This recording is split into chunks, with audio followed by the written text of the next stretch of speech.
Chapter 1. The PE Teacher. Prologue. In the dead of night, two figures approached a building. "The power is off. Let's go in," said one of the robust men, his voice somewhat deep. "Ugh, such a trivial matter. Do I really need to come all the way here? So annoying," complained the other, who was somewhat frail. From their voices, it was clear both were male. As soon as he finished speaking, the iron gate at the entrance of the building slowly rose. The two glass doors inside opened almost simultaneously. The two hurried inside. The gate slowly closed behind them. Once inside, they headed straight for the staircase. "Hey, I want to ask, why aren't we taking the elevator? Walking up the stairs is tiring." The robust man patiently explained. "Chung Feng shut off the power to the entire building, so the elevator can't be used. I'll carry you upstairs later. We'll avoid the security positions. Chung Feng will notify us of the security's locations via the intercom." Fine, I forgot about that. "You'll carry me then. On the 11th floor, hold on tight, we're going up now." Got it. They'll hold on really tight." The robust man smiled slightly, bent down, and the frail man immediately jumped up, wrapping his arms around his neck. "Hold steady. If you fall, that proud face of yours will be a sight no one wants to see. That I'm not relying on my looks, it's clearly my charm." The robust man chuckled in understanding, then took off like a shot up the stairs. His speed was so fast that it was difficult to perceive with the naked eye. Each step he took was like stepping on sand, making no sound at all. Though the frail man had just acted nonchalantly, his hands were now tightly gripping the robust man's chest. In about 3 seconds, they reached the 10th floor. The robust man suddenly stopped. "Are we there?" The robust man shushed him, signaling him to be quiet, which earned him an eye roll from the other. The two stood quietly in the stairwell of the 10th floor, listening to footsteps coming from above. Tap. Top. The sound of footsteps was very clear. It seemed the person was coming down from the 11th floor. "Should we go in and hide?" "Wait a bit longer." After about 5 seconds, the footsteps grew closer and a beam of light shone down from above. The person was equipped with a flashlight. "Get in quickly, no more waiting," the frail man urged softly. The robust man remained still, merely bending his knees slightly. The light from above slowly swept around the corner, getting closer to the two. The frail man's breathing quickened, and he tightened his grip around his partner's neck, tried to signal him to move. To his surprise, the robust man remained unmoving. The light swept over them. The frail man thought to himself, "It's over." However, for some unknown reason, the beam of light quickly moved away. Immediately after, the sound of hurried footsteps heading upstairs could be heard. Taking advantage of the moment, the robust man darted to the corner, looked up, found no one, and then quickly made his way to the 11th floor. As he opened the iron door, a hearty voice came through their earpiece. "There's a fork in the path ahead, go left. At the end, there will be another fork, go right. At the end of that is a metal door, and I'll help you open it. Beyond that is a laser corridor, and inside is where the possibly transformative agents are hidden." The robust man replied with an acknowledgement and, following the instructions in the earpiece, quickly moved forward. In the blink of an eye, he reached the metal door. Stopping in his tracks, the frail man crouched down, somewhat dissatisfied, and asked, "What were you thinking just now? We almost got exposed. It's up to you from here." "Hey, you still haven't explained yourself?" The metal door slowly opened. The robust man gestured for his partner to go ahead, flashing an elegant smile. "You can't avoid this question. I'll be back." After saying that, the frail man turned and stepped through the metal door. Inside was an arched corridor, about 7 to 8 meters long. At the end of the corridor was a laboratory-like room with a metal container in the center. The frail man put on the prepared glasses, and through the specially treated lenses, he saw that the corridor was filled with red laser beams. He had heard Chung Feng say that anything that came into contact with the beams would be cut or penetrated. He sneered, arrogantly saying, "In such a dangerous corridor, only I can pass through." Suddenly, the frail man's body became as flexible as clay, effortlessly dodging each beam and successfully reaching the end of the corridor. He turned around and made a disdainful expression at the lasers behind him. The robust man stood on the other side of the corridor, giving him a thumbs up. The frail man turned back, just about to step toward the metal container, when suddenly a woman's voice came through his earpiece. "Don't go in. Withdraw immediately." The frail man showed an incredulous expression. "What?" "Withdraw quickly, hurry." The frail man helplessly shrugged. I could see that moment. In a dim room in S City, A slender, long-haired woman asked a plump man sitting in front of electronic equipment. What was that gas just now? I'm not sure, I didn't notice it before, the man replied, his voice somewhat clumsy. Quickly research it. How do I research it? The plump man scratched his head, mumbling softly. The woman sighed and turned to leave. As she reached the door, she suddenly turned back and, looking fatigued, said to the plump man, prepare to implement another plan. Chapter 1. The PE Teacher. Nanjing University is a prestigious institution in S City, gathering elite students. At this moment, in the office of the vice president of Nanjing University stood a rugged middle-aged man, looking to be around 30 years old. He was dressed in a black jacket and jeans, with short hair and a bit of stubble on his lips. Sitting across from him at the desk was Zhang Tao, the vice president of Nanjing University. He was holding a document, reading it with his head down. His sparse hair was combed back, and perhaps due to frequent socializing, he was overweight, nearly filling the office chair at MR. Wu, your resume is quite impressive. You're a graduate of a prestigious university and have many years of work experience. Wu Ge smiled slightly. However, Zhang Tao changed his tone. You know very well that our school is quite famous in the city and even in the province. Therefore, many excellent teachers apply to our school. Look here. Principal Zhang, Wu Ji's voice boomed. Vice, Zhang Tao quickly waved his hand to deny it, but the expression on his face was filled with joy. Principal Zhang, let me show you something. Please wait a moment. With that, Wu Ge jogged out of the office. Zhang Tao was puzzled. After a few minutes, heavy footsteps echoed in the corridor, accompanied by some exclamations. Zhang Tao was somewhat surprised, wondering what was happening. Just as he stood up to check, Wu Ji's figure appeared at the door. Oh my gosh, Wu Ge was carrying a concrete block at the door. He took it off his shoulder, cradling it with both hands as he walked into the vice president's office. He stepped up to the desk and steadily placed the concrete block on the ground. This concrete block weighed at least 100 pounds for an average robust man. It would be difficult to even lift it from the ground, let alone carry it upstairs. For this man named Wu, the concrete block felt like a cardboard box. He was of medium build and seemed incapable of possessing such strength. Zhang Tao was very astonished. Principal Zhang, our family has a set of ancestral exercise methods that can strengthen the body and deeply explore potential.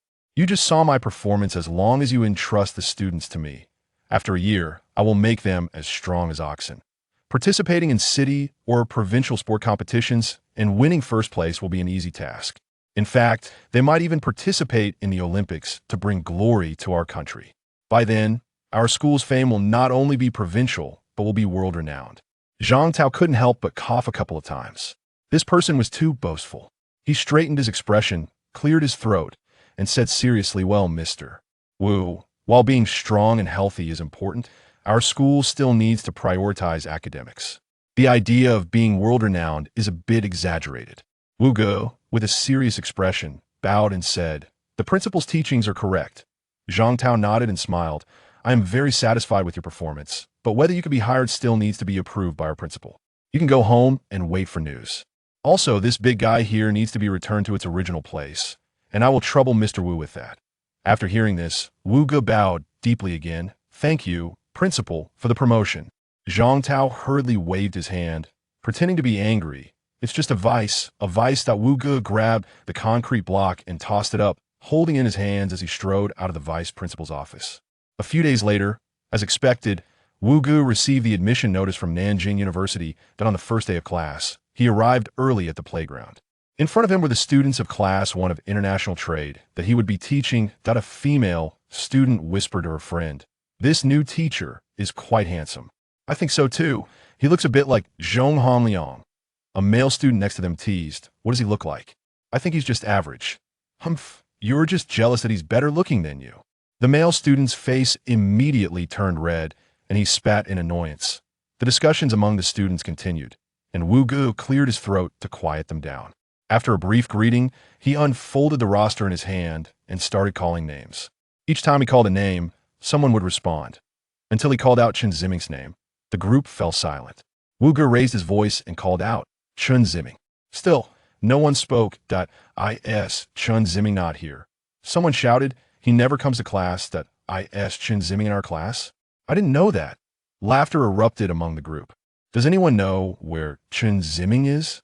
Wu Ge asked. The internet CAF. He lives there long term. Wu Ge called over the class monitor, gave a quick instruction, and then left. Behind him, the class monitor's voice rang out. Teacher Wu says you can all have free time. Class 1 of International Trade dispersed with a whoop. Some sat to rest, some walked around the playground, some went to play basketball, that a few gathered together to talk about Chen Ziming. Do you think Chen Ziming is going to be in trouble this time? I think so. This PE teacher looks pretty fierce. He didn't show up on the first day of class, so I think he's in for it. I've never liked Chen Ziming. I can't wait for him to get a lesson from the PE teacher. Exactly. Acting all high and mighty just because he has a bit of money. The internet CAF was not far from the school, and Wu Ge arrived at the entrance. He walked inside and checked each seat, but he couldn't find Chen Ziming. He went to check the VIP room inside, lifting the curtains at the door one by one, only receiving disdainful looks from a few couples, but no sign of Chen Ziming. At the end of the VIP area was a door leading to a private room. He approached and turned the handle, but it didn't budge. He asked a student in the adjacent VIP room, but they couldn't clarify. Could he not be here? Wu Ge turned to leave. As he reached the front desk at the exit, he casually asked, "Is Chen Ziming here?" The girl at the front desk didn't look up and replied impatiently, "In there." In there? That means the private room. Wu Ge smiled knowingly, thanked her, and headed straight to the private room's door. He knocked lightly, waited for a moment, but there was no response. He knocked harder this time. This time, he heard some movement, as if someone was pushing a chair. The door opened. A young man with long hair and a loose t-shirt stood there. His skin was fair, his features delicate, and his eyes slightly upturned.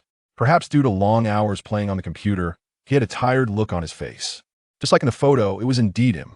Wu Ge squinted and thought to himself, "Chen Ziming, we've finally met." Chapter 2, Wu Ge and Chen Ziming.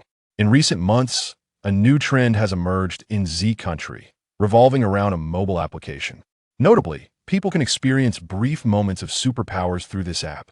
This application is called Superpower Moments. Smokers no longer carry lighters. Instead, they scan with their phones, and flames will erupt from their fingertips.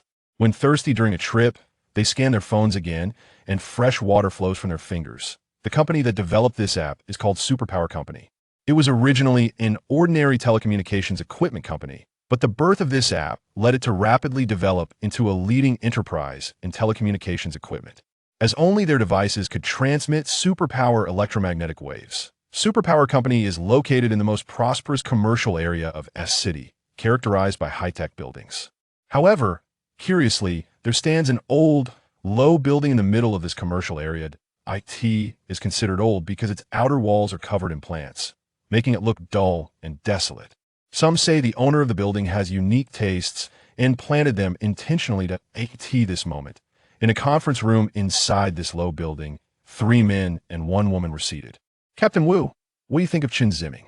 The speaking woman had tight, smooth skin, a long ponytail, and a solemn demeanor. However, her voice sounded old, as if she was already in her twilight years. Chen Ziming. Wu Ge's mind flashed back to the scene when he first met Chen Ziming in the morning to AT the private room door. "Student Chen, I'm your new PE teacher. Why didn't you come to class?" Wu Ge asked with a smile. Chen Ziming slightly lowered his head, remaining silent. "Let's go back to class with the teacher now." Chen Ziming hesitated for a moment and nodded. On the way back to school, Wu Ge walked alongside Chen Ziming. "You need to stick to physical exercise to stay healthy," Wu Ge said, glancing at Chen Ziming. Chen Ziming looked at the ground and replied lightly, "Oh, you like any particular sports?" Chen Ziming stared at the ground, remaining silent. Wu Ge felt a bit frustrated. "What a gloomy boy. Captain Wu." The woman's voice broke in. Wu Ge instantly snapped back from his thoughts. He steadied his emotions and replied, "I talked with him today and felt that this child is a bit gloomy and doesn't like to engage with others. When I spoke to him, he mostly responded with oh. It's quite difficult to start a conversation with him." The woman observed Wu Ge thoughtfully and then nodded. "You'll need to put in more effort." Of course, to AT that moment. A long-haired man sitting next to Wu Ge chuckled softly, rubbing his lower lip with his finger, looking frivolous. "Kids or just troublesome adults are much easier to handle. Look, I just used 2 women to get their vice principal sorted out." It made it easy for Wu Ge to get into their school. Perhaps displeased with the man, the woman frowned and didn't respond. Wu Ge smiled and shifted the topic, turning to a scruffy, overweight man sitting opposite him. "Chung Feng, how's it going on your side?" This. It's not easy to handle. Chang Feng replied. That Wu Ge nodded. Understanding what Chang Feng meant, that Wu Ge stood up and exchanged glances with the three people present. I'll think of a new solution for Chen Ziming. The gas issue will be handled by advisor Wang and Chang Feng. After speaking, he bowed slightly to Wang Yuqi. Sorry for the trouble. Wang Yuqi replied in Donda. Captain Wu, it's you who is working hard. The long-haired man Lu snorted. That night, in an apartment building near Nanjing University, Chen Ziming opened the door to his room and walked inside. The room was clean and tidy. Chen Ziming turned on the light, lowered his head, and kicked the door with his heel, causing it to slam shut with a bang. Chen Ziming took off his shoes. He got up and walked barefoot into the bedroom. As he walked, he took off his clothes, and by the time he reached the bed, he was left in just his shorts. He lay back on the bed. He looked up at the ceiling light. The light was cold. As he stared, Chen Ziming got up, went to the corner of the room, picked up a guitar, and played a tune. The rhythm started slow and prolonged, but soon it became increasingly frantic until the final sound were just a series of loud clanks. Chen Ziming's expression grew more anxious, his brows furrowed tightly together, filled with hostility. The window hadn't been opened in a long time. The stale air was suffocating. Chen Ziming played to the end, his fingers pressed into the strings, and with a fierce pull, a string snapped with a loud twang. His fingers were left with noticeable marks. He threw his head back and laughed maniacally. After stopping, Chen Ziming tossed the guitar aside and staggered to the bathroom. He took off his shorts and stepped into the shower. Turning on the faucet, the hot water pounded against his head and back. Chen Ziming tilted his head back, allowing the water to cascade over his forehead. His body turned red, covered in droplets of water that rolled down to the tiled floor and into the drain. Chen Ziming wished he could disappear just as effortlessly. With this thought, he leaned against the bathroom tiles and began to claw at his chest vigorously. Gritting his teeth, he scratched his chest, leaving several alarming blood marks. Chen Ziming gasped heavily, slowly sliding down from the tiles until he sat on the floor. His phone rang from the bedroom. Chen Ziming slowly raised his head, but showed no intention of getting up to answer it. The ringtone continued for a long time, and Chen Ziming remained dazed. Suddenly, the ringing stopped. Soon after, it rang again. Chen Ziming walked out of the bathroom and grabbed the phone from the bed. He stared at the phone for a moment before finally sliding to answer. A gentle voice of a middle-aged woman came from the other end. Ziming, come home for the Mid-Autumn Festival. Mom misses you. The voice carried a hint of pleading.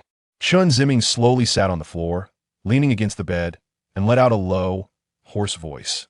No, that night, Chen Ziming didn't fall asleep until 4 in the morning. Chapter 3 Basketball Court in the second week of Wu Ji's tenure. During physical education class. Today's lesson involved a shooting test followed by a basketball game. With all the boys participating, he calculated the number of participants, and there were exactly 10 boys in the class. Everyone lined up in a row, taking turns to shoot, with each person getting 10 shots. After Wu Ge finished speaking, the sports committee member quickly organized the lineup around the basketball court. The girls went first. Due to their smaller strength, their shooting stances drew laughter from boys.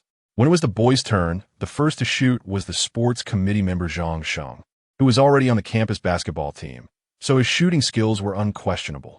He made the first shot, then the second, missed the third, and with a slight pout, adjusted himself and scored 7 more in a row, making it 9 out of 10 shots.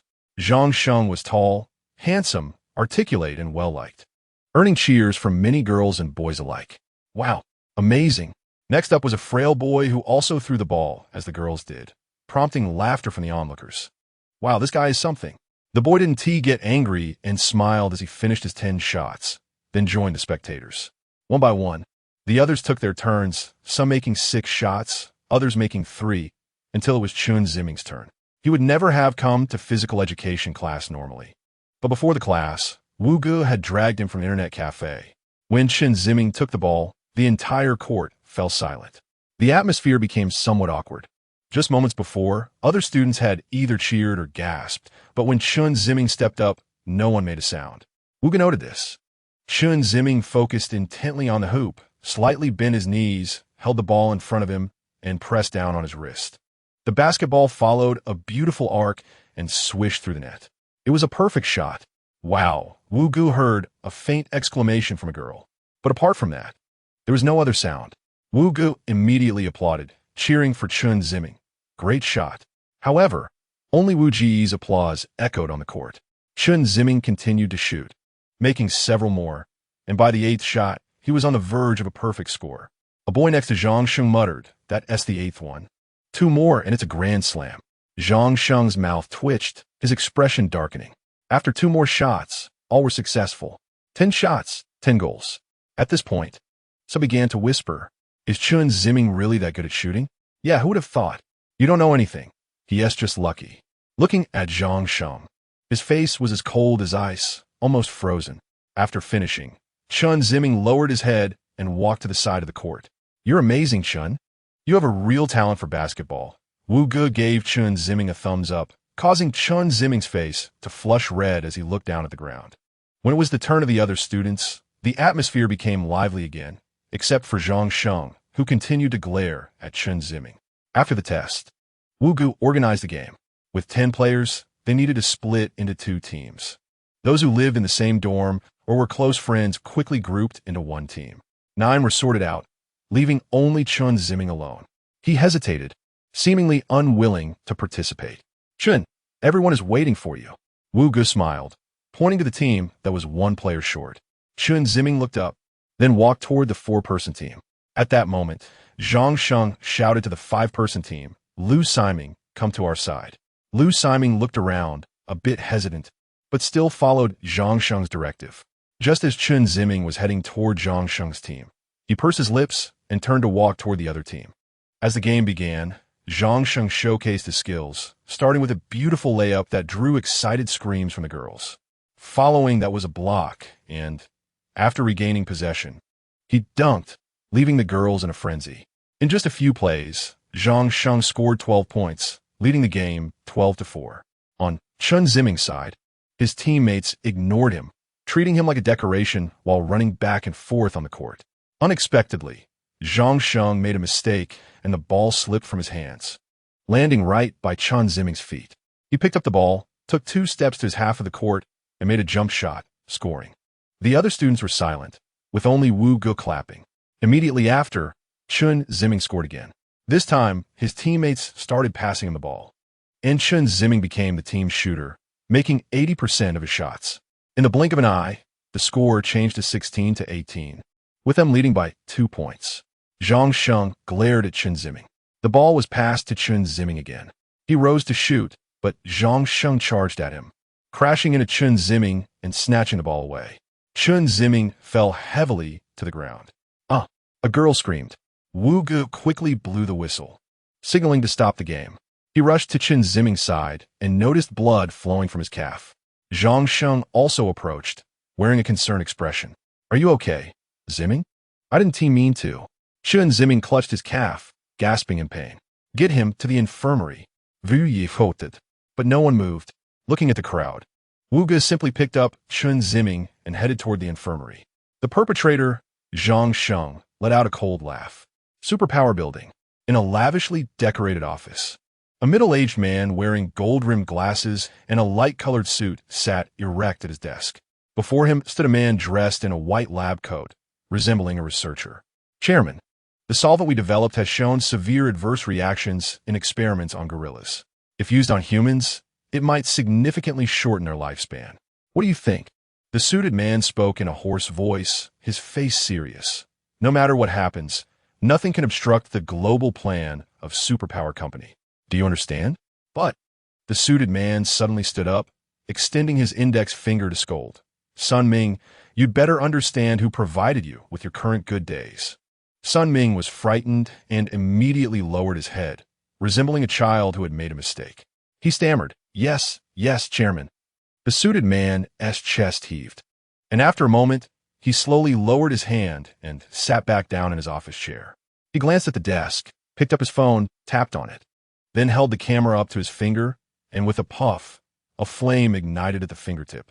He picked up a cigarette and lit it using the flame, then flicked his finger to extinguish the fire. He placed the cigarette in his mouth, took a puff, and exhaled smoke. His stern face gradually relaxed. With the cigarette between his fingers, he pointed at Sun Ming, smiling. "How could such a good thing shorten life?" "You're overthinking it." Old Sunday, Sun Ming pursed his lips, Forcing a smile, he grasped the hem of his suit, trembling slightly. "You're right, Chairman." The suited man burst into laughter. Chapter 4: Depression Medical Room. Chen Ziming lay on the hospital bed. A kind-looking female doctor with graying hair, appearing to be around 60 years old, was sitting in front of him with a bottle of disinfectant. "This is a disinfectant red solution. It might sting a bit, so bear with it." Chen Ziming nodded. The doctor dipped a cotton swab into the solution and began to clean Chen Ziming's wound, which was covered with dirt and gravel that needed to be wiped away. Chen Ziming closed his eyes and gritted his teeth. The doctor was skilled, and after a few moments, the wound was treated. She applied some powder and bandaged it up. Once everything was done, the doctor smiled, stood up, picked up the medicine tray, and walked towards a medicine cabinet. As she walked, she said, "It's all good now. Just be careful while walking." Chen Ziming softly replied with a hum. Standing beside him, Wu Ge glanced at Chen Ziming's calf and turned to smile. "I've troubled you this time." "No trouble at all." The doctor arranged the medicine and turned back. "It's all for the students." "You're right." In the brief silence between their conversation, Chen Ziming had already stood up. He was wearing a loose t-shirt, and the sweatpants on his injured leg were rolled up to his thigh, exposing his calf.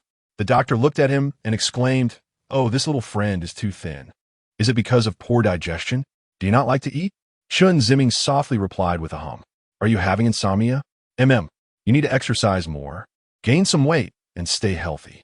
Chen Ziming remained silent, standing there with his head down. Wu Ge quickly tried to lighten the mood. "Chen, hurry and thank the doctor." "Thank you." The doctor waved her hand. "No need to be so polite. It's all good. Now hurry back." Chen Ziming turned and left the medical room. Wu Ge said he wouldn't disturb him any longer and was about to leave when the doctor came to Wu Ji's side. Watching Chen Ziming's departing figure, she said in a low voice, "This child might have depression." "Depression?" "Yes." "Is it serious?" "It's hard to say. It depends on his condition. If it's mild, then it's fine. If it gets serious, then that's not good. He might do something extreme." After a brief silence, Wu Ge said his goodbyes and left. It was just around the time school let out for lunch. Chen Ziming left the school and headed towards the apartment.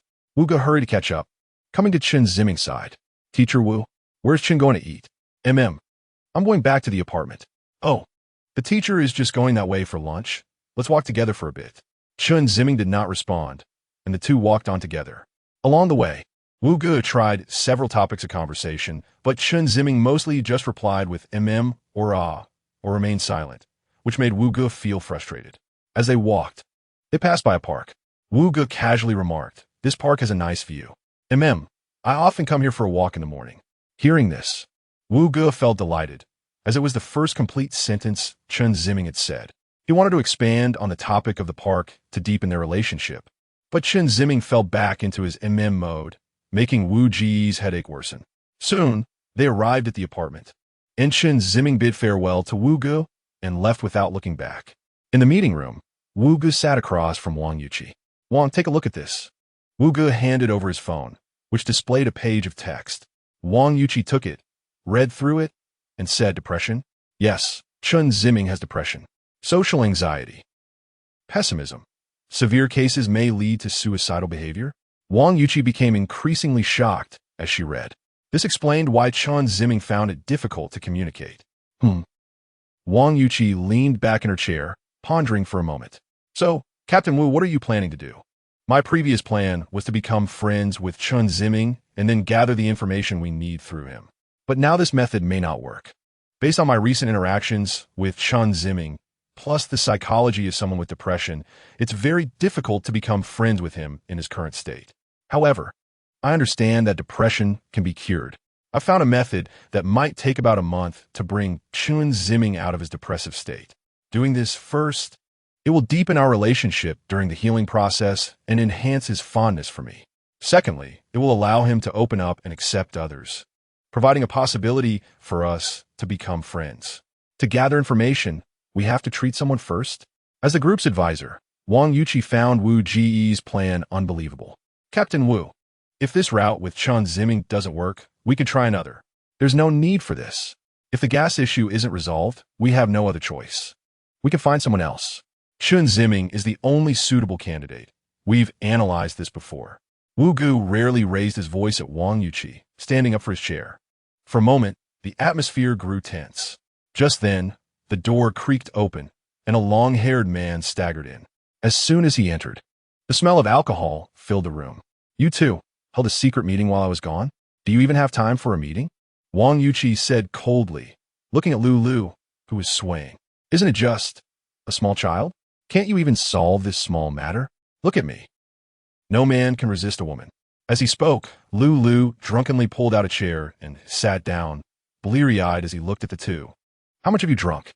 Wu Ge frowned, covering his nose. Wang Yuqi stared at Lulu for a few moments, then stood up. "Captain Wu, let's proceed as you said."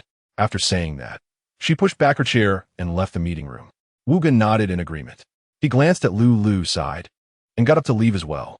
Lulu gripped the chair's armrest, sliding over to the edge of the table and leaning on it.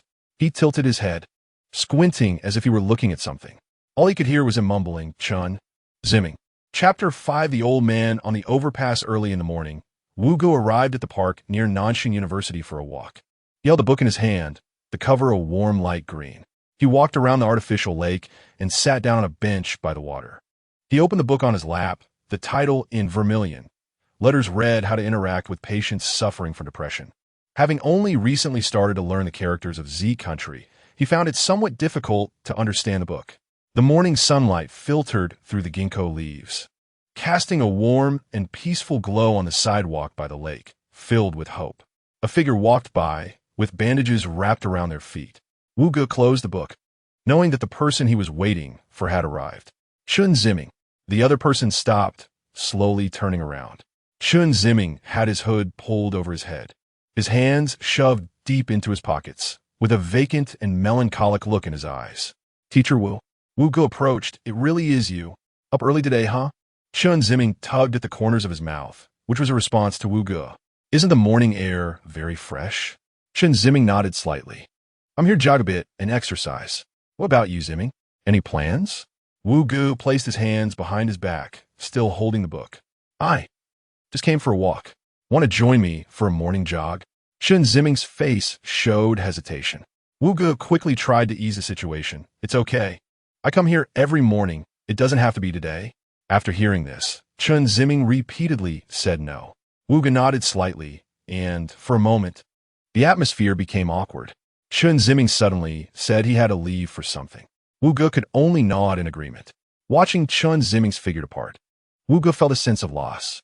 Leaving the park, Chen Ziming walked onto the sidewalk by the street. There was a row of shops selling various snacks and trinkets. Not far ahead, there was an overpass. Chen Ziming walked to the foot of the overpass. An old man in tattered clothes was mumbling something as he trembled up onto the bridge. The old man's voice was not loud, but since Chen Ziming was very close, he could hear a bit. None left, not a single relative. The old man kept repeating this phrase. Chen Ziming brushed past the old man, feeling a bit strange, but not thinking much of it. As he walked, Chen Ziming started to feel discomfort in his head. That feeling was coming back. He held his head, gritting his teeth, his lips slowly losing color. He closed his eyes, burying his head in his arms. Visions appeared before him. He saw an old man jump off the overpass, falling dead on the road, blood spreading from the body. Chen Ziming suddenly looked up at the overpass, terror filling his eyes. Sure enough, the old man was already climbing over the railing. "Don't!" The next moment, the old man fell straight down from the railing, just like the vision he had seen. Chen Ziming helplessly fell to the ground. Because of the old man's suicide, vehicles on the road slowed down. One driver stopped and called the police. Passers-by saw the scene and gathered around to watch. Chen Ziming got up and staggered to the edge of the crowd.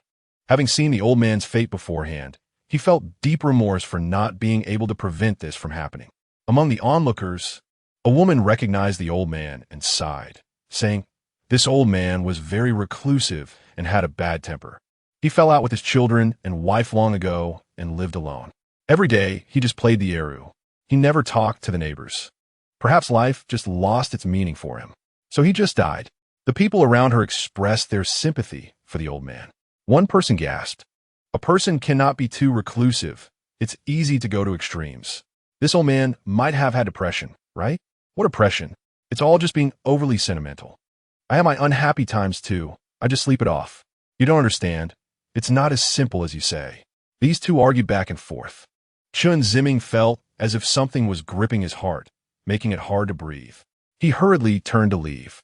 He walked quickly, gradually breaking into a light run. Focused on running, he didn't look up and accidentally bumped into something, falling to the ground.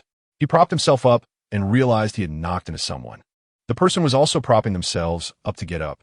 Looking closely, it was a man with long hair, cascading over his shoulders, handsome and charming. Chapter 6. Lulu's plan. Lulu was bumped into by someone and was about to lose his temper, but he felt that the person looked somewhat familiar. Upon closer inspection, wasn't this Chen Ziming? Although he wasn't the one tasked with Chen Ziming's mission, this person's photo had appeared multiple times in group discussions. Lulu wanted to confirm, so he thought for a moment and asked, "Are you a student around here?" Chen Ziming also stood up and said, "I'm very sorry." Lulu waved his hand. "It's fine.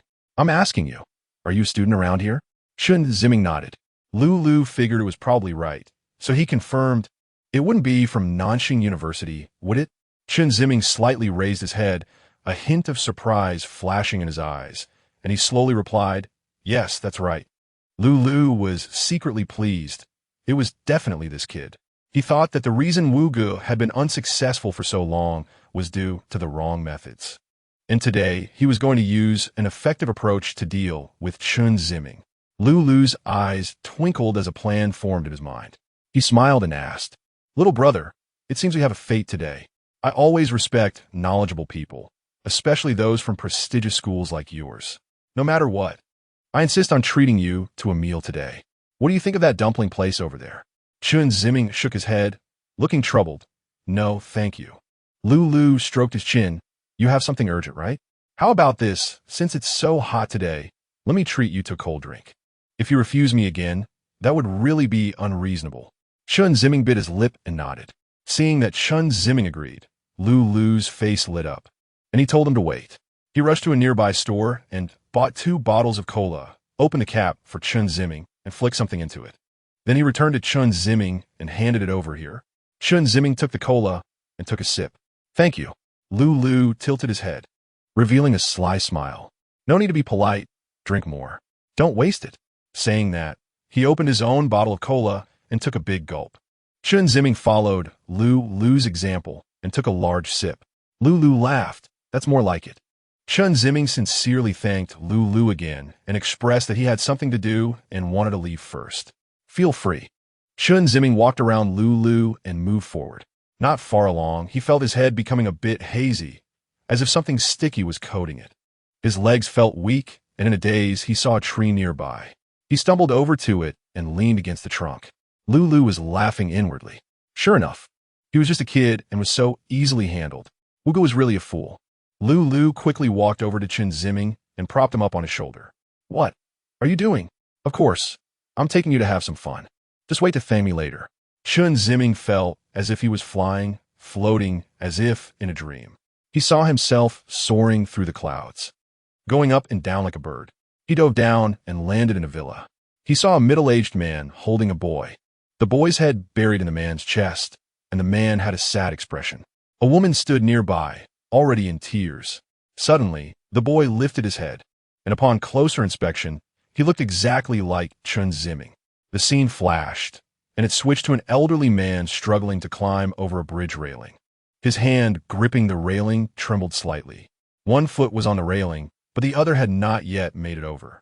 His body leaned forward, and he fell straight down from the railing. No, the old man's fall was rapid, and in just a moment his body crashed heavily onto the asphalt road. Chen Ziming clutched his head in despair. Just as he was in anguish, a wooden fragrance flowed into his lungs through his nostrils. Chen Ziming felt a tickle in his chest and coughed a couple of times. He opened his eyes. What came into view was a round ceiling light and a clean white wall. His vision was somewhat blurry, and he couldn't see clearly. Am I home? This was Chen Ziming's first thought. He turned his head to look at the bedside table, and it hit him. This wasn't his room. There was a phone on the bedside table, and his room didn't have a phone. Chen Ziming tried to sit up, but found his body weak and limp. At that moment, a delicate voice floated over, somewhat seductive, unmistakably a woman's voice. "You're awake?" Chen Ziming furrowed his brow and looked in the direction of the voice. A woman dressed in a silk nightgown was sitting at his bedside. Her long red hair fell over her chest, and she looked enchanting, exuding the scent of perfume. Chen Ziming's face turned bright red. He nervously asked, "Who are you?" The woman flicked her long hair with her hand, her eyes glimmering. "You know very well. Lulu called Wu Ge and boasted on the phone. Guess what I did today? It's rare to receive your call. Is there new progress in the case? Don't tell me that boring stuff. Forget it with your IQ. If you could guess, we wouldn't have dragged this task out until now. Stop beating around the bush." Lulu chuckled for a while before excitedly telling Wu Ge that he met Chen Ziming today. "Chen Ziming? Are you together now? What time does he have?" "I guess he is having fun with a woman right now." After Lulu finished speaking, Wu Ge fell silent. Lulu thought the signal was cut off and called out a couple of times. "Are you still there?" Lulu checked his phone. The signal was full, so it seemed fine. He called out a couple more times. At this moment, Wu Ji's voice came through. "Where? What where?" "Chen Ziming. Don't worry about it. Send me his location. I'm going over now." Lulu was about to refute Wu Ge, but Wu Ge had already hung up. Considering Wu Ji's position as captain, Lulu still sent over the hotel and room number where Chen Ziming was staying. Lulu stood outside the room, feeling unsatisfied. After a while, Wu Ge hurried over. He didn't wait for Lulu to speak and directly pointed at the room door. "Is it here?" Lulu impatiently responded with a grunt. Wu Ge knocked on the door, and soon footsteps were heard from inside. "Who is it?" "I'm a boys' teacher inside. I request you to open the door." The door didn't open. How could she dare to open the door if you say that? Liu mokid vu ye distain fully. "It's me, Lulu. Open the door." The door indeed opened. A woman with long red hair stood inside, looking enchanting. Wu Ge pushed the door open completely and walked straight in. "Hey!" The woman was quite displeased with Wu Ji's rudeness.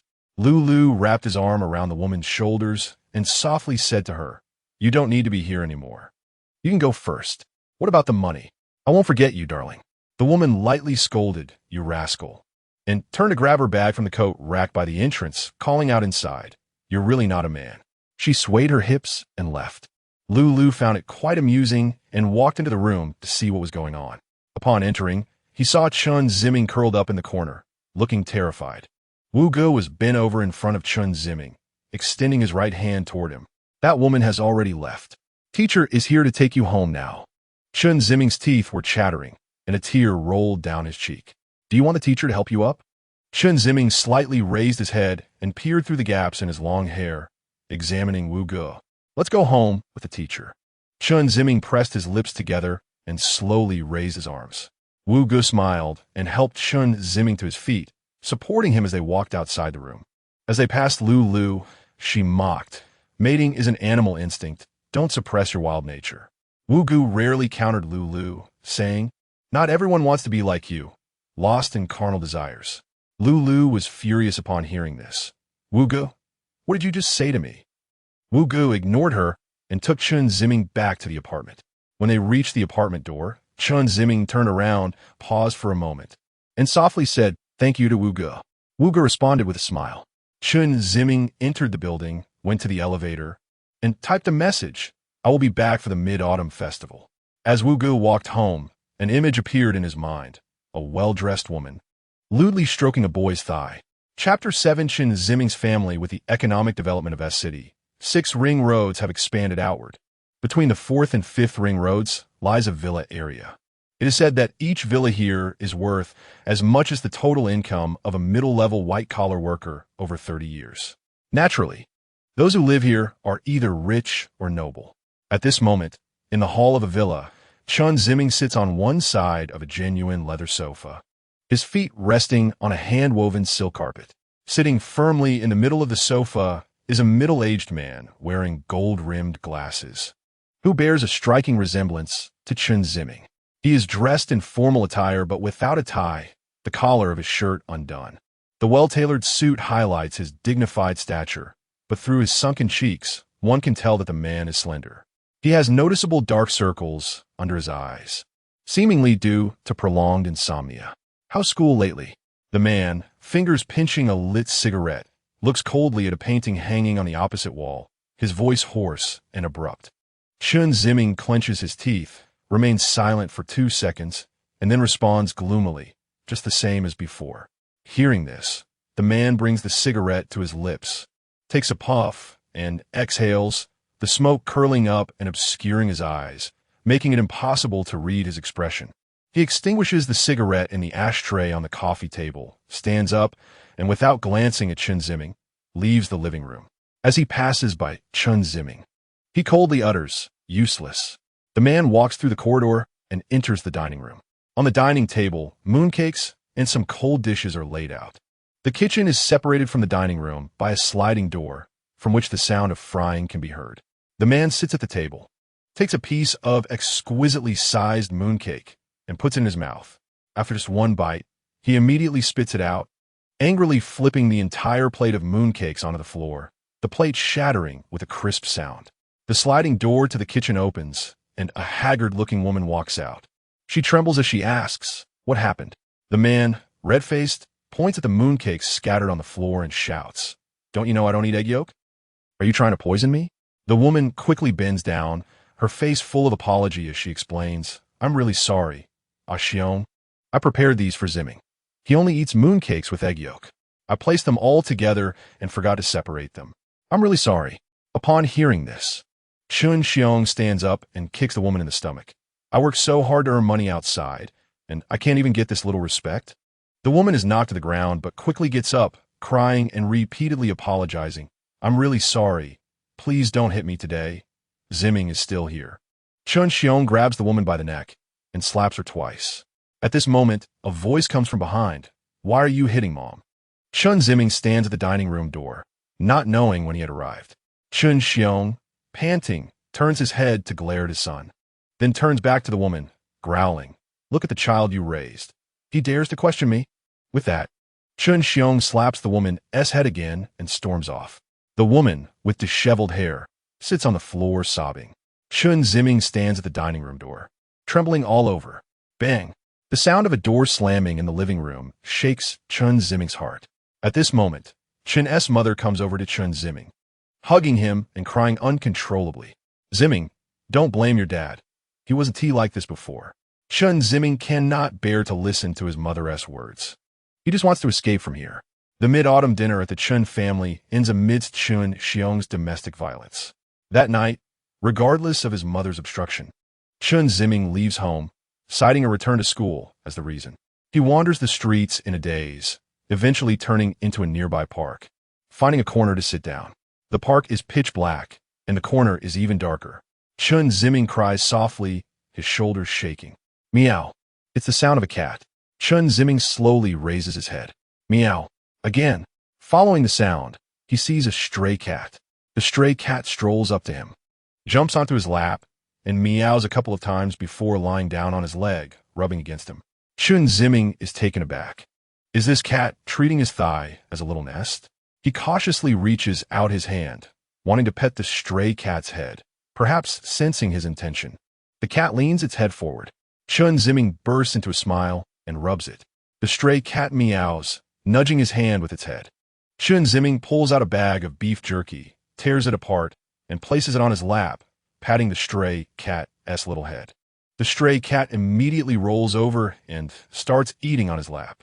Wugo enters a nightclub where colorful lights flicker and sway, and a group of men and women are dancing wildly in the center of the dance floor. He finds it a bit noisy and frowns.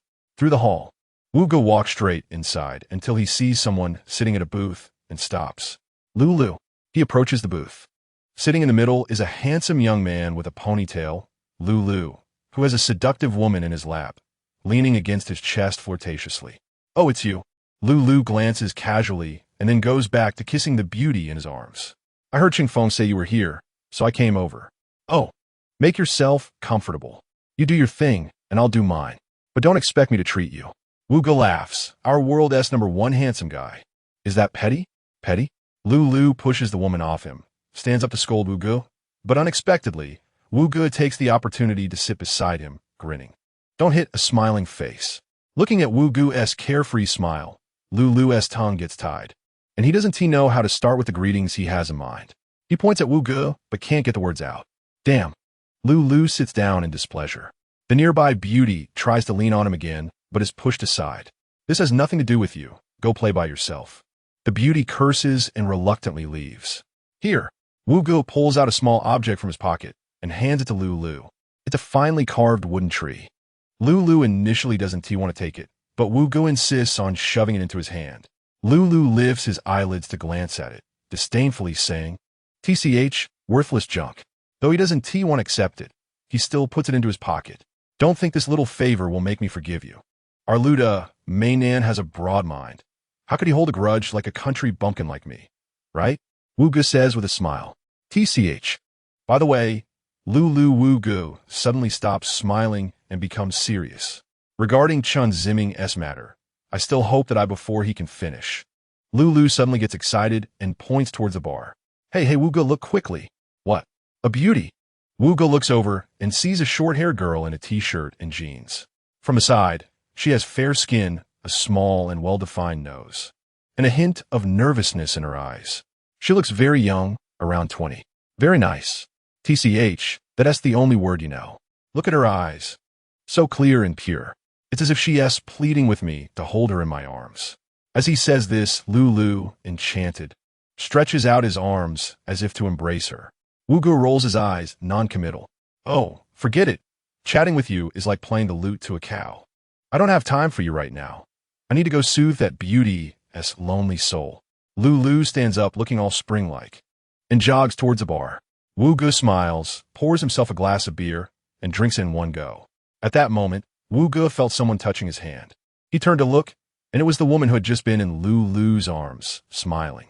Wugo immediately shrank back in fear. Curling up in the corner of the booth, his body trembling slightly, his lips quivering, as if he had suffered a stroke. The woman was terrified and didn't know what to do. After a while, his breathing gradually stabilized, and his body returned to normal. Wugo slowly raised his head and happened to see the panicked woman, feeling a deep sense of guilt. He stood up and bowed to her. "I'm sorry. I scared you." After saying this, Wugo lowered his head and hurriedly turned to leave. Chapter 8: Refusal. After the Mid-Autumn Festival, Chen Ziming hurried back to his apartment overnight. By the time he arrived, it was nearly midnight. Since he hadn't had dinner, he just ate some beef jerky and felt very hungry. He took the stray cat he had picked up and went into the downstairs convenience store, which was open 24 hours. He grabbed some instant noodles, some vacuum-packed cooked food, and 2 bags of cat food. After paying the cashier, he turned to leave. At that moment, a person wearing a baseball cap, emanating a sour odor, bumped into him as he entered the store, causing Chen Ziming to stagger backward. Without even looking back, the person continued on his way. Chen Ziming didn't want to cause any trouble and planned to let it go. He exited the store and took a taxi back to the apartment building with the stray cat. After walking for a while, he reached the entrance of the apartment. Just as he was about to take out his keys to open the door, a woman's voice suddenly called out from behind him. "Robbery! Help!" Chen Ziming quickly turned around and saw the man in the baseball cap clutching his chest, running out from the direction of the convenience store. Without thinking, Chen Ziming rushed forward to block the robber. The robber tried to sidestep him, but Chen Ziming grabbed the edge of his jacket. "Damn it, looking for death." The robber turned back, cursing angrily. He pulled out a knife from his pocket and pointed it at Chen Ziming. "If you don't want to die, get out of the way."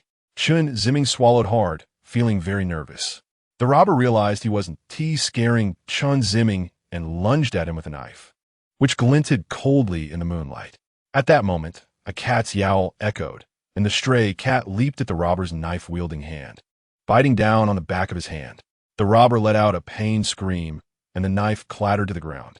Seizing the opportunity, Chen Ziming quickly kicked the knife aside. The stray cat stood in front of Chen Ziming, arching its back and baring its fangs. Meow. Turns out it's just a ragged cat. The robber regained his composure and kicked at the cat. Seeing this, Chen Ziming raised his leg and kicked the robber's calf. The kick landed squarely on the bone, causing the robber to recoil in pain and throw a punch at Chen Ziming's face. Chen Ziming barely had time to dodge as he braced for the blow. Just then, there was a loud clang, and the robber's head jerked back, his legs buckling as he collapsed to the ground. Behind him stood the female cashier from earlier, holding a frying pan and looking extremely tense. After confirming the robber was unconscious, the cashier slowly turned to Chen Ziming, who was also looking at her. They locked eyes for a moment before the cashier suddenly chuckled.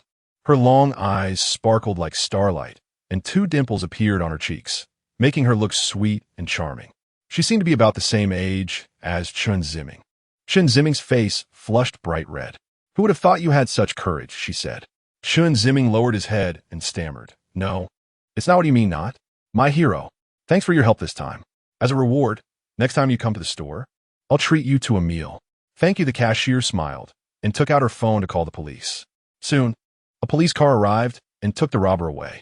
The two exchanged farewells as the cashier returned to the convenience store, while Chen Ziming headed back to the entrance of his apartment, holding a stray cat.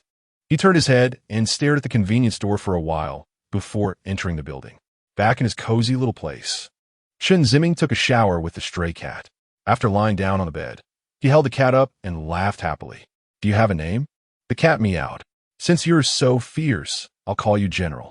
Saying this, Chen Ziming placed General on his belly, and the cat curled up, letting out a long meow. Accompanied by a lullaby playing from his phone, Chen Ziming and General drifted off to sleep.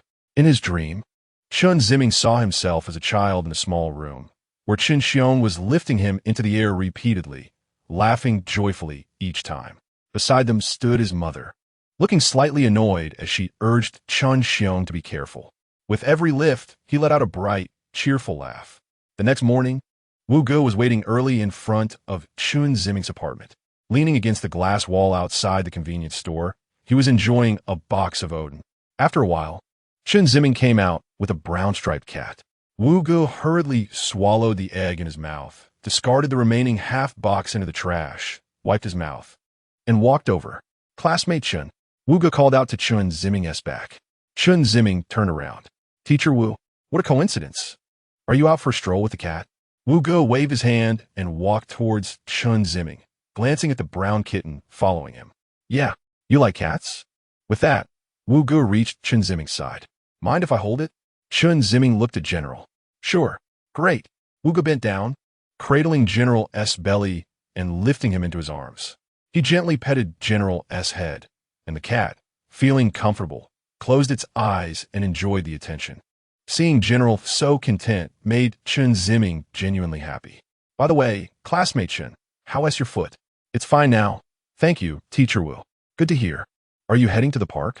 Chen Ziming nodded. "Perfect. I'm planning to go for a run in the park too. Let us go together." Okay." Wu Ge set General down, and the 3 of them, 2 people and 1 cat, headed toward the park. On the way, Wu Ge chatted with Chen Ziming. "I noticed something. It seems like you don't interact much with the other students." Chen Ziming silently lowered his head, not saying anything. Wu Ge glanced at him and sensed that his words might have made Chen Ziming uncomfortable. He quickly added, "Outstanding people often walk alone." "Not really." Chen Ziming slightly lifted his head, looking ahead at the path. "Actually, I'm very afraid." "Afraid?" "Yeah. I'm afraid others want to talk to me." "How could that be?" Wu Ge questioned. Chen Ziming fell silent again. The atmosphere became a bit awkward as they walked together for a while. Wu Ge slowly said, "In a few days, the school is organizing a basketball game. You shoot so well, I'd like you to participate in this match." Upon hearing this, Chen Ziming instantly showed a panicked expression. "Oh, no way. Why not?" "Teacher Wu, thank you for inviting me, but I can't participate." Wu Ge frowned slightly. "Is there a problem?" "No, I just really don't want to participate. Thank you." "Teacher Wu, I have something to do. I'll head back first." With that, Chen Ziming grabbed General and turned to jog away. Everything happened too suddenly, leaving Wu Ge a bit stunned. His intention was to encourage Chen Ziming to engage with the group and step out of his little world. The book said this could help alleviate symptoms of depression and reduce the time spent overthinking alone. He had come early in the morning to wait for Chen Ziming mainly for this purpose. However, he didn't expect Chen Ziming to refuse so decisively, not even giving him a chance to persuade him. This matter was really hard to resolve, Wu Ge thought to himself, feeling a sense of loss as he watched Chen Ziming's retreating figure. Chapter 9. Light dishes. After parting ways with Chen Ziming, Wu Ge sat in the small park. He was quite troubled. The concern was about their mission, which had been dragging on for several days without any progress. Wang Yuqi firmly opposed them, taking the risk of stealing the solvent amidst the mysterious gas. She believed that risking their lives for a solvent that they only suspected might be the one they were looking for was absolutely unacceptable. However, ever since they arrived here, all signs pointed to the Super Energy Communications Company, and that was the only place where the solvent might be stored. Although Wu Gu was the team leader, he still needed to follow Wang Yuqi's orders. She was an experienced veteran with both knowledge and authority. The plan to steal was shelved, and, currently, there was only Chen Ziming. After much effort, he had obtained permission from Wang Yuqi to proceed, and he couldn't give up easily. He flipped open the electronic book on curing depression. The first chapter discussed issues related to depression, such as whether depression can be cured, what the standards for recovery are, and who is at risk. The second chapter explained the symptoms of depression. Wu Gu compared this with what he knew about Chen Ziming, and it matched perfectly. For instance, loss of appetite, insomnia, introversion, and a sense of hopelessness, among others. He learned from those around Chen Ziming that he had always been like this, not just a temporary condition. This further confirmed the fact that Chen Ziming was depressed. But how could he obtain the information he wanted from him? How could he enter his heart and become his friend? How could he help him heal from his depression and open up? Wu Gu felt a headache coming on. Forcing him to integrate into a group seemed very difficult. But could he start with small changes? Wu Gu flipped through the daily notes on healing illnesses. The first point was to force oneself to participate in beneficial social activities. This was a pass. The second point was to maintain a light diet. This, Wu Gu continued to browse. The third point was to maintain a regular daily routine. The fourth point was to plan daily activities. After understanding all this, Wu Gu silently closed his phone. He slowly closed his eyes. Light diet, regular routine, life planning. Wu Gu sat on the bench, repeatedly reciting these phrases in his heart. After Chen Ziming escaped from Wu Gu, he felt lost for a moment, not knowing where to go. The plan to take the general for a walk in the park was no longer feasible. He didn't want to go home either. As he walked, he suddenly remembered last night's experience. The convenience store was not far ahead. Chen Ziming suddenly felt a bit nervous. He took a deep breath and returned to the convenience store with the general.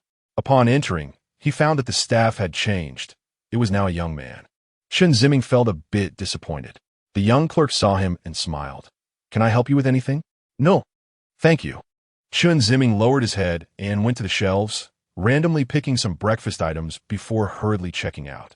Leaving the convenience store, he saw a man and a woman approaching from a distance. The man had long hair tied back, and the woman was wearing a t-shirt and jeans. These two looked very familiar. Chen Ziming squinted his eyes, feeling a surge of tension. That man was the one who had drugged him. Chen Ziming's heart raced. As the two were about to walk past him, fortunately, they were engrossed in conversation and did not notice him. Chen Ziming quickly turned around to face the convenience store. At that moment, he heard the sound of their laughter behind him. "Can I come to your school to see you?" It was the man's voice, flippant and ambiguous. Sure, you're really beautiful." When Chen Ziming heard this, he stopped listening and didn't hear any more conversation or footsteps. Had they walked away? He turned back to look and saw the two embracing and kissing passionately. Chen Ziming's face turned red instantly, and he hurriedly turned back. He had been standing at the door, and the young clerk, thinking he needed something, curiously walked out. "Sir, you have." Just as he reached the door, the clerk's face also turned red, and he turned back into the store. After the kiss, the couple left. Chen Ziming saw this scene through the reflection in the glass door and finally breathed a sigh of relief. The earlier scene had left him a bit dazed. Once he calmed down, he recalled that the girl seemed to be from their school. He had seen her one night while having dinner at a restaurant outside the school. She worked there as a waitress, and her classmates had called her to eat together. The reason he remembered her so vividly was that she had an innocent and honest appearance, but had been standing outside the restaurant smoking alone that night. Chen Ziming was unclear about why these two were together, and he didn't want to think about it. It was a holiday today, with no classes or other entertainment. Perhaps he could go shoot some hoops at the nearby basketball court. He was known as a basketball expert in high school. However, since that incident, he rarely played basketball anymore. At most, he would shoot hoops alone when no one was around. With that thought, Chen Ziming returned the general to the apartment, had breakfast, and went straight to the basketball court. Wu Gu stood in front of a vegetable stall. The vendor was a woman who looked to be around 50. "Madam, do you have any light dishes? I want to buy some." The woman, seeing a strong young man, was in a good mood and smiled as she replied, "Yes, of course." We have all kinds of vegetables. You can choose. It's quite complete, but I want something lighter. Do you have such vegetables? The woman was momentarily taken aback. What did light dishes even mean? Light? What kind of vegetables do you want? Oh, I see, sister. I have a patient at home, and the doctor said to prepare some light meals. But I rarely cook, so I don't know what to make. You're the expert on vegetables, so I wanted to ask you for advice. Wu Ge spoke very humbly, calling her sister and elevating her to the status of an expert. The vendor's face lit up. Oh, you should have said so earlier. We have some. I'll pick them for you. Just wait inside. Thank you, sister. With that, Wu Ge entered the vegetable shed. The woman picked out a bunch of leafy greens for Wu Ge, including bok choy, baby cabbage, Chinese cabbage, and lettuce, filling a large bag. How about these? The woman said excitedly. Wu Ge looked at them. He actually didn't know what these vegetables were. He usually ate what Wang Yuqi cooked or ordered takeout. These are fine. Your selections can't be wrong. All right, I'll weigh them for you. Oh, by the way, do you have the lightest vegetables? The question caught the vendor off guard. The lightest? Vu Yinu did. The vendor pondered for a moment. The lightest, she muttered as she searched. Suddenly, her expression brightened, and she exclaimed, I have it. This is the lightest and also the best for cooling. With that, she waved 2 bitter melons in front of Wu Ge. Since she said this was the lightest, Wu Ge took her word for it and smiled, asking her to pack it up. After paying, Wu Ge left the market. He looked at the bag filled with green vegetables, and a sense of joy welled up in him. He swung the bag as he made his way back home. Upon entering, he saw Cheng Feng, looking disheveled, coming towards him in slippers. He waved at Cheng Feng with a smile. Captain Wu, don't order takeout for lunch. I have something delicious. Cheng Feng's eyes lit up at the mention of food, and he became excited. Really? Of course. You're in for a treat. With that, Wu Ge cheerfully headed into the kitchen. Cheng Feng didn't understand, but since there was good food, he was naturally happy. He went to the bathroom and then returned to his workstation, burying himself in calculations, his leg constantly bouncing. After a while, the sound of Wu Ge humming a little tune drifted out from the kitchen. Chapter 10 Teacher's Warning after the Mid-Autumn Festival in the classroom. This class is the instructor S International Trade Practice. Yang Jing is a star lecturer in her 40s. At this moment, she is giving a multimedia presentation on trade terms. Just discussing CIF. Yang Jing glanced down at the students and noticed one sitting by the window in the middle of the classroom with his head down, sleeping. This made her quite angry. Yang Jing paused the PPT that was playing and came down from the podium to the sleeping student's desk. Other students turned to look. Get up, stop sleeping. Yang Jing pushed the person's shoulder. The person stirred. Yang Jing pushed again a couple of times. Only then did he slowly raise his head, bleary-eyed, with bloodshot pupils. Chen Ziming, do you think you can just flunk this course? Seeing it was the instructor, Chen Ziming's face turned red and he lowered his head in silence. Yang Jing snorted coldly and returned to the podium to continue her lecture. A few students below began to whisper. Hey, I think Chen Ziming is done for this time. Just wait for him to fail. Yeah, Yang Jing is Betty. Loves to make things difficult for people. If you upset her, it's not good. Let him be arrogant. He won't be this time. The 3 whispered, and Zhang Sheng, sitting nearby, smirked and glared at Chen Ziming. After class, the students filed out. Yang Jing was also about to leave the classroom, but suddenly turned around at the door. Chen Ziming, stay behind. Saying this, she stood at the door. Hearing that Yang Jing was going to reprimand Chen Ziming alone, the others couldn't help but snicker. After all the students left, Yang Jing closed the door and walked over to Chen Ziming in her high heels. Chen Ziming, what's going on with you? Why do you fall asleep as soon as you attend my class? Chen Ziming stood up, looking down and not daring to meet Yang Jing's gaze.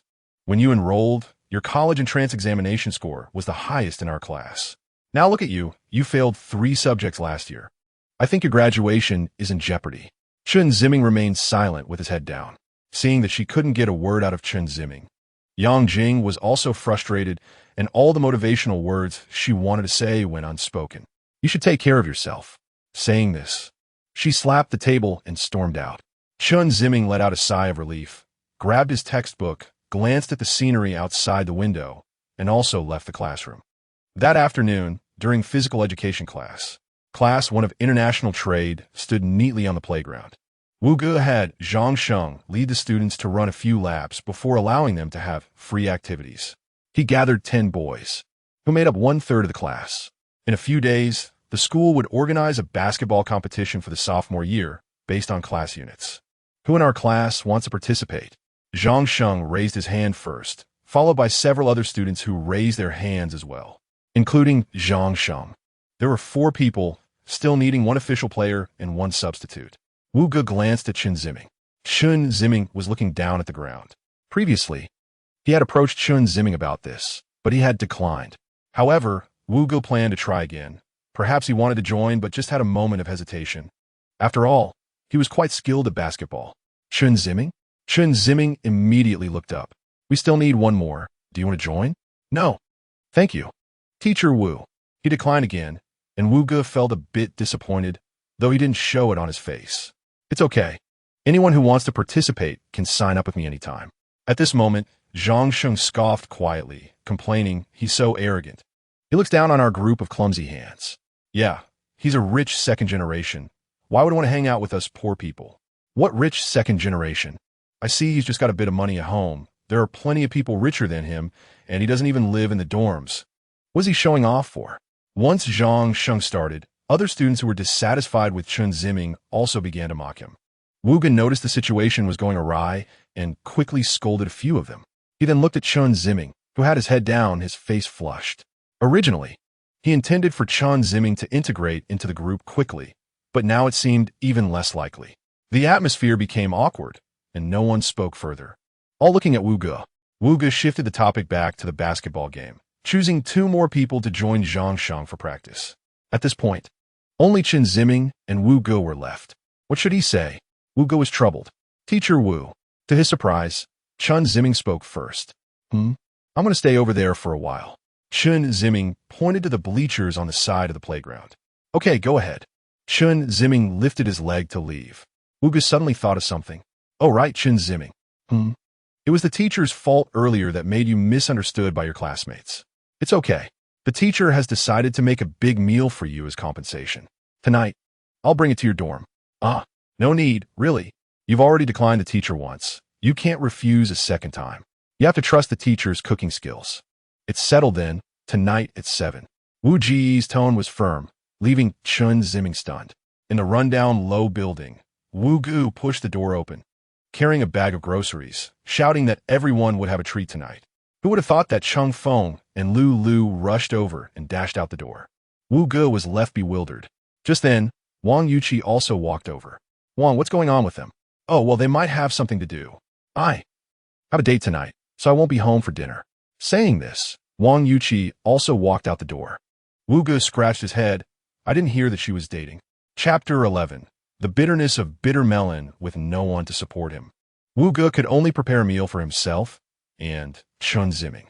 He stir-fried a few dishes of green vegetables and made a cold dish of bitter melon, placing them in a lunchbox. After tidying up, he checked the time. It was 6:30. There was plenty of time to get to Chen Ziming's apartment. Wu Ge exited the kitchen and passed through the living room, noticing that the television was on. Since no one was home to watch it, he intended to turn it off. However, a scene on the news channel caught his attention, making it impossible for him to switch it off. It was a financial news segment covering a press conference. A group of reporters surrounded a middle-aged man wearing gold-framed glasses, eagerly vying to ask questions. Wu Ge tossed the lunchbox onto the coffee table and stared at the television. It was reported that Super Energy Communications had acquired 20% of the shares of Yidong and Liandong, making them the largest shareholder of both companies. In fact, Super Energy Communications had monopolized the entire telecommunications market. Mr. Chen Xiong, what is your view on this matter? Chen Xiong smiled and spoke into the microphone. Super Energy Communications has never been a monopolistic enterprise. It is not now, nor will it ever be. I'm sorry, Mr. Chen, but the reality is that Super Energy Communications has become dominant. What do you think about the pricing of telecommunications services in the future? The core of Super Energy Communications is to provide the most convenient services for our users. We will not change our original intention. Thank you. Next question. A reporter attempted to continue asking, but was interrupted by another. Hello, Mr. Chen. I am a reporter from Financial World. I have heard that Super Energy Communications plans to establish 3 subsidiaries overseas in a month. Is the focus of future development going to be internationalization? Internationalization is a major trend for the future of large enterprises, and Super Energy Communications is no exception. Next, Chen Xiong looked at the audience and pointed to a reporter who had raised his hand. Hello, Mr. Chen.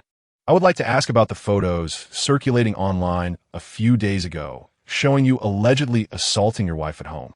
Is there any truth to this? Chen Xiong's expression changed instantly, and the audience erupted in gasps. Some eager reporters were waiting to see him make a fool of himself. After a moment of silence, Chen Xiong slowly replied, "It's fake." The reporter seemed unsatisfied with the response and attempted to press further, but was cut off by Chen Xiong. Following this, the reporters posed several questions regarding the company's financial status and the upgrades of super energy moments, to which Chen Xiong answered fluently. Ultimately, the press conference concluded, albeit with a small, unpleasant incident. Watching this, Wu Ji's face darkened. Did Super Energy Communications really have no solvents? If not, how did their super-powered electromagnetic waves come about? Could it truly be due to a technological breakthrough? If that's the case, how could such a small telecommunications company achieve such success in a short time? With just a few third-rate scientists? Wu Gu inadvertently glanced at the time in the upper right corner of the television and was shocked to find it was already 7:30. He shouted, "Grab the lunchbox," and rushed out of the house. It was already dark outside. He quickly hailed a taxi. As soon as he got in, he urgently shouted, "Faster, faster," as if there were some urgent matter at hand.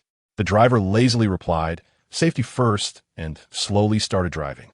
Not long after, they hit traffic. Wu Gu was sweating profusely. Not caring about being noticed, he paid the fare, jumped out of the car, and switched to high-speed mode, sprinting away at a speed barely discernible to the naked eye.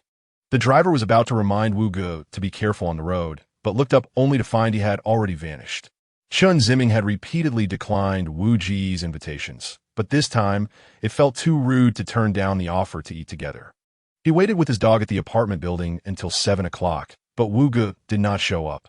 Lacking Wu Ji's phone number, he had no way to contact him. After waiting another 10 minutes with still no sign of him, Chen Ziming thought Wu Gu might have something to do and decided to check a convenience store for dinner. As he entered the store, Chen Ziming noticed 3 men in black sportswear walking in ahead of him. The 3 men were of varying heights, with the tallest looking around 1.80 meters. The shortest being a bit chubby at about 1.60 meters, and the middle one, neither tall nor short, had green hair. He left his dog at the door and stepped inside, spotting the same sweet girl at the cash register from that night. She was just looking at him. They exchanged smiles. Chen Ziming went to the shelf area to grab a pack of instant noodles. Suddenly, a scream pierced the air. Curious, he looked over and was shocked to see 2 men in black holding a girl by the neck, dragging her towards the cash register. He rushed forward, wanting to rescue her, but was unexpectedly punched in the face by the tall man, knocking him to the ground.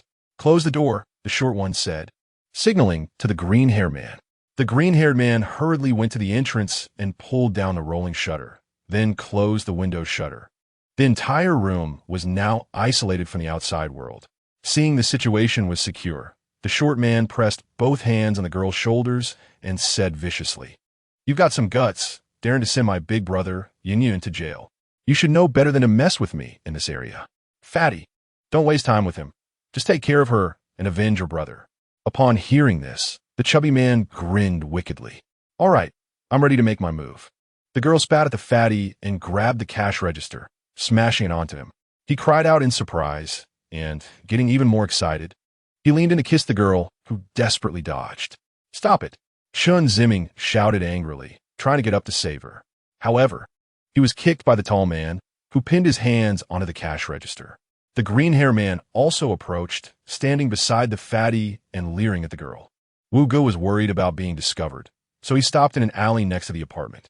He took a look around and sighed in relief, glad that no one was around. He tidied his disheveled hair and clothes and walked out of the alley towards the apartment. Chen Ziming was not there. Wu Gu thought perhaps he had been late for too long, and Chen Ziming had become anxious and left. He had Chen Ziming's phone number and intended to call him. but suddenly noticed a small brown cat scratching at the rolling shutter of a closed convenience store. Upon closer inspection, he found it looked very much like Chen Ziming's cat. Lost, Wu Gu approached the brown cat and was about to bend down to pick it up when a loud crash came from inside. Following that was a woman's piercing scream. Curious, Wu Gu pressed his ear against the rolling shutter to listen.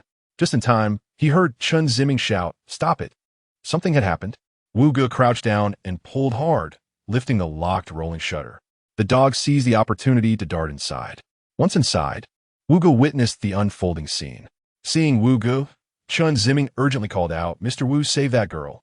The three thugs, upon hearing this, realized that this boy was an acquaintance and decided to deal with him as well. The fatty signaled to the green-haired man, who understood and approached Wu Gu. "There's a path to heaven, but you won't take it. You come to hell without an invitation, huh?" As he spoke, the green-haired man pulled out a small knife and waved it at Wu Gu. Wu Gu snatched the knife away, snapping it in half and returning the pieces to the green-haired man. The speed was too quick. By the time the green-haired man realized what had happened, he was left holding 2 pieces of a broken knife. Regaining his composure, the green-haired man shouted and charged at Wu Gu, only to be met with a slap that knocked him to the ground. Seeing his companion fall, the tall man released Chen Ziming and drew a shiny half-meter-long machete from his waist, charging at Wu Gu. Wu Gu seized the opportunity to snatch it away, breaking it in half and returning the pieces to the tall man. The tall man was momentarily stunned. He suddenly shouted, raising a broken knife to strike. Wu Gu kicked up his foot and hit him in the groin. The tall guy covered his crotch and fell beside the green-haired one. Losing 2 key members in a row made the chubby guy feel weak and tremble inside. At that moment, the girl slapped the chubby guy hard, making him dizzy. Chen Ziming then reached out his foot to trip him, and the chubby guy fell dumbly next to his 2 companions. Wu Gu immediately gave Chen Ziming a thumbs up. "Nice skills." Chen Ziming smiled slightly. The girl called the police. When the police arrived, the girl provided the video footage. The police escorted the 3 thugs out of the convenience store. "It's you again, handsome. Thank you this time. By the way, is this your teacher?" The girl asked with a smile. He's our PE teacher." "Thank you so much." The girl bowed to Wu Gu. "By the way, you just—" "Oh, I practice disarming techniques." Wu Gu clasped his hands together and demonstrated a disarming pose. The girl smiled. Wu Gu and Chen Ziming helped the girl tidy up the messy cash register and nearby goods before leaving. Before they left, the girl gave the 2 boxes of chocolates as a thank you. Once outside, Wu Gu handed Chen Ziming a plastic bag. "What's this?" "It's a light dinner prepared by the teacher." "Thank you, teacher." Chen Ziming took it. As they spoke, they had already arrived at the apartment entrance. Wu Gu leaned against the door glass and said earnestly, "Chen, remember to eat on time in the future. And you should eat more light meals. Avoid greasy food so that your body stays healthy. When you're healthy, you'll naturally be happy every day." Chen Ziming was both surprised and touched by Wu Ji's concern. He smiled shyly. "Thank you, Teacher Wu." "You're welcome. Remember, you must eat light meals and go to bed on time." "Okay, all right. The teacher has no other matters. So go back early to eat and rest." Saying that, Wu Gu stepped down the stairs. "Goodbye, Teacher Wu." Chen Ziming waved to Wu Gu. Wu Gu waved back and turned to leave. Having helped the convenience store girl receive her chocolates and experienced his teacher's concern, Chen Ziming felt warm inside. He happily returned to his residence and placed a lunchbox on his desk. When he opened the lid, the green dish surprised Chen Ziming. "This is too bland." However, this was the teacher's good intention, and he absolutely couldn't let it go to waste. Chen Ziming sat down, picked up his chopsticks, and placed a piece of bitter melon in front of him. He couldn't help but think of Wu Ji's advice about diet and sleep, and the caring look Wu Gu gave him when he waved goodbye. Chen Ziming's eyes instantly became moist. Holding back tears, he ate the piece of bitter melon and chewed hard. Suddenly, it felt like an electric shock. His body shivered, and tears flowed even more. Chapter 12 plan unfolding that night. In the conference room, Wang Yuqi convened an emergency meeting due to instructions from her superiors. Ru Yi, Liu, and Cheng Feng sat next to each other around a round table, while Wang Yuqi stood across from them, speaking. "Since our task hasn't made any progress, the higher-ups want us to speed up the process. Therefore, I've decided to launch a multifaceted plan. Great. It's about time. Lulu leaned back in her chair and said proudly. Don't say it like that, Lulu. One can also think about our safety. Chung Feng responded. Chung Feng, have you grown fond of this cursed place? I can't wait to finish the plan and go home. Chung Feng said non-committally. How's it going with Chen Ziming? Wang Yuqi asked. I invited him to participate in the campus basketball game, but he turned me down twice, Wu Gu replied. Well, if we can't get Chen Ziming on board, we might as well give up, Wang Yuqi said, feeling a sense of heaviness in her heart. Wu Gu immediately suggested. Should we try again? There might be a breakthrough. I don't think it's necessary. Let me talk about my plan, Wang Yuqi said, looking around at the three of them. Chung Feng will infiltrate the internal network of supercommunication as an employee and steal information about the solvent. She glanced at Chung Feng as she spoke. Okay, no problem, but Chung Feng hesitated. I'll have Lulu help you forge a diploma, Wang Yuqi reassured him. Chung Feng let out a sigh of relief. Lulu rolled her eyes and said, You always assign these little tasks to me. You're the most well-connected among us. Only you can do it, Wang Yuqi said flatly. But her words flattered Lulu. Hearing that she was the only one who could help, Lulu felt pleased. All right. Lulu, besides this task, there's one more thing I need you to do. Go ahead. I've learned that Chen Xiong has a confidant named Sun Ming. He's the executive president of Supercommunication and oversees all company affairs. I need you to get close to him and gather information about the solvent. Is he male or female? Lulu asked. Stop wasting time. Lulu shrugged. What about the gas situation? Wang Yuqi inquired. There's no progress. Then let's put that on hold and shift our focus to entering the company. Chung Feng nodded. After assigning tasks to Chung Feng and Lulu, Wang Yuqi mentioned some precautions for executing the tasks and reminded everyone to protect themselves before letting the three leave. Wu Gu, not assign any tasks, felt puzzled and stayed by the door. When Wang Yuqi came out, Wu Gu approached her. He intended to ask about his arrangement, but before he could speak, Wang Yuqi took the initiative. Captain Wu, you've been busy with Chen Ziming lately, and I'm worried you might be overworked. So, I want you to take a break. I won't assign you any tasks for now.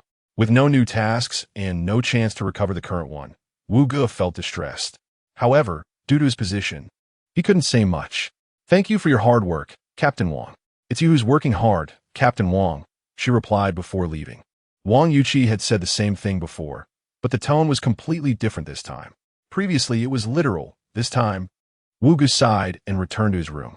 The next day was the first day of the basketball game, and he had to resign from his position with the vice president. The following afternoon, in the indoor basketball court, an intense game was underway. The two teams were Wu Ji's International Trade Class 1 and the neighboring Communication Class 1. The game had been going on for nearly 40 minutes and had entered the fourth quarter.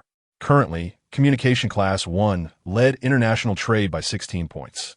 Zhang Sheng, the main scorer for International Trade, could only run a couple of steps before needing to rest, and the other players were also gasping for breath. Given the current trend, Communication's victory was a foregone conclusion. The cheerleaders from Communication Class 1, composed of female students, were overjoyed, dancing cheerfully on the sidelines while chanting Communication will win. On the other hand, the students from International Trade, trailing by a large margin, were in low spirits. Occasionally, a few frustrated ones tried to drown out the cheers of the Communication cheerleaders, but their voices grew hoarse with little effect. Wu Gu felt unhappy about the class losing. But what troubled him even more was that he had already resigned from his position with the vice president and would not be returning to Nanjing University to teach. This was essentially his last class. Although being a teacher was not his goal, he had developed some feelings after spending time with the students. It was impossible to say he could leave without any attachments. Back on the court, Zhang Sheng had the ball and was running towards the opponent's half. When he reached the two-point line and jumped for a shot, his movements were slow due to exhaustion, and the opposing player blocked him, causing Zhang Sheng to fall to the ground. The referee blew the whistle to pause the game. Wu Gu and the other players rushed to Zhang Sheng's side. Zhang Sheng waved his hand and stood up. I'm fine. I just lost my balance and fell. Take a break on the sidelines. Let the substitutes come in, Wu Gu said, helping Zhang Sheng to a bench on the side. The substitute was someone who couldn't play basketball at all, barely able to dribble, and could only help pass the ball and block people. Moreover, Zhang Sheng was the main scorer for International Trade, and with him off the court, it would be even harder to score. In just 2 minutes, Communication scored 3 consecutive baskets, splitting the international trade score. The game went from 32-48 to 32-54, with a 22-point gap. The players from international trade and the cheerleaders on the sidelines were all dejected. There were 8 minutes left in the game. In reality, the outcome had already been decided. The Communication cheerleaders excitedly brought over a large box of energy drinks and snacks, ready to celebrate their victory at any moment. Wu Ji's face was dark as he watched the game. He thought to himself that his campus life would end with this defeat. He felt a heaviness in his chest and turned to step outside the venue for some fresh air. Looking at the familiar campus environment, Wu Ge was filled with mixed emotions. He thought of Chen Ziming and his familiar classmates, feeling a moment of nostalgia. Wu Ge realized this was not good. He slapped his palm, warning himself, "Come on, I'm not here to live a college life or make friends with Chen Ziming. I'm here to carry out mission." Even if he truly entered Chen Ziming's heart and became a confidant, he would eventually learn the truth, and at that point, he would probably hate himself. Ending it here would be just fine. He leaned against the venue, staring blankly at the sky. Before long, a wave of cheers erupted from inside the venue. Did Communication score again? They're already leading by so much. Is it necessary to be this excited? Soon, another round of cheers followed. Wait, that doesn't sound like Communication's cheer. Wu was a bit surprised. He hurriedly turned back to the venue. Not far away, the cheerleaders from international trade were raising their hands in celebration. Wu Ge felt a surge of excitement, his heart racing. As he approached, the cheers became even louder in his ears. He shifted his gaze to the basketball court and saw a slender boy with long hair covering his ears, leaping gracefully in the air and making a clean 2-point shot. With the ball going in, the cheers from international trade echoed throughout the venue. Wu Ji's shoulders trembled slightly, and his eyes curved into a crescent moon. He slowly took out his phone and sent Lulu a message. "I need you to help me find 2 more women." Chapter 13. Everyone is waiting for you to eat the small restaurant opposite Xijing University. Wu Ge booked a private room, planning to treat his classmates to a meal to celebrate their first victory. However, the main purpose was to take this opportunity to ease the relationship between Chen Ziming and his classmates. He arrived at the private room first. Xingyue Restaurant. Wu Ge sent messages to Zhang Sheng and Chen Ziming, informing them of the location. As for the celebration dinner, Wu Ge had already announced it to everyone after the match. Everyone present must come tonight. Everyone was very happy, especially the female cheerleaders, who were even more excited than the players, despite not being the ones who won the game. However, there were 2 people who were not in a good mood. One was Zhang Sheng. The other was Chen Ziming. He seemed to want to say something, but was patted on the shoulder by Wu Ge, who urged him to come tonight. Chen Ziming remained non-committal, which made Wu Ge feel uneasy. He wasn't sure if Chen Ziming would show up. If he didn't come, the dinner tonight would be in vain. After sending the messages, Wu Ge stood silently at the dining table, lost in thought. The door opened, and a waiter came in with the menu. "Sir, here is the menu for you. Please take a look." Wu Ge politely replied with a thank you, and the waiter left the private room, closing the door behind him. With nothing to do, Wu Ge casually opened the menu and flipped through it. The first pages were cold dishes, the middle featured greasy dishes like chicken, duck, and fish, and the last section had fried rice and drinks. After browsing, Wu Ge was only interested in the first few pages, as they matched his understanding of Chen Ziming's dietary preferences. Cold bitter melon, pickled peanuts, vinegar, stir-fried cabbage. Wu Ge read out the names of the dishes. Creak! The door opened again. A burst of lively female voices filled the room. "Mr. Wu, we're here." The female classmates shouted in unison. Their voices were harmonious and sweet, instantly lifting anyone's spirits. Wu Ge smiled and pointed to the empty seats around the round table. "Everyone find a seat and sit down casually." There were 5 girls, all cheerleaders. They laughed and sat together. Girls love gossiping when they're together. 3 women make a play. As soon as they sat down, the girls started gossiping. "Mr. Wu, are you married? Mr. Wu, you're so handsome. Your wife must be especially pretty. Mr. Wu, do you have kids yet?" Wu Ge felt a bit overwhelmed by the questions. He regretted not bringing the boys along. He forced a smile and carefully answered the girls' inquiries. Unexpectedly, the girls became more excited and began asking about personal matters. Wu Ge bitterly smiled, wishing Lu were here. Soon, a sound of footsteps echoed outside, approaching this way. The sound got closer and closer. Creak, the door opened, and a boy's head poked in. Thank goodness, you guys finally made it. Wu Ge sighed in relief. The newcomer was a boy from class 1 of international trade. The girls squealed. The boys entered, greeted Wu Ge, and found their seats. Some with thick skin cheekily squeezed next to the girls. When classmates gather, they love to joke and play matchmaker. Which boy looks at which girl? Which girl looks at which boy? And which couples are sitting next to each other become their targets for teasing. Some are thick-skinned, pushing their luck, wanting to really pair up with someone. Others are thin-skinned, immediately blushing when teased. Watching these playful and innocent students, Wu Ge felt genuinely happy and relaxed. However, there was still one issue unresolved: Chen Ziming.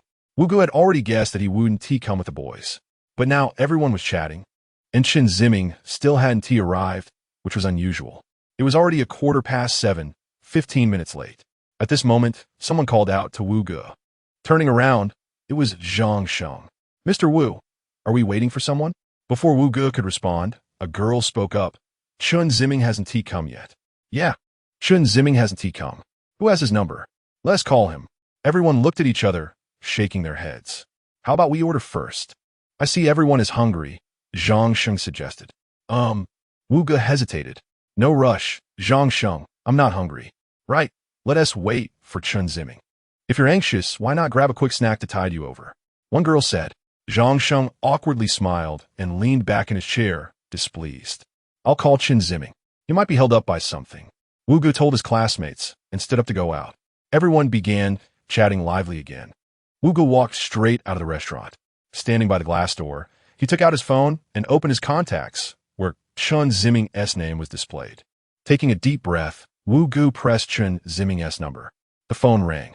Beep, beep, beep. Wu Ge paced back and forth. Beep, beep. Could it be that he forgot his phone? Beep, beep. Hello. The call connected. Wu Ge steadied his mind. Chen, is that you? There was a moment of silence on the other end. Mr. Wu. Yes, it's me, Wu Ge. Where are you right now? I'm at home. At home? So you really didn't tea-come? Wu Ge pursed his lips. Is there something holding you up? Tonight is our class's celebration dinner, and everyone is eagerly waiting for you. You're the last one missing. Mr. Wu, I'm sorry I can't go, but I'm embarrassed to tell you. I'm really sorry. It's okay. But is there a reason? No reason, I just can't go. Chun, is there something troubling you? Before Wu Ge could finish, a clear female voice came through. Chen Ziming, hurry up. Everyone is waiting for you. Yeah, everyone is waiting for you. That girl Xiaoing said you're really handsome and you play basketball well. She has got a crush on you and wants to be friends. She is too shy to say it, so she asked us to tell you.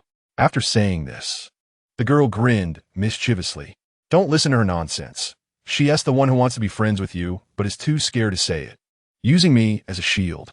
Chen Ziming, hurry up. Tonight you might just find yourself in a relationship.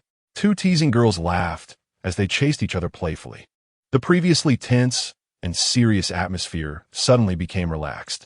At this moment, a mature girl leaned closer to Wu Ge's phone and softly said, Ziming, what are you doing? Everyone is waiting for you. If you have nothing going on, hurry over. You've contributed a lot to our class's honor this time. You must be here as the star of the night. After the girl finished speaking, there was silence on the other end. Thank you. But I have something to do tonight. It's not convenient. I really appreciate it. Chun. Wu Ge intended to follow up on the girl's words and persuade him. Mr. Wu, thank you all, but I really can't go. I'm very sorry. With that, the call was hung up. Chun, disconnected. Oh dear, why is Chen Ziming so shy? A girl complained. Everyone exchanged glances, remaining silent. Mr. Wu? A girl looked at Wu Ge. How about we go in first? Everyone can start eating, and I'll go talk to Chen Ziming later. With that, Wu Ge turned to head back to the restaurant. At this moment, 6 boys walked out of the restaurant, led by Zhang Sheng. Mr. Wu, how did it go? Zhang Sheng asked. Chen Ziming felt it was inconvenient, so he suggested to eat together another day. Zhang Sheng, suppressing his inner joy, pretended to speak softly, saying, no problem. Originally, everyone planned to go home, but another boy laughed and stopped everyone. Chen Ziming is a strange person. He is timid and doesn't dare or feel embarrassed to play with everyone. We can take the initiative. How do we take the initiative? Everyone asked in confusion. I know where his apartment is. We can all go to the bottom of his apartment building and shout his name. I don't believe he won't come out. Is this method okay? A girl asked. I think it's fine. Wu Ge smiled, revealing his small white teeth. He gave a boy a thumbs up. Then let's set off. Everyone nodded in agreement. Only Zhang Sheng, feeling gloomy, perfunctorily chimed in. The boy and Wu Ge led the way, and the group left the restaurant in a grand manner, leaving the waitstaff inside puzzled. They didn't even order food and just left. After making a phone call, Chen Ziming felt both guilty and nervous. He lay on his bed, staring blankly at the ceiling. Thoughts flashed through his mind one after another. Apologize to Teacher Wu. Tell everyone he is willing to go and set off now. Explain to everyone that he felt embarrassed to go, not because he looked down on them or disliked them. Commit suicide. Thoughts came in a rush, swirling in his mind like a revolving lantern, making his head buzz. He suppressed his voice and shouted, pounding the mattress as he stood up. He breathed heavily, looking at the ground, where the carpet patterns resembled the faces of evil spirits. He rubbed his face, continuing up to the top of his head. He clenched his teeth and knocked on his head, feeling a comfortable pain. He slowly relaxed his fingers and bowed his head. He let out a long sigh, blinked hard, and walked toward the bathroom. Chen Ziming turned on the faucet, and cold water sprayed out. He cupped his hands and splashed water on his face. He looked in the mirror, seeing his flushed face. Then, he cupped his hands again and splashed more water on his face until he calmed down. Chen Ziming's breathing gradually steadied. He wiped his face, looked in the mirror, and returned to the bedroom. He sat quietly on the bed for a while. Gurgle. His stomach suddenly growled. Chen Ziming looked at his phone. It was almost 8 o'clock. He glanced at the general eating cat food. He planned to go downstairs to buy something to eat. He got dressed, went out, and entered the elevator. Ding dong, the elevator arrived at the first floor. It was now the time for residents to return home after dinner, and there were a few residents coming back at the apartment entrance. Chen Ziming brushed past them. He walked all the way to outside the apartment. Standing at the entrance, he looked at the convenience store next door. Instant noodles it is. With that thought, Chen Ziming stepped down the stairs. 1 step, 2 steps, 3 steps. He reached the 5th step. At that moment, a loud voice came from behind. Chen Ziming. Someone called his name? Chen Ziming slowly turned his head. When he saw the scene before him, he was stunned. Chapter 14, Pre-Match Practice in Physical Education Class. Zhang Sheng led everyone to run a few laps, and Wu Ge then dismissed them for free activity. 10 boys were called to the basketball court by Wu Ge. Tomorrow's opponent is from the computer science department. They have a lot of boys, and a few of them are quite tall, which makes them difficult to handle. Next, everyone needs to prepare for tomorrow's match. So today, we will have a simple training session on the court and play a game. The players nodded in agreement. Zhang Sheng, Chen Ziming, and the 3 of you will form one team. The remaining 5 will form another team, and we will play half a court to conserve energy. Since yesterday, when Chen Ziming was surrounded by everyone for dinner, he was successfully persuaded to participate in the following matches. Wu Ge was very happy about this. He also resolved the issue regarding his resignation from the vice principal position with Lu. He returned to his position as the physical education teacher for Class 1 of International Trade. The players took their positions on the court, and Wu Ge stepped into the middle, tossing the ball into the air, prompting both teams to scramble for it. Zhang Sheng had the best jump at 187 meters tall. He easily grabbed the ball. He looked back at the positions of the other players and quickly dribbled towards the basket for a beautiful layup, scoring. After the basket, Zhang Sheng glanced at Chen Ziming, as if to say, "Show me what you've got." The opposing team gained possession, and one player attempted a jump shot. Zhang Sheng interfered, and the ball didn't even touch the rim before falling. The ball landed near Chen Ziming, who stepped out of the 3-second zone, turned, and made a jump shot, scoring. Wu Ge immediately clapped his hands. Very good. Chen Ziming got applause for scoring, but when he scored himself, he remained silent. This infuriated Zhang Sheng. The ball returned to the opposing team, and Zhang Sheng spread his arms wide, blocking the ball handler, glaring at him. The opponent tried to break through Zhang Sheng's defense, zigzagging left and right, but Zhang Sheng locked him down tightly, not allowing him to escape his encirclement. With no choice, the player passed the ball. Just then, a player from Zhang Sheng's team intercepted it, but he was inaccurate with his shot and instinctively passed the ball to Chen Ziming. Seizing the moment when no one was guarding him, Chen Ziming shot from the spot, and the ball went in. The passing player approached Chen Ziming, smiling and giving him a high five. "Hey, pass me the ball next time," Zhang Sheng casually remarked, but his tone was filled with dissatisfaction. The player was momentarily taken aback and nodded in response. Zhang Sheng glanced at Chen Ziming again, and coincidentally, Chen Ziming looked back at him due to his earlier tone. They exchanged glances, and Chen Ziming felt embarrassed, quickly shifting his gaze away. Zhang Sheng squinted, feeling that he had won the silent stare down against Chen Ziming, which made him feel pleased. After playing for a while, since the main players were Zhang Sheng and Chen Ziming, and they were on the same team, the remaining players either couldn't play well or just pass the ball around. The entire game turned into a personal exhibition match for Zhang Sheng and Chen Ziming. At first, Chen Ziming was still taking shots, but as time went on, all the balls were grabbed by Zhang Sheng, who made a layup here and a long-distance jump shot there, stealing the spotlight. Wu Gu instinctively clapped his hands. Zhang Sheng was playing well. Hearing the teacher praise him, Zhang Sheng felt recognized, at least not worse than Chen Ziming. By this time, he was already sweating profusely, leaning on his knees, panting heavily, and smiling at Wu Gu. Wu Gu gave him a thumbs up. Zhang Sheng immediately got fired up. He turned around, shouted for his teammates to pass him the ball, and made another beautiful layup. After playing for a while, the score was no longer worth looking at. The score of Zhang Sheng and Chen Ziming's team was sky high, while the opposing team's score was almost underground. "Thank you for your hard work, everyone," Wu Gu said to the sweating players walking over. Wu Gu had a female student buy a box of mineral water, and he pointed to the box, telling everyone to take a bottle to quench their thirst. The players thanked Wu Gu and each took out water, some opening the bottles and drinking them in one go, while others poured water over their heads. Wu Gu laughed and advised, "Be careful not to catch a cold." "It's fine, Teacher Wu, I'm strong," one player joked, causing the others to laugh. Looking at Zhang Sheng, he took out a bottle of water, opened the cap, and was about to take a sip when he suddenly noticed that Chen Ziming hadn't taken any water. He slowly lowered the bottle from his mouth and glanced at Chen Ziming out of the corner of his eye. Wu Gu also noticed and walked over to Chen Ziming, pointing to the water box. "Chen, would you like some water to quench your thirst?" Chen Ziming waved his hand. "Thanks, Teacher Wu, but I'll go back to eat at noon."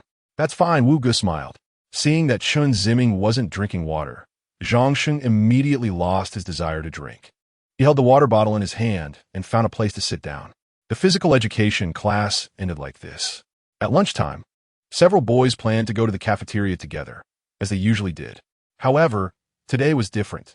They had an additional person they didn't usually interact with, Chen Ziming. One boy, not very tall, around 1.7 meters, with a buzz cut and big eyes, waved at Chen Ziming.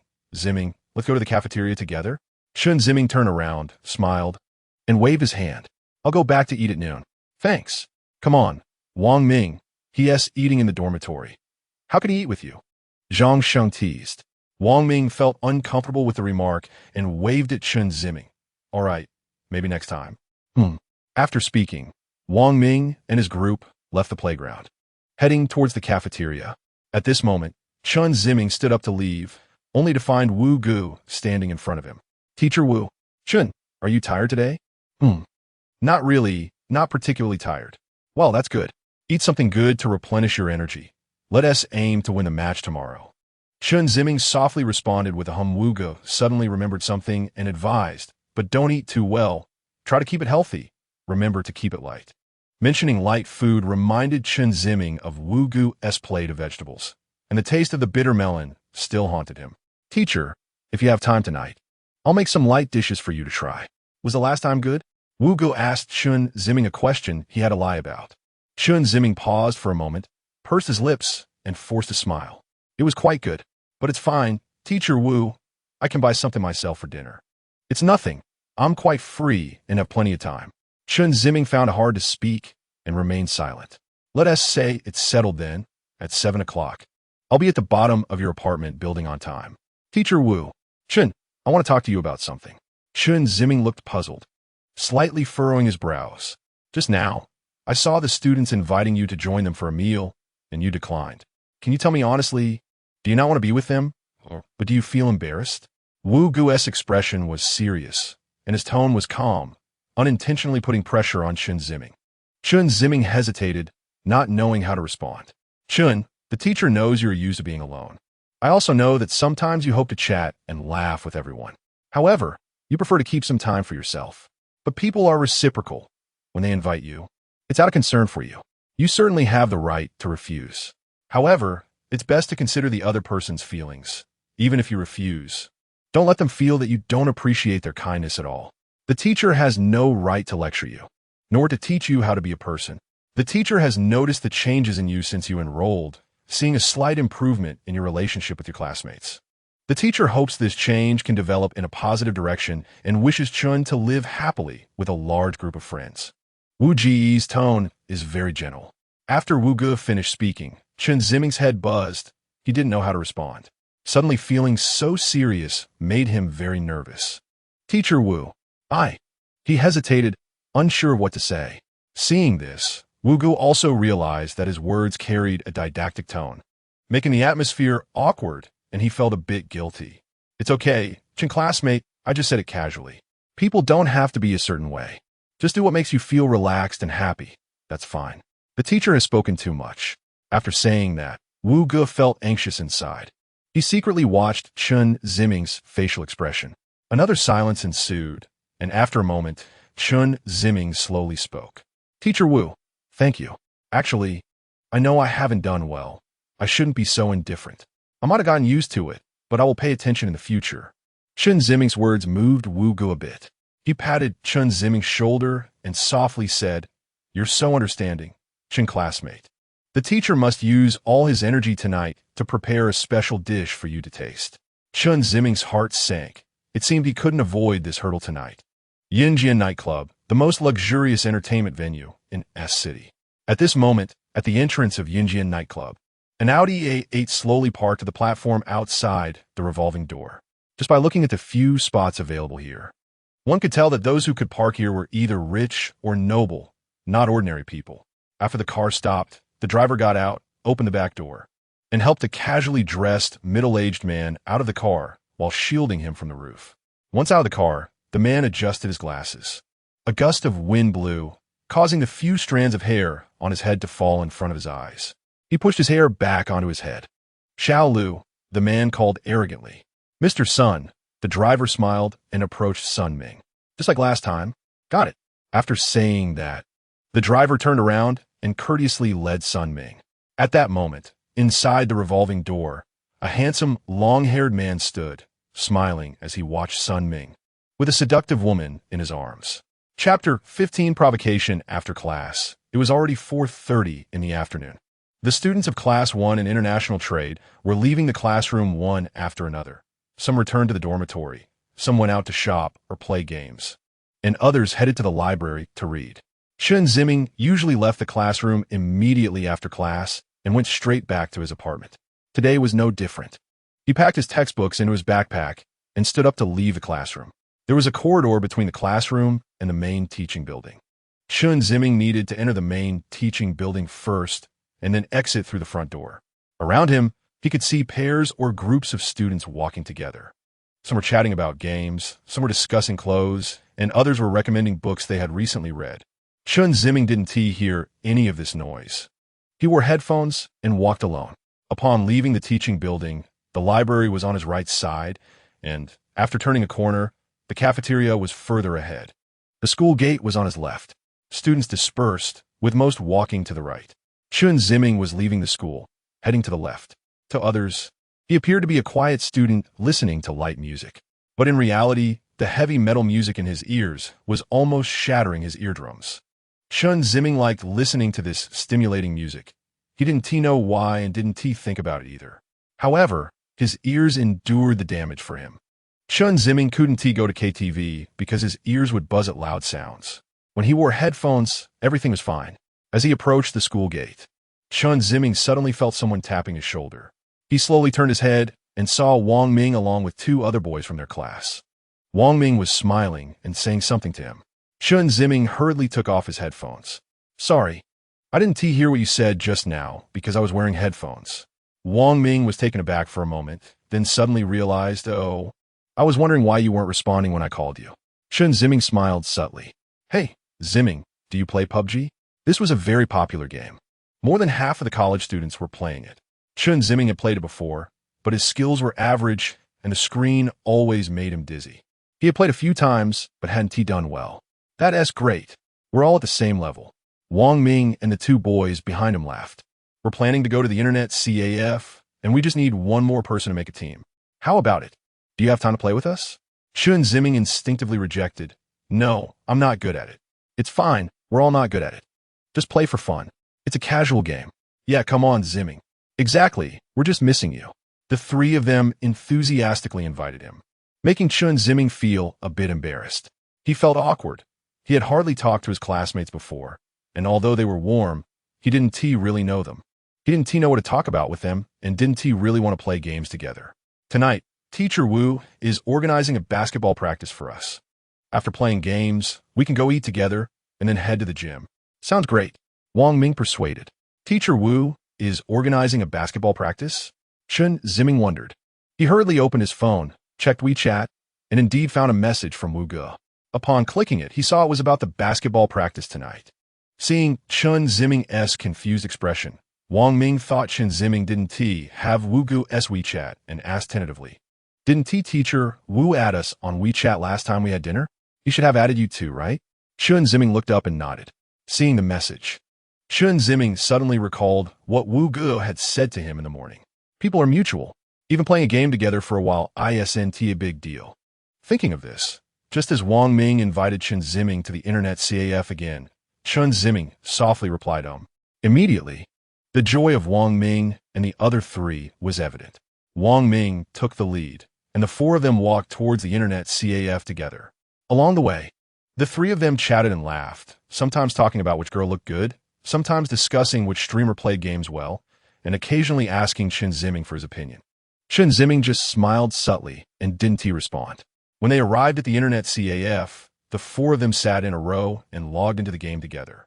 It was Chen Ziming's first time switching games with teammates beside him, and he felt a bit nervous, afraid of making mistakes or not playing well and being criticized by his teammates. Even if they didn't criticize him, he would still feel guilty and inferior. However, the more he felt this way, the worse he played. After landing in the game, they collected some gear and were getting ready to kill, but unexpectedly, Chen Ziming clicked wrong and fell off the vehicle. His teammates turned around to save him, but were ambushed by two enemies hiding in the grass, leading to their complete defeat. Although Wang Ming and the others didn't say anything, Chen Ziming felt bad inside. In the second round, Chen Ziming stood behind a vehicle shooting at enemies, but ended up blowing up the vehicle himself, causing the two teammates hiding behind it to die. And he ended up lying on the ground. Wang Ming came over to rescue him, but was also killed by enemies. After 2 rounds, Chen Ziming's palms were sweaty. Perhaps noticing Chen Ziming's tension, Wang Ming patted him on the shoulder. It's okay. I was like this when I first played too. Chen Ziming smiled awkwardly. Wang Ming didn't say anything, but the other two looked displeased, their faces serious. The atmosphere became tense. Chen Ziming's head buzzed, and he warned himself never to participate in such things again. It was too embarrassing. This thought lingered in Chen Ziming's mind, and he played even worse. After a few rounds, the other two exited the game one after another, opting to play something else. Only Wang Ming remained in the game. Get ready, Ziming, Wang Ming said with a smile. Chen Ziming pursed his lips, hesitating. I'll go buy some drinks. What do you all want? Wang Ming stood up. The other two asked for a bottle of cola, and when it came to Chen Ziming, he shook his head and said he didn't want anything. However, Wang Ming still bought a bottle of mineral water for Chen Ziming, opened the cap for him, and placed it in front of him. Have a sip. Thank you. Chen Ziming accepted it. The internet CAF was both stuffy and hot, and after losing consecutively in the game, everyone's mood was low. After drinking some beverages, their emotions stabilized. The two others returned to the game. The four of them started the next round. The characters entered the training ground, preparing to jump from the plane. Follow me, Wang Ming shouted. Chen Ziming clicked to follow. He then watched as the plane flew across the map. At that moment, Chen Ziming felt someone behind him. He turned around and happened to see 4 boys dressed as students. 2 were tall, and 2 were of medium height. One of the tall ones had an ear stud and curly brown hair. When Chen Ziming turned back, Wang Ming curiously looked back as well. Upon seeing them, he was taken aback. What a coincidence, running into you here. What are you doing? Playing PUBG? The tall boy with the ear stud said flirtatiously. Wang Ming replied with an and turned back to focus on the computer screen. The other two boys also glanced back, and one of them quietly asked Wang Ming, "Who is that?" "From the computer science department." "Aren't we competing against the computer science department tomorrow?" "Yeah, it's from their class." Chen Ziming overheard their conversation. These people behind him were the opponents for tomorrow's competition. When it was time to parachute, Wang Ming led Chen Ziming and the other two to a desolate corner, preparing for a wild battle. Chen Ziming jumped into a room, intending to pick up a gun, but happened to bump into another player who rushed in. The other player picked up the gun first and directly shot Chen Ziming, sending him to the lobby. Chen Ziming frowned.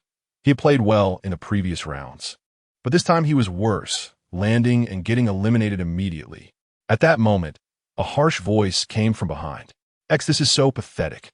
With this kind of skill, are you even playing PUBG? You must be looking for trouble, the ear stud guy mocked with a smile. The three boys behind him burst into laughter. Their flamboyant behavior drew the attention of nearby gamers, but when they saw the two tall guys, they dared not say a word. Chen Ziming remained silent, not wanting to pay them any mind. Wang Ming turned around and shot a glare. "Wang Liang, can we just play our game and you play yours?" Wang Liang made a face of disbelief towards his companions behind him. "Wow, am I being schooled here?" His companions shrugged. Wang Liang pretended to hold Wang Ming's shoulder apologetically. "I'm really sorry, I didn't mean to. It's just, you guys are so bad I couldn't help myself." As he spoke, he pinched Wang Ming's shoulder. Wang Ming yelped in pain. Seeing Wang Ming's miserable expression, Wang Liang felt even more smug. He quickly retracted his hand, feigning innocence. Sorry. My grip is just too strong.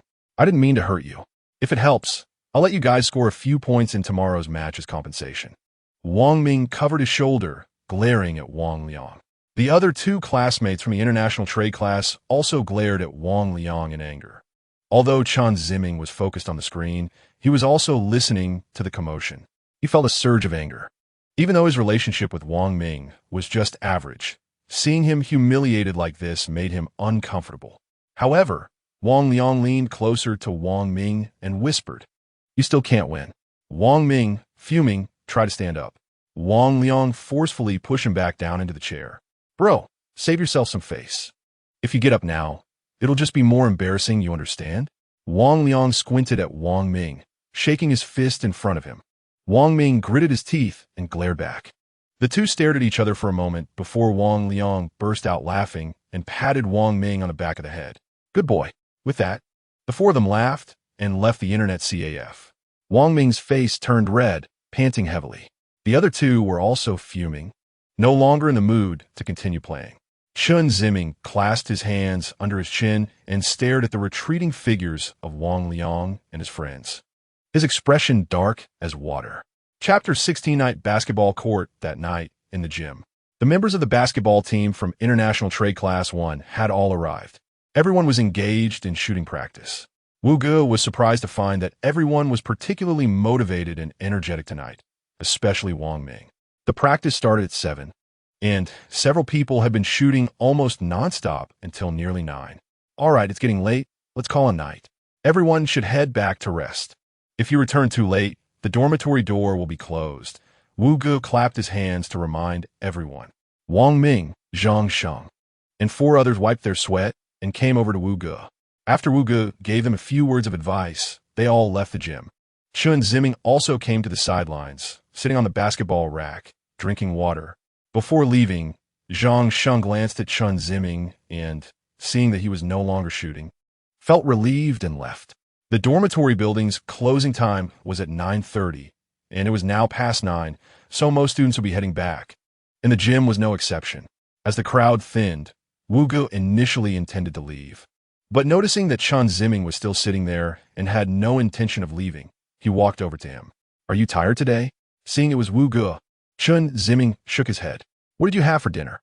He wanted to answer truthfully, but recalling Wu Ji's reminder to eat lightly, and thinking of the bitter melon and stir-fried greens, Chen Ziming deliberately avoided the question and replied vaguely, Light.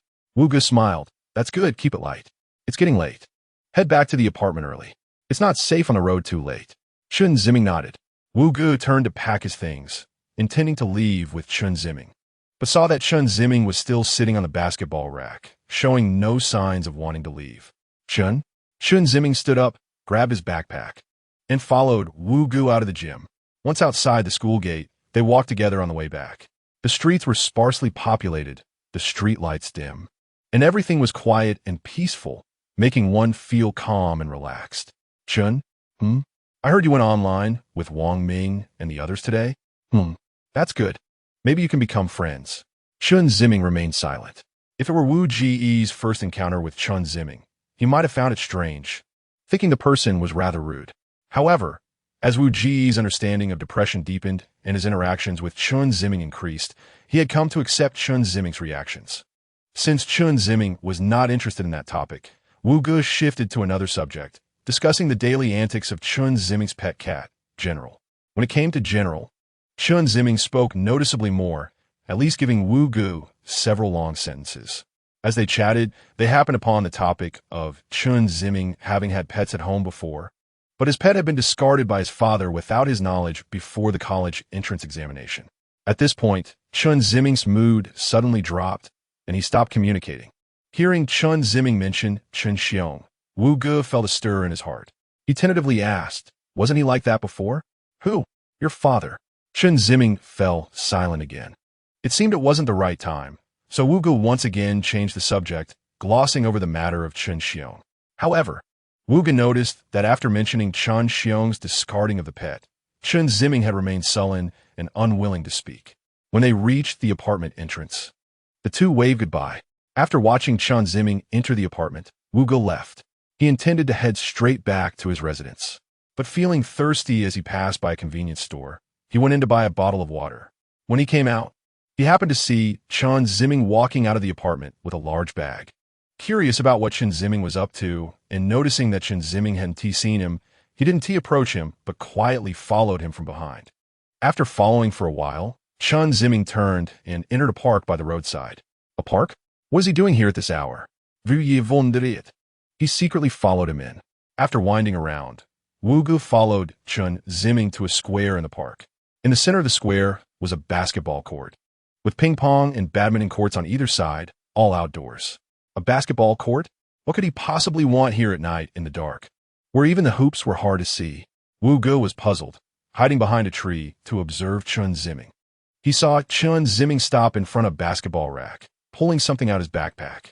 He placed the item on the ground, and suddenly, a bright light illuminated the surroundings. Wu Ge shrank his head back behind the tree. Chen Ziming set his backpack on the basketball rack, pulled out a basketball, bounced it a couple of times, and then entered the court to practice shooting.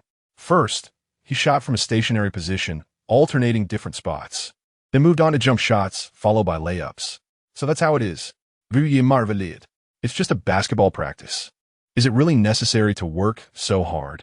Chen Ziming's actions made Wu Ge feel that he might not be as indifferent as he seemed, that he wasn't uninterested in everything. To be willing to put in such effort for the sake of collective honor is not something everyone can do. At that moment, Chen Ziming did not resemble the gloomy, aloof person who seemed untouched by the world. While Wu Ge was watching Chen Ziming, he was already drenched in sweat. Picking up the ball, shooting, jumping, landing, he had repeated this countless times.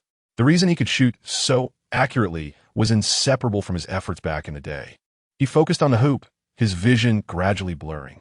That year, Chen Ziming was in his second year of high school. He was well known for being academically gifted, good-looking, easygoing, and an excellent basketball player, making him an idol among many female classmates, and he had a good reputation with many friends. At that time, Chen Ziming had a head of short, sunny hair and often wore sportswear. He loved sports, especially basketball.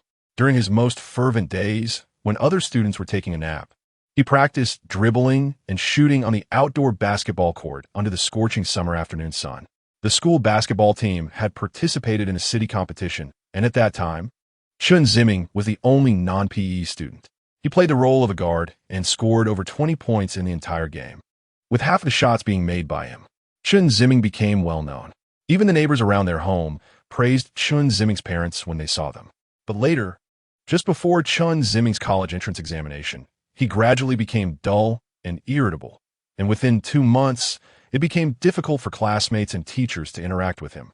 Shortly after that, their family moved out of an ordinary residential building to a villa area where wealthy people gathered. The lights gradually dimmed, and Chen Ziming stood there, panting, with sweat beads on his forehead and temples. After resting for a moment, Chen Ziming packed up the spotlight and basketball, shouldered his backpack, and began to head back. Seeing Chen Ziming leave, Wu Ge stepped out from behind the tree. He checked the time. It was 11:30. Worried about Chen Ziming's safety, Wu Ge followed him all the way until he saw him enter the apartment building. Then he felt relieved. Wu Ge slipped into the alley next to the apartment, stepping away with the speed of light, disappearing from a spot. Upon returning to his residence, he happened to see Chang Feng playing on the computer in the living room. He greeted Chang Feng and casually asked if he had eaten dinner. Chang Feng's expression changed suddenly, and he hurriedly reported what he had for dinner. Fearing Wu Ge would worry about his eating habits, Wu Ge smiled. That's good to hear. What about the others? Lulu didn't come back tonight. Wonkin is probably already asleep. Wu Ge nodded, indicating he understood. Back in his room, Wu Ge closed the door. His room was simple, with just a bed, a wardrobe, and a desk. On the side of the desk against the wall, there was a row of wooden carvings. There were animals, spaceships, and some oddly shaped objects. In the middle of the desk, there was an open box of carving tools, and next to the tools were a few pieces of peeled wood, one of which had already taken shape, resembling the outline of a person. Wu Ge opened the wardrobe, where a few suede jackets and cotton t-shirts were hanging. He took off a jacket and hung it up. Closing the wardrobe door, Wu Ge sat down at the desk, holding the piece of wood he was carving, looking at it from different angles before picking up the carving knife to begin working. Wood carving was a hobby that Wu Ge had been passionate about for a long time. He had no parents, or rather, he had never seen his parents. He had grown up in an orphanage since he could remember. At that time, he was short and timid, often bullied by other children. To please them, he had to do some attention-seeking things.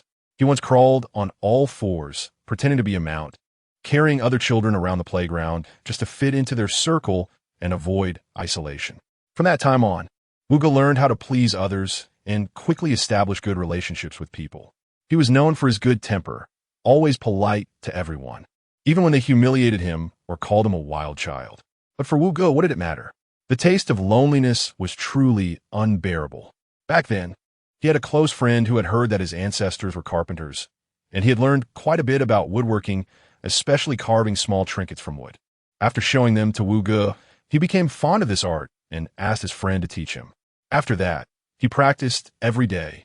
He slowly began to accept himself, realizing that it wasn't necessary to only please others and fit in to survive. He gradually wanted to regain the dignity he had lost. But it wasn't easy. He paid a painful price for it. After refusing to be someone else's pet mount, he was beaten black and blue.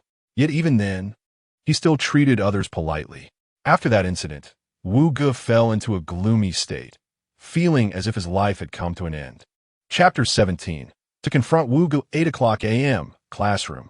Class 1 of International Trade is preparing for their specialized course.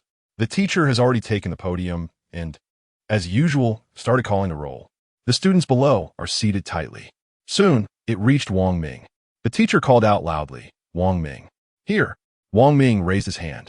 The teacher looked up, glanced around, and then lowered his head again, continuing to call out the names of the students behind him. Everyone responded. The teacher had relaxed. As long as someone answered, he wouldn't even look, just moved on. When he called out Zhang Sheng's name, Wang Ming exchanged a glance with the student next to him, who silently nodded and raised his hand while looking down. Here, the teacher did not notice anything unusual and continued to call out names, until he reached Chen Ziming. If it were usual, the teacher would have noticed and continued calling, as he had never seen Chen Ziming in his class. He had asked other teachers if Chen Ziming had taken sick leave, and they all replied that he hadn't taken leave, he just didn't come to class. The teacher had thus come to terms with it, since it was the same for other classes. However, today was different. He actually heard someone respond with "here." The teacher was momentarily stunned and quickly raised his head, scanning the classroom for Chen Ziming. Where is Chen Ziming? The students below exchanged glances, silent and speechless. Chen Ziming had answered, right? Where is he? The teacher felt he had been played and felt a surge of anger, raising his voice. Meanwhile, the most nervous one was Wang Ming, who had answered for Chen Ziming. He knew Chen Ziming wouldn't come, and Chen Ziming had asked him to help. However, today Zhang Sheng was absent, and he had told everyone he was going to practice basketball and asked for help with roll call, which Wang Ming and a few others had readily agreed to. However, once in class, Wang Ming began to have doubts. Since he helped Zhang Sheng, why not help Chen Ziming? If they weren't familiar before, now they were teammates. They had eaten together twice and played online once, so they could be considered friends. He should help Chen Ziming too. But he overlooked one thing. He forgot that Chen Ziming was very different from Zhang Sheng, and that Chen Ziming never attended this class. While Zhang Sheng only occasionally skipped, the teacher might not pay attention to Zhang Sheng, but he would definitely have a deep impression of Chen Ziming. After answering for him, Wang Ming suddenly remembered this and regretted it immediately. Chen Ziming isn't here, right? Who answered for him? The teacher's tone was unfriendly, his anger intensifying. Still, no one responded below. Wang Ming and the person sitting next to him who had answered for Zhang Sheng exchanged a glance, both showing bitter smiles. Finally, the teacher slammed the textbook on the podium and angrily said, "If no one admits it, this class is off. If you all fail in the end, then blame the person who answered. Don't come to me." After that, the students below began to murmur among themselves. Do you know who it is? No idea. So annoying, daring to say but not admit. Exactly, making everyone suffer together. Wang Ming exchanged another glance with the person next to him, who shook his head. Wang Ming frowned and glanced at the teacher. He blinked hard and silently recited some words for peace. He pushed his chair back and slowly stood up. The person next to him suddenly exclaimed, burying his face in his arm. As Wang Ming stood up, the students began to look over at him. The murmurs rose again. The teacher sneered and pointed at the door. "Get out." The person next to Wang Ming exchanged a glance with him, and Wang Ming gave him a confirming look. That person stood up and made way for Wang Ming. Wang Ming lowered his head and walked out of the classroom.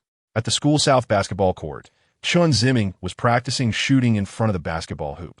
If it were usual, he would be in internet CAF playing games at this time, often for an entire day. He hardly attended any classes except for the instructoress. With a seemingly relaxed wrist flick, the basketball flew toward the hoop, hitting the backboard and going in. The basketball slowly fell to the ground. He wiped the sweat from his brow and moved to retrieve the ball. At a nearby basketball hoop, Zhang Sheng was also practicing shooting. He occasionally glanced over at Chen Ziming. In the morning, Chen Ziming had arrived first, and Zhang Sheng came later. Upon arrival, they exchanged a glance, acknowledging each other. Zhang Sheng deliberately chose a spot 1 court away from Chen Ziming to practice. During practice, Zhang Sheng once sat on the sidelines to drink water and rest, but seeing Chen Ziming still practicing, he returned to the court to continue shooting. After a while, a group of people entered the gym.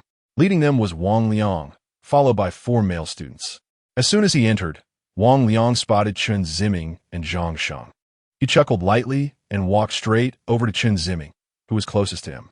Arriving next to the court, Wang Liang pointed at Chen Ziming and called out contemptuously, "Hey, the skinny guy from the international trade class." Chen Ziming turned his head, realizing it was Wang Liang from yesterday. He ignored him and continued practicing. Not going to respond? Wang Liang and his companions chuckled lightly. "Maybe your skills are lacking. He doesn't regard you at all. Hey, I can only show off a bit in advance then." Saying this, Wang Liang grabbed the basketball he had brought, aimed at the moment Chen Ziming shot, and threw it. The basketball arced, hitting the backboard and rebounding to knock Chen Ziming's ball away. The 2 basketballs fell to the ground beside the hoop. Chen Ziming pursed his lips, planning to go pick up the ball. Wang Liang rushed to the spot, grabbing both balls in his hands. He looked at Chen Ziming and taunted, "I heard your shooting is pretty accurate. The international trade class relies on you to win in matches." The gym was enclosed, making the sound louder than in an open space, and Zhang Sheng heard it clearly. He immediately changed his expression and glared at Wang Liang. Looking back at Chen Ziming, he remained indifferent to Wang Liang's provocation. With a blank expression, he extended his hand toward Wang Liang. "Let us just play our own games. It's no fun to play alone. Let me join you for a bit." "Thanks," But before Chen Ziming could finish, Wang Liang threw a ball, dribbled another, and charged right in front of Chen Ziming. Wang Liang was taller and bulkier than Chen Ziming, and with that collision, Chen Ziming was knocked backward and fell to the ground. Wang Liang chuckled and turned to make a jump shot, scoring. He turned back, looking down at Chen Ziming with disdain, giving him a thumbs up. His companions cheered, some whistling. Proudly, Wang Liang retrieved his ball, returned to the sidelines, and asked for a cigarette. Fire. Wang Liang raised his index finger. Saying this, a companion took out a phone and scanned the tip of Wang Liang's finger. Igniting a small flame, Wang Liang lit his cigarette, shook his finger to extinguish the flame, and took a leisurely puff, exhaling slowly. Chen Ziming squinted at Wang Liang, stood up, brushed off the dust from his clothes, then picked up the ball and continued practicing. Wang Liang sneered, muttering trash, and turned to the adjacent court. Zhang Sheng took all this in, slamming the ball hard on the floor, making a loud noise. Wang Liang and his group immediately turned to look at Zhang Sheng. What is up? Zhang Sheng spread his hands, slightly tilting his head. Nothing much. You think you're so great? Wang Liang said, gripping his cigarette, and strode towards Zhang Sheng. At that moment, a middle-aged man in a suede jacket entered through the door of the gym. What are you all doing? Everyone turned to look at the entrance. It was Wu Ge. It's Teacher Wu. I'm not doing anything. I just wanted to play some ball with this student from your class, Wang Liang said with a grin. The basketball court does not allow smoking, you know? I'm sorry. I'll put out the cigarette right now. Wang Liang said as he walked towards the entrance of the court, and when he reached Wu Ge, he deliberately took a puff before brushing past him. Wu Ge remained silent. He looked at Zhang Sheng, then at Chen Ziming, and walked straight towards Chen Ziming. The court where Chen Ziming was located was behind the court occupied by Wang Liang and his group. So Wu Ge had to pass through their area to reach Chen Ziming. Wang Liang's companions were originally playing on the court, but seeing Wu Ge call Wang Liang to extinguish the cigarette and then walk this way, they had an idea. One boy in a white sports outfit and another in a black sports outfit exchanged glances, and the boy in white nodded in understanding. When Wu Ge reached the center of the court, the boy in black deliberately threw the ball towards Wu Ge, while the boy in white pretended to go for the ball and ran towards Wu Ge. Wu Ge saw through their intention and ignored them, continuing on his way. The ball was about to hit Wu Ji's head, and the boy in white jumped up, turning his back to Wu Ge as he leaped over. With a thud, Wu Ge stood there unharmed, completely still. Looking back at the boy in white, he said, "Be careful when playing ball." The boy in white clutched his shoulder, his face turning red from the pain. Several companions hurried over, whispering to ask what happened. "You crashed into someone. How come he is fine and you're in pain like you had miscarriage?" The boy in white gritted his teeth and said quietly, "Damn it. You try it yourself. It's harder than a rock." The group turned to glare at Wu Ji's back, cursing him in their hearts. In the conference room of the headquarters of Super Communications Company, several interviewers in suits were interviewing a chubby young man wearing glasses. "Mr. Cheng Feng, the position you're interviewing for is a network security officer. You have been in this field for many years, so you must understand how important this position is for a company. Can you introduce your experience in this area? We would like to know what advantages you have compared to other candidates." Cheng Feng nodded. This was his first interview, and he felt a bit nervous. He swallowed, steadied his mind, and slowly said, "I once entered the back-end login of our company's product, Supermoment, as an administrator." As he spoke, Cheng Feng took out his laptop and displayed the login page to the interviewers. Upon seeing the page, the face of the head of the network security department changed dramatically. Cheng Feng had anticipated the supervisor's reaction and continued, "If I go a step further, I can access the company's system and change its programs at will." Although some interviewers did not understand the technology, they knew how terrifying it was for an outsider to arbitrarily modify the programs. They all turned to look at the supervisor, hoping to get confirmation from him about whether this candidate was lying. The supervisor's face was dark, not paying attention to his colleagues' expressions. "If I join the company, I can set up a perfect defense line to prevent such incidents from happening again. Because I understand offense, I know what attackers are thinking, and therefore I know how to defend." Seeing the other party's performance, Cheng Feng gradually became more confident. The interviewers remained silent, all looking at the supervisor. The supervisor swallowed, glanced at his colleagues, thought for a moment, and then nodded at them. Everyone nodded in agreement. The supervisor slowly said, Mr. Chung Fong, we are very impressed with your abilities. I would like to ask you about your salary expectations. Chung Fong scratched his head and chuckled. Just give me something random. The supervisor immediately stretched his neck in shock, stunned. Chapter 18. The game begins at 3:30 p.m. in the gymnasium of Nanjing University. At 4 p.m., there is a basketball game between Class 1 of International Trade and Class 2 of the Network Engineering Department. Team members, cheerleaders, teachers, and onlooking classmates gradually arrive. The gymnasium is bustling with excitement. Wu Gu and the physical education teacher from Class 2 of Network Engineering are chatting casually, praising each other. Chen Ziming, Zhang Sheng, and a few others have already changed into their team uniforms and are stretching and warming up on the court. Not far from them, Wang Liang and his team are swaying their heads and twisting their necks, occasionally showing a disdainful expression towards Chen Ziming and the others. Zhang Sheng and Wang Ming glare at them, a flame of anger burning in their hearts. Before long, Wang Liang grabs the ball on his half of the court, takes a running leap, and performs a slam dunk. The onlooking students from Network Engineering and the cheerleaders immediately cheer, drawing the attention of everyone in the gymnasium. The physical education teacher from Network Engineering proudly tells Wu Gu, look at this student, they're all so tall now, dunking is so easy. Wu Gu smiles. It's still thanks to your great guidance, Teacher Liu. Lu Mingfong hurriedly waves his hand. You flatter me, it's not really guidance. I just share what I know with these kids. The main credit goes to the students for their hard work. He intentionally raises his voice on the last word, turning to give Wang Liang a thumbs up. The players from Network Engineering are indeed stealing the spotlight. Zhang Sheng, unable to contain his frustration, grabs a basketball and walks to the center line. He intentionally slaps the ball to make a loud noise. Everyone shifts their attention to Zhang Sheng. Wang Liang crosses his arms, looking at him dismissively. Zhang Sheng dribbles the ball forward, and when he reaches the free throw line, he throws the basketball towards the hoop, takes a big step forward, jumps, and forcefully dunks the rebounding basketball into the hoop. Instantly, the students from International Trade cheer. Wang Ming gives Zhang Sheng a thumbs up, repeatedly saying awesome. Zhang Sheng responds with a glance at Wang Ming, then locks eyes with Wang Liang. The two narrow their eyes and stare at each other from half-court for a few seconds.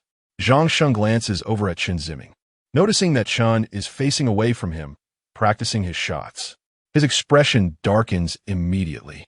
On the sidelines, Wu Gu smiles at Lu Mingfong. Ah, Teacher Wang, what you just said is indeed true. These kids really have good nutrition nowadays. Lu Mingfong's expression darkens, and he awkwardly smiles. Wu, this basketball game is all about the final score. The team with more points wins, and the method of scoring, whether it's a dunk or a shot, doesn't matter that much. Does it? What you say is very true, Wu Gu humbly replies. However, Lu Mingfong finds Wu Ji's words extremely grating. As the clock approaches 4 p.m., the game is about to start. To ensure fairness, the referee for this game is chosen from another department's physical education teachers. The referee stands in the center with the basketball, flanked by the players from International Trade and Network Engineering. For the jump ball, it's Wang Liang versus Zhang Sheng. As the whistle blows, the referee throws the basketball straight up into the air.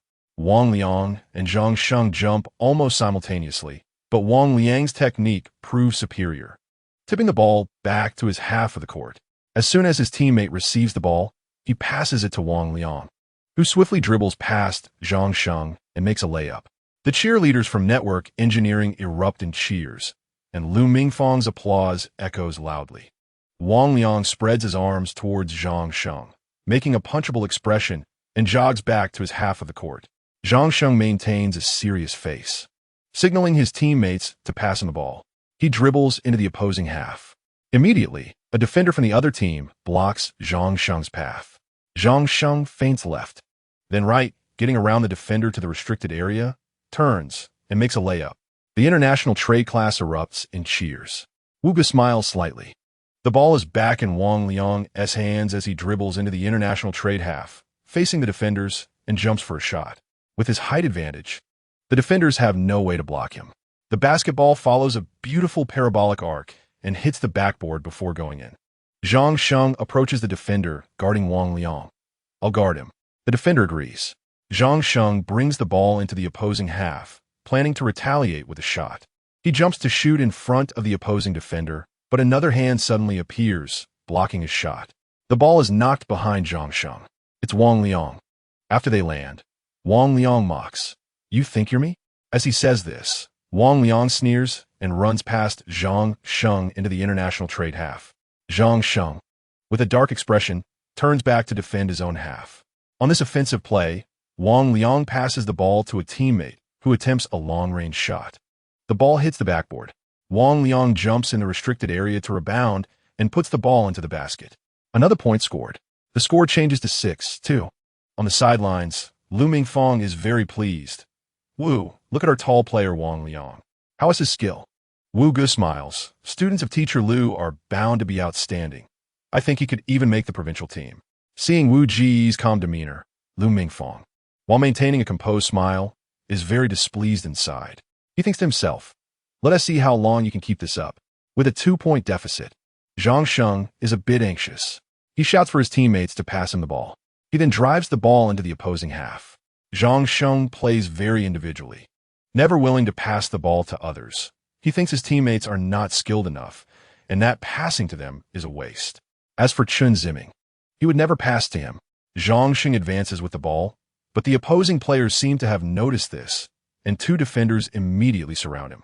With defenders on both sides, Zhang Sheng finds it impossible to get through, whether he feints left or right. He clutches the ball, looking for an opportunity. Time ticks away. Wang Ming urgently shouts, "Pass it over quickly. Time is running out." Zhang Sheng glances at Wang Ming, still unwilling to pass. He waits for the moment when the attention of the two defenders is diverted by Wang Ming, then turns and gets past both of them. Immediately, he executes a beautiful 3-step layup. The ball goes in. Turning back, Zhang Sheng returns to his half, and Wang Ming jogs over to him, softly saying, "Zhang Sheng, you're not alone. You have teammates too." Zhang Sheng remains silent. Meanwhile, Chen Ziming hasn't touched the ball at all, just running a few laps on the court with his teammates. There's a chance to pass to Ziming. He is accurate with his shots. Wang Ming urges again. Zhang Sheng, feeling displeased, impatiently distances himself from Wang Ming to defend against the opposing team's offense. This time, another tall player from Network Engineering dribbles the ball past half court, and the international trade players immediately rush to intercept. The tall player holds the ball high, looking left and right, and spots Wang Liang's position, passing the ball over. Wang Liang catches it and is about to jump when Zhang Sheng blocks him with both hands. "You think you can stop me?" Wang Liang scoffs. "Yes, I can." Wang Liang pulls his hands back, holds the ball to his chest, and feints towards Zhang Sheng. Zhang Sheng remains motionless, keeping a close watch on Wang Liang's movements. Wang Liang tries to break through, but Zhang Sheng spreads his arms wide, firmly surrounding him. Wang Liang can't find an opportunity to break through. He refuses to pass, wanting to deflate Zhang Sheng's confidence. The two face off. Just then, a slender hand snatches the basketball from Wang Liang. Wang Liang is taken aback, quickly turning to reclaim it, but the opponent has already run into the Network Engineering half. Wang Liang and his teammates stride after him. Chen Ziming, who stole the ball, quickly advances, reaches the 3-point line, takes a big step forward. 1 step, 2 steps. On the 3rd step, he jumps and puts the basketball into the hoop. A very standard 3-step layup. During high school, Chen Ziming practiced this move countless times. He meticulously polished every detail by comparing himself to videos of NBA star players. Fast breaks and layups were his signature moves during that time. The situation turned around very quickly. Everyone's attention was on how Wang Liang would break through Zhang Sheng and how Zhang Sheng could defend against Wang Liang. But Chen Ziming launched a lightning-fast counterattack and scored. The whole arena fell silent for a second or two, and then the classmates from the international trade class suddenly opened their arms and cheered. Some boys whistled. On the sidelines, Wu Gu silently watched Chen Ziming, his heart filled with passion. He only knew that Chen Ziming's shooting was accurate. He didn't realize that he had this skill as well. He thought Chen Ziming was just good at shooting because he often practiced alone. He was unaware of Chen Ziming's glorious high school experiences. Wu Gu felt genuinely surprised and delighted. Lu Mingfang was also stunned. He hadn't seen the previous game. He only heard that Zhang Sheng, The main player from the international trade class was tired, and then a small, accurate shooter came along and scored a lot while everyone else was exhausted, turning the game around and winning. He thought it was just a lucky break and never considered that the international trade class had such a tough character. Mr. Wu, who is that guy who just scored? Lu Mingfong asked quietly. Wu Ge focused on the slender figure on the court, pursed his lips, and slowly said, Chen Ziming. After Chen Ziming scored, his performance began to catch the attention of the people from the network engineering team, especially Wang Liang. It was a great humiliation for him that Chen Ziming stole the ball from him and even scored. He was determined to find a way to humiliate Chen Ziming on the court and make him understand the difference in their abilities. Another person who was unhappy was Zhang Sheng. His spotlight was overshadowed by Chen Ziming. In the last game, he could argue that he was exhausted, which allowed Chen Ziming to shine, but this time it was truly Chen Ziming's moment to shine. How could he continue to be the class monitor after this? When it was the network engineering team's turn to serve, his teammate passed the ball to Wang Liang. Wang Liang dribbled the ball towards Chen Ziming. Wanting to regain the face he just lost, he drove into the international trade class's basket, aimed at Chen Ziming's position, turned around, collided with Chen Ziming, and jumped up to bank the ball in. Chen Ziming fell to the ground. The teammates from the international trade class rushed to help Chen Ziming, while Wang Ming was very dissatisfied and pointed at the referee on the sidelines, shouting, "Foul! Foul!" The referee made a gesture and responded that it was a reasonable collision. Lu Mingfong deliberately made a dissatisfied expression. Mr. Wu, I'll talk to him later, Lu Mingfong said. Wu Ge smiled and said, Lu, collisions happen all the time on the court. It's normal, no worries. Next time, I'll have him pay attention. Wu Ge smiled and remained silent. Chapter 19, the game, and Chen Ziming stood up and glanced at Wang Liang. Wang Liang tilted his head, spread his hands, and made a punchable face. Wang Ming came over to Chen Ziming and asked with concern if he was okay, to which Chen Ziming shook his head. The game continued. The players on the sidelines passed the ball to Zhang Sheng, who dribbled into the opponent's half, looking for an opportunity to shoot. The ball went slightly off course, hit the rim, and bounced out, where it was grabbed by another player from the international trade class. He jumped up for a shot, and the ball went in. Zhang Sheng exchanged glances with him and gave a thumbs up. Well done. It was now the network engineering team's turn to attack. A teammate passed the ball to Wang Liang, who rushed forward with the ball, quickly maneuvering around two players from the international trade class, and made another successful shot. The game was intensifying with the score tight. One class led by 2 points, then the other would score again. After 10 minutes, the first quarter ended with a score of 16-18, with network engineering leading by 2 points. Both teams' players came off the court to rest. The cheerleaders brought mineral water to Chen Ziming and the others. Two girls excitedly praised Chen Ziming. That steal and layup you just did was so cool. Yeah. Have you ever played professionally?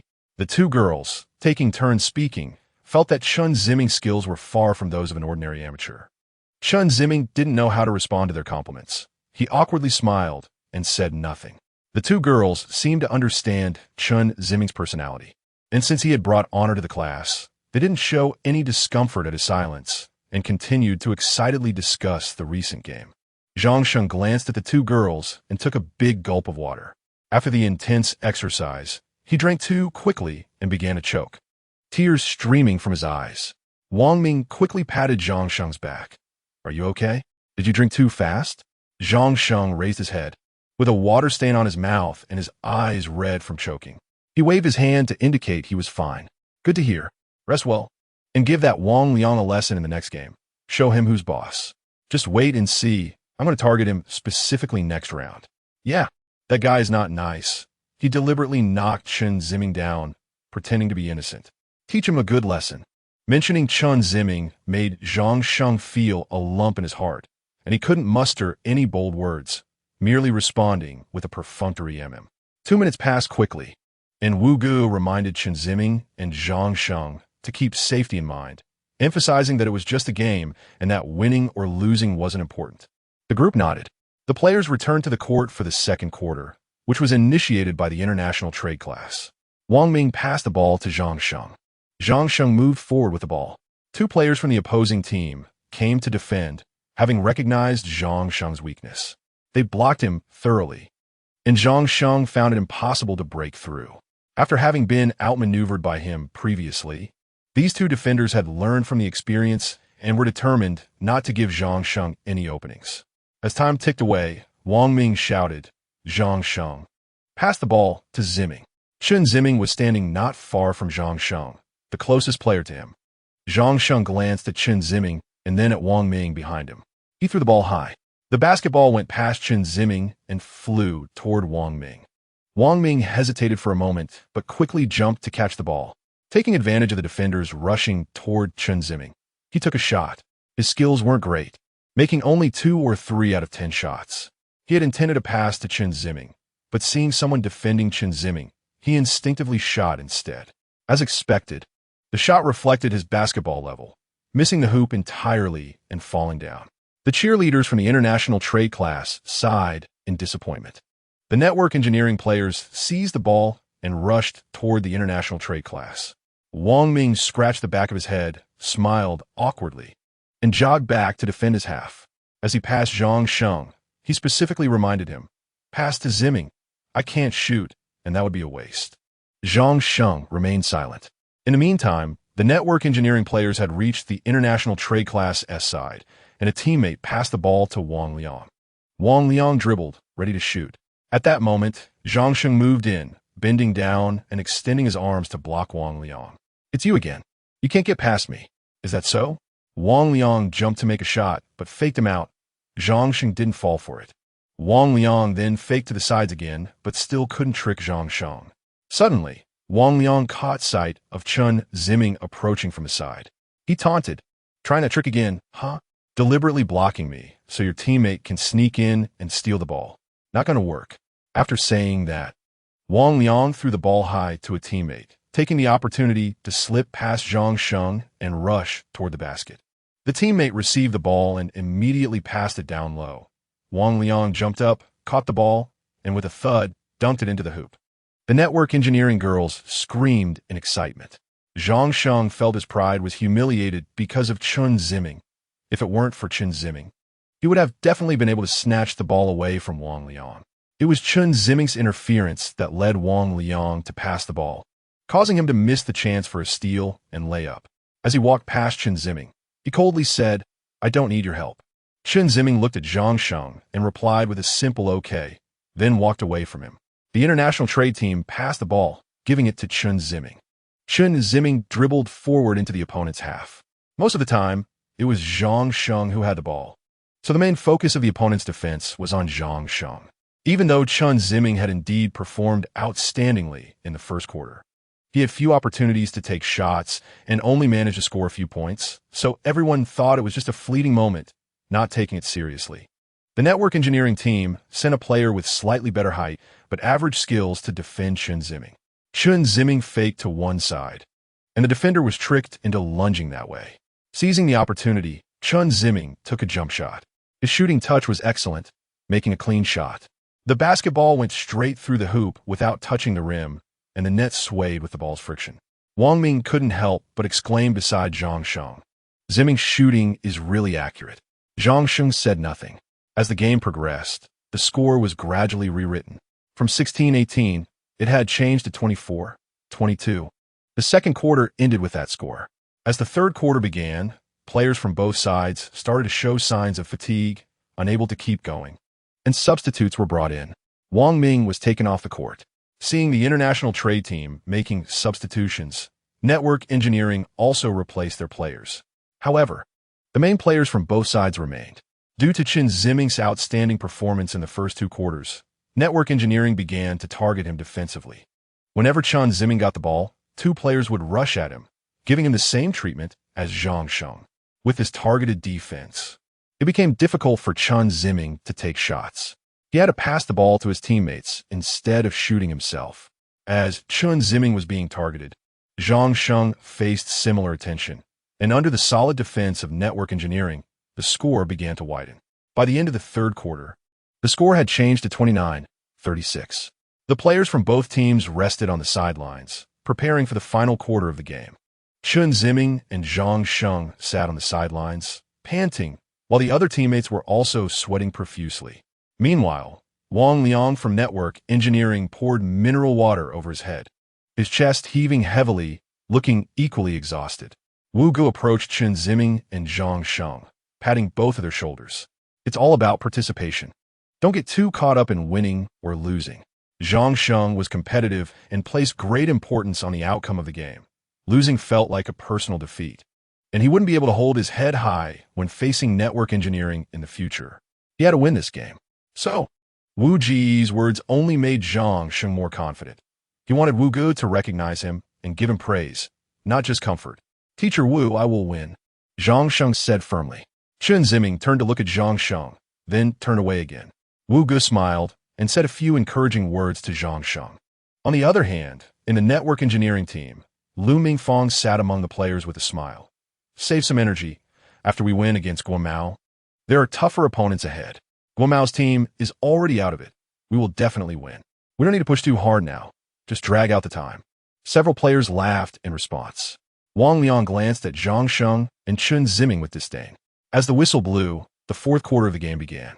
Due to the exhaustion from the first 3 games, the pace of the fourth quarter slowed down noticeably. The network engineering team's tactic was obviously to drag out the time, which made them play slowly. Guomao's ball handling and offensive pace was also noticeably slower than in the first 3 quarters. Zhang Sheng dribbled the ball, gasping for breath. His eyes were solely on the basket, trying to figure out a way to get the ball in. He was the main defensive target for the opposing team, especially with the time-dragging tactic, which intensified the defense against him. Zhang Sheng found it difficult to break through on either side, feeling anxious. He had no choice but to pass the ball. Not far to his right stood Chen Ziming and another teammate. Zhang Sheng called out the name of that teammate and threw the ball over. The player caught the ball, jumped up for a shot, but the ball hit the rim and bounced out. Zhang Sheng sighed, oh no. At that moment, a tall, slender figure jumped up under the basket. He stretched out his long arm and grabbed the ball. It was Chen Ziming. He jumped up for a follow-up shot, and this time a basketball finally went in. The player who scored smiled and high-fived Chen Ziming. Seeing the ball go in, Zhang Sheng finally breathed a sigh of relief. Due to their passive tactics, the network engineering players were not proactive in their offense, and one of their players lost the ball to Chen Ziming. Chen Ziming made it to the opposing half without any obstruction. Instead of going for a layup, he stood outside the three-point line and took a long shot. The basketball soared into the air. The students outside held their breath, focusing on this shot. They watched as the basketball reached its peak and began to descend slowly. It hit the rim, then went in. Awesome. Chen Ziming is amazing. The Guomao students cheered. The score changed to 32-36. Lu Mingfang chuckled lightly from the sidelines. Luck. After the network engineering team inbound the ball, they passed it to Wang Liang. He had been carrying the team for the first 3 quarters, and he was quite exhausted. At this moment, he actually wanted to score, not just conserve energy, especially after seeing Chen Ziming make a 3-pointer which fell off to him. In his impatience, he made a dribbling error, and the ball was stolen by a Guomao player. Wang Liang turned around to chase, but the player threw the ball far away. Everyone's eyes followed the movement of the basketball. Finally, their gaze landed on the receiver. It was Chen Ziming again. Chen Ziming stood outside the 3-point line and took another long shot. The ball traced a beautiful arc and went in. Wu Gu immediately stood up from his bench. Lu Mingfang's lips curled slightly as he said, lucky. Wang Liang frowned, wondering what was going on. After the network engineering team got the ball, Wang Liang dribbled and made a layup, scoring a point. When the ball reached Guomao's team, they directly passed it to Chen Ziming. Chen Ziming approached the 3-point line and prepared for another jump shot. Wang Liang hurriedly shouted, stop him. The players of the network engineering team rushed forward to block him, but they were just a second too late. Chen Ziming had already taken a shot. The basketball followed the same trajectory as before, slowly entering the basket. The score was tied. Lu Mingfang clenched his fists and stood up, shouting to the court, full attack, attack. However, at this moment, everyone on Guomao's team saw a glimmer of hope for victory, and their momentum surged, forcing the network engineering team to retreat continuously. The cheers of Guomao's cheerleaders drowned out the entire venue. In the end, the game concluded with a narrow victory for Guomao, 42-40. Chapter 20. Going home. For the poster on the streets near Nanxing University, Chen Ziming walked alone. After the game, the cheerleaders had originally wanted to organize a dinner to celebrate, but since the players complained about their exhaustion and just wanted to rest that night, the plan was canceled. Amidst the praise from everyone, Chen Ziming left alone. He exited the school gate and walked on the way back to his apartment. He had walked this road many times, but this time felt different. He sensed a flicker of joy within him. However, he also felt that he shouldn't be joyful. He thought of many unfortunate things, knowing that joy was just a fleeting emotion that would soon fade away. He believed that his classmates' praise was merely because he had brought them honor, nothing more. Chen Ziming suppressed that little bit of joy. He passed by the overpass where the old man had committed suicide and stared for a moment. He vaguely felt a slight headache coming on, so he hurriedly left. Back at the apartment, he took a shower, washing away the sweat, and felt much refreshed. He lay on the bed, and his pet cat, General, came over and nestled by his head. When he was with General, Chen Ziming felt incredibly relaxed. He could say anything to General without worrying about betrayal, humiliation, or indifference. He let down his guard and anxiety, turned to his side, and stroked General's chin. General squinted his eyes and let out a comfortable sound. Chen Ziming slowly said, "We won the game today, and I'm very happy. I haven't played in a long time, and I was a bit nervous when I first got on the court, but the more I played, the more comfortable I felt. It felt like the ball was in my hands. As long as I wanted to shoot, I could score."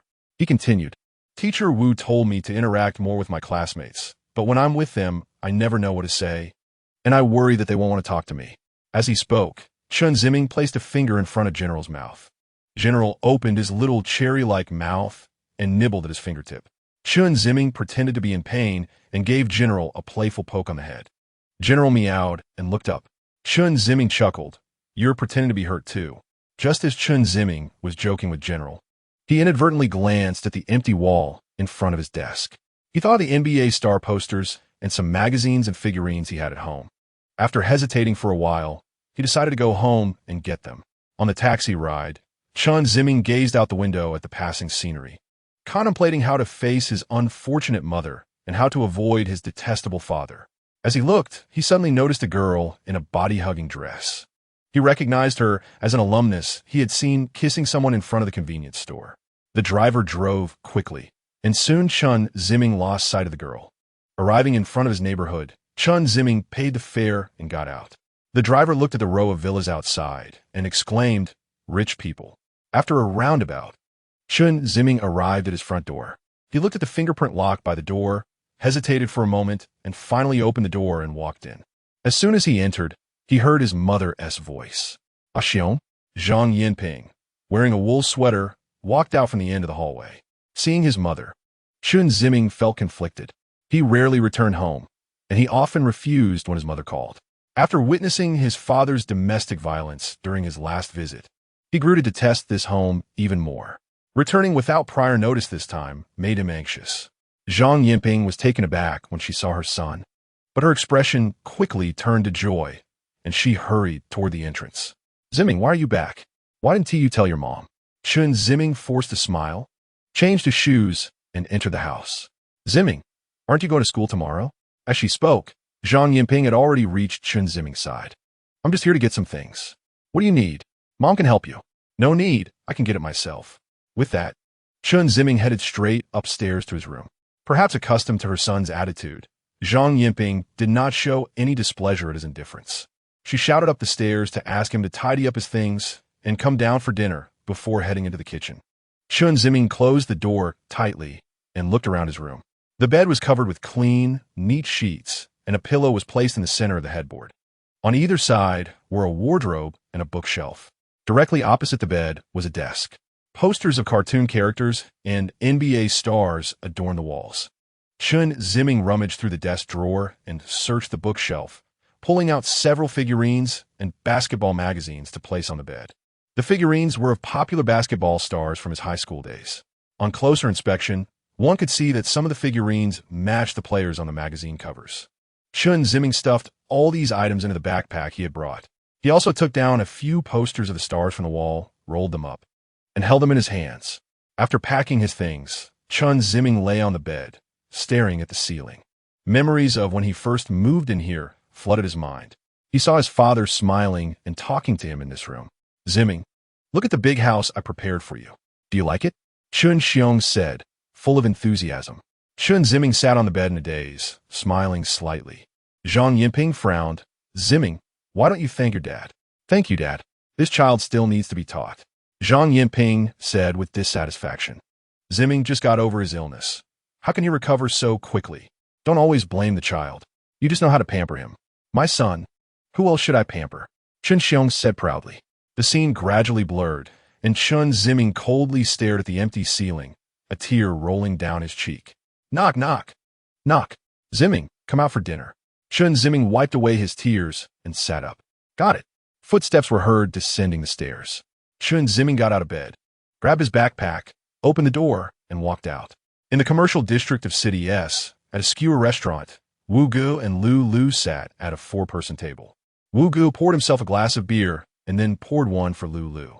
He tilted his head back and drank it all in one go. After putting down the glass, Wu Gu said, "This drink is nice. We can take some back."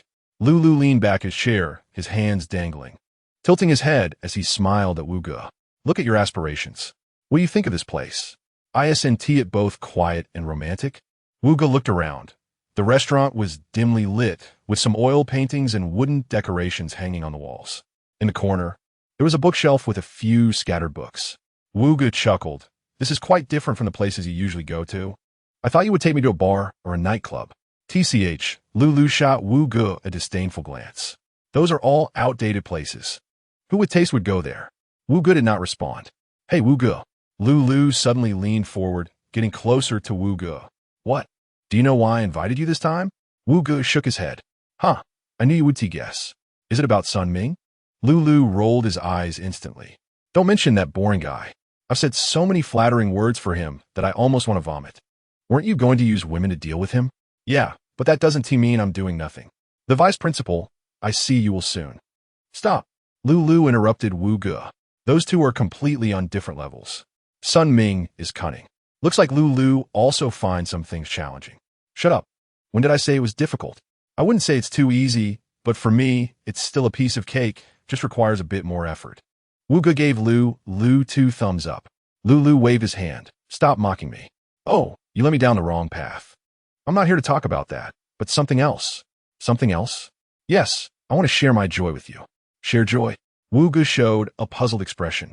Suddenly, Lu Lu stood up and excitedly waved towards the door. Over here.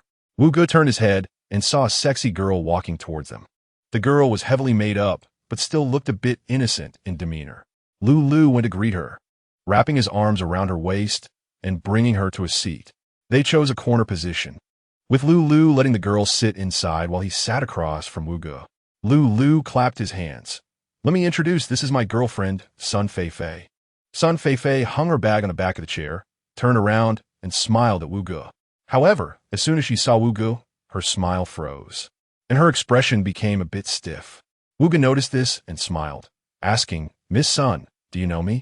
Sun Fei Fei hurriedly waved her hand, indicating she didn't know him. Lu Lu frowned and said to Wu Gu with dissatisfaction, Hey, Wu Gu, you're using the same old trick again. Also, if you want to flirt, can you please change your target? This one is taken. Saying this, Lu Lu leaned over to Sun Fei Fei. Wu Gu chuckled. I was wrong. I won't dare next time. TCH. Sun Fei Fei steadied her nerves and asked Lu Lu, Who is this? Oh, I forgot to introduce you. Lu Lu glanced at Wu Gu. This is my friend who is a teacher. Wu Yi. Oh, hello, Teacher Wu. Sun Fei Fei greeted Wu Gu. Wu Gu smiled in response. All right, everyone is here. Let's order. Lu Lu called the waiter and told Sun Fei Fei to order whatever she liked. As for Wu Gu, Lu Lu told him to just not order bitter melon. The three of them ordered a hot pot base and some specialty dishes. While waiting for the hot pot base to arrive, Lu Lu volunteered to help Sun Fei Fei get her favorite skewers. He asked Wu Gu, but Wu Gu declined, saying he would go later. At this point, only Wu Gu and Sun Fei Fei were left at the dining table. Wu Gu took a sip of beer and slowly said, Miss Sun, are you a student? Yes. University? Sun Fei Fei nodded. Nanjing University? At this point, Wu Gu saw Sun Fei Fei's expression change drastically. Wu Gu suddenly laughed a couple of times, apologetically saying, I was just guessing, let's drink. Saying this, Wu Gu downed his drink. Sun Fei Fei didn't respond, and Wu Gu didn't speak again. leaving them in silence. At this moment, the waiter brought the hot pot base, just as Lulu returned with a large plate of skewers. Lulu placed the plate on the table, and just as he was about to sit down, he suddenly sensed that the atmosphere was off. He asked in confusion, "What's wrong with you two?" Wu Gus slowly lifted his head, looking deeply at Lulu, his eyelids drooping, eyes vacant, and in a weak tone. Said, "Hungry." Chapter 21. Park Scare after winning against the network engineering team. The international trade class advanced to the top 8 and was set to compete against the microelectronics class 2 from the computer science department for a spot in the top 4. The match was scheduled for the following afternoon. On this day, Chen Ziming woke up early and hurried to the park to practice basketball, deciding not to attend morning classes. At this time, the park was bustling with elderly people engaging in various activities, playing with Diablo, practicing Tai Chi, and swinging from tree branches. Chen Ziming navigated through the crowd and headed straight to the basketball court. A mixed-age group was playing a game on one half of the court, while 2 others practiced shooting on the other half. Chen Ziming walked over to the shooting area. On either side of the basketball court were badminton and table tennis courts, with a large crowd both inside and outside, creating a lively atmosphere filled with commentary, casual chatter, and loud noises. Chen Ziming hung his backpack on the basketball hoop and held the basketball, taking a moment to stretch and warm up before starting his practice. Chen Ziming had good shooting accuracy and proper form, attracting the attention of the 2 students shooting nearby. As he practiced, a sudden commotion erupted not far away, followed by screams. Chen Ziming turned to look and saw 3 people running toward the basketball court. His poor eyesight made him squint to see clearly. By the time the 3 approached, Chen Ziming was startled to see that 2 of them were armed, one with a knife and the other with a metal chain, chasing the 3rd person. All 3 appeared to be quite young, possibly under 20. The person in front was running in a bizarre manner, and Chen Ziming noticed bloodstains on his lower leg. The players on the basketball court quickly scattered to avoid the 3 aggressors, and Chen Ziming instinctively moved toward the basketball hoop. However, the 3 men ran toward him as well. In a panic, he tried to dodge to the side, but accidentally kicked his basketball, sending it rolling toward the trio. Oh no! Chen Ziming thought about retrieving the basketball, but it was too late. The chased man stepped on it, causing him to trip and fall. The 2 pursuers quickly caught up. The fallen man propped himself up with one hand on the railing and the other on the ground, trying to stand up. His backpack was next to the railing. As he got up, the 2 pursuers reached him. Suddenly, one plunged a knife into his abdomen while the other swung the chain at his head. Chen Ziming froze in shock, his eyes wide with terror as he witnessed the scene.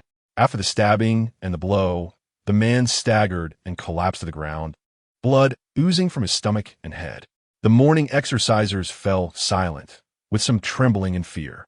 The 2 attackers hoisted the fallen man and, under the watchful eyes of the crowd, left the basketball court. Chen Ziming's heart raced uncontrollably. He swallowed hard and took a moment to gather himself before slowly moving his feet. Trembling, he picked up his backpack and looked around, unable to find his basketball. He decided to abandon it and head home. Just as he was about to leave, he spotted the basketball lying in the nearby grass. With heavy steps, he approached the bushes, managing to retrieve the basketball after a couple of tries. He placed it into the net. At this point, the court was in an uproar, with everyone discussing the incident. Those who had been too scared to speak up earlier were now voicing their opinions. Chen Ziming was genuinely frightened. He left the court and the park, feeling dazed as he returned to his apartment.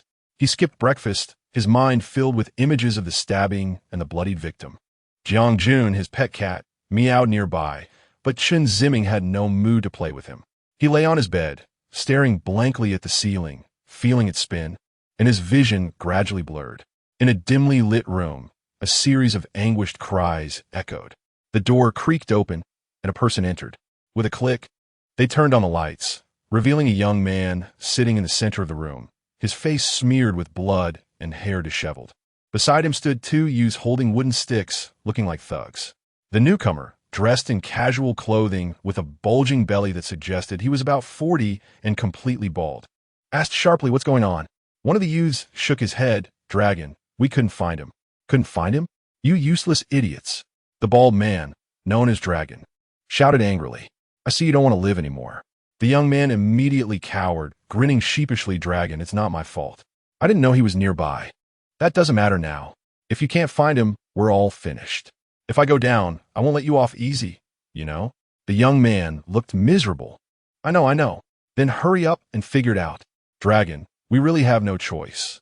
We tried beating him, cursing him, and threatening him. The guy just said he didn't know. We searched him thoroughly, but there was no phone. The other youth quickly chimed in, yeah, Dragon, really nothing on him. Dragon frowned and stepped over to the young man tied to the chair, examining his bloodied face. What's going on? Is he dead? Dragon observed the man with his eyes closed and sensed something was off. The two youths leaned in to check. Indeed, the man's eyes were shut tight. No way. He was just talking. Yet what's going on? Dragon reached out to feel the young man's stomach, finding it wet. He raised his hand to see it covered in blood. He yanked up a young man's t-shirt and discovered a wound that was still bleeding. Damn, you killed him. Really? The two youths trembled in fear. You two are utterly useless, Dragon said, slapping each of them hard across the face. After venting his frustration, Dragon pulled out his phone and dialed a number. Beep, beep. A voice came through on the other end. Dragon instantly switched to a flattering tone. Mr. Wong, we have a bit of an incident. During the chase, he fell into a ditch and punctured his belly. He's bleeding profusely, and we're afraid to take him to the hospital. We need to figure out what to do. The key issue is that there's no phone on him, so he has to stay alive. Dragon lied, not placing the blame on the two youths, who were now deeply grateful and silently vowed to follow Dragon for life. There was a moment of silence on the other end, and Dragon's palms began to sweat as he waited anxiously. After a while, a response finally came. The person said a few words, and Dragon nodded vigorously, yes, as serious as a general receiving orders. Once the call ended, Dragon sighed deeply, stuffed his phone back into his pocket, and turned to look at the two youths. They displayed expressions of gratitude. Dragon glared at them. Hurry up, get in the car, let's go. Where to? You'll know once you're in the car. Don't ask questions. The two youths immediately replied, yes, mimicking Dragon's earlier tone, then lifted the chair, carrying the barely conscious young man out of the room. Around 3 o'clock in the afternoon, at the South Star University gymnasium, Wu Gu and several teammates had arrived. Zhang Sheng and his teammates, who were about to compete, had already started practicing. Their opponents, from Microelectronics Class 2, were also on the court shooting hoops. Wu Gu didn't see Chen Ziming and felt that something was off.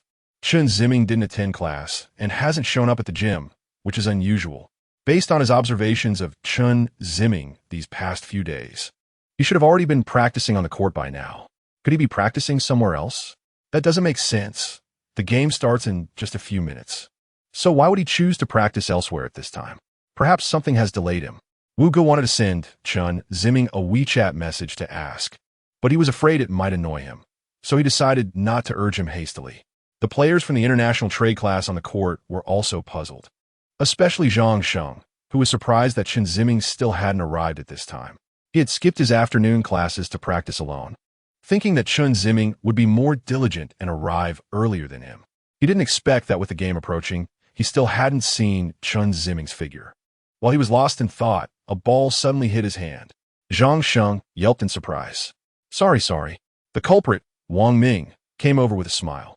Are you okay, Zhang Sheng? Zhang Sheng rubbed his arm. What could happen? At most, just a bruise. Don't say that. If you get hurt, I'll feel really guilty. Cut it out. By the way, what time is it now? Aren't you wearing a watch? Oh, right. Zhang Sheng glanced at the time. It's 3:45.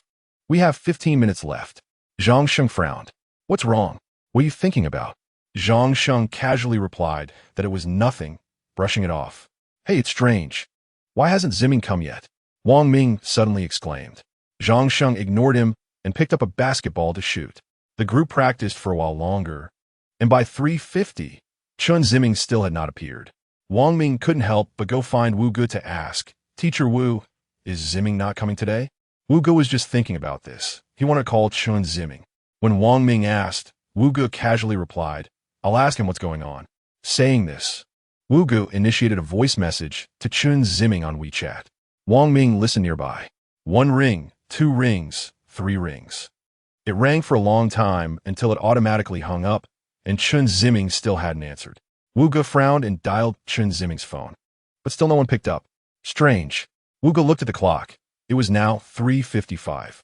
Chapter 22, Chen Ziming has not arrived yet at 3:56 p.m. Both teams were already on the court. There was a tall player from the microelectronics major, probably over 9 meters tall. Everyone looked at him in surprise. The basketball players from the international trade class also cast surprised looks. The microelectronics players were gathered around him. "Who is that?" Zhang Sheng asked Wang Ming, who was next to him. Wang Ming was well informed on campus gossip. He had a good temper and many friends, so he knew all the rumors and oddities around the school. He said, "His name is Chen Ziming. I heard he was on the school team in high school and is known for his strong defense, but his shooting isn't great." Zhang Sheng nodded. At 3:57 p.m., there was still no sight of Chen Ziming on the international trade side. Wuge made another call to Chen Ziming, but no one answered. "What's going on?" Wuge wondered. At this moment, it was 3:59 p.m. A player had already taken Chen Ziming's place on the court. Wang Ming and a few other teammates looked at Wu Ge questioningly, and Wu Ge shook his head. "What's going on with Chen Ziming? It's such an important matter, and he's still late and unreachable." One teammate complained. "Maybe he has something to deal with. Don't think too much. Let's play first. When Ziming arrives, we'll let him join." Wang Ming advised. "It doesn't matter if Ziming doesn't come. We still have the sports committee member, and we can definitely win with him." "That's right. We still have Zhang Sheng. What do we have to be afraid of?" Wang Ming said, looking at Zhang Sheng. According to their old strategy, Zhang Sheng was responsible for grabbing the ball, and he was currently standing by the halfway line. He heard their conversation clearly. The trust and recognition from his teammates made him feel very comfortable. At 4 p.m., the whistle blew, and the game began. The referee threw the ball into the air, and Zhang Sheng was the first to grab it. "Let's go, brothers." Zhang Sheng dribbled the ball and charged towards the opponent's half, with Wang Ming and the others closely following. Zhang Sheng dribbled past two defenders, reached the halfway line, and jumped to attempt a layup. At that moment, a shadow rushed towards him. It was Chen Ziming. As Zhang Sheng's layup left his hand, Chen Ziming slapped it away. The basketball was seized by the microelectronics team. The game had just started, and Zhang Sheng got blocked on the first shot. The microelectronics students on the sidelines cheered. The ball was now in the opponent's hands, and they launched an attack. Zhang Sheng and the others hurriedly retreated to their half. Looking at Chen Ziming, he casually jogged to the opponent's half and positioned himself right under the basket. A teammate took a jump shot, and the ball went in. Chen Ziming complained, "You didn't give me a chance to grab the rebound." As he said this, he jogged back to his half. His tone and expression completely disregarded the international trade players. Zhang Sheng felt anger rising in him and shouted to his teammates, "Give me the ball." A teammate passed it to him, and Zhang Sheng moved forward with the ball. After crossing the halfway line, Zhang Sheng found himself being guarded by a 7-meter tall player, whom he completely dismissed. He sidestepped and went behind the shorter player, rising up for a jump shot. At that moment, Chen Ziming quickly stepped in front of Zhang Sheng. "Watch out," Wang Ming shouted. Zhang Sheng released the ball, which was in its upward motion. A dull thud echoed. Zhang Sheng's eyes widened. He saw the basketball flying towards his diagonal back. Chen Ziming's large hand had waved in front of Zhang Sheng. The ball was instantly snatched by a microelectronics teammate, who then advanced with the ball. Zhang Sheng snapped back to reality and retreated with his teammates. However, due to the rapid counterattack from microelectronics, the international trade players had not caught up. One of the microelectronics players went straight for a layup and scored. In just a few short minutes since the game started, Zhang Sheng had been blocked twice, with both times resulting in points for the opposing team. This was truly a great humiliation for Zhang Sheng. The opportunity for offense slipped through his fingers and instead benefited the opponent. Zhang Sheng stared blankly at his basket. It wasn't until a teammate called him that he snapped back to attention. Zhang Sheng the ball. Seeing Wang Ming holding the ball and about to pass it to him, Zhang Sheng forced himself to perk up. "Give me." His tone was slightly melancholic. Wang Ming passed the ball to Zhang Sheng. Zhang Sheng attacked once more. Arriving at the opponent's half, Zhang Sheng began to subconsciously watch Chen Ziming's movements rather than focusing on the basket. He maneuvered around a defender, wanting to shoot, but noticed Chen Ziming lurking nearby, causing him to hesitate. Zhang Sheng dribbled the ball to the side, and Chen Ziming followed him closely. Zhang Sheng dribbled back, and Chen Ziming followed him back as well. Time was running out. Without a choice, Zhang Sheng took a shot. This time, however, Chen Ziming did not come to intercept. But the basketball felt soft and weak, not even touching the hoop before dropping down. The ball was snatched by the opposing team again, leading to another counterattack. Zhang Sheng was a bit dazed. He swallowed hard before turning back to his half. Fortunately, the opposing player's shot missed, preventing the score from widening. However, Zhang Sheng felt very anxious. He thought he had forgotten how to play basketball. 3 failed offensive attempts weighed heavily on Zhang Sheng's mind. Wu Gu observed the changes on the court and noticed Zhang Sheng's shift in demeanor, but his mind was not on the basketball game. It was with Chen Ziming. He glanced at the time. It was now 4:06 p.m., and Chen Ziming was already 6 minutes late, with no indication of when he might arrive. Even more unexpectedly, there was no reason or news, which made Wu Gu worry. Was something wrong with Chen Ziming? Should he leave now to look for him? Wu Gu was troubled and restless. Beside him, the microelectronics PE teacher smiled and reassured him, "Wu teacher, it's just a game. No need to be so tense. Isn't there an old saying, friendship first, competition second?" Wu Gu smiled but said nothing. Looking back at the court, it was now the international trade classes' turn to attack. And teammates passed the ball back to Zhang Sheng. Zhang Sheng, with the ball, noticeably slowed down his offensive pace. He was no longer quick and decisive as before, but hesitated, unwilling to shoot. The teammates noticed his change. One of them clapped, asking Zhang Sheng to pass the ball to him for a shot. Zhang Sheng refused, but also did not shoot. Just then, an opposing player seized the opportunity during Zhang Sheng's indecision and intercepted the ball. They launched another round of attack, and a layup scored. Some international trade players began to express their dissatisfaction with Zhang Sheng. "Zhang Sheng, what's wrong with you? You won't shoot, and you won't pass the ball to others either?" Zhang Sheng wore a sullen face, remaining silent. 8 minutes had passed, and the international trade class surprisingly had a score of 0. The cheerleaders and onlooking students felt down, sitting on the ground and staring blankly at the game. Fortunately, Wang Ming spotted an opportunity and made a jump shot, finally scoring a point for the international trade class, which restored a bit of dignity. The cheerleaders quickly cheered. Teammates rushed over to high-five Wang Ming. Only Zhang Sheng remained silent, looking at the opponent's half. In the apartment building, in his room, Chen Ziming lay in bed asleep.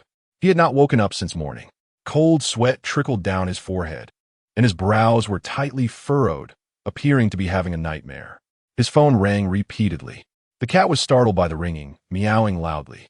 At that moment, a loud crash echoed in the hallway. Chen Ziming suddenly opened his eyes. The sound of a door opening followed in the hallway. "What are you doing?" A sharp female voice shouted. Sorry. My new dumbbells fell out of the box. I'm really sorry. Be careful next time. You scared me." Yes. I will pay attention next time." Bang, the door closed. After waking up, Chen Ziming's heart raced. It took him a long time to calm down.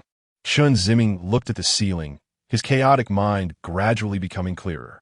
He sat up. The general was lying on the bed. Chen Ziming smiled and patted the general's little head, and the general meowed, tilting his head to let Chen Ziming pet him. Getting out of bed, Chen Ziming felt weak all over. He was also a bit hungry, only then remembering he hadn't eaten breakfast. However, recalling the bloody scene in the park made him feel a bit uneasy. Chen Ziming planned to go downstairs to buy something to eat. He picked up his phone and glanced at it casually. The screen showed several missed calls and WeChat messages. Frowning, Chen Ziming opened them, finding that all the calls were from Wu Gu. The WeChat messages were from Wu Gu and Wang Ming, both asking where he was and why he hadn't come yet. Chen Ziming was startled and quickly checked the time. It was 4:21 p.m. The match started at 4 p.m. Chen Ziming hurriedly changed into his basketball uniform, put on his sneakers, and rushed downstairs. He bought some bread at the convenience store, took a taxi, and ate the bread while urging the driver to go faster. Upon arriving at the school, Chen Ziming dashed towards the gym. On the way, he ran into a familiar face, Wang Liang. Chen Ziming didn't look up, only thinking about getting to the gym quickly and not noticing Wang Liang's presence. "Hey, Chen Ziming, right?" Wang Liang's arrogant voice rang out. Chen Ziming glanced back and saw it was Wang Liang. He ignored him and continued running forward. This infuriated Wang Liang.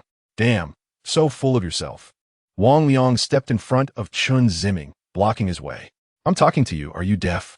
Get out of the way." Chen Ziming said coldly. Who the hell do you think you are? With that, Wang Liang threw a punch at Chen Ziming's head. Chen Ziming didn't react in time, and his cheek turned red instantly. He glared at Wang Liang.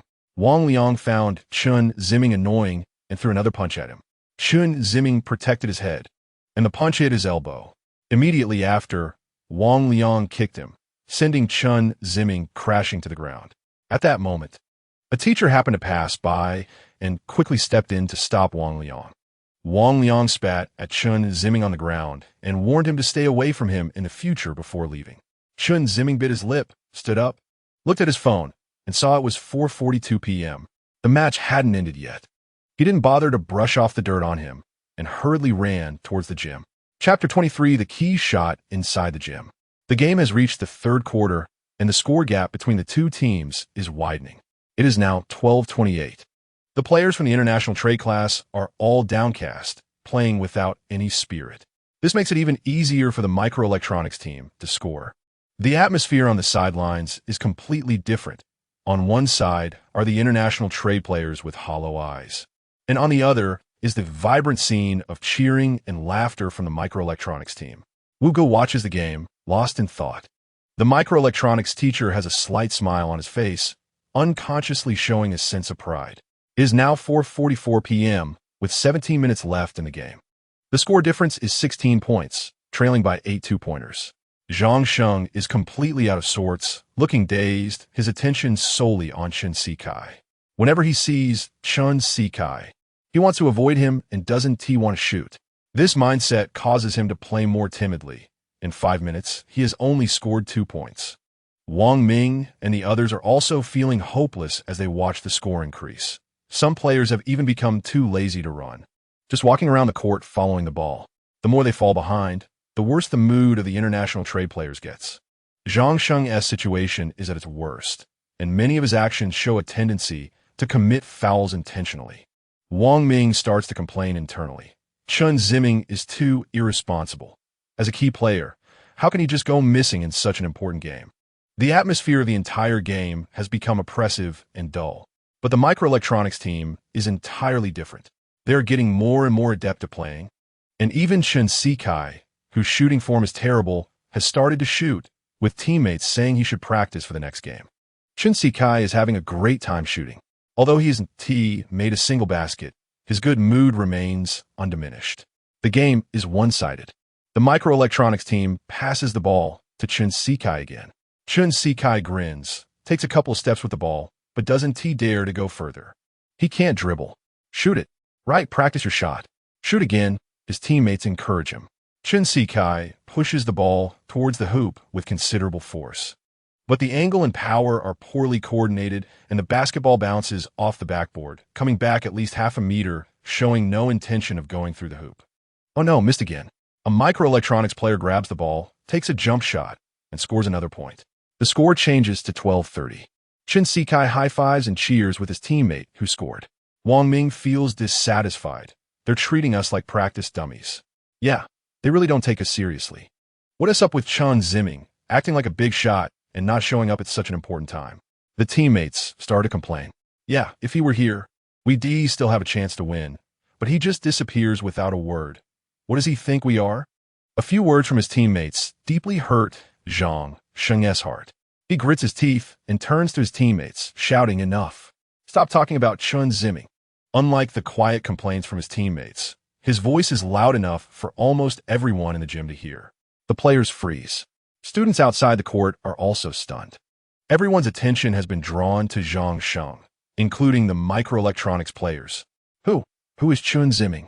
Chen Ziming asks, confused. He's a guy from our class. I heard he shoots pretty accurately. Oh, if he shows up, I'll block him. There's no one who can shoot well against me. Of course. His teammates give Chen Ziming a thumbs up. At this moment, Zhang Sheng realizes that his recent behavior has been embarrassing. He turns away, no longer looking at his teammates. A whistle blows, and the referee comes onto the court, warning the international trade players to hurry up and resume the game. This snaps the international trade players back to reality, and one of the players slowly throws the ball to Wang Ming, who dribbles it toward the opponent's court. As he walks, he suddenly hears a commotion from the sidelines. Chen Ziming is here. A girl from the international trade class screams. Wang Ming quickly turns to look. Sure enough, a tall, slender young man in a basketball uniform is rushing over. With his thick black hair and calm demeanor, it's none other than Chen Ziming. The microelectronics players also look in the direction of the sound, especially Chen Ziming, who is eager to see what the much-talked-about accurate shooter Chen Ziming looks like. Seeing Chen Ziming's thin figure, Chen Ziming feels disdain. He is so weak, easy to block. Chen Ziming's arrival also puts Wu Gu's anxious heart at ease. He walks up to Chen Ziming, and upon getting closer, he notices Chen Ziming's hair is messy. There's a bruise on his face, and his clothes are dusty. Classmate Chen, what happened to you? As Chen Ziming walks on the court, he explains to Wu Gu, Teacher Wu, I'm fine. Just put me in the game. Wu Gu nods. Since Chen Ziming doesn't want to explain, he wants to pry. He decides to ask at an appropriate time after the game. Wu Gu signals to the referee to substitute. The referee blows the whistle, and the game is paused. Chen Ziming from the international trade class comes on, replacing another player. As they approach each other, the substituted player purses his lips and silently leaves the court. Chen Ziming doesn't say a word either. He glances at the score and sees his class is trailing by 18 points. He doesn't have time to think about the reasons. He can only focus on playing well and making up for his late arrival's impact on his teammates. Once on the court, everyone is watching Chen Ziming, the international trade and microelectronics players, as well as the spectators on the sidelines, including Wu Gu. Ziming, we're counting on you. Wang Ming whispers. Chen Ziming smiles slightly. Be careful of that tall guy. He is great at blocking shots. Wang Ming points to Chen Ziming. Okay. Zhang Sheng glares at the two, his brow furrowed. The whistle blows, and the game resumes. Wang Ming passes the ball directly to Chen Ziming. Chen Ziming advances with the ball, bypassing an opponent, and goes for a jump shot. At that moment, a shadow looms over him. Chen Ziming's large hand swings towards Chen Ziming. With a loud slap, the ball is knocked away. Wang Ming rushes to grab it, clutching the ball to his chest. Chen Ziming chuckles softly, thinking that Chen Ziming is nothing special. Ziming, Wang Ming shouts, passing the ball back to Chen Ziming. Chen Ziming sidesteps and catches the ball. He runs a few steps around the three-point line and then takes a jump shot. The basketball arcs beautifully and swishes through the net. The score is now 15-30. Chen Ziming is momentarily stunned. The players from the international trade class immediately become excited. The cheerleaders from the international trade class collectively stand up and cheer. Just then, the third quarter ends. The players all come off the court to rest, sitting on small benches on the sidelines. Wang Ming sits next to Chen Ziming. Ziming, what happened? Why couldn't we reach you? Sorry. Wang Ming waits, expecting Chen Ziming to explain why he was late, but it seems Chen Ziming has no intention of elaborating. He smiles, unsure what to say, and simply says, let us do our best, and falls silent. Meanwhile, Zhang Sheng feels extremely anxious. What is going on with him? Why is he playing so passively and negatively, lacking any fighting spirit? Is this really him? Chen Ziming's arrival and that three-pointer have made him restless. 2 minutes quickly pass, and the players return to the court. This time, Chen Ziming decides to strictly guard Chen Ziming. He has made up his mind to defend him alone. After the ball is in play, a microelectronics player dribbles forward. Thanks to the last three-pointer, the international trade class is filled with fighting spirit. During a pass from the microelectronics team, Wang Ming intercepted the ball, and he immediately passed it to Chen Ziming. Chen Ziming advanced with the ball, while Chen Ziming closely followed him. As Chen Ziming ran, he took a shot, catching Chen Ziming off guard. However, the basketball did not go in. Instead, it hit the backboard and bounced back. Chen Ziming quickly moved forward and, taking advantage of Chen Ziming's moment of surprise, managed to score a follow-up basket. Counting the previous three-pointer, they had closed the gap by 5 points in less than a minute. The score changed to 18-30. The Guomao team was extremely excited. Even Zhang Sheng regained some confidence. The microelectronics team attacked again. But perhaps due to their continuous lead and the disruption caused by Chen Ziming's presence, they made a mistake and lost the ball. The Guomao players seized the opportunity and passed the ball to Chen Ziming. Chen Ziming brought the ball forward, entering the opponent's half, and Chen Ziming confronted him. You won't score. Chen Ziming taunted. Chen Ziming jumped for a shot.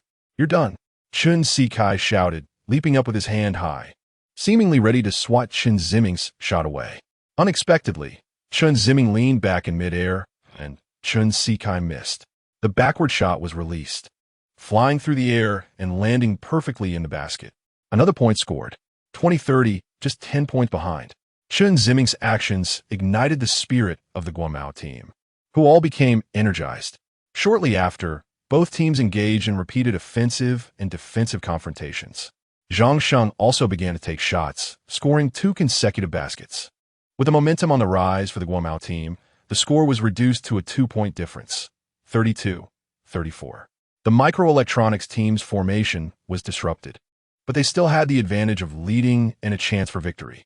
With 1 minute left in the game, the microelectronics team had the ball.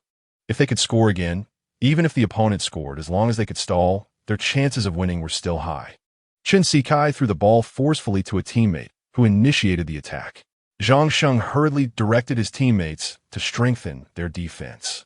He positioned himself in front of the microelectronics offensive player.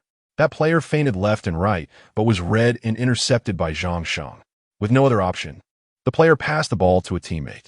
Wang Ming quickly blocked the ball receiver. That player attempted to pass again, sending the ball to another teammate. Chen Ziming rushed to defend. The opponent had no shot opportunity and was getting anxious. Time was running out, and if they didn't shoot soon, the ball could be stolen, and if the opponent scored, the game would be tied. Just as the tension peaked, Chen Ziming was suddenly seen standing under the basket. He shouted, "Ziming, dunk!" and threw the ball towards the rim. Chen Ziming roared and jumped. The nearby Guomao team members also jumped to grab the ball. However, they were at a height and physique disadvantage, posing no threat to Chen Ziming. He securely grasped the ball and, with a loud thud, dunked it into the basket. Immediately, the microelectronics players and cheerleaders cheered. Even the microelectronics PE teacher clenched their fist and quietly said good. The score became 32-36, widening the gap again. Now, all they had to do was play defense and stall for time to wear down the Guomao team. The Guomao players understood this well. They needed to attack quickly and score 2 baskets. The main scorer, Chen Ziming, received the ball first from a teammate, quickly breaking through. "Stop him!" Chen Ziming rushed to the 3-point line, specifically to guard against Chen Ziming, accompanied by another teammate. The two worked together to stifle Chen Ziming's attack. Seeing them approach, Chen Ziming squinted, aimed for the gap between Chen Ziming's legs, and passed the ball through. Seizing the moment, while Chen Ziming was momentarily stunned, Chen Ziming circled around him, quickly retrieved the ball, stepped back to the 3-point line, jumped, and shot. The movement was fluid and seamless. By the time Chen Ziming reacted, Chen Ziming's shot was already in the air. The ball went in. "Yes!" Wang Ming shouted, rushing over to slap Chen Ziming's back. Chen Ziming glared at Chen Ziming, his eyes seeming to burn with fury. It was microelectronics' turn to inbound the ball, and the player advanced. The Guomao team hurriedly defended. After several passes, the basketball reached a reliable shooter from the microelectronics team. At this point, there were 12 seconds left in the game, and the score was 35-36. If he made the shot and prevented the opponent from scoring a 3-pointer, victory was almost guaranteed. He quickly jumped for a shot. At that moment, Wang Ming shouted and leaped toward him, the basketball hitting the tips of Wang Ming's fingers. The ball's trajectory was slightly off, hitting the rim and circling around. The Guomao players were tense. Chen Ziming held his breath. The ball slowed down as it circled, and after what seemed like a moment of contemplation, it surprisingly did not go in, but instead lingered on the edge of the rim for a moment before falling away. Both teams rushed to grab the ball. A Guomao player with quick reflexes jumped before Chen Ziming, catching the basketball in midair. There were 8 seconds left in the game. He quickly tossed the ball toward the opponent's half. All the players surged toward the basketball. The ball crossed the 3-point line. Chen Ziming, Zhang Sheng, Chen Ziming, Wang Ming, and others raced toward it. Now there were 5 seconds left in the game. Chen Ziming and Chen Ziming ran side by side. Chen Ziming knew he absolutely could not let Chen Ziming get the ball, so he deliberately elbowed Chen Ziming in the head, causing him to stumble toward the basket. At that moment, Zhang Sheng made a quick dash forward, grabbing the basketball in his hands. The Guomao cheerleaders erupted in chants. "Zhang Sheng! Zhang Sheng! Zhang Sheng, Zhang Sheng. He was filled with passion. All he could see was the basket. His mind kept repeating two words, score, score, score. He had to make the shot. He was the chosen one to lead the class to victory, not Chen Ziming. He wanted everyone to see that only he could win for the Guomao team. He had to score. Zhang Sheng was in the restricted area, leaping up, arms raised, aiming for the basket. There were 2 seconds left. At this moment, Chen Ziming slowly raised his head, his vision blurring, and a headache struck. Suddenly, a bloody scene flashed before his eyes. He became terrified. No, Chen Ziming shouted. Jumping into the air, he reached out, grabbing Zhang Sheng's leg, forcibly pulling him down from his dunking motion. Both fell to the ground. The basketball slipped from Zhang Sheng's hands, rolling away. Time was up. The game was over. However, the referee forgot to blow the whistle, and the microelectronics cheerleaders forgot to cheer. Wu Gu was stunned. The microelectronics PE teacher was also stunned.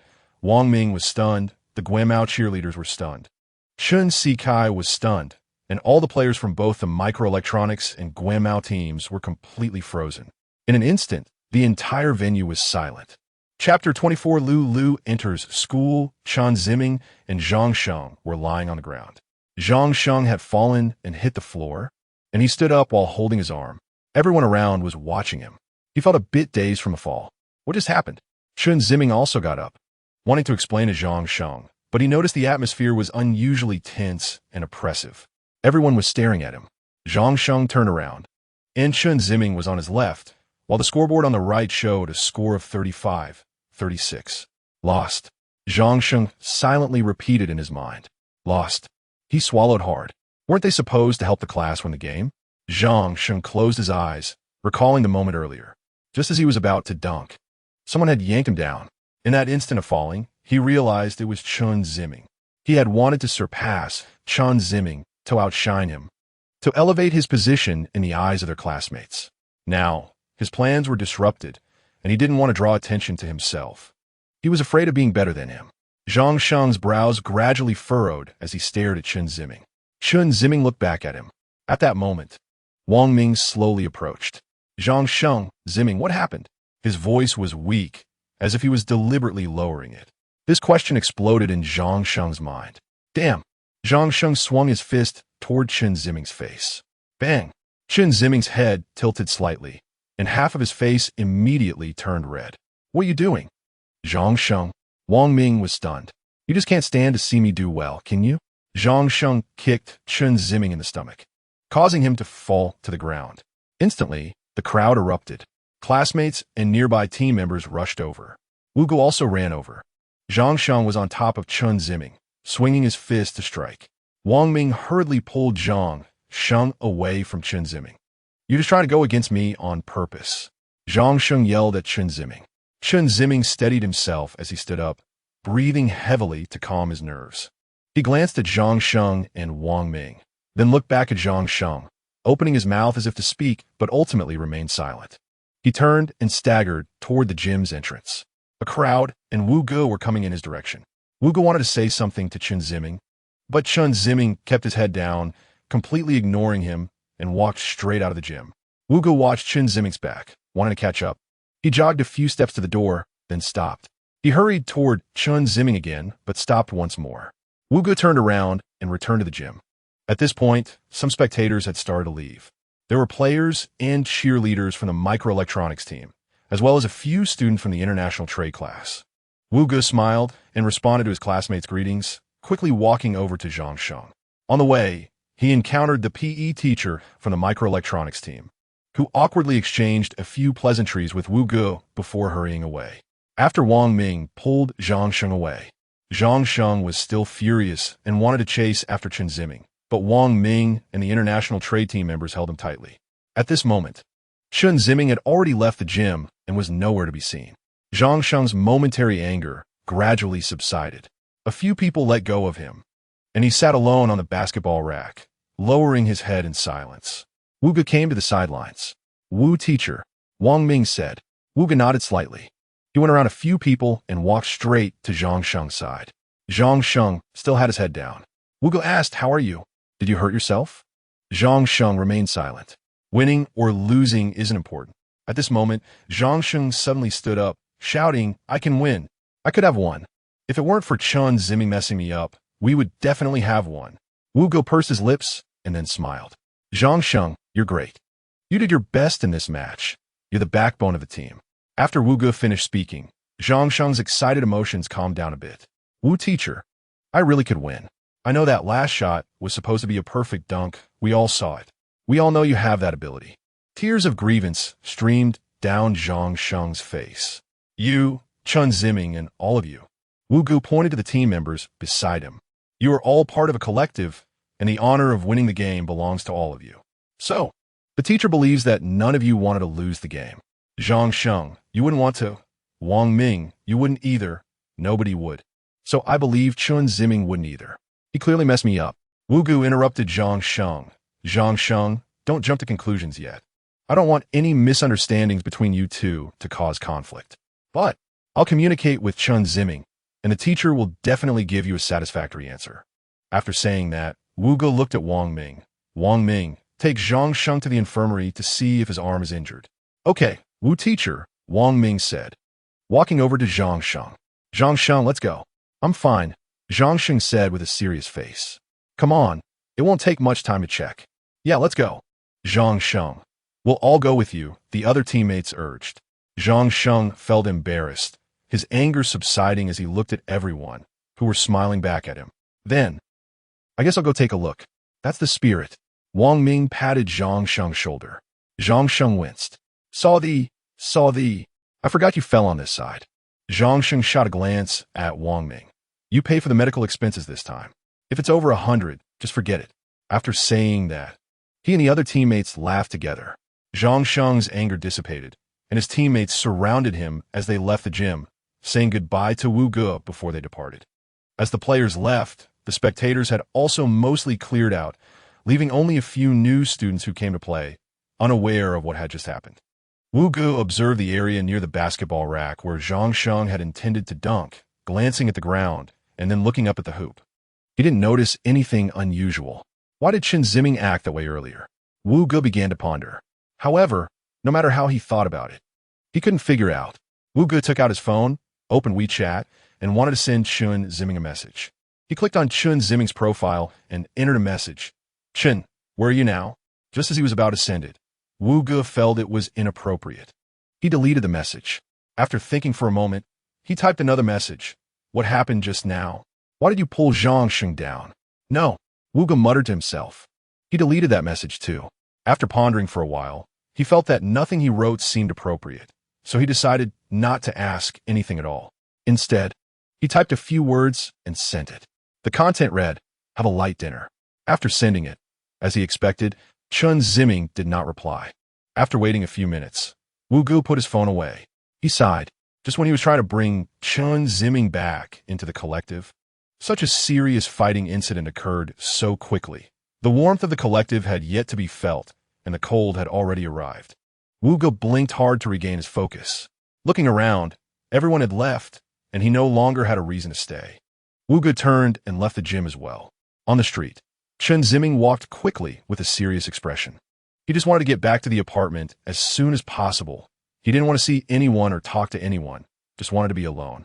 The busy traffic on the road and the noise of engines only made Chen Ziming more irritated. As he walked along, Chen Ziming spotted a small snack shop by the street. A row of packaged snacks hung on the door, with a row of sour plum meat prominently displayed. This was Chen Ziming's favorite as a child. He was addicted to dried sour plums like adults are to smoking. He ate them while watching TV, playing games, and even reading.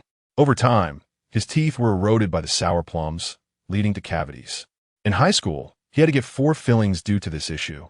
The dentist specifically advised him to quit or reduce his consumption of sour and sweet foods to avoid wearing dentures at a young age. Chen Ziming indeed quit sour plums, not having eaten them for more than 2 years. Upon seeing the sour plum meat hanging at the entrance, Chen Ziming stopped in his tracks. He stared at it for a good 5 to 6 seconds. After hesitating for a moment, he took a step forward and left the snack shop.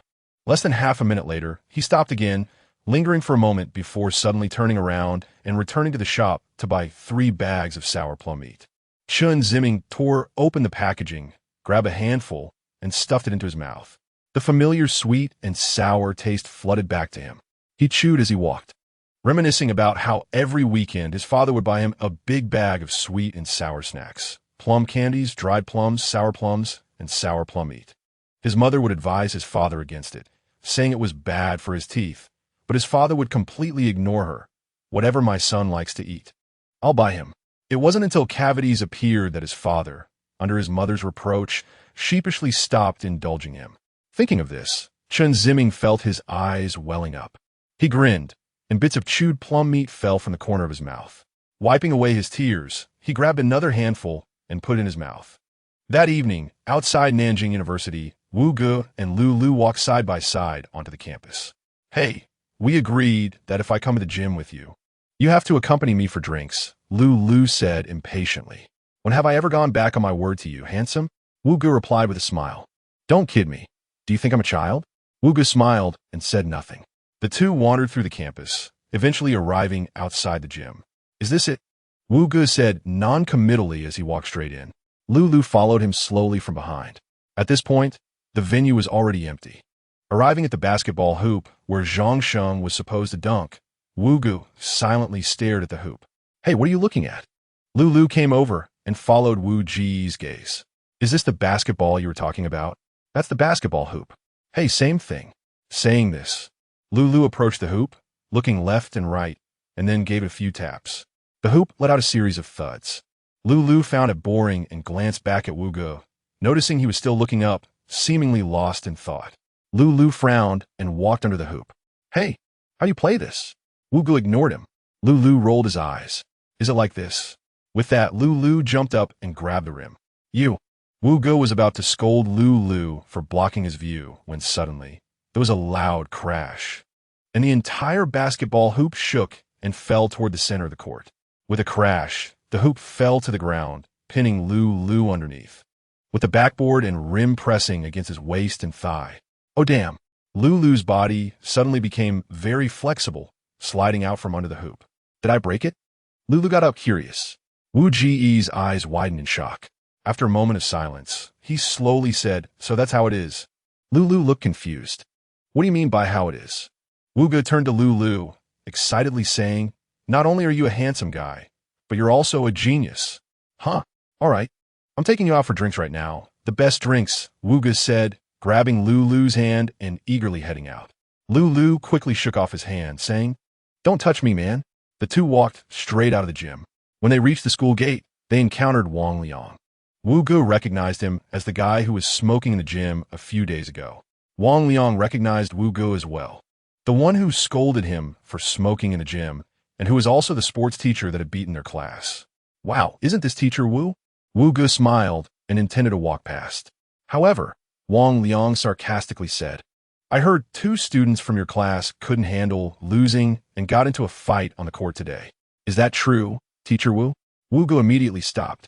Looking at Wang Liang, who had an innocent expression, Wu Ge was silent for a few seconds. He suddenly smiled at Wang Liang and turned to leave. Wait a minute. Lu Lu pulled Wu Ge back. Wu Ge looked back in confusion. Lu Lu turned to Wang Liang and said with a smile, this high achiever. May I ask your name? Oh, are you looking to pick a fight or something? My name is Wang Liang. You can come at me if you dare. I'm waiting for you. Wang Liang said disdainfully, looking at Lu Lu. Oh, Wang Liang, I've heard you have quite a way with words. I just want to be friends with you. Don't think too much. I'll come find you another day, and we can drink together, Lu Lu said with raised eyebrows. Smiling casually.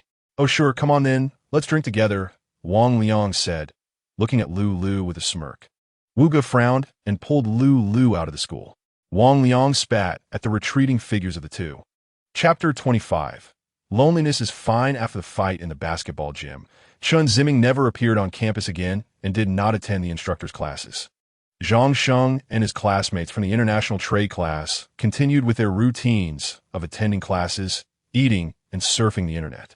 Everyone returned to a life without Chen Ziming, as if his presence had been just a fleeting moment and they were not meant to intersect. During this time, Wang Ming sent messages to Chen Ziming, but he did not receive a reply, so Wang Ming stopped messaging.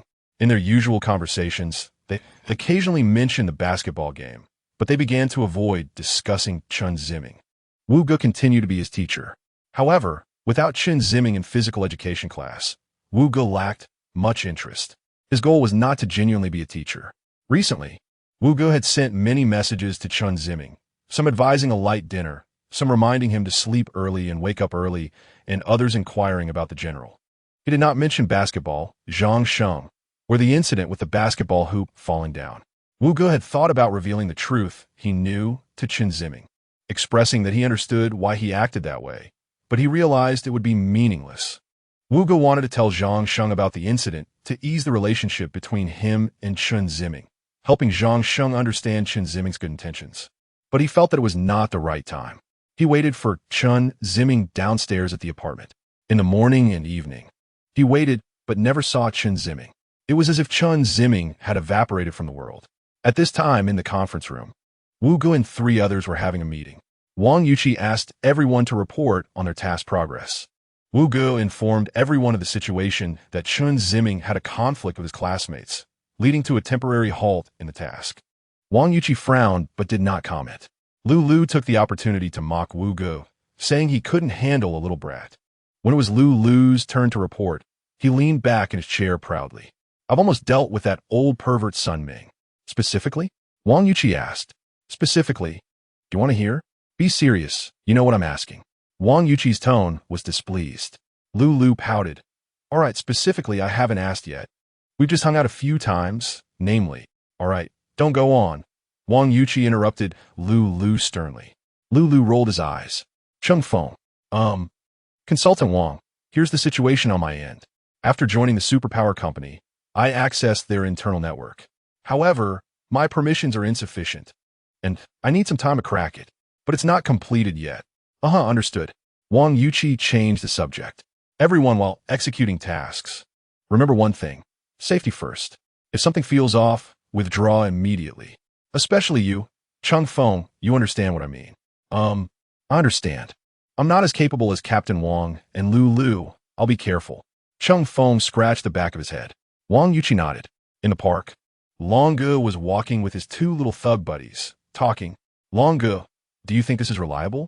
What if he's not hiding in the park? One of the thugs asked. Then do you have another way? The thug suddenly blushed. If you don't, shut up and follow me to the security room to take a look. The thug immediately fell silent. Another thug stifled a laugh. The 3 of them headed straight to the security room. Knock, knock, knock. Long Ge kicked the door. Who? From Captain Lu. The door creaked open. A middle-aged man in a security uniform stepped out, warmly inviting Long Ge and his friends inside. Once inside, there was a desktop computer. You must be Long Ge. The security guard flattered.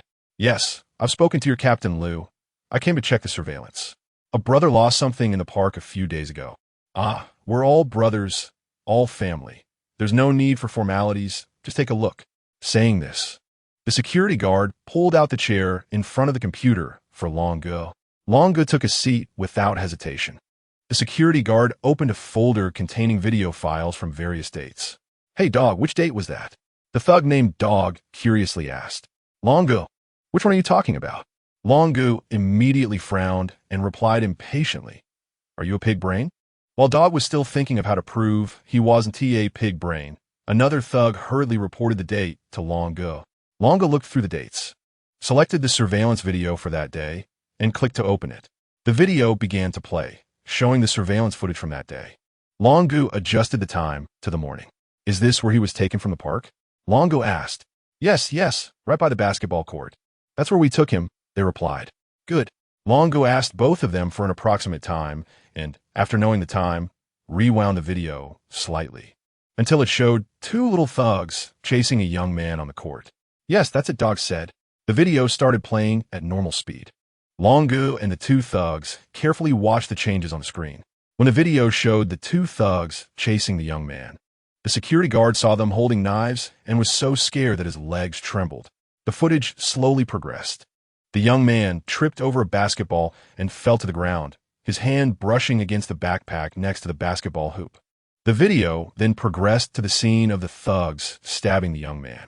The security guard's legs trembled even more. Dog proudly said, How's my knife technique? Long Ge, it's all your fault. Now we have to come find him ourselves, Long Ge said, making Dog lower his head. Long suddenly noticed something was off and quickly rewound the video. The footage returned to the scene of the young man on the ground. Longa slowed down this segment. The young man fell, got up, and shook his hand over the backpack hanging on a basketball hoop. This is it. Longa rewound it again, slowing it down to the moment the hand shook, then hit pause. The frame froze on the young man, holding something in his hand. Longa continued to play for a moment, and then paused again. The frame stopped at the moment the young man tossed the item into the backpack. This is it. This is it, Dog exclaimed. Looks like it's right. He threw something into that backpack. Another thug said excitedly. Longa remained silent and clicked play again. Watching the video slowly progress until it showed Chen Ziming grabbing the backpack and leaving. Longa paused once more. Find this person. With that, Longa stood up, took out his phone, and snapped a picture of the screen. After taking the photo, Longa turned to leave but suddenly stopped, turned back, and smiled at the security guard, saying thank you. At this point, the security guard looked pale with fright, and seeing Longa greeting him, he could only nod vigorously. Longa turned his head and left with the two little thugs. To the south of Nanxing University, there was a small village.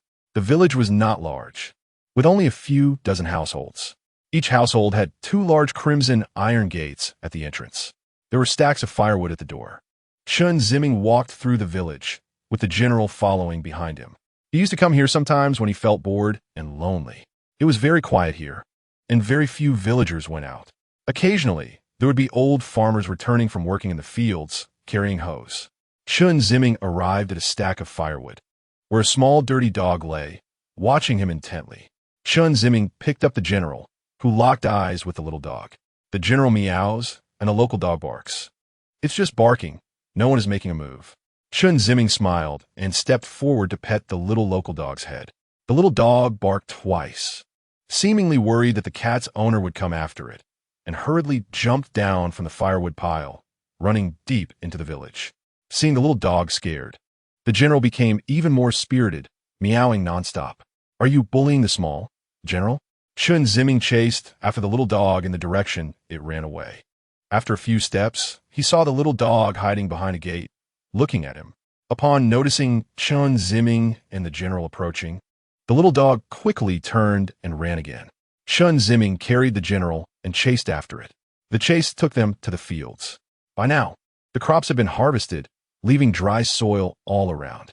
The fields were bordered by ridges. The little dog ran to the back of a ridge, peeking at Chen Ziming with its head resting on the ridge. Chen Ziming laughed and ran over. As he got closer, the little dog immediately ran away again. Chen Ziming chuckled, looking at the little dog's retreating figure, feeling a sense of tranquility in his heart. He took a deep breath, then turned around and sat down on the ridge. He placed the general on the ground. After landing, the general began to walk in small steps in the field. Chen Ziming gazed at the end of the field, feeling relaxed. He slowly sat down in the field, leaning his back against the ridge. The air was fresh and cool, completely different from the stuffy, murky air in the apartment. The sky was high, and the clouds were clear, blue sky and white clouds and blue sky. Chen Ziming felt that being alone here was quite nice. Why should he participate in a group? Why should he socialize with so many people? When he didn't want to talk, he could simply remain silent, not forcing himself to respond to others. When he didn't want to deal with someone, he didn't have to. Avoiding interaction would prevent conflicts and spare him from added troubles due to others. With this thought, Chen Ziming felt even more that his solitary life was perfect. Buzz. His phone rang. Chen Ziming took out his phone to glance at it.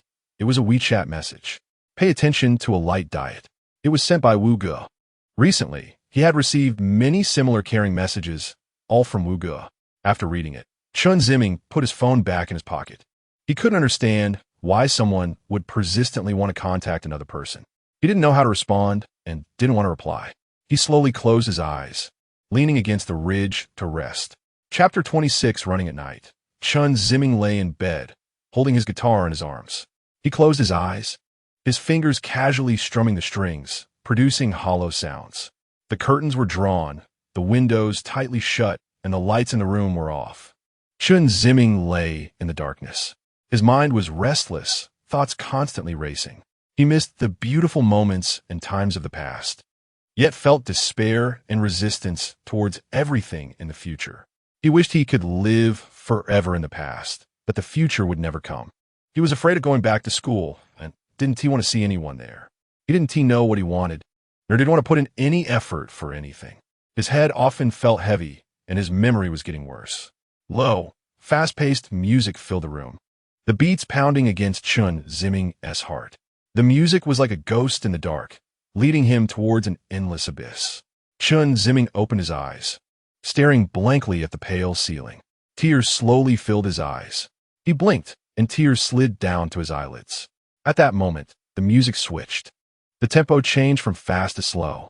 A deep, long sound like a ringing bell began to resonate, and Chen Ziming felt as if he were in a temple, the gentle chanting echoing in his heart. Tears flowed to the corners of his mouth. His heart was filled with despair. His heart was filled with sadness. Knock, knock, knock, came the sound of someone knocking at the door. Chen Ziming turned his head towards the door. He had ordered takeout. It must be the delivery. He wiped his tears away, went to the bathroom to wash his face, and after drying it, returned to the door. Wu Ge was waiting downstairs at the apartment building for Chen Ziming, just like before. However, he had not seen him for a while. A delivery electric bike arrived in front of the apartment building, and after stopping, the delivery worker took a plastic bag containing the food from the trunk. He looked at the name on the order slip, Chen Ziming. The delivery worker muttered to himself. As he said this, he picked up his phone to dial the number on it. Wu Ge suddenly came down from the steps and reached out to stop the delivery worker. The delivery worker was taken aback. What are you doing? Wu Ge smiled kindly. I'm here to pick up the takeout for Chen Ziming. Oh, I was just about to call him. Saying this, the delivery worker handed the plastic bag to Wu Ge and turned his bike around to leave. Wu Ge watched the delivery worker leave before turning back to the entrance of the apartment. After entering, he went straight to the elevator. Wu Ge glanced at the address on the takeout slip, 1106. 11th floor, he murmured. Ding, the elevator arrived. Wu Ge smiled at an elderly lady walking out and stepped inside. After reaching the 11th floor, Wu Ge searched along the corridor and finally arrived at room 1106 near the end of the hallway. Inside was Chen Ziming. Wu Ge held the plastic bag, staring at the dark red security door. He hesitated. What should he say when they met? Should he say he intercepted the takeout and specially brought it to him? That would be unreasonable. Should he say the delivery worker had an urgent matter and asked him to deliver it? That didn't make sense either. How would the delivery worker know they knew each other? Should he say he became a delivery worker? That was even more absurd. Wu Ge couldn't figure out how to start a conversation with Chen Ziming. After hesitating for a while, Wu Ge suddenly heard a weak, dull sound from inside. Another sound followed. Wu Ge felt his thoughts were momentarily swept away by this long sound, dissipating with it. Just as his mind wandered, another sound came from inside. Wu Ge closed his eyes and sighed heavily. He raised his hand and knocked on the door. Knock, knock. It was silent inside. Now home. Wu Ge leaned his ear against the door. At that moment, footsteps sounded. Wu Ge quickly straightened up. Unexpectedly, the door didn't open. The sound of running water came from inside. Chen Ziming stood at the door and asked quietly, Who? There was a moment of silence outside, then replied, Takeout. Sure enough. Chen Ziming pressed the doorknob and slowly opened the door, peeking his head through the gap. At that moment, Wu Ge appeared. Chen Ziming was taken aback and quickly closed the door. He leaned against the door, his heart racing. How could it be him? Teacher Wu? He hadn't replied to his messages because he had no idea what to say and didn't want to respond. Although it was impolite, he just wanted to be casual. In fact, he felt most guilty towards him and least wanted to see him. Chen classmate, your takeout is going to get cold. Wu Ji's voice came from outside. Chen Ziming steadied his nerves and turned to the security door, slowly saying, Teacher Wu, why are you here? I haven't seen you in a long time. I didn't know how you were doing, so I stopped by to check on you. But, coincidentally, I ran into your takeout. I heard it was meant for you, so I volunteered to pick it up. So that is how it was. Chen Ziming lowered his head, pondering what to do. After a moment, Wu Ge said, if it's inconvenient for you to see the teacher, I'll just leave the takeout at the door, and you can get it yourself. I'll be leaving now. Chen Ziming quickly peeked through the peephole to see what was happening outside. Indeed, he saw Wu Ge bend down, stand up, and then turn to leave. Chen Ziming's heart raced. He stared at the peephole until Wu Ji's figure disappeared from view. He still didn't dare to open the door. He waited a bit longer, about a minute or so, before finally opening the door. He first looked down the corridor, not seeing Wu Ji's figure. Then he lowered his head and saw the plastic bag placed at the door. He picked up the plastic bag and returned inside. After closing the door, Chen Ziming went to his desk and took out the takeout to place it on top. It contained a box of burgers and fried chicken, along with a bottle of sugar-free cola. Chen Ziming looked at the food, feeling anxious inside. Had he been a bit too much by rejecting Teacher Wu at the door? The other party had always cared for him and even saved his life. Wasn't he being too terrible by doing this? Chen Ziming felt uneasy, his conscience pricking at him. He returned to the bedside, grabbed his phone, and wanted to send a WeChat apology to Wu Ge. He scrolled through his friends list until he reached Wu Ji's name. The profile picture was a wooden carving. Chen Ziming didn't recognize what it depicted. He opened a chat window with Wu Ge. After thinking for a moment, Chen Ziming typed, "Teacher Wu, I'm very sorry for not letting you in, and I haven't replied to your messages. I truly apologize." After finishing the sentence, Chen Ziming felt it was inappropriate and deleted it. He then edited another sentence, "Teacher Wu, I'm really sorry just now." After writing that, he felt it was also unsuitable. He thought for a while and finally just sent 2 words, "Thank you." After sending it, Chen Ziming nervously threw his phone onto the bed and went to wash his hands in the bathroom. Upon returning to the bedroom, he went to the bedside and glanced at his phone. Wu Ge had replied. Chen Ziming hurriedly opened the message, which read, "Fried chicken isn't bland, you know?" It was followed by a smiley face. Chen Ziming slightly raised the corners of his mouth. His anxious heart finally relaxed. It seemed that Teacher Wu wasn't angry with him. He hadn't blamed him. In that moment, Chen Ziming felt very happy. He went to his desk and took a few bites of the burger. He then grabbed the fried chicken, just as he was about to take a bite. Chen Ziming paused. He peeled off the layer of fried batter covering the chicken and threw it into the plastic bag, eating only the chicken inside. Wu Ge left the apartment and strolled casually down the street. He walked along the sidewalk by the road, occasionally passing pedestrians, some walking slowly, others hurrying by. There were couples as well as solitary walkers. At that moment, a middle-aged man in short sleeves and shorts jogged towards him, his chest heaving, mouth slightly open, and beads of sweat forming on his forehead. The man's speed gradually decreased, and by the time he reached Wu Ge, he had started to walk slowly. Wu Ge raised his eyebrows at the middle-aged man, who perhaps noticed and turned his head to look at Wu Ge. The two exchanged a glance, and Wu Ge smiled, to which the middle-aged man also smiled back. They stopped and stood facing each other. "Running, huh?" Wu Ge said with a smile. "Just running aimlessly, trying to exercise." The middle-aged man replied, wiping the sweat from his face with a towel draped over his shoulder. "Do you run every day?" Wu Ge asked. The middle-aged man nodded. "Every day. Persistence is key. Running is good for the body. I used to work so hard that I wore myself out and my temper got really bad. My wife and kids were scared of me. Since I started running less than a month ago, I feel like my heart has suddenly opened up, and I understand everything better now." "That is really great," Wu Ge replied. "Absolutely. Young man, I see you're still young. This is the time to strive. You should strengthen your exercise routine. Having a good physique helps you withstand the pressures of life and work." "You're right," Wu Ge said respectfully. The middle-aged man, noticing vu yes respectful de mi honor, began to like him even more and started to talk nonstop about how terrible his life was before he started running and how wonderful it has become since. Wu Ge listened attentively without interrupting. Eventually, the middle-aged man glanced at his watch during a pause in the conversation and realized they had been chatting for almost 40 minutes. He quickly smiled and said goodbye to Wu Ge, mentioning that he needed to go home as it was getting late and they could chat again sometime. Wu Ge smiled and waved him off. After the middle-aged man left, Wu Ge reflected on the things he had said about running, and a thought arose in his mind. He quickly opened his phone and searched online for information about running. Most of the results discussed various benefits of running, such as building muscle and improving skin. It wasn't until he saw a later entry that mentioned running can cure depression. The content was a personal account from a girl who cured her depression through running. That's it. Wu Ge smiled. He closed the web page, put away his phone, and continued walking while thinking. After a while, he realized he had reached the entrance of the park. Wu Ge stopped, turned to look inside the park, and began to ponder. Chapter 27. Whimpering. The next day. Early morning. The streets were sparsely populated, with only a few elderly people seen doing morning exercises. Wu Ge was dressed in tight running gear, jogging down the street. When he arrived in front of Chen Ziming's apartment, Wu Ge stopped and sent Chen Ziming a WeChat message. "Classmate Chen, I'm out for a morning run. The air is very fresh this morning. I wish you a happy day." After sending it, Wu Ge waited for a moment but received no response. It was either too early and Chen Ziming might not have woken up yet, or he had gotten used to Chen Ziming not replying to messages. Wu Ge tucked his phone into his pants pocket and ran towards the park. Upon entering the park, Wu Ge ran a few laps around the artificial lake.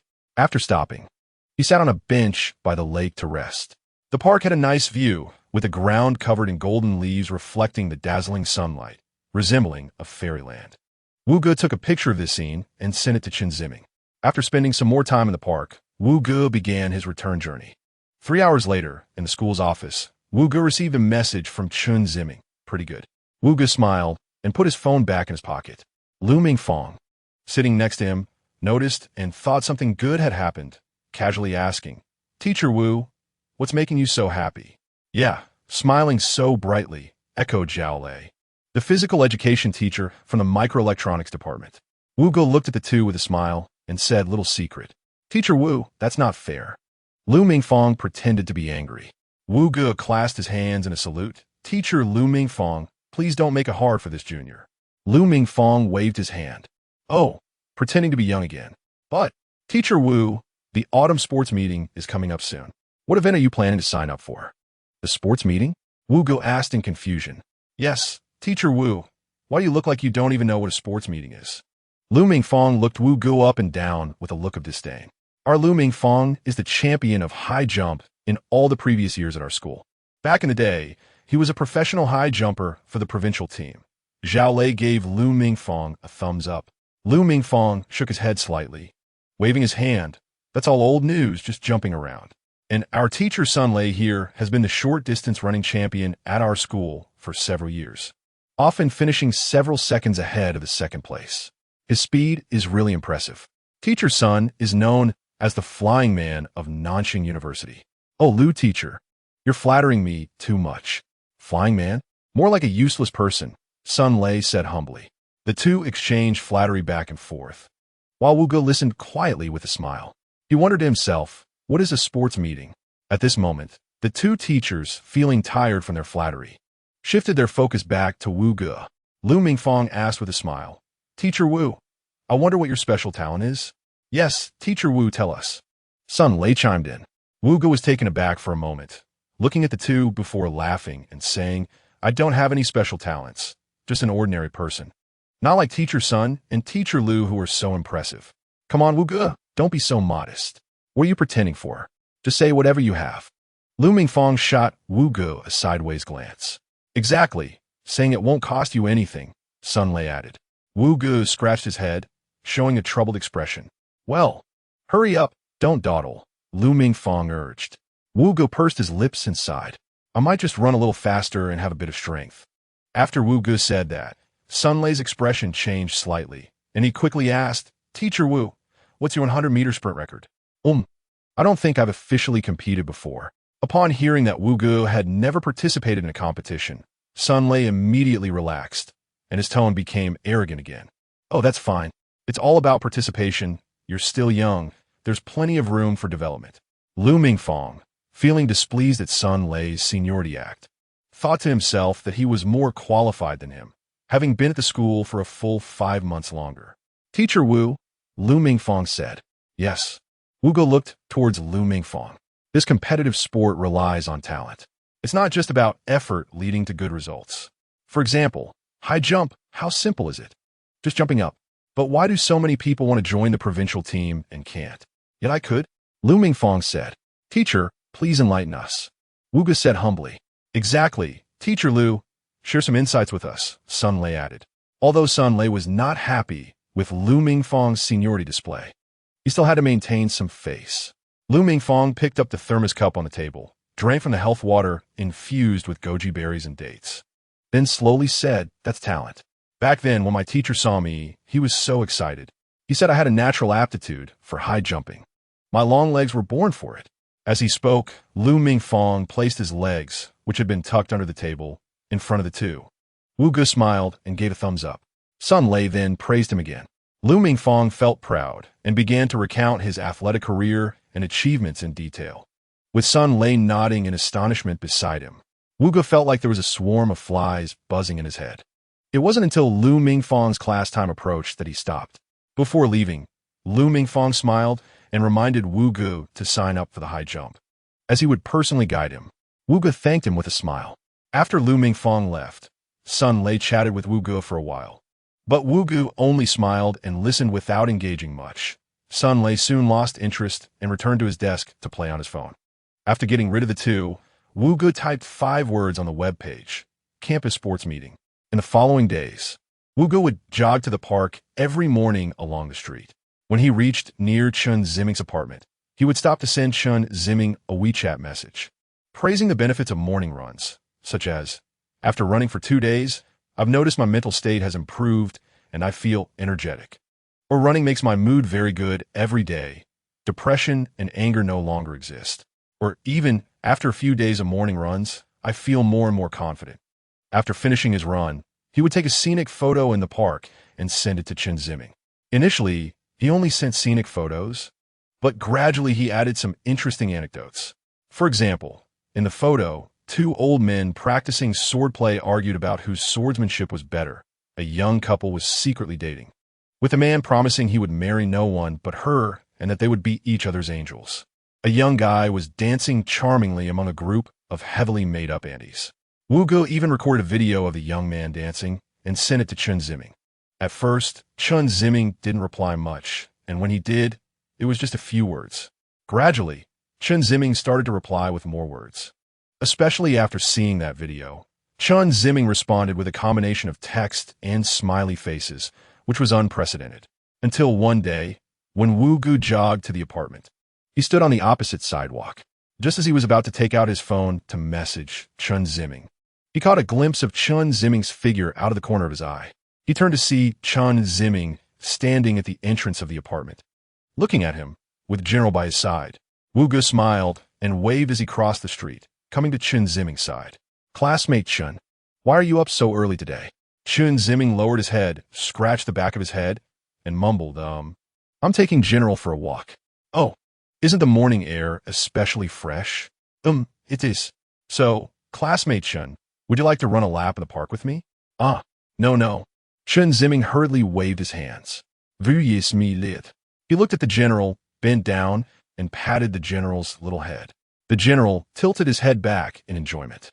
Wu Ge withdrew his hand, extended his index finger, and waved it in front of the general's mouth. The general stuck out his tongue to lick it.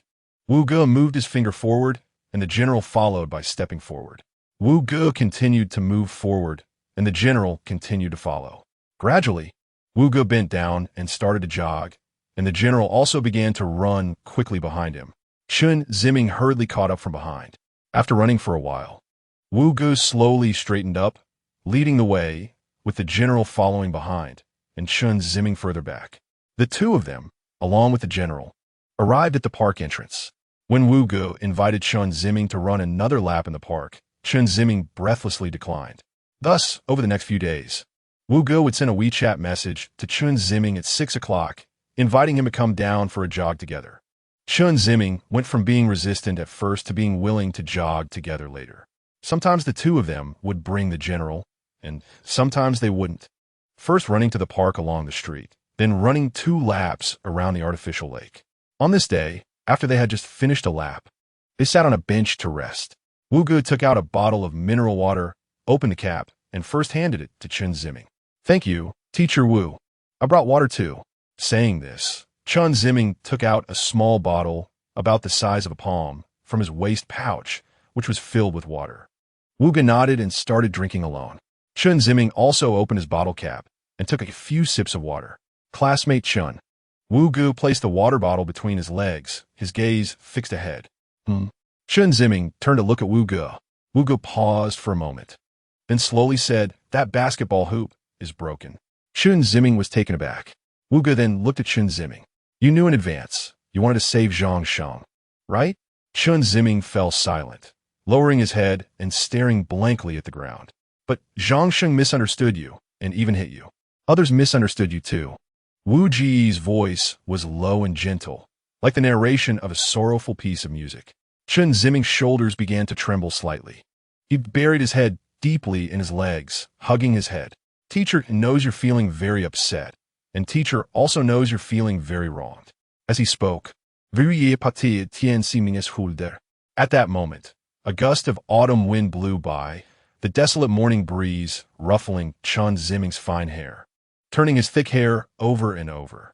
Gradually, the sound of Chen Ziming's sobbing began to rise in the wind. Chapter 28.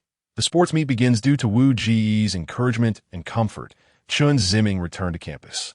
However, he still refused to attend many classes, and his relationship with his classmates reverted to the unfamiliar state it was in before the basketball game. When he met with Zhang Sheng, Wang Ming, and others, he never spoke, simply brushing past them. Sometimes, Wang Ming wanted to strike up a conversation with Chen Ziming, but he only received Chen Ziming's cold response, which gradually led Wang Ming to stop initiating greetings. Zhang Sheng frowned whenever he saw Chen Ziming. Wu Ge had worked hard to integrate Chen Ziming into the group, only to see it fall apart again. The autumn sports meet at Nanjing University was approaching, and each class was busy selecting participants for various events. The physical education teachers were also intensifying the training for the students' entrance formations and cheers. The playground was filled with various slogans: friendship first, competition second, unity and progress, pioneering and innovation, build muscle, prevent being bullied. The slogans resounded loudly. The slogan led by Wu Ji's international trade class was relatively serious, created by the Stern Sports Committee member Zhang Sheng. It was quite cliché, but very formal. Develop sports and enhance people's physical fitness. Wang Ming complained that it was too rigid and lacked liveliness, earning a cold glare from Zhang Sheng. He had to retract his opinion. For this sports meet, Wang Ming signed up for the discus throw, confident in his strength and wanting to bring glory to his class. Zhang Sheng signed up for the short-distance sprint and high jump, as he had strong explosive power. Other students in the international trade class also signed up for various events. As for Chen Ziming, Wu Ge secretly registered him for the 5,000-meter long-distance run. When Wu Ge informed Chen Ziming about this, he strongly opposed it. But Wu Ge patiently persuaded him, saying things like, "You have a good foundation, you practice morning runs every day, and the competition is just transferring your morning practice to the daytime, and the competition can test the results of your morning runs and help you fully explore your potential. And competing can ignite the little universe in your heart and unleash your passion." In the end, Chen Ziming, feeling confused, agreed to participate. However, he also set a condition for Wu Ge to sign him up for several other events, which Wu Ge readily agreed to. During this period, Wu Ge unexpectedly noticed that Chen Ziming's attitude towards him had become warmer than before. At least he was willing to talk to Wu Ge more and even set conditions. This boosted Wu Ji's confidence in getting closer to Chen Ziming. 2 days later, the opening ceremony of the sports meet began. Each class stood in formation, waiting for the signal to start marching around the playground. Each class wore their own customized outfits. The first class to enter was truly magnificent. Each student wore traditional ethnic clothing, with a total of 56 participants representing the various ethnic groups of country Z. Following them was another class where the male students wore black trousers and white shirts, while the female students wore black pleated skirts with white shirts. They shouted their slogans as they approached the podium. The students in ethnic clothing waved their arms together, shaking the small flags of country Z in their hands. The class in black trousers and white shirts then performed a social dance in pairs before slowly leaving. The enthusiasm of the crowd was ignited by the display of the dance, and teachers and students alike responded with warm applause. After a few more classes passed by, it was the turn of the microelectronics class, led by Chen Ziming. Their class slogan was "Build Muscle, Prevent Being Bullied." The entire class consisted of boys, each wearing tight-fitting pants and white tank tops, showing signs of having worked out. It seemed everyone had put in considerable effort for this sports meet. As they approached the podium, Chen Ziming shouted the slogan, and the team members echoed him. The boys, full of confidence, shouted loudly, their voices truly resonating. The leaders and teachers at the podium laughed, and the students were amused to the point of rolling on the ground. Then, the network engineering and international trade classes passed the podium in succession, entering the playground to await the leader's speech after all classes had gathered. The international trade class wore plain outfits of white t-shirts and black sports pants, just as their slogan suggested, a decision made by Zhang Sheng. Wang Ming complained, but Wu Gu replied that it was just a sports meet and didn't require excessive fuss. This outfit combination was likely common and easy to find. Once all the classes were assembled, the principal delivered a series of speeches. Following that, all the students dispersed to their respective spectator stands. In the center of the field, a team dressed in red sportswear held flower balls, some blue and some yellow.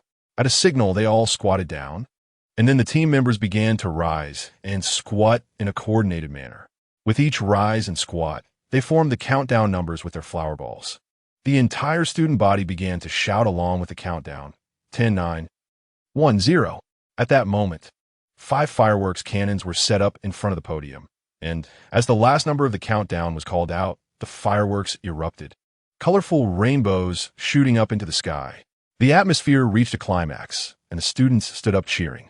Chen Ziming also smiled and waved his hand.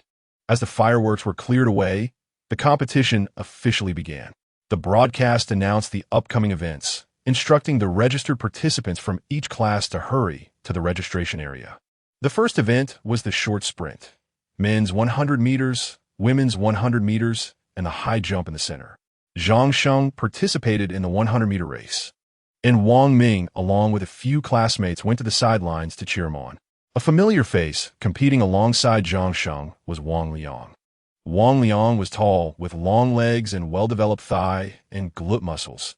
Just by looking at him, one could tell he was fast. He wore sprinting gear, and his golden running shoes sparkled in the sunlight. Wang Liang and Zhang Sheng's tracks were adjacent, and they exchanged a glance. Wang Liang gave Zhang Sheng a thumbs up and smirked disdainfully. Zhang Sheng shot him a glare, but ignored him. The short sprint was highly entertaining, attracting a large number of spectators, which made the high jump competition look rather neglected.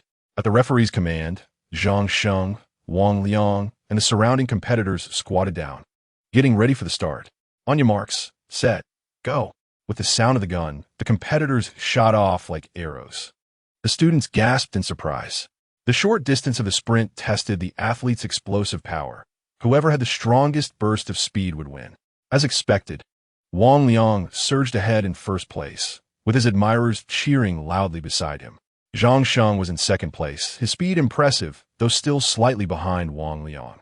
Zhang Sheng's fans were nowhere near as numerous as Wang Liang's, and the loudest cheers came from his close friend Wang Ming and his roommates. Wang Ming ran alongside Zhang Sheng, cheering him on, appearing even more excited than Zhang Sheng himself. Zhang Sheng pushed hard to catch up to Wang Liang, but it was futile. Wang Liang's speed was simply too fast, leaving Zhang Sheng about a second behind. With less than 10 meters to go, everyone began to accelerate. Wang Liang's speed increased further, and Zhang Sheng shouted, sprinting at full speed. Amid the cheers of a group of female students, Wang Liang crossed the finish line first, even breaking the school record for freshmen in the 100 meters with a time of 10:33 seconds. Immediately, the broadcast announced in a clear voice, Wang Liang from the network engineering class has won the championship in the 100-meter sprint. He has broken the sprint record with an excellent time of 10:33 seconds. Let's all cheer for Wang Liang. The students from the network engineering class erupted in excitement in the stands. Lu Mingfang sat in the teacher's seat in the stands and smiled at Sun Lei beside him, saying, he's from our class. Sun Lei complimented, teacher, Lu teaches well. Lu Mingfang chuckled. At that moment, Zhang Sheng walked back dejectedly. His classmates asked him about his scores, but Zhang Sheng remained silent. Wang Liang, behind him, held up 2 fingers, indicating his second place, and the classmates understood. Some female classmates began to console Zhang Sheng. It's just one competition, no big deal. Don't be disheartened. There will be plenty of opportunities to take first place later. Zhang Sheng tugged at the corner of his mouth as a form of response. Chen Ziming, sitting in the stands, glanced at Zhang Sheng. Just then, Zhang Sheng picked up his water bottle and tilted his head to take a sip. noticing Chen Ziming looking at him. Chen Ziming quickly turned his head away. Zhang Sheng snorted coldly. At that moment, Wang Liang and his admirers walked over, looking quite pleased with themselves. As they passed by the international trade class, Wang Liang smiled at Zhang Sheng and said, "You still came in second in the 200 meters. Are you crazy?" Wang Ming shouted. Wang Liang shrugged and looked at his admirers, saying, "Can't take a loss," getting mad. The admirers made gestures of disdain. Just as Wang Ming was about to explode, Zhang Sheng held his arm, signaling him to ignore it. Wang Liang then gave Zhang Sheng a thumbs up again before swaggering away. All of this was observed by the classmates in the stands and nearby teachers. Chen Ziming frowned.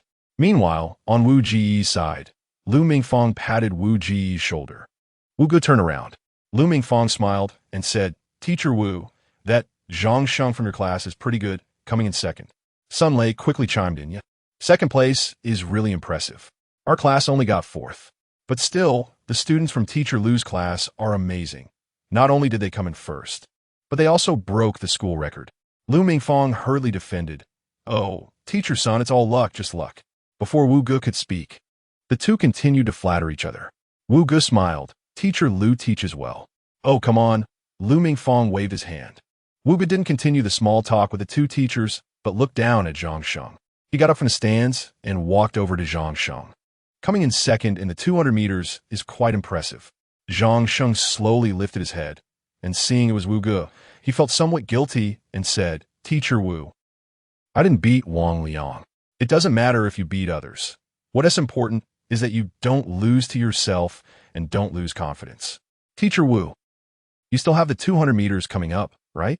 "Yeah, I'll cheer for you." "Huh? Teacher Wu this." Wu Ge smiled. "Classmate Chen." Wu Ge pointed to Chen Ziming in the stands. "Let's all cheer for Zhang Sheng together." Wu Yi felt it. Suddenly, both Chen Ziming and Zhang Sheng were stunned. Chapter 29. Human or Beast. The men's 200 meters race ended quickly, and as expected, Wang Liang was still in first place. It is said that he was supposed to go to a sports school in high school due to his athletic talent, but his parents, who were business people with little education, insisted on sending him to Nanjing University to ensure he had some academic background. Zhang Sheng lost and came in third this time. The second place was taken by a strong sprinter from another class. Wu Ge comforted Zhang Sheng with a few words, but Zhang Sheng was feeling down. Chen Ziming, who had come with Wu Ge to watch Zhang Sheng's race, was also standing on the sidelines.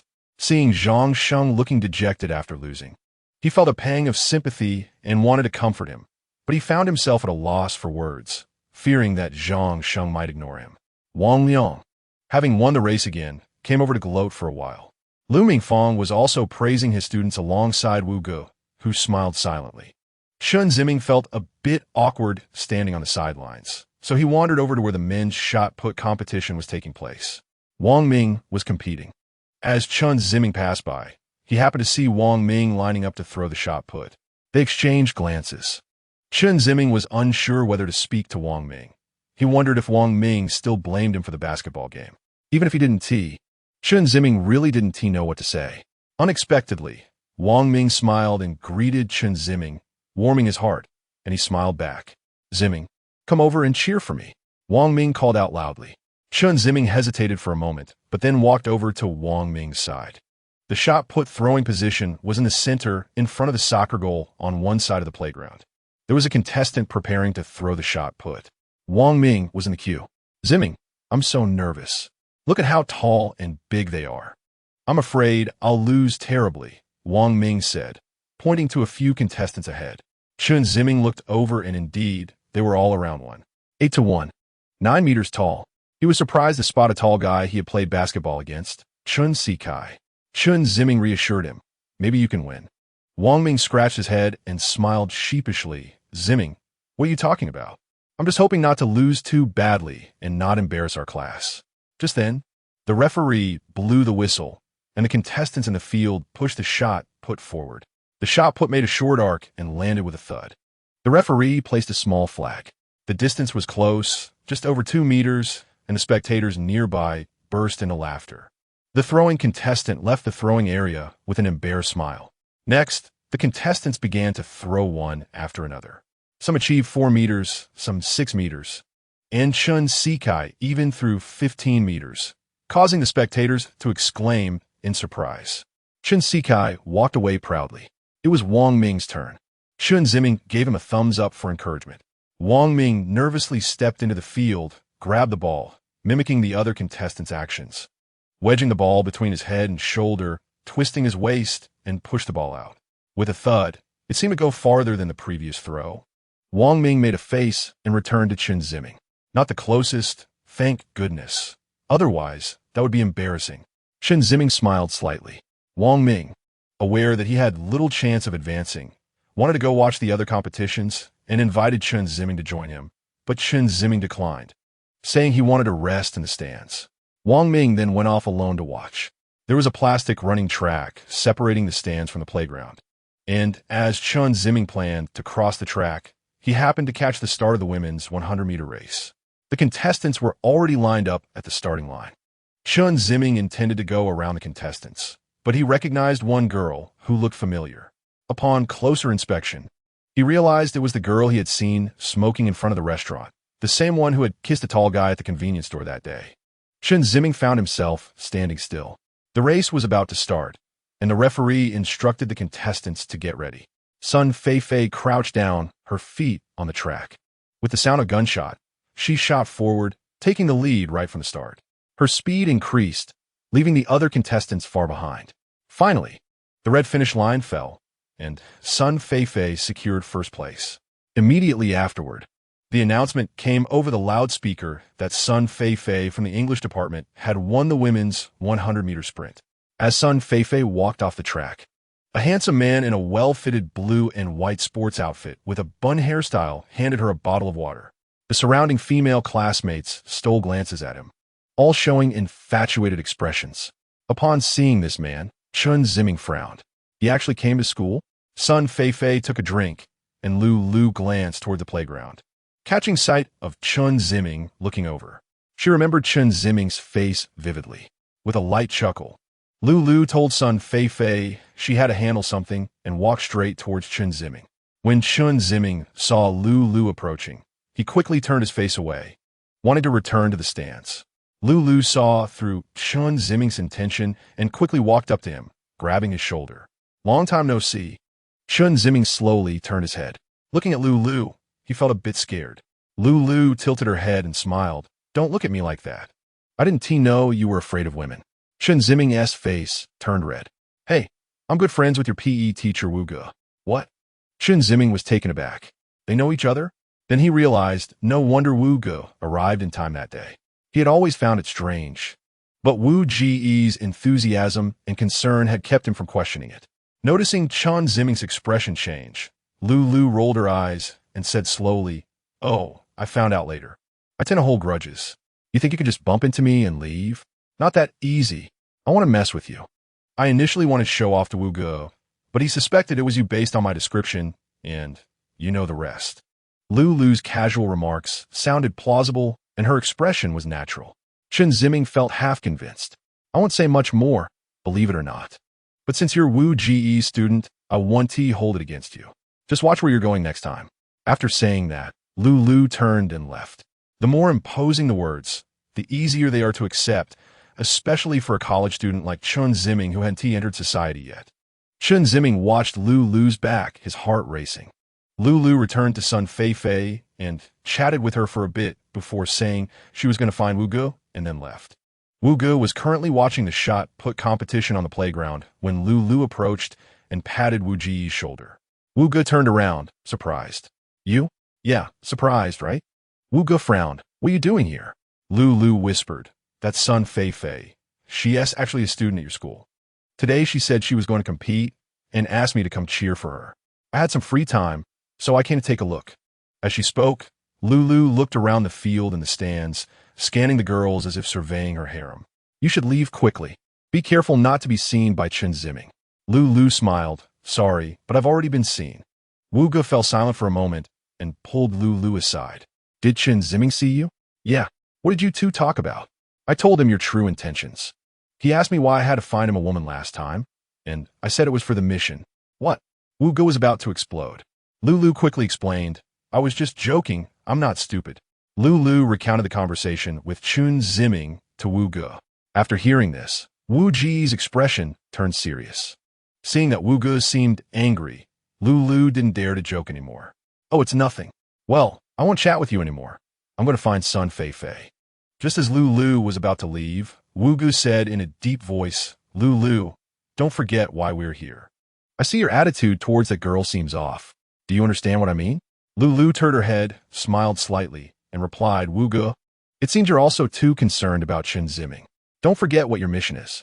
The atmosphere suddenly became tense. The two stared at each other for a few seconds. Wu Ge slightly lowered his head and sighed. Lulu turned and left. Reminded by Lulu, Wu Ge couldn't help but think about how he would face Chen Ziming if one day he found out that he was being used. Just thinking about this made Wu Ge feel confused. Teacher Wu. Hearing someone call him, Wu Ge quickly looked over.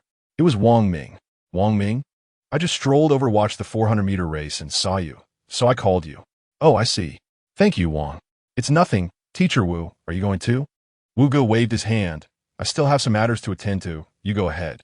Wang Ming nodded and left. Arriving at the track, the race had already started.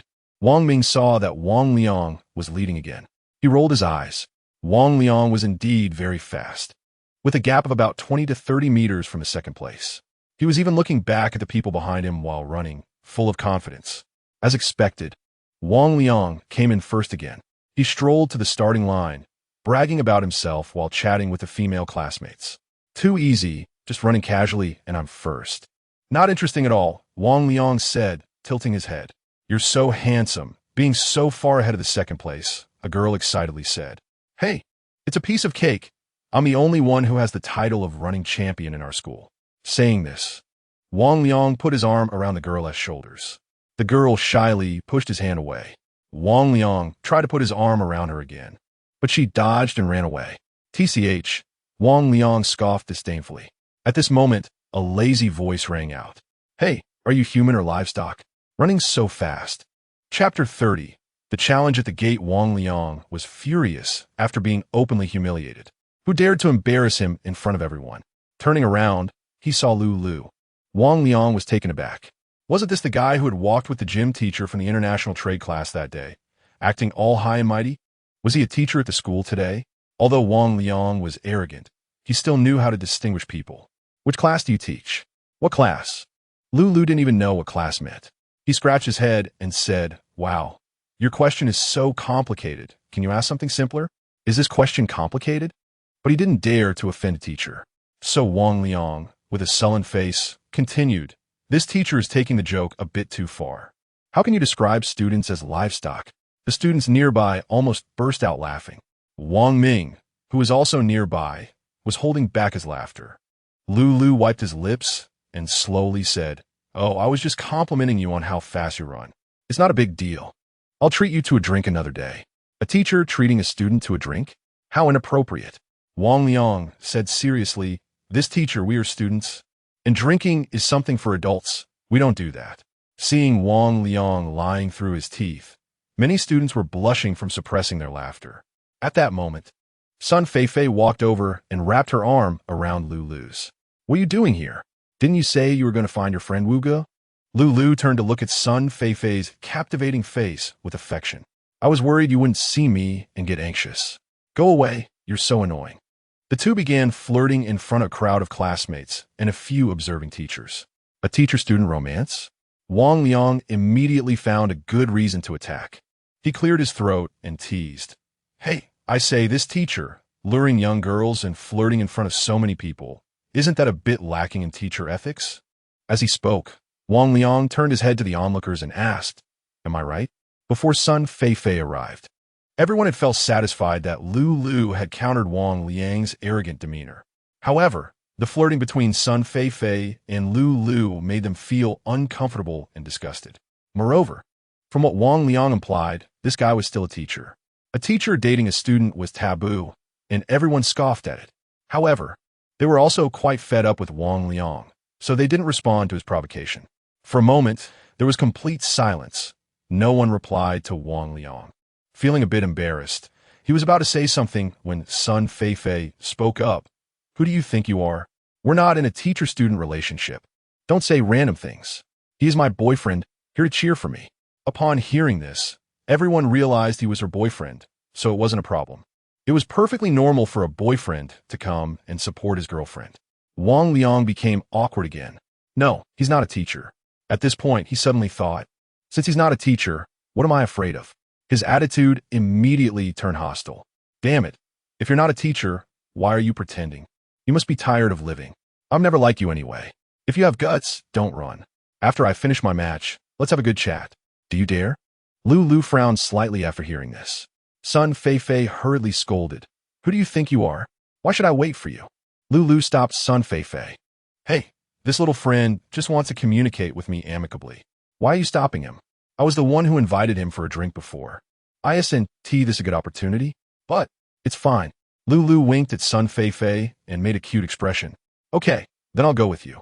That won't do. I'm afraid this little friend won't be able to handle his drink. But don't worry, I'll come back to see you in the afternoon. All right, so good. After calming Sun Feifei down, Lu turned to Wang Liang. How about today at noon? Let's meet at the school gate at 12. Sure. Whoever doesn't come is a grandson, Wang Liang shouted. Lu shrugged and then left with Sun Feifei. Wang Liang thought to himself that he must teach this guy a lesson at noon. He sent a message to a friend, asking him to help gather some people. When the onlookers saw the troublemaker leave, they had no more excitement to watch and began to disperse.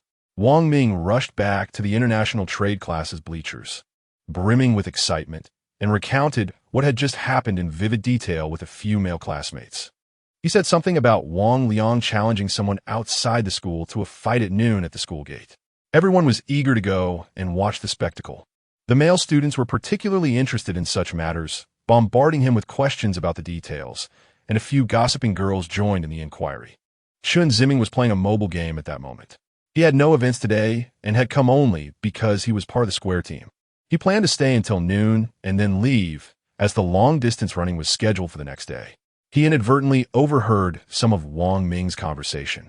Initially, he didn't pay much attention, but when Wang Ming described the appearance of the troublemaker, Chen Ziming's heart stirred. This person seemed very similar to the one who had set him up. He recalled what Wang Ming had just said. It seemed this person was going to fight Wang Liang at noon. Chen Ziming had never been interested in such gossip, but he found this person quite strange and a bit mysterious. Wang Ming, who was already talkative and a gossip master, painted the incident with grandiosity, saying they almost got into a fight on the spot, and if it weren't for the school, it would have probably turned into a bloody incident. He vividly described how Lu had referred to Wang Liang as livestock. The listening students cheered in satisfaction. Wang Liang was known for being arrogant and domineering, and he had toyed with many female classmates, the most serious case being one who got pregnant, had an abortion, and dropped out of school. It seemed that Wang Liang's family had paid to resolve it. This incident had spread like wildfire in the school, and everyone felt exceptionally angry, but dare not say anything for fear of Wang Liang's retaliation. By the end, it turned into gossip about Wang Liang, which eventually shifted to discussions about which girl was pretty. Chen Ziming quietly left the bleachers, thinking about Lu. This person was a friend of Teacher Wu, and although he had harmed him, he still didn't want Teacher Wu's friend to get hurt. Chen Ziming pondered whether he should inform Teacher Wu about his friend's predicament. As he contemplated, Chen Ziming had already crossed the track and entered the playground. At this moment, Wu Ge was still watching near the shot put area. Chen Ziming looked at Wu Ge, feeling conflicted. Just then, Wu Ge glanced over and spotted Chen Ziming. Wu Ge smiled and waved at him. Seeing Wu Ji's gesture, Chen Ziming pursed his lips and walked around the soccer goal to Wu Ji's side. Teacher Wu, oh Chen, do you also like watching shot put competitions? Wu Ge asked with a smile. No. Noticing that Chen Ziming seemed to have something to say, Wu Ge led him aside. Is something wrong? Wu Ge asked with concern. I think it might be quite serious. What happened? Teacher Wu, I heard from classmates in the bleachers that your friend, the one who plays basketball, had a conflict with Wang Liang. They are supposed to fight at the school gate at noon today. I heard Wang Liang has found some help. I'm worried your friend might get into trouble. So you're telling me this because you want me to help mediate? Chen Ziming nodded. Wu Ge fell silent for a moment, then suddenly burst into laughter. Chen Ziming was confused. After laughing for a while, Wu Ge slowly looked at Chen Ziming. Chen, don't worry. He will be fine. What I'm most worried about right now is Wang Liang's safety. I hope he goes easy. Chen Ziming frowned. Wu Ge saw this and chuckled. Thank you for your kindness. Chen Ziming pressed his lips together and smiled slightly. The two of them, teacher and student, didn't say anything afterward, just watching the shot put competition. Wu Ge wanted to chat about something, but his thoughts drifted to Lu's earlier words, feeling guilty towards Chen Ziming. Chen Ziming was not one to initiate conversation, so it was quite unusual for him to actively engage with Wu Ge today. He silently watched each competitor push the heavy shot put as far as they could.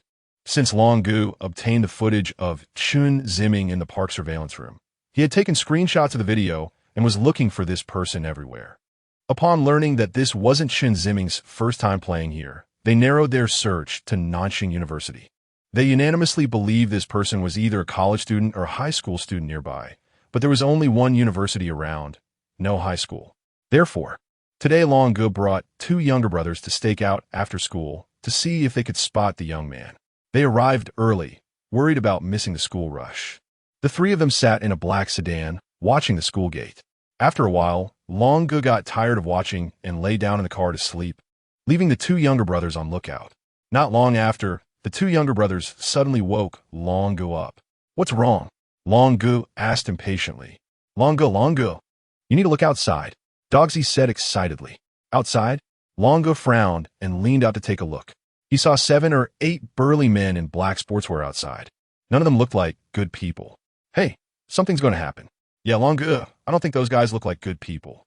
Stop talking nonsense. We're not good people either, Long Gu retorted. Dogsy chuckled awkwardly. I wonder if there's going to be a big scene later, another younger brother said. I can't be mistaken. Those guys seem organized, not like petty thugs. They look like hired muscle, Long Gu said meaningfully. Well, we came at the right time. Even if we can't catch that kid who took our stuff, it's still nice to watch the show, Dogsy remarked. Long Gu shot him a glare. Dogsy immediately felt embarrassed and shrank his neck, not daring to talk back. Chapter 31. Black eating black due to the effect of students spreading the news from 1 to 10 and 10 to 100. The incident of Wang Liang and a girl's boyfriend from school, along with a social man, arranging a fight at the school gate was known by almost everyone. At noon, some who liked to join in the fun lingered near the school gate, playing on their phones, waiting to see the excitement. Others brought their classmates along, chatting idly in groups while occasionally glancing at the gate to see if anyone was coming. Students outside preparing to watch were in for a treat. They saw 7 or 8 strong men in black sportswear standing nearby. Hey, I heard Wang Liang has a friend from a sports school who knows a lot of athletes. These guys look like they are from sports school too. No doubt about it. I heard someone say Wang Liang was bragging about finding 7 or 8 athletes to beat that guy up at noon. Scary, where's that social guy he called? He hasn't shown up yet, and it's almost noon. Hey, could that be him? One of the chatting boys pointed to a black sedan. Immediately, several of them turned to look. Inside the car, a guy was leaning out to see the commotion and suddenly caught sight of a few students looking at him, glaring back at them. The boys quickly turned away, frightened. It's possible that guy looks fierce. Let us keep our distance. Those people look tough. Don't want to get caught in the crossfire. Saying this, they moved away from the athletes and the black sedan. After a while, the noise at the school gate grew louder. Wang Liang walked over with his chest puffed out. Upon exiting the school, he approached the strong men, smiling and exchanging pleasantries. The strong men patted their chests, assuring Wang Liang that everything was taken care of and that he should just wait for the show. Wang Liang clasped his hands together in gratitude, pulling out cigarettes to offer to each of the strong men, who then began smoking. That scene would scare any passerby away. Fearing trouble, inside the sedan, the guy sneered, "Look at them acting tough. What is so great about fighting in a group? Do they dare to kill someone? Are you stupid? Killing someone is not something you can just shout about. No one would know." Long Gu smacked the guy's head. The guy covered his head and smiled awkwardly. More and more people gathered to watch, but most remained inside the school, afraid of getting involved. Wang Ming was no exception. He was a gossip enthusiast, always eager to join in on the excitement. He was currently stretching his neck to look outside near the school gate. The area around the gate was now livelier than a sports meet. The small security guard was also startled by the scene. He stepped outside to see 7 or 8 strong men, all at least 1, 8 meters tall, smoking and chatting loudly, using street slang. The small guard timidly approached them, advising them not to gather and smoke at the school gate. But upon being glared at by the strong man, he quickly ran back to the security room, closing the door and pretending nothing had happened. He hesitated, contemplating whether to call the police, fearing retaliation. After a while, the chatter suddenly stopped. From a distance, Lulu strolled toward the school gate. The students held their breath, both excited and worried about the impending clash. The boys outside watching were instantly thrilled. Hey, the person S here. Where? Oh my, it really is. It was no one else but the guy from the sedan who had been called. Shoo! Don't let them hear you. At this moment, Lulu reached the school gate. The boys all shut their mouths. Lulu had never been surrounded by so many strangers before and was overly excited. It seemed like today, events were going to escalate. However, Wuge had told him not to cause trouble, and just thinking about it annoyed him. Not causing trouble was not in his nature. Lulu was conflicted. As he stepped outside, Wang Liang's sharp voice rang out. Hey, Long Mao. Long Mao. Lulu turned to look, realizing it was the quick-footed guy and several other men. It seemed they were true to their word and had come as promised. Wuge. Today it might not be up to me, Lulu silently thought. Aren't you tough? Call your people over. Wang Liang shouted. The group of strong men behind him, seeing the main person had arrived, stopped smoking and stood next to Wang Liang, glaring at Lulu. Ordinary people would probably be scared stiff at this sight. Lulu pursed his lips and smiled. You called so many people. I can't afford to treat everyone to drinks. Who the hell wants to drink with you? I'm just asking if you're still tough. Bring your people here, and don't say we bullied you. You have 1 minute. If you can't bring them today, you'll stay here. Wang Liang shouted at Lulu. Call people? For what? Or should I call Wuge? Forget it. He definitely won't help me. He only downplay the situation. Lulu was torn about whether to engage in this fight. Suddenly, he caught sight of a black sedan parked on the side of the road, with a guy who looked like trouble sticking his head out to look over. Lulu had an idea. He pointed at the black sedan and said, See that car over there? Wang Liang followed Lulu's finger to look. There are a few of my little brothers inside. If you dare to lay a hand on me, they rush out with machetes, and none of you will get to leave today. Wang Liang was taken aback for a moment, then burst into laughter, with the strong men following suit. After laughing for a while, Wang Liang pointed towards the sedan and said to Lulu, Who are you trying to scare? A few knives, and you think you're impressive? Just watch. I'll have your friends kneeling in front of me, calling me Grandpa. With that, Wang Liang waved his hand and, with the strong men behind him, strode towards the black sedan. Lulu rested his hands behind his head, suppressing laughter to the point his face turned red. The boys outside were ecstatic. See, I told you the people in that car are the ones called by that social guy. This is going to be good. Inside the school, a crowd of students gathered to watch. Even a small security guard was peering out. Inside the sedan, the guy was a bit confused. He had just seen that group of strong men about to attack a long-haired guy, but now they were walking over here. Longo was also puzzled.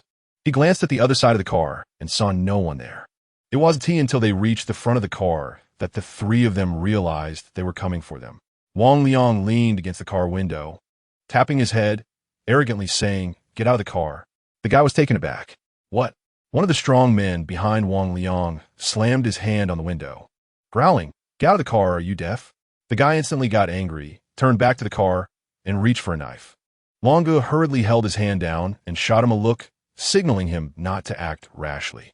Longo's words made the guy comply, though he cursed under his breath.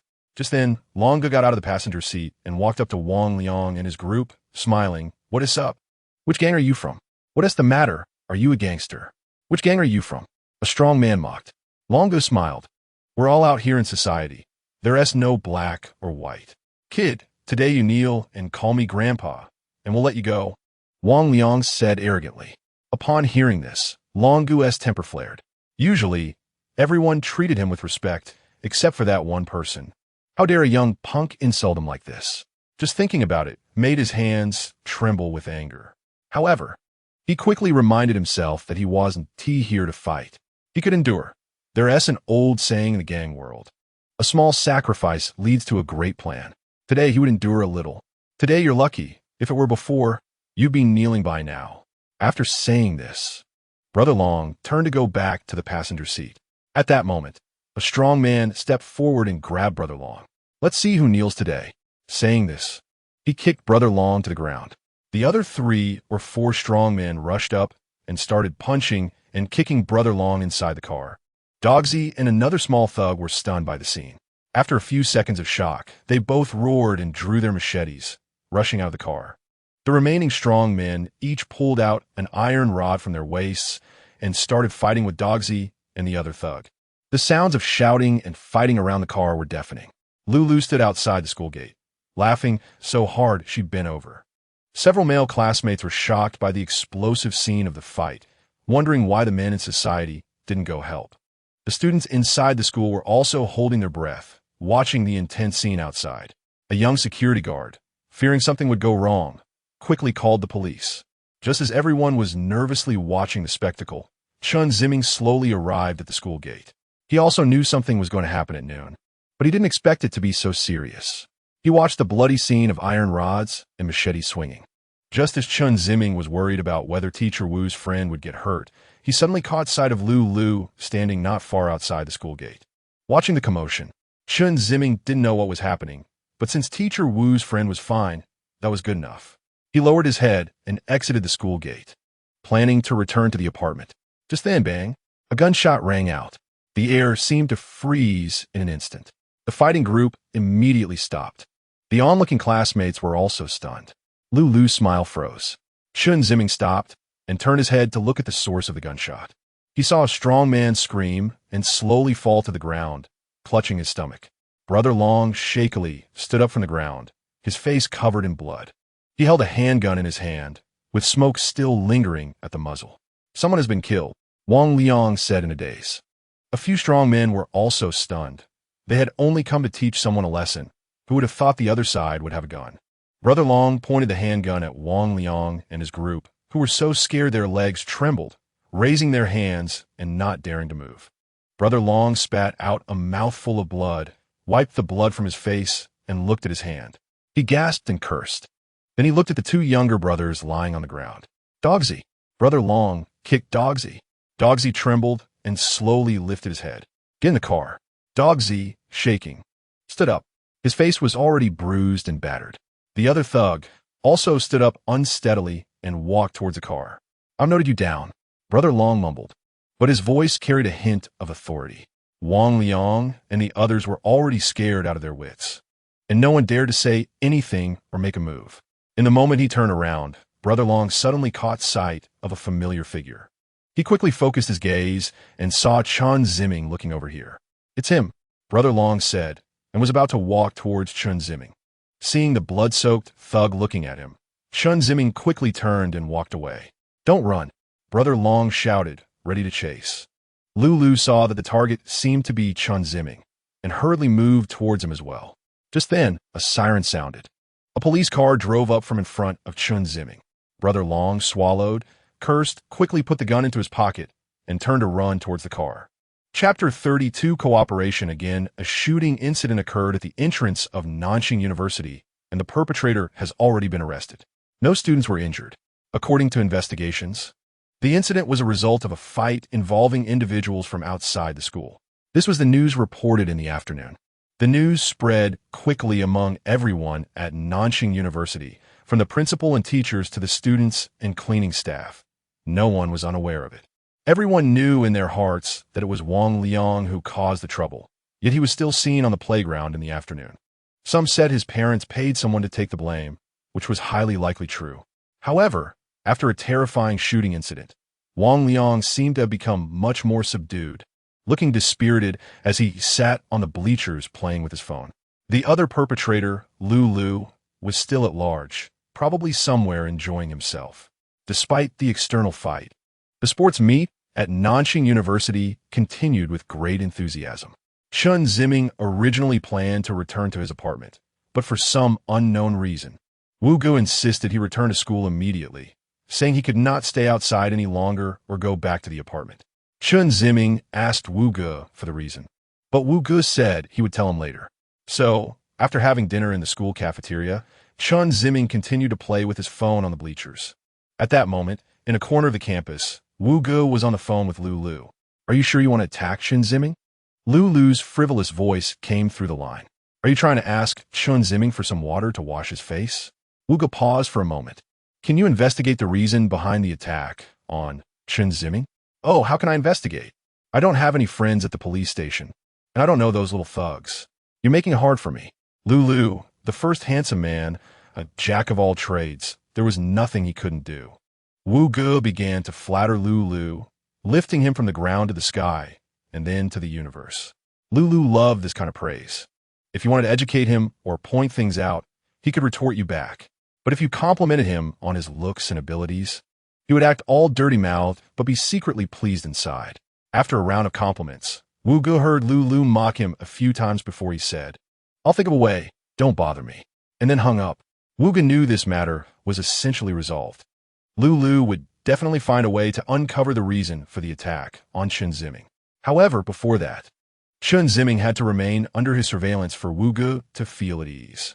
He returned to the playground and saw that Chen Ziming was still sitting on the bleachers playing with his phone, not moving at all, which eased the tension he had been feeling. Wu Ge felt a bit relieved. He thought although Chen Ziming liked to refuse others, once he committed to something, he would not change. Just like after receiving Lulu's message at noon, he immediately informed Chen Ziming not to leave the school, and after Chen Ziming vaguely agreed. He indeed sat still from after lunch until now. He was worried, so he just called Lulu to check the reason. Now that everything was sorted out, all he had to do was wait for Lulu's reply. Wu Ge sat down on the steps in front of the bleachers, watching the ongoing women's 400-meter sprint competition. The track at Nanjing University is 800 meters in a circle, so 400 meters is equivalent to running half a lap around the playground.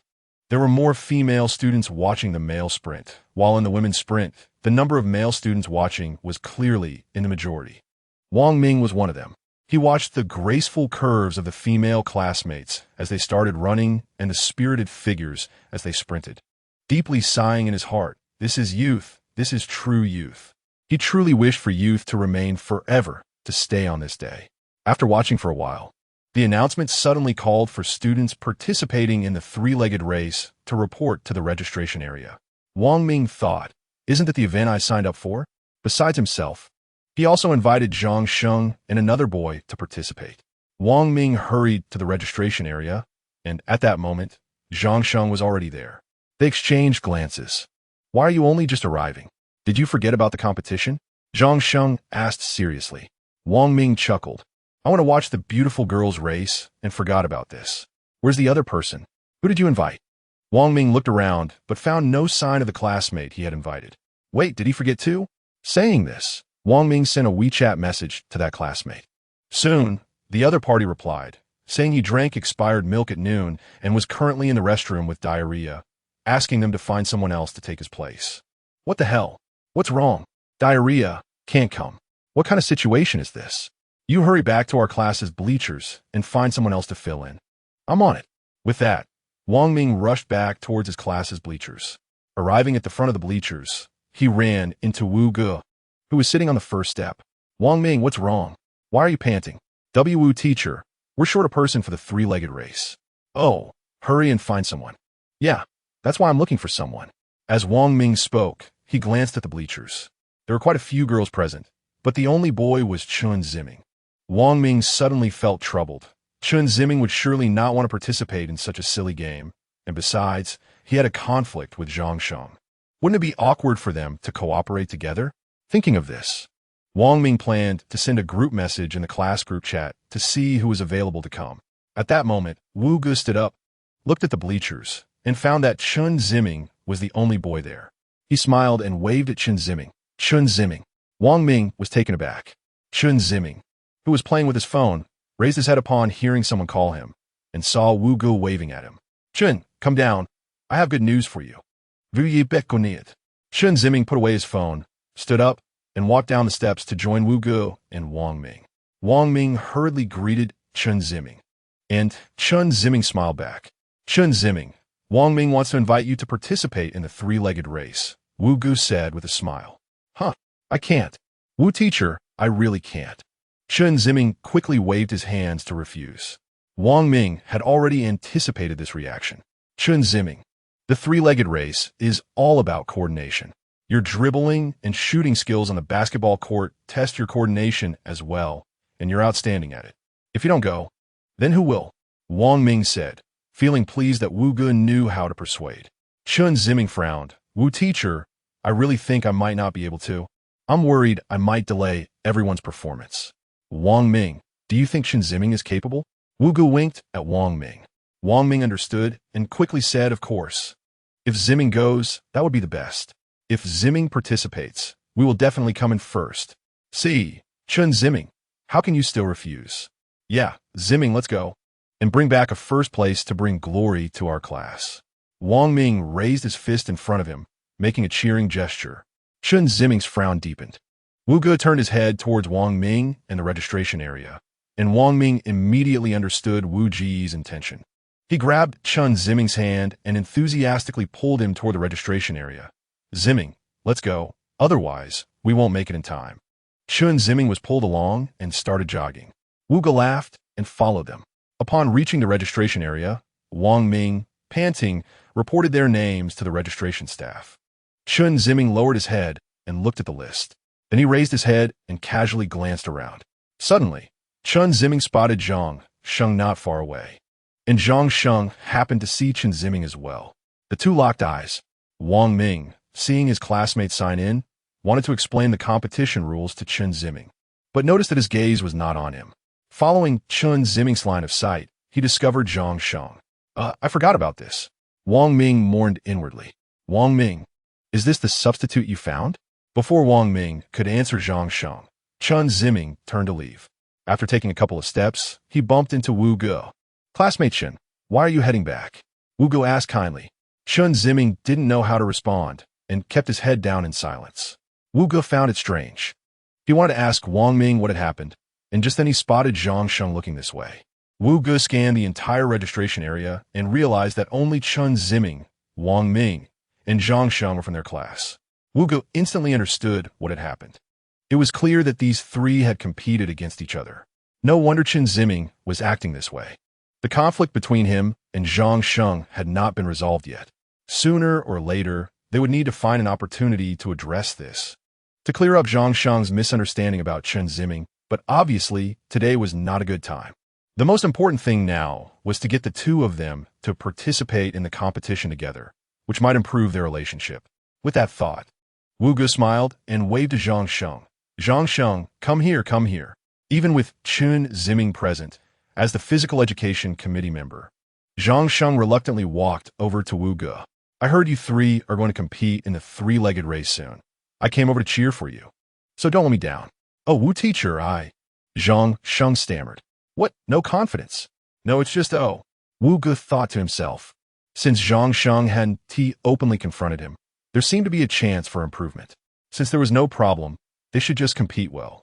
Both you and Chen Ziming are basketball experts in our class, with excellent coordination skills in teamwork and individually, and the three-legged race tests both of these abilities. If you cooperate, you're sure to do well. Moreover, as our class's physical education committee member, you should take the lead, organize Chen, and motivate him to help bring glory to our class. Wu Ge first elevated both Zhang Sheng and Chen Ziming to an equally excellent position, then pointed out Zhang Sheng's status as a committee member, essentially saying that Chen Ziming was indeed outstanding but should also be led by him. Furthermore, as a teacher, he assigned Zhang Sheng the task of bringing glory to the class, aiming to make Zhang Sheng accept Chen Ziming's participation in the race. As expected, Zhang Sheng first showed a troubled expression, then sighed and reluctantly said something about not disappointing Wu Ge's expectations. At this moment, Wang Ming chimed in, dissatisfied. Wu teacher, they're both basketball experts. What about me? What about me? Can you praise me a bit too? Wu Ge was taken aback for a moment, then smiled and said, you are our class's mascot. Because of you, our class will have continuous good luck.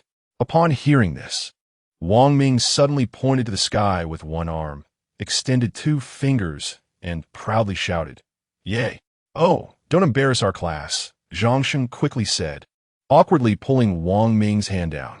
Looking around at the other classmates, they were all curiously watching Wang Ming. Seeing this scene, Wu Ge chuckled. Chen Ziming also raised the corners of his mouth. Chapter 33, Three-Legged Race. The three-legged race soon began. On the track, there were 4 teams. Chen Ziming and his 2 teammates stood on the track near the playground, with each person's leg tied to another. The middle one, Wang Ming, was tied to Chen Ziming on one side and to Zhang Sheng on the other. The 3 of them got into position, waiting for the referee's whistle to start the race. Wu Ge was watching from the middle of the playground. Ziming, Zhang Sheng, don't underestimate me just because I'm not good at basketball. My coordination is excellent. Just follow my rhythm, and we'll definitely get a good ranking. Did you hear that? I played this in high school and led my class to first place, all thanks to me. Chen Ziming smiled and said nothing. Zhang Sheng glanced at Wang Ming. Is that true? Hey, don't doubt me.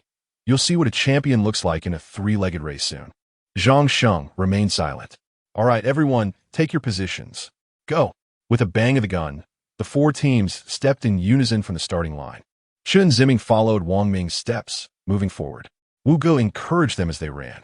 The total distance for the three-legged race was 100 meters, with each team having a designated lane. Crossing lanes was not allowed. Just a moment after the start, the difference between each team became apparent. Chen Ziming's team was in lane 1, with lanes 2, 3, and 4 to their right. The 4th team was currently in the lead, with the 3rd team second, and Chen Ziming's team tied for 3rd with the 2nd team. Everyone was trying to maintain balance while running quickly. Hey, Wang Ming, aren't you the champion? If that other class speeds up, we'll be last. Zhang Sheng teased. Oh, don't rush them. Let them run ahead. We'll catch up later. The ones in front are the easiest to lose their rhythm. Really? Zhang Sheng looked puzzled. Just trust me.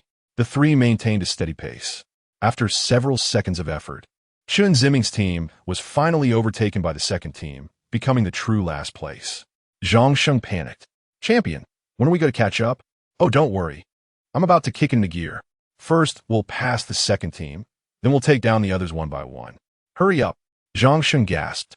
Although the distance was short in the three-legged race and didn't require explosive power, the physical exertion was quick, as each person had to adjust to the other's pace.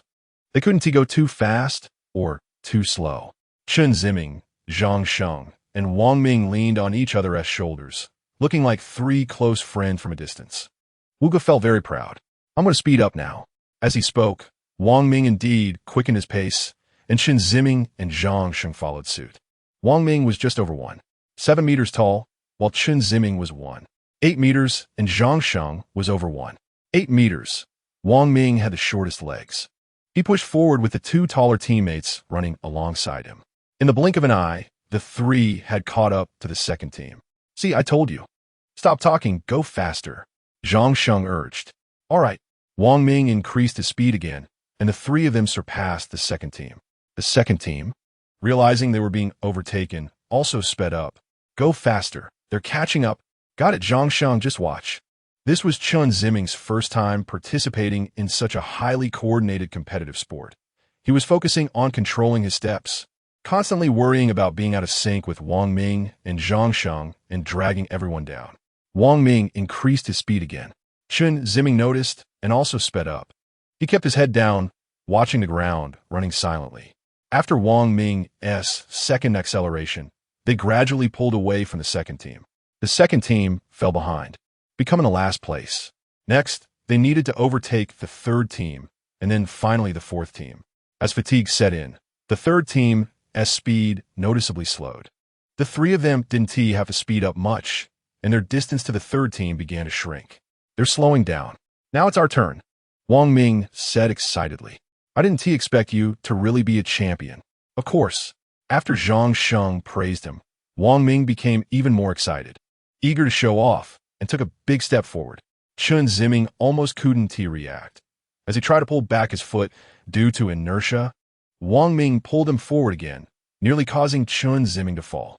Fortunately, he tightly held onto Wang Ming's shoulder, keeping his balance, and stepped back in time, allowing their pace to synchronize again. You need to warn us before you take a big step. I almost fell, Zhang Sheng complained. Sorry, I was just too excited. With that, Wang Ming began to run forward with an even rhythm and large strides. This allowed the distance between them and the 3rd team to shift from gradually closing in to rapidly overtaking. Chen Ziming's team became 2nd. Yay! Wang Ming exclaimed. Wu Ge cheered for the three, giving them a thumbs up. Now, the only team ahead of Chen Ziming's team was the fourth team. They were over 10 meters ahead of the first place, and they were less than 30 meters from the finish line. They had completed more than half of the 100 meters. In the remaining third of the distance, they needed to overtake the first place, which meant they had to run much faster than the leading team. For every meter the first team ran, they needed to cover 1.5 meters to catch up. At their current speed, it was impossible. They needed to speed up. However, Wang Ming's strides were already quite large. To go faster, they could only increase their pace. But increasing pace wasn't easy. Champion, how do we catch up to the first place? Wang Ming was also trying to keep the rhythm, but he hadn't realized how much faster the leading team was. Looking closely, the first team had 3 members, all with long legs, each over 1.8 meters tall. Chen Ziming and Zhang Sheng were fine, but the issue was with Wang Ming's short legs. As he pondered how to overtake the first team, Wang Ming's focus wavered, and without realizing it, his pace changed. Chen Ziming and Zhang Sheng couldn't adapt in time. As they stepped out, Wang Ming pulled back, causing both of them to nearly fall. The two's long strides were hindered as Wang Ming's legs were retracted, making him tilt forward, almost falling over. Chen Ziming reacted quickly, grabbing Wang Ming's arm to pull him back. Zhang Sheng also grabbed Wang Ming's other arm. Together, they pulled him back. Fortunately, their quick reactions prevented the trio from falling. But in that brief moment of error, the third team overtook them, becoming second. "This one work," Wang Ming said anxiously. "I have an idea," Zhang Sheng said, panting. "What is the idea?" "It depends on whether Chen Ziming agrees." Hearing his name, Chen Ziming turned to look at Zhang Sheng. Zhang Sheng glanced at Chen Ziming and then at Wang Ming. "What is the idea? Just say it." Zhang Sheng smirked and then said, "It's simple. 2 people, 4 legs." "What does 2 people, 4 legs mean?" Wang Ming felt an ominous premonition. Zhang Sheng raised his eyebrows at Wang Ming and said with a sly grin, "It means we 2 will carry you while you run." "What? I don't agree. That is too embarrassing. Then you can be last." Wang Ming turned his head and saw that the fourth place had also caught up. I'm fine," Chen Ziming said slowly. "Ziming, this is not the time to seek your opinion." "I disagree," Wang just said. "Is your face more important or the class honor? As a sports committee member, I command you to obey orders." All right, it's settled." Saying this, Zhang Sheng gave Chen Ziming a knowing glance. Chen Ziming nodded. The 2 of them supported Wang Ming under his armpits, lifting him so that he dangled between them, his legs hanging limply like a puppet. "Speed up, Chen Ziming." "Okay." After that, Zhang Sheng set the pace and strode forward, with Chen Ziming closely following. The 2 of them walked side by side, matching their step rhythm. Wang Ming's legs were just for show. The classmates watching nearby burst into laughter. Wu Gu also suppressed his laughter and continued to cheer for the 3 of them. With Zhang Sheng and Chen Ziming's long legs and Wang Ming's short legs, every time they changed their stride, it was a torment for Wang Ming. "Ouch! Ouch!" Wang Ming yelled. Unfortunately, Chen Ziming and Zhang Sheng were focused on the red line in front of them. The 2 of them quickly moved forward, surpassing the third place and closely chasing the first place, soon running side by side with the first place. The red line was right in front of them, less than 2 meters away from Chen Ziming and the others. "Chen Ziming, go for it," Zhang Sheng shouted. Chen Ziming immediately quickened his pace, leaning forward. The fourth team also accelerated. Ultimately, amidst the cheers of the classmates and the sound of Wang Ming's pants ripping, the red line fluttered on the ground. Chen Ziming and Zhang Sheng, panting, brought Wang Ming out of the track, stopping on the playground. Wang Ming had a long face, complaining that the 2 had sacrificed the interests of their classmates for honor. Chen Ziming and Zhang Sheng were busy untying the ropes around their legs. Standing up, Zhang Sheng smiled and patted Wang Ming's shoulder. "This is what it means to be a champion. Sacrificing oneself for the collective is what deserves everyone's respect." "Enough. Stop flattering me. Take off your jacket and cover me. I need to go back to the dorm to change my pants." Zhang Sheng and Chen Ziming then noticed that Wang Ming's pants had ripped. Zhang Sheng laughed so hard his face turned red and hurriedly took off his jacket to tie it around Wang Ming. Wang Ming then rushed towards the dormitory building without stopping. Chen Ziming also smiled, showing his white teeth. The two watched Wang Ming disappear, and at that moment, Zhang Sheng slowly turned to look at Chen Ziming. Chen Ziming felt someone was watching him, turned to look, and Zhang Sheng quickly turned his head back. Zhang Sheng awkwardly cleared his throat. Chen Ziming, you run pretty fast. Chen Ziming was taken aback for a moment. Then he pursed his lips. You too. Zhang Sheng opened his mouth, seeming to want to say something, hesitated for a moment, and finally only said, I'll go first before walking away. Chen Ziming silently stood in place, looked at Zhang Sheng's departing figure, then turned and walked towards the stands. Chapter 34 Long-Distance Race. The first day of the sports meet had ended. Chen Ziming went straight back to the apartment. He had his long-distance race the next day. And to be honest, he was a bit nervous, even though the race was tomorrow. If it hadn't been for Wu Ji's persistent persuasion, he probably would never have participated. Chen Ziming wondered, is it too late to escape now? He thought about sending Wu Gu a WeChat message to tell him he was withdrawing from the race. Or just not going at all, without telling anyone. As long as he didn't go, someone else would naturally take his place. Just like he had stepped in for someone else today. The room was dim, and Chen Ziming lay on the bed, with a general lying beside him. The three of them crammed together was indeed tiring. Chen Ziming hadn't eaten dinner yet, and lost in thought, he fell asleep on the bed. After returning home, Wu Go went straight to Lulu. He brought Lulu into his room and closed the door. Hey, what's up? Being all mysterious, Lulu said impatiently. You sit first. Wu Go pulled out a chair from under his desk. Lulu rolled his eyes and leaned back in the chair. Wu Go sat on the edge of the bed and slowly said to Lulu, why did you go to school today? Huh? Didn't I tell you? I want to see my little lover. What's wrong with you, Wu Go? Are you depressed from Chen Ziming's influence? I hope you won't show up at Nanxing University anymore. What? Captain, are you issuing orders to me? Don't you think what you did today was serious? Not serious. I think it's interesting. Watching two groups of people I don't like fight each other looks quite thrilling. Wu Ji's brows immediately furrowed, and his expression changed. The atmosphere grew serious. For Wu Go, joking around was usually fine. He had a good temper. However, if Wu Go changed his face, Lulu wouldn't dare to confront him directly. Lulu pouted and reluctantly said, Got it, I won't go anymore. Don't do that, you scared me. Wu Go was silent for a moment and then asked, How's your investigation on that matter going? Which matter? Wu Go frowned again, and Lulu hurriedly waved his hand. Hey, what's wrong with you today? Can't take a joke? I know which one you mean. Those few people have been locked up, and I can't take any action right now. If I sneak in using my abilities, wouldn't that expose my identity? Just wait a bit. I'll observe and see if anyone goes to visit them. If someone visits, I'll take action from there. Don't worry. After hearing this, Wu Ge nodded. I have great confidence in your ability to get things done. All right, is that all? Lulu didn't want to continue seeing Wu Ji's expression. It was really too torturous. That's all. Okay, then I'm going back. I don't want to sleep with a grown man. Saying this, Lulu stood up, opened the door, and was about to leave. Wu Ge suddenly called him back. Lulu turned around. What's wrong? Have you eaten dinner? Not yet. I'll make some light dinner tonight, and we can eat together. With a bang, Lulu slammed the door and left. That night, a black Audi was parked at the police station's entrance. A middle-aged man in a black suit got out of the car and went straight into the police station. He greeted one of the staff inside, exchanged a few pleasantries, and was taken into the cell where the prisoners were held.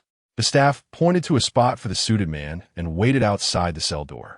The suited man arrived at the front of a cell where 3 people were detained. A bald, fat man was lying on the ground, and 2 skinny men were massaging his legs. Xiao Long Ge, it seems someone is calling you, one of the skinny men said. Long Ge lazily turned his head to look, instantly standing up and respectfully approaching the iron bars of the cell. Mr. Wang, why are you here? Long Ge flattered. What do you mean, why am I here? How are you handling things? Just tailing someone and you pulled a gun? Mr. Wang, listen to me. It's not that we wanted to draw guns. We were forced into it. If we don't, our lives are in danger. If it gets traced back to me, your life will definitely be in danger. It absolutely won't implicate you. I'd rather die than betray you. That's good. You stay inside and behave. I'll have someone look after your wife and precious daughter. Long Ge was startled and quickly said, Thank you, Mr. Wang, for your trouble. Where's the photo of that person? Mr. Wang changed the subject. It's stored on my phone, but my phone was confiscated. Mr. Wang was silent for a moment, then slowly said, Got it. Nanxing University, right? Longa nodded vigorously. Okay, just stay put inside. Once the heat dies down, I'll find a way to get you out. Thank you so much. You are my savior. Mr. Wong waved his hand, too lazy to waste words with Longa, and left. He exchanged a few words with the staff again. Then the staff brought him the phone, which Mr. Wong put in his bag before leaving the police station. He got in the car and drove wildly through the city. Suddenly, the car jolted. Mr. Wong found it strange, but didn't think much of it and continued driving. Not long after, the car jolted again, this time louder than before. As if the brakes were only half pressed, and Mr. Wong nearly slammed his head against the steering wheel. Coming to his senses, he quickly pulled over to the side of the road, cursing as he got out of the car. He looked under the front of the car, but found nothing unusual. The tires were all intact. He went to the back to check as well, but there was no issue. What's going on? Mr. Wong wondered, wanting to return to the car. At that moment, a person appeared in front of him. Mr. Wong was so scared he leaned back, nearly falling to the ground. When he saw it was a man, he patted his chest to calm down. Once he regained his composure, Mr. Wong approached the man with a grim expression, pointing at him and scolding. Are you looking for death? Do you believe I'll have someone kill you? No, I'm not looking for death. I'm looking for you. Lulu smiled. Mr. Wong was taken aback. Looking for me? Do we know each other? Well, we do now. Saying this, Lulu wrapped an arm around Mr. Wong's neck and pulled him into the car. Mr. Wong turned red from being choked and couldn't say a word. The next day, the sports meet at Nanjing University resumed in full swing. Today's events included men's and women's long-distance races, long jump, and high jump. Chen Ziming was participating in the 5,000 meters, which wouldn't be until after the 1,500 meters. He was currently in the restroom, having already been there 3 times. The pre-race nerves made him feel like his bladder was full. A voice came over the loudspeaker. Students participating in the 5,000-meter race, please report to the registration area. It's my turn. Chen Ziming's heart raced. He returned to the playground and made his way to the registration area. He reported his name to the student there, who smiled and checked him off. At that moment, Chen Ziming felt like his heart was about to leap out of his chest. After registration, the judges led the students to the starting line of the track. In class International Trade, besides Chen Ziming, there was another student. He smiled at Chen Ziming, who returned the smile. There were many participants in the long-distance race, with 2 from each class, so the starting line was packed with several rows of competitors. Chen Ziming was in the 3rd row. At the starting line, the judge called out the names again. Everyone responded in unison, confirming that no participants were missing. The judge moved to the side of the track. There were many spectators for the long-distance race, with a large crowd of students watching from the playground. Wu Ge and Wang Ming stood on the playground, ready to cheer for Chen Ziming. Chen Ziming's heart was pounding. He tried to take a few deep breaths to calm his nervous emotions, but the effect was minimal. He stared ahead, waiting for the referee's signal.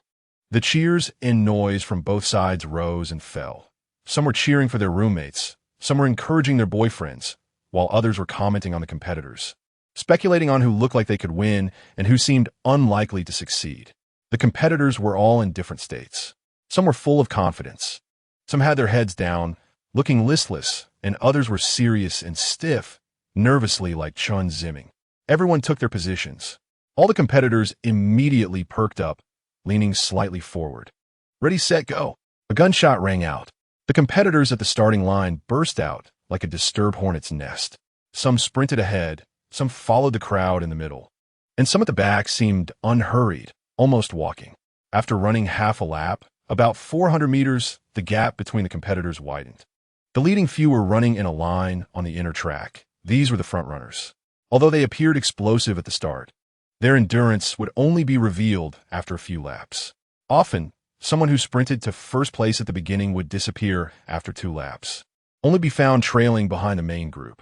Thus, a wise competitor might not choose to lead the start, but instead find their own rhythm and maintain a steady pace until the final half lap, when they would accelerate for the finish. Due to his nerves, Chen Ziming also started off relatively fast and found himself near the front of the pack. However, as he ran, Wu Ge advised him to relax, to treat it like a slow jog in the park and adjust his breathing. Chen Ziming gradually slowed down his pace, and as his speed decreased, he adjusted his breathing. The short burst of speed at the start had caused his heart rate to spike, and he was expending a lot of energy. After slowing down, Chen Ziming felt some relief from the pressure on his heart. After running about 500 or 600 meters, Chen Ziming had fallen back into the main group. Looking ahead, he noticed that two of the front runners had already slowed down, clearly struggling with their stamina, and the main group was about to overtake them. Some of the onlooking classmates started to mock, while others sighed at the two competitors for wasting their energy. Gradually, Chen Ziming saw that he had surpassed the two leading runners. Chapter 35, A Long Road Ahead. After running for about 3 minutes over a distance of 5,000 meters. The leading group has already completed more than 2 laps. Chen Ziming is in the middle of the main crowd, with classmates from his class not far behind him. In the leading group, in order to occupy the inside lane, the second and third runners start to switch to the outside lane, hoping to overtake the first place and merge into the inside lane. Unfortunately, the first runner refuses to give way. As one accelerates, the other follows suit, exhausting each other's stamina. After all, I'm on the inside while you're on the outside. You're definitely using up more energy than I am. Gradually, the runners on the outside lane merge back into the inside lane and continue to follow. The competition among the leading group is intense, while the competition in the main crowd, where Chen Ziming is located, is relatively relaxed. The runners are not particularly concerned about their position, as it's not about being in the top 3. Chen Ziming is not in a hurry and is just keeping pace. By the 5th lap, nearly 6 minutes have passed, and some of the leaders have started to fall behind. The previous group of 5 has turned into a group of 4, with one person being overtaken by the majority. The number of runners in the main crowd has also begun to decrease, with those who are exhausted walking and running falling behind. Thanks to his consistent morning runs in recent times, Chen Ziming's stamina and breathing technique are still holding up. He is breathing steadily and not looking at the leading runners, focusing his gaze on the red plastic track. The white line on it twists and extends, seemingly endless. Looking at his classmates beside him, they're already sweating profusely, their breathing rhythm no longer steady, and they're at risk of falling behind at any moment. After 2 more laps, it is the 7th lap for the leaders and also the 7th lap for Chen Ziming. The track at Nanjing University is 400 meters per lap, requiring 12.5 laps to complete 5,000 meters. Now, the leaders and Chen Ziming have run more than half of the distance. At this point, the endurance test begins, and it can be seen on the track that some are walking slowly. The slowest have already fallen behind by a lap. Chen Ziming's classmate, panting heavily, shouted encouragement to him, but then slowed down and fell behind the main group. Chen Ziming glanced back at him, but didn't he have time to speak, and continued to move steadily with the main crowd. Classmates on the inside of the track began to cheer for their fellow classmates, while others splashed water on the runners. One runner got water in his eyes and exclaimed as he rubbed them, making the classmate who splashed water feel very embarrassed. Chen Ziming's face was flushed, and sweat flowed from his forehead to his eyelids. He blinked, trying to shake off the beads of sweat from his eyelids. Unexpectedly, a drop of sweat rolled into his eye, and he immediately felt a stinging heat. He blinked hard to alleviate the pain. In high school, Chen Ziming was a regular at sports meets, and his favorite event was running. He participated in both short and long-distance races as much as possible. He was a star athlete at school, having won championships in the 50-meter and 100-meter sprints and the runner-up in the 3,000-meter long run.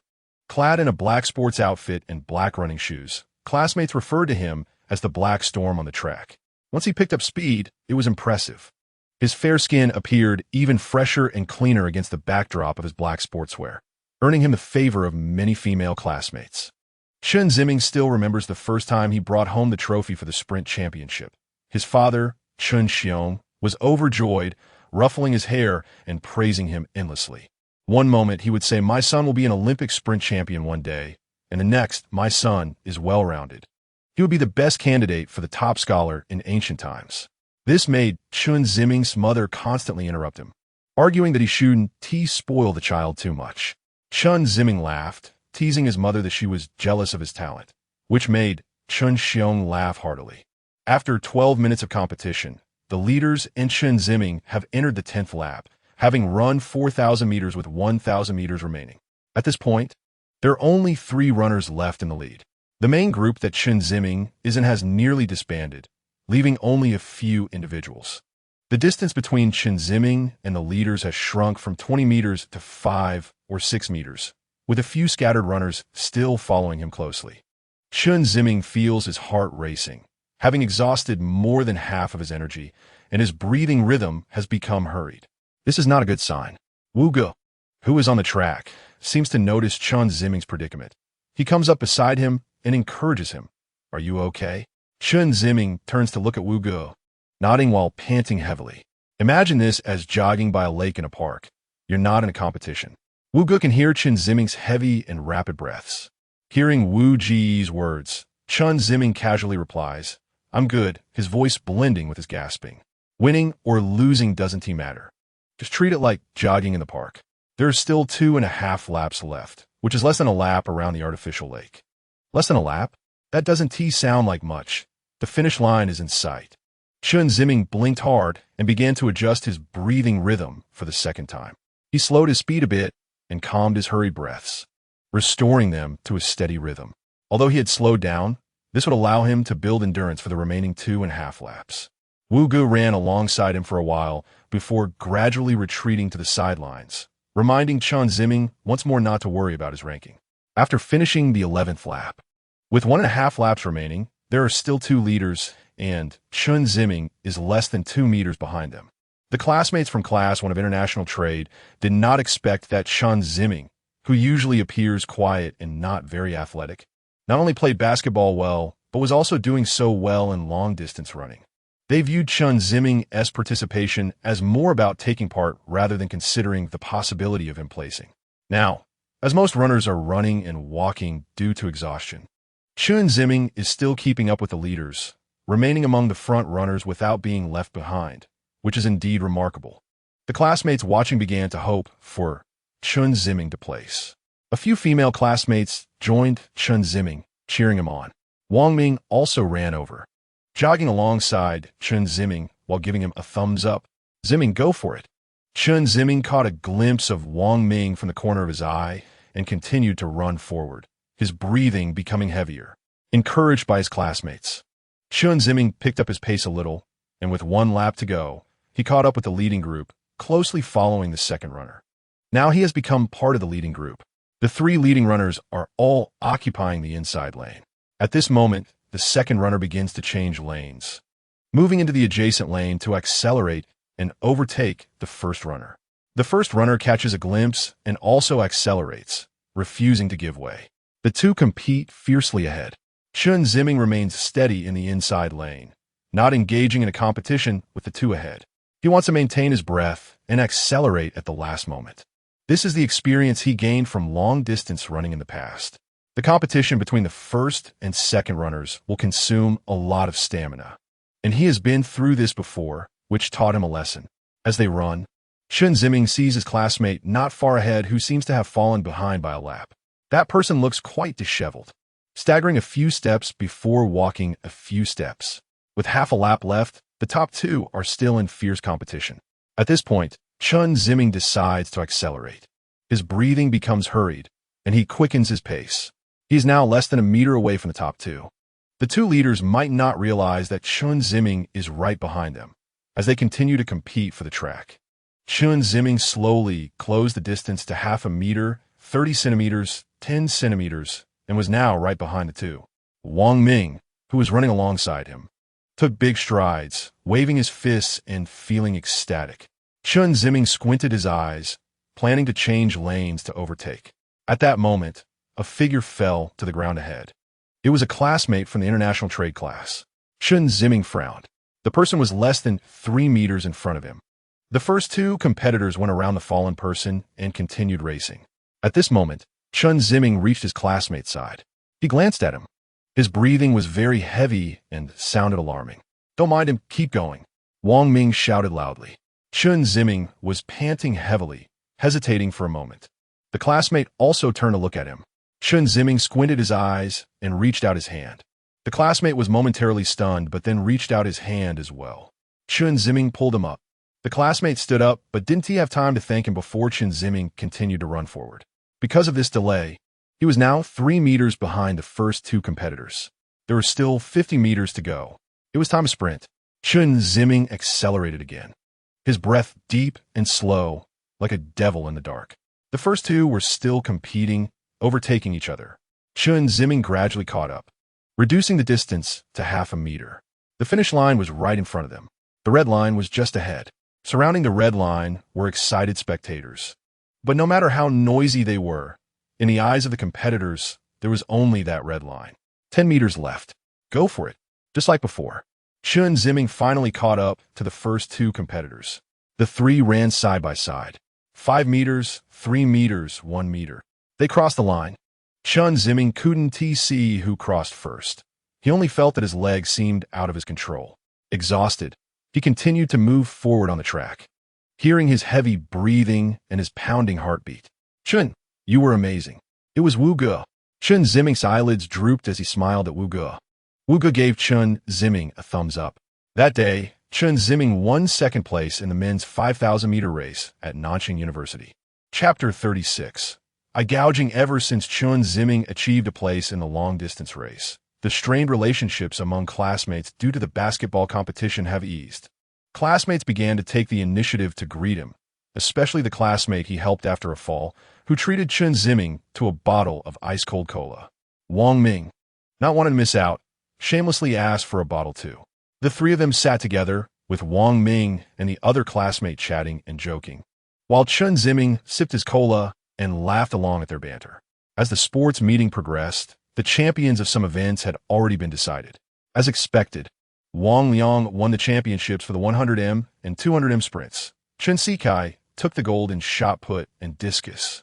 And a classmate from International Trade Class 1 won the high jump. Besides the first place, there are also 2 second places for International Trade Class 1. One was Zhang Sheng in the sprint, and the other was Chen Ziming, who just finished as the runner-up in the long-distance race. For the students, regardless of their position, they brought honor to their class. And everyone pooled money to buy cold drinks for the heroes to quench their thirst.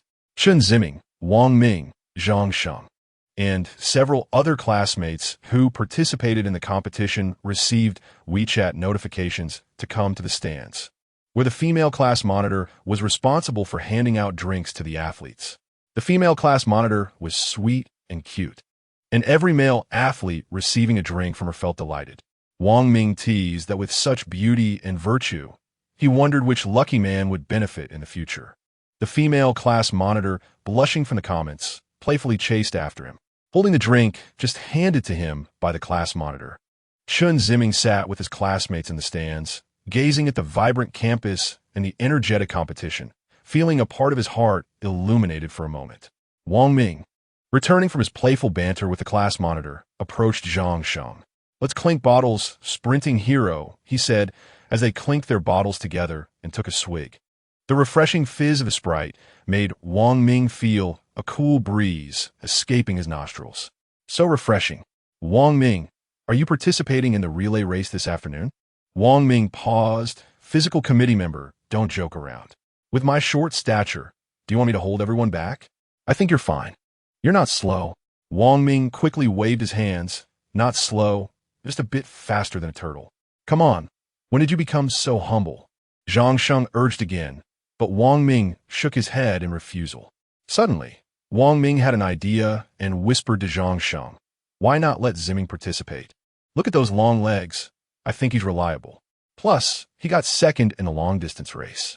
Chen Ziming? Zhang Sheng wouldn't want to invite Chen Ziming even if he was beaten. A look of difficulty crossed his face. Long-distance and short-distance races aren't the same. "Oh, come on. It's all running. What's the big deal?" But, seeing Zhang Sheng struggle, Wang Ming, being clever, immediately understood the situation. He smiled and told Zhang Sheng that he would handle it. Zhang Sheng wanted to stop him, but Wang Ming didn't give him the chance and immediately went to find Chen Ziming. At that moment, Chen Ziming was enjoying the tranquility and warmth brought by his class. "Ziming, what are you drinking?" Chen Ziming turned to see Wang Ming. He nodded in response. "Hey, what do you think of our class monitor?" Wang Ming leaned in and whispered in Chen Ziming's ear. Chen Ziming pressed his lips together, smiled silently. After making a small joke, Wang Ming got to the point. He pointed towards Zhang Sheng and said, "The physical committee member asked me to invite you to join the relay race this afternoon. He is too shy to come and ask you himself. Zhangxing invited him. To be honest, Chen Ziming found it hard to believe. Although they participated together in the three-legged race, Chen Ziming sensed that Zhangxing didn't have a good attitude towards him, and he still felt resistant to him. Seeing the confusion on Chen Ziming's face, Wang Ming quickly added, "There are 10 boys in our class, most of whom are short like me and obviously can't run fast. The success of our relay depends on you and Zhangsheng." Chen Ziming remained silent and did not respond. Not good. It seemed his persuasion wasn't effective. Wang Ming scratched his head, thinking about what Teacher Wu would have said. Teacher Wu had a way of making things work. He felt he couldn't even convince himself. He pondered over how to phrase his next words. At that moment, Chen Ziming calmly said, "Sure." Wang Ming thought he might have misheard him. He paused for a moment. "Sure? Ziming, you're willing to join the relay?" Chen Ziming nodded. Wang Ming's eyes widened gradually. His mouth slowly opened, and he raised his ears in excitement. Suddenly, he jumped up, twisting his body, and shouted excitedly, "Yay!" The nearby classmates were startled by Wang Ming, but soon burst into laughter at his comical antics. Chen Ziming also broke into a knowing smile. Not far from the stands of the international trade class, the teachers had their seats. Wu Ge was sitting there, looking towards Chen Ziming. Although it was lively and festive there, Wu Ge couldn't share in the joy. He was thinking about how to inform Chen Ziming of what he knew after the sports meeting, or whether he should just resolve it quietly himself. In the early hours of the previous night, Lu returned from outside and called Wu Ge to the living room. The two sat on the sofa, and Lu wiped his freshly washed hands, leaning back against the sofa lazily, saying, "The matter is clear now. Someone visited the prison?" "Yes. I didn't expect it to come so quickly. I thought it would take at least a day." "What happened? What happened?" "You should care about my well-being first before asking about the task." "I'm so hurt," Lu said, clutching his chest, pretending to be very injured. Wu Ge chuckled. "So, Lu handsome, how are you now?" Lu rolled his eyes at Wu Ge. "Okay, save your cheap and heartless concern." Lu straightened his expression and slowly said, "I caught that visitor and tortured him a little in the car, and he spilled everything." According to him, there is some reporter who captured a video of them arresting someone on their phone. They want to retrieve that phone. But after chasing it to the park, the reporter took it back and the phone went missing. They checked the park surveillance and found that in the chaos, the phone was thrown into Chen Ziming's backpack. So they want to catch Chen Ziming to get that phone back? Catch him? Why catch him? I'm curious too, but the person didn't clarify much. He said it was for some laboratory providing human test subjects. But what specific tests and the name of the laboratory, he couldn't reveal. It seems like he really doesn't know. However, I did get the contact information of the person he was dealing with. Wu Ge furrowed his brow, resting his chin in thought. Seeing Wu Ge's serious expression, Lu didn't dare to interrupt. He got up and took 2 cans of cold beer from the fridge, opened both, took one for himself, and handed the other to Wu Ge. Wu Ge waved his hand. So Lu placed it on the coffee table and sat back down to drink his own. Lu crossed his legs, sipping beer while staring at the lights on the ceiling. After a while, Wu Ge finally spoke. "Has your identity been exposed?" Lu took a sip of beer, swished it around in his mouth, then swallowed. He licked his lips and said proudly, "I gouged out that person's eyes. Don't worry, he won't find me." "Eyes? What? Do you want me to commit murder?" "That's not your style, my Captain Wu." "No, that's not what I meant. I mean, in the future, try to. For example, if you wear a mask or something, there is no need to gouge your eyes out." Lu frowned. "Hey, Wu Ge, why are you talking like that to someone else? If it were Chief Wang, she would definitely appreciate that I did the right thing. Protecting oneself comes first. You're making me feel very disappointed."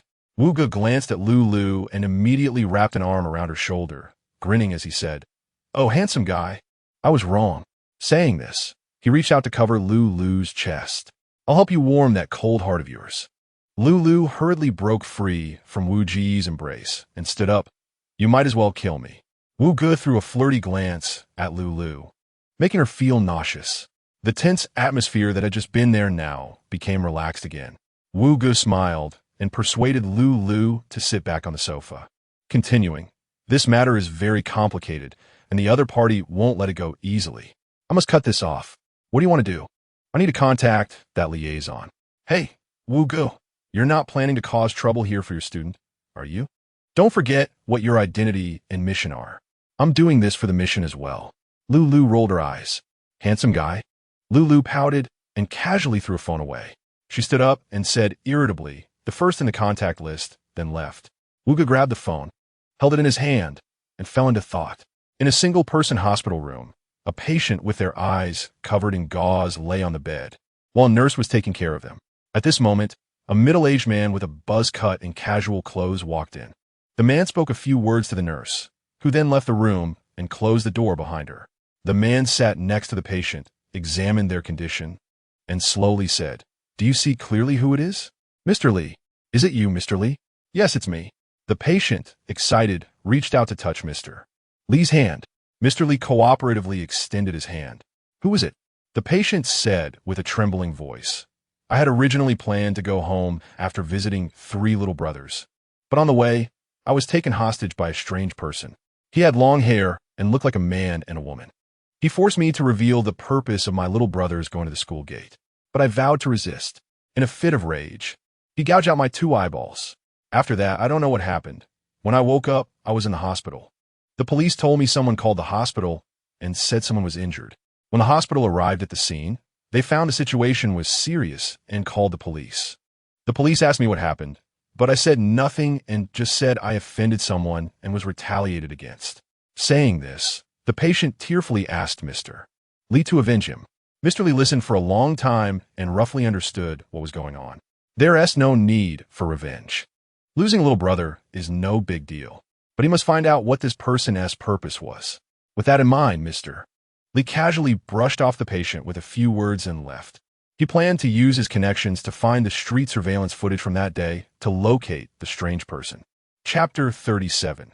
The finish line. The sports meet lasted until the afternoon, finally reaching the climax event that everyone was eagerly anticipating, the 4x100-meter relay race.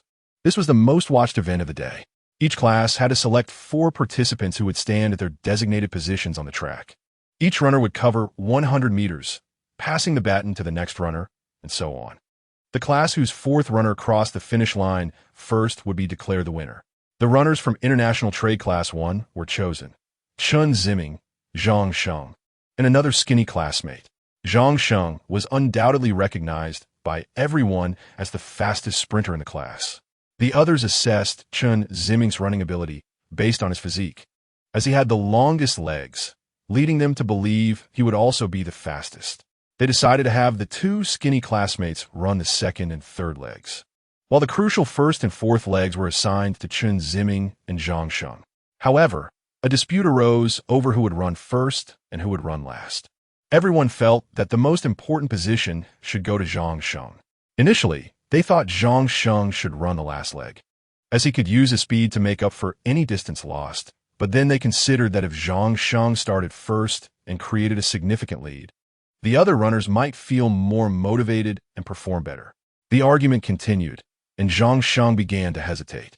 Finally, they decided to flip a coin to make the decision. If it landed heads, Zhang Sheng would run first. If tails, he would run last. Wang Ming took out a coin, tossed it high into the air, and when it landed, the order was determined in front of everyone. Zhang Sheng would run first and Chen Ziming 4th. While checking in at the registration area, they discovered that Wang Liang's class was in the same group. After the shooting incident, everyone thought Wang Liang would tone it down a bit. But seeing his arrogant demeanor at the registration area, it seemed he had already forgotten the lessons of the previous day. "Oh, Zhang Sheng, what's this? Getting bullied in the sprints, and now coming for more in the relay?" Wang Liang sneered. Zhang Sheng knew he couldn't argue with him, so he just maintained a serious face and remained silent. However, Wang Ming couldn't hold back and took a few jabs at Wang Liang about what happened the day before. Wang Liang, thick-skinned, brushed it off and teased Zhang Sheng. "I'll be waiting for you in the last leg, and watch how I leave you in the dust. You aren't even worthy to compete with Zhang Sheng. Wait until Zhang Sheng leaves your class far behind. Let us see how you chase him," Wang Ming retorted. "Oh, so it's not the last leg? Looks like you're scared of me and don't dare to compete," Wang Liang taunted. "What did you say?" Zhang Sheng was instantly enraged. He was tempted to switch positions with Chen Ziming, wanting to run the 4th leg instead. But Wang Ming stopped him and urged him not to let the opponent provoke him and disrupt their strategy. This was a team competition, and the goal was to finish first, not to act impulsively. After much persuasion, Zhang Sheng agreed to stick to the original plan. Wang Liang, meanwhile, sneered and walked away. Once registration was completed, the runners and the spectators all gathered at the starting line. The referee assigned positions, and the runners took their places on the track, waiting for the race to begin.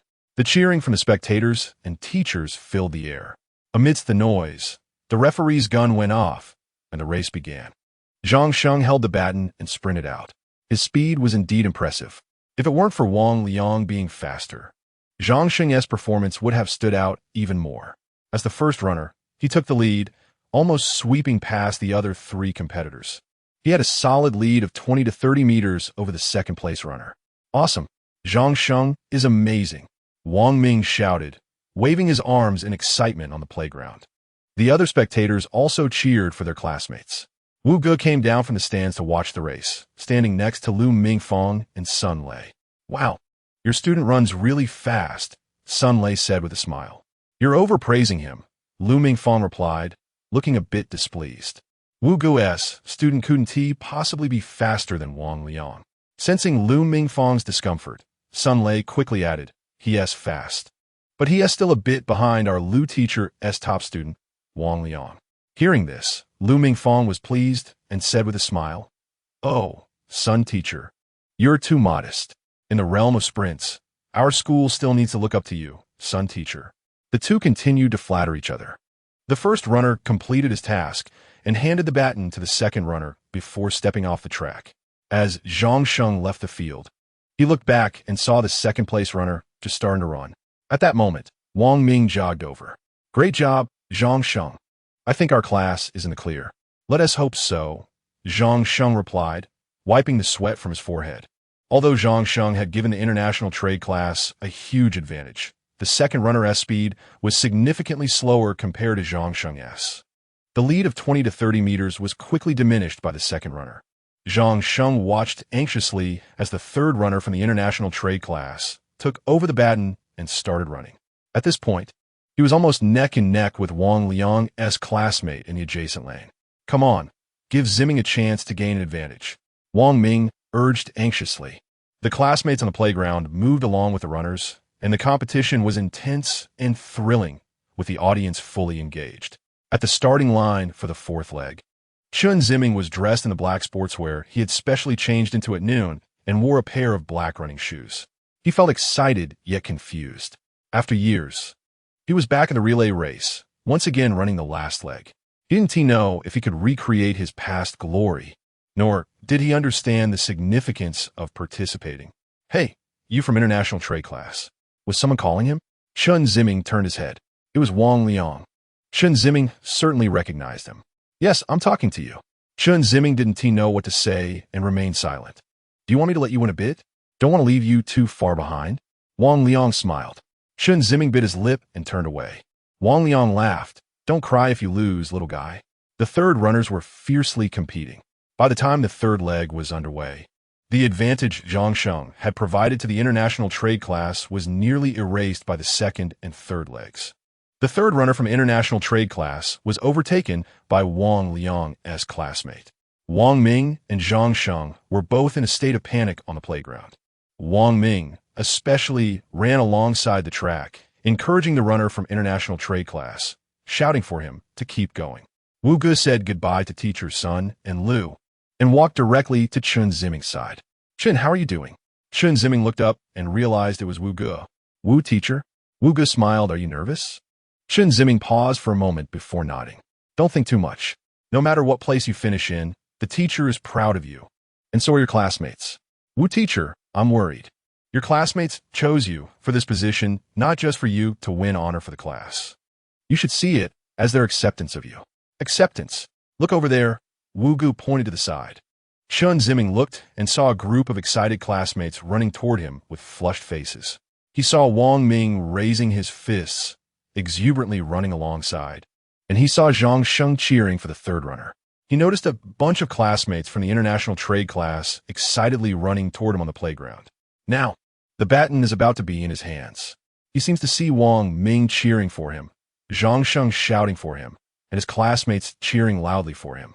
He thinks about sitting on the steps chatting with Wang Ming and the long-distance runners, about the class monitor smiling and handing him an ice-cold Sprite, and about the scene where classmates argue fiercely over the relay positions. Chen Ziming's heart rate suddenly accelerates. At this moment, Wang Liang has already received the baton from his teammate and dashed out. The fourth runners from the other two teams also took the baton from their teammates and started running. The students from the international trade class soon arrived, holding the baton and running towards him. Chen Ziming turns around and starts to jog slowly, looking back and stretching out his arm. "Ziming, it's you," Wang Ming shouts. Chen Ziming, run faster. Zhang Sheng, at this moment, disregards the past estrangement with Chen Ziming. "Go, Chen Ziming, go." A group of female classmates shout in unison. Chen Ziming takes the baton from a classmate's hand and begins to accelerate. His black running shoes flash on the crimson track. In an instant, he surpasses the third place. He is still accelerating. In the blink of an eye, he is right next to the second-place runner. Wang Ming jumps up and shouts, "Class 1 of International Trade is invincible." Soon, Chen Ziming brushes past the second-place runner and overtakes him in one go. His thick hair flies back. Chen Ziming is still accelerating.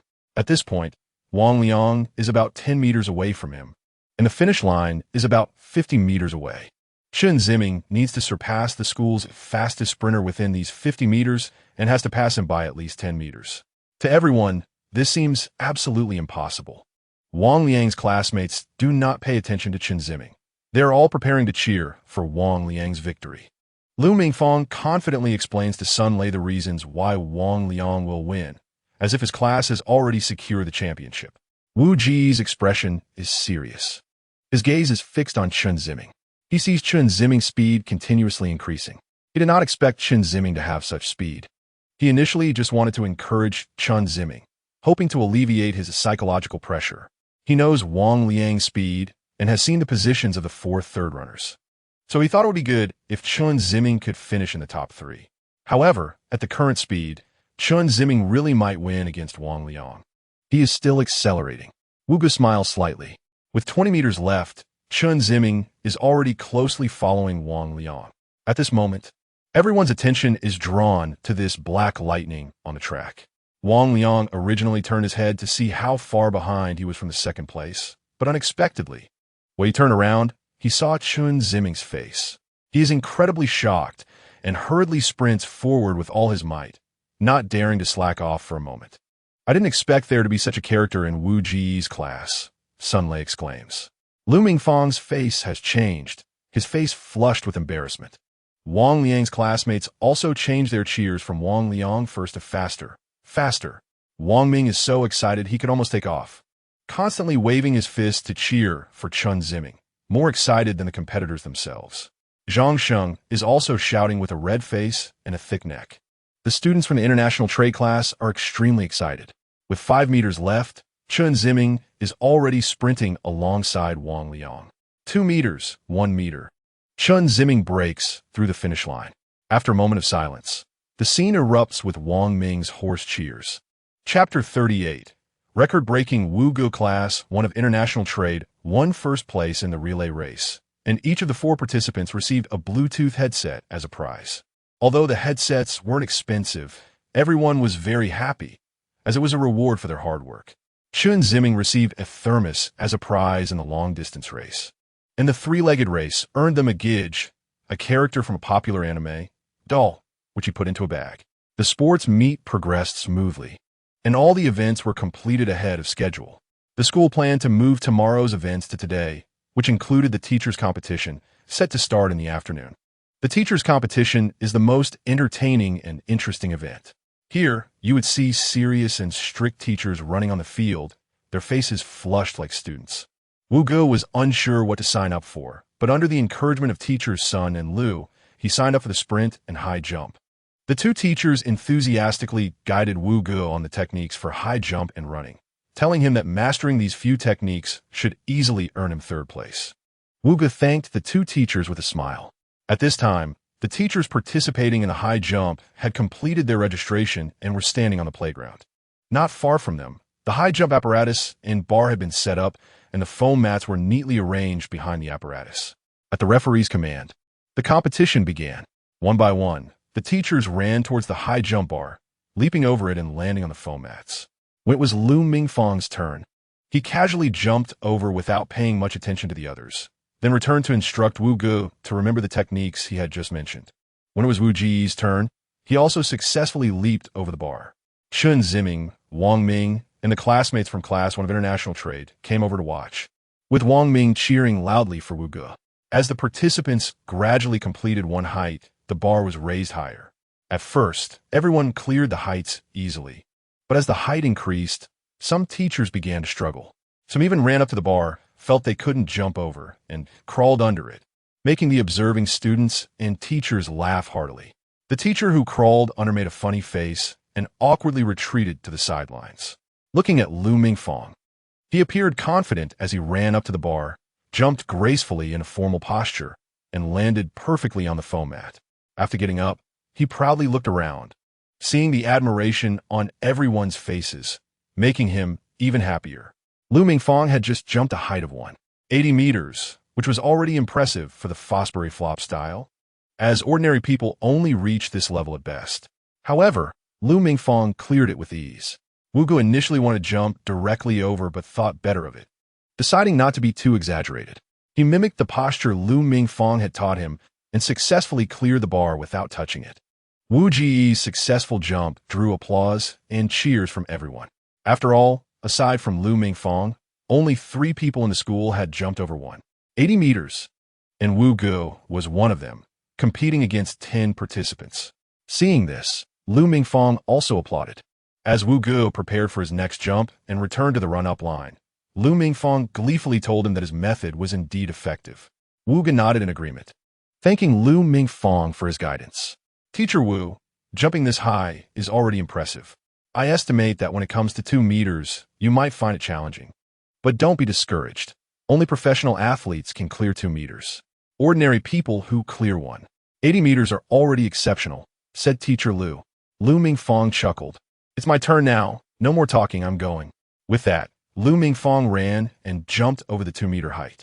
The crowd erupted in cheers. The other 2 teachers had already failed at the 2-meter mark. Now, it was down to Wu Ge. If he failed to clear it, Lu Mingfang would be the champion again this year. However, Lu Mingfang felt a bit regretful for not having the opportunity to showcase a better performance. His record was 210 meters, which had been the school's long-standing record. Lu Mingfang did not think highly of Wu Ge, considering him a newcomer who had only jumped over 180 meters due to luck and good physical attributes combined with his guidance. Wu Ge approached the run-up line, and everyone's attention was now on him. Teacher Wu, go for it, Wang Ming shouted. Wu Ge waved back in response, and Chen Ziming smiled and waved at him too. Wu Ge took off running, jumped, and cleared the 2-meter height without touching the bar. Wow, the crowd gasped in amazement. This teacher is incredible. Yes, Lu Mingfang was puzzled, thinking this kid is impressive, but this should be his limit. It seemed he would need to reclaim his peak and challenge the 210 meters again. Lu Mingfang cleared his throat and took his turn at the run-up line. He steadied himself, took a deep breath, and sprinted. When he reached the bar, Lu Mingfang leaped, creating a beautiful arc, and cleared the bar with ease. After landing, the applause was thunderous. Lu Mingfang had tied his personal record. Someone in the crowd exclaimed, "Look at him." After landing, Lu Mingfang clapped his hands, exuding a heroic vibe. Now it was Wu Ji's turn again. Wu Ge took off running and jumped over the 210 meters. Everyone was stunned, and Lu Mingfang couldn't believe his eyes. This is the school's long-standing record. He can do it? Lu Mingfang's face turned red with disbelief, and he raised the height to 220 meters, which was the level of a national first-class athlete. Lu Mingfang was unsure if he could clear it, but he couldn't let a newcomer take his position. He had to defend his authority in the school's high jump scene. As the crowd gasped, the bar was raised to 220 meters. Lu Mingfang was a bit nervous, unsure of himself. His heart raced, and he panted heavily. I can do this. I must do this. That kid just got lucky with his record. Today, I'll teach him a lesson about the heights of the world and break my long-standing record. Lu Mingfang took off running again and leaped. He felt great. All his energy surged. He felt his body bending to its limits. Lu Mingfang cleared the bar and landed on the foam mat. He quickly looked back, and the bar hadn't fallen. Lu Mingfang shouted in triumph, fists clenched, very excited. The teachers applauded, celebrating Lu Mingfang breaking his long-held record. The students, upon learning this was the school's long-standing record, were in awe. At that moment, Wu Ge took off running and jumped over the 20 meters. Lu Mingfang's eyes widened in shock. The observing teachers were also silent. The entire area was stunned for a few seconds before erupting in enthusiastic applause. Teacher Wu is amazing. Wang Ming shouted. Raise it again. Lu Mingfang yelled.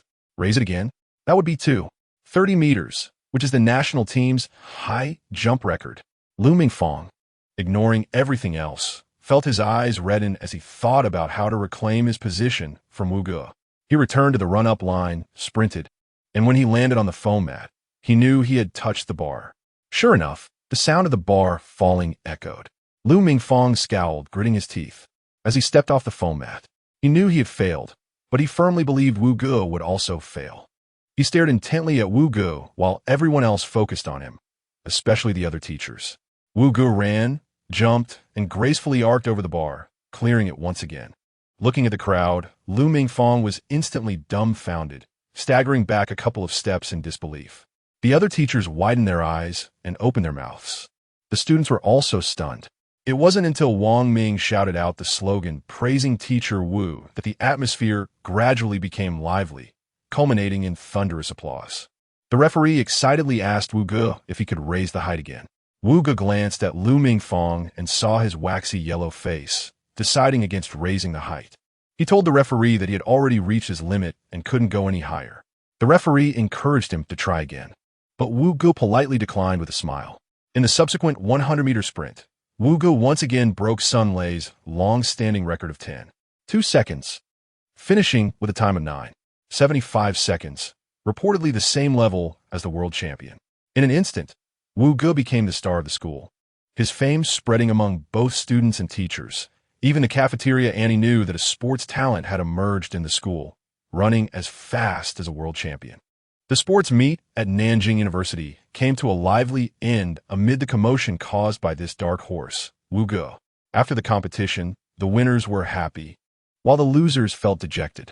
It was said that some students saw a teacher's son and Lu drinking beer all night at a barbecue restaurant outside the school. Although it was unclear whether this was true, that night, Chen Ziming returned to the apartment carrying a load of prizes. Wu Ge also received a speaker, 2 tickets to tourist attractions, and 2 certificates for breaking records. Upon returning home, Wu Ge played festive music commonly used by square dance Annies on the speaker, which made Lu so annoyed that she wanted to smash Wu Ji's speaker. But Wu Ge pinned her down on the sofa and forced her to listen for several minutes before letting her go. As for Zhang Sheng, Wang Ming, and the classmates from the international trade class, during dinner, entertainment time after the meal, and late-night chats, they began discussing Chen Ziming and Wu Ge. Even Zhang Sheng, upon hearing his roommate praise Chen Ziming, didn't feel as repulsed.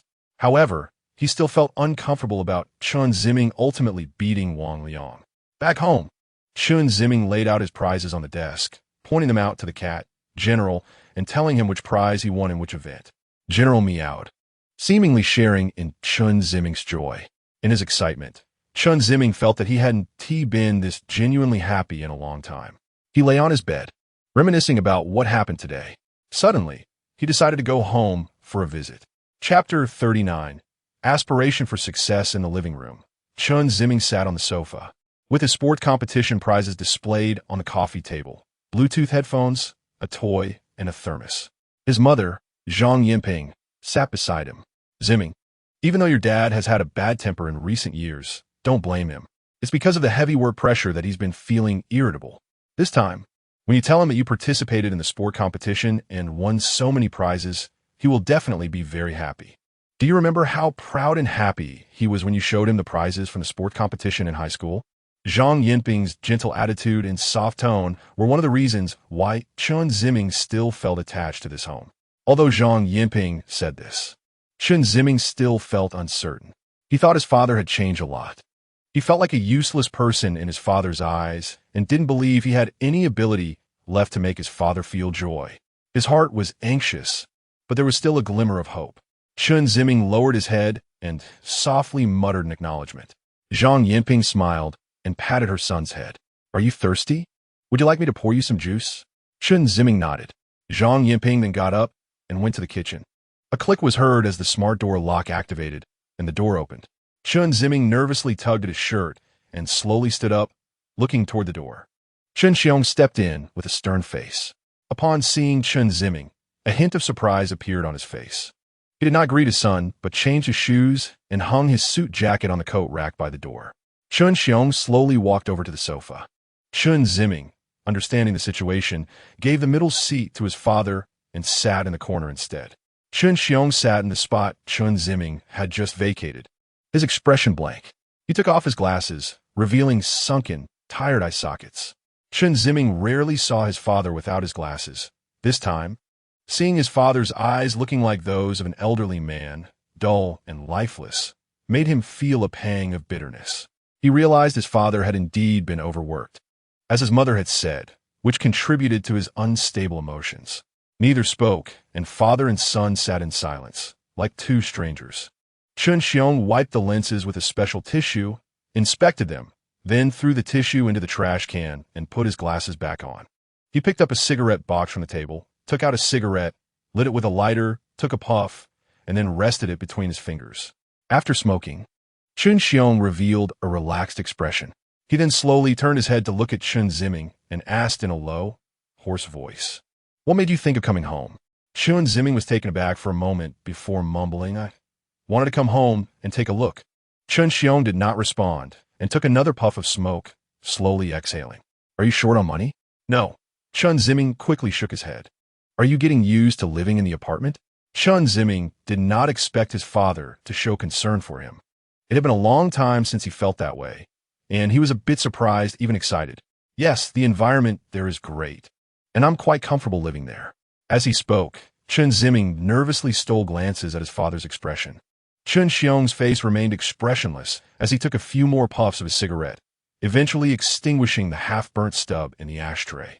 At that moment, Zhang Yinping walked over with a glass of juice. Upon seeing Chen Xiong, she greeted him with a smile. "Ah, Xiong, you're back. How was work today? Was it going smoothly?" While speaking, Zhang Yinping cheerfully handed the juice to Chen Ziming. Chen Ziming first glanced at his father before carefully taking it. "I had a tiring news conference all afternoon," Chen Xiong replied. Zhang Yinping quickly sat down and began to massage his shoulders. "If you're tired, you should rest more. Your health comes first. You women only know how to say rest, rest, and have no idea how to share some of my pressure. Do you know how much pressure I face outside? Do you think just saying rest will help?" Chen Xiong suddenly raised his voice, mocking her. Zhang Yinping awkwardly smiled, continuing to knead his shoulders while cautiously saying, "I'm sorry, Ah Xiong. I'm just worried your body can't take it. It's my fault. I actually wish I could help share your pressure. You could. Enough. Even if I told you, you wouldn't understand." Chen Xiong interrupted impatiently. Zhang Yinping bit her lip. Being met with cold words after her goodwill felt disheartening to anyone. She felt wronged, but dared not express it. Her husband had indeed been working hard for many years, enduring a lot of hardship to provide a good material condition for both her and their son. Moreover, as a man, he had to establish his own career and gain power and influence. Chen Xiong had been striving in this direction, and, as his wife, she could do little to help. So enduring some grievances felt warranted. In just a few short years, her husband had risen from being a little-known small business owner to becoming the chairman of a nationally renowned telecommunications company, which made her feel deeply inferior and more hesitant to oppose Chen Xiong. The atmosphere was tense, and Zhang Yinping wanted to change the subject to something Chen Xiong liked to hear. Suddenly, she remembered their son was there and had brought back a award from the sport competition. Her husband had always valued and liked their son. However, perhaps due to his elevated status, he had become more demanding of their son, leading to a significant change in attitude, being overly critical and mocking. This time, since their son had achieved some success, she believed her husband would still be pleased. Thinking of this, Zhang Yinping pointed at the prizes on the table and smiled. Xiong Ziming School held a sports competition a few days ago, and he performed very well, winning several events. Look, these are the prizes he earned. Chen Xiong glanced at the items on the coffee table, but remained silent. Seeing that her husband was not moved, Zhang Yinping quickly added, "The school also awarded Ziming a certificate." "Ziming, quickly show your dad." Zhang Yinping nervously urged Chen Ziming. Chen Ziming hurriedly grabbed the rolled-up certificate from the side of the sofa and handed it over. Zhang Yinping took it, placed it on the coffee table, and opened it to reveal several embossed golden characters. Second place in the 5,000 M run. One certificate wasn't enough. Zhang Yinping quickly displayed another certificate for first place in a relay race. As Chen Ziming's mother and father praised his achievements, his heart raced with both fear and anticipation. However, Chen Xiong remained silent, his expression grave, which made both Chen Ziming and his mother extremely anxious. After a moment, Chen Xiong wiped his lips and sneered. Chen Ziming felt his heart stop for a moment. "I'm the chairman of a publicly listed company, a leader in the telecommunications industry. And you're telling me my son participated in a physical competition that only the lowest of the low, who can't afford a meal, would engage in? And you're proud of it, telling me he won awards?" Chen Xiong pointed at Chen Ziming and disdainfully said to Zhang Yinping. Zhang Yinping's face changed drastically. No. Xiong, I just wanted to tell you that our son is very promising. My son, Chen Xiong, is considered promising because he runs faster than others? That's not what I meant. Ziming, are you here to take credit with me? With these worthless pieces of paper? Chen Xiong turned his head and coldly stared at Chen Ziming's face. He took the two certificates, unfolded them in front of Chen Ziming, and tore them in half. Xiong, Zhang Yinping's voice cracked with emotion. Isn't that right? Speak up. Chen Xiong raised his voice, sternly questioning. Chen Ziming lowered his head, trembling, feeling as if his heart was being ripped apart. Seeing that Chen Ziming ignored him, Chen Xiong became even angrier. He stood up and slapped the back of Chen Ziming's head, nearly knocking him to the ground. "I'm talking to you. Are you deaf?" Chen Ziming leaned against the armrest of the sofa, his medium-length hair covering his eyes. He remained silent, every day pretending to be deaf and mute. How could I have such a useless son? Chen Xiong raised a foot and kicked over the coffee table, spilling the juice, prizes, and ashtray onto the floor. The glass cup containing the juice shattered with a crisp, piercing sound, and the yellow liquid mixed with ash splattered onto the hand-woven carpet, slowly flowing over the marble floor like despairing and frightening blood. Zhang Yinping was so frightened that she hurriedly bent down to clean up, grabbing the box of tissues and pulling out large handfuls to wipe the stains on the carpet. While wiping, she urged Chen Xiong not to be angry, not to lose his temper. Chen Ziming remained curled up in the corner of the sofa, silent. Useless. Chen Xiong cursed Chen Ziming, his chest heaving with anger. After a few curses, perhaps feeling tired, Chen Xiong turned and left the living room, and soon the sound of him going upstairs could be heard. Chen Ziming leaned in a daze, tears streaming down his cheeks.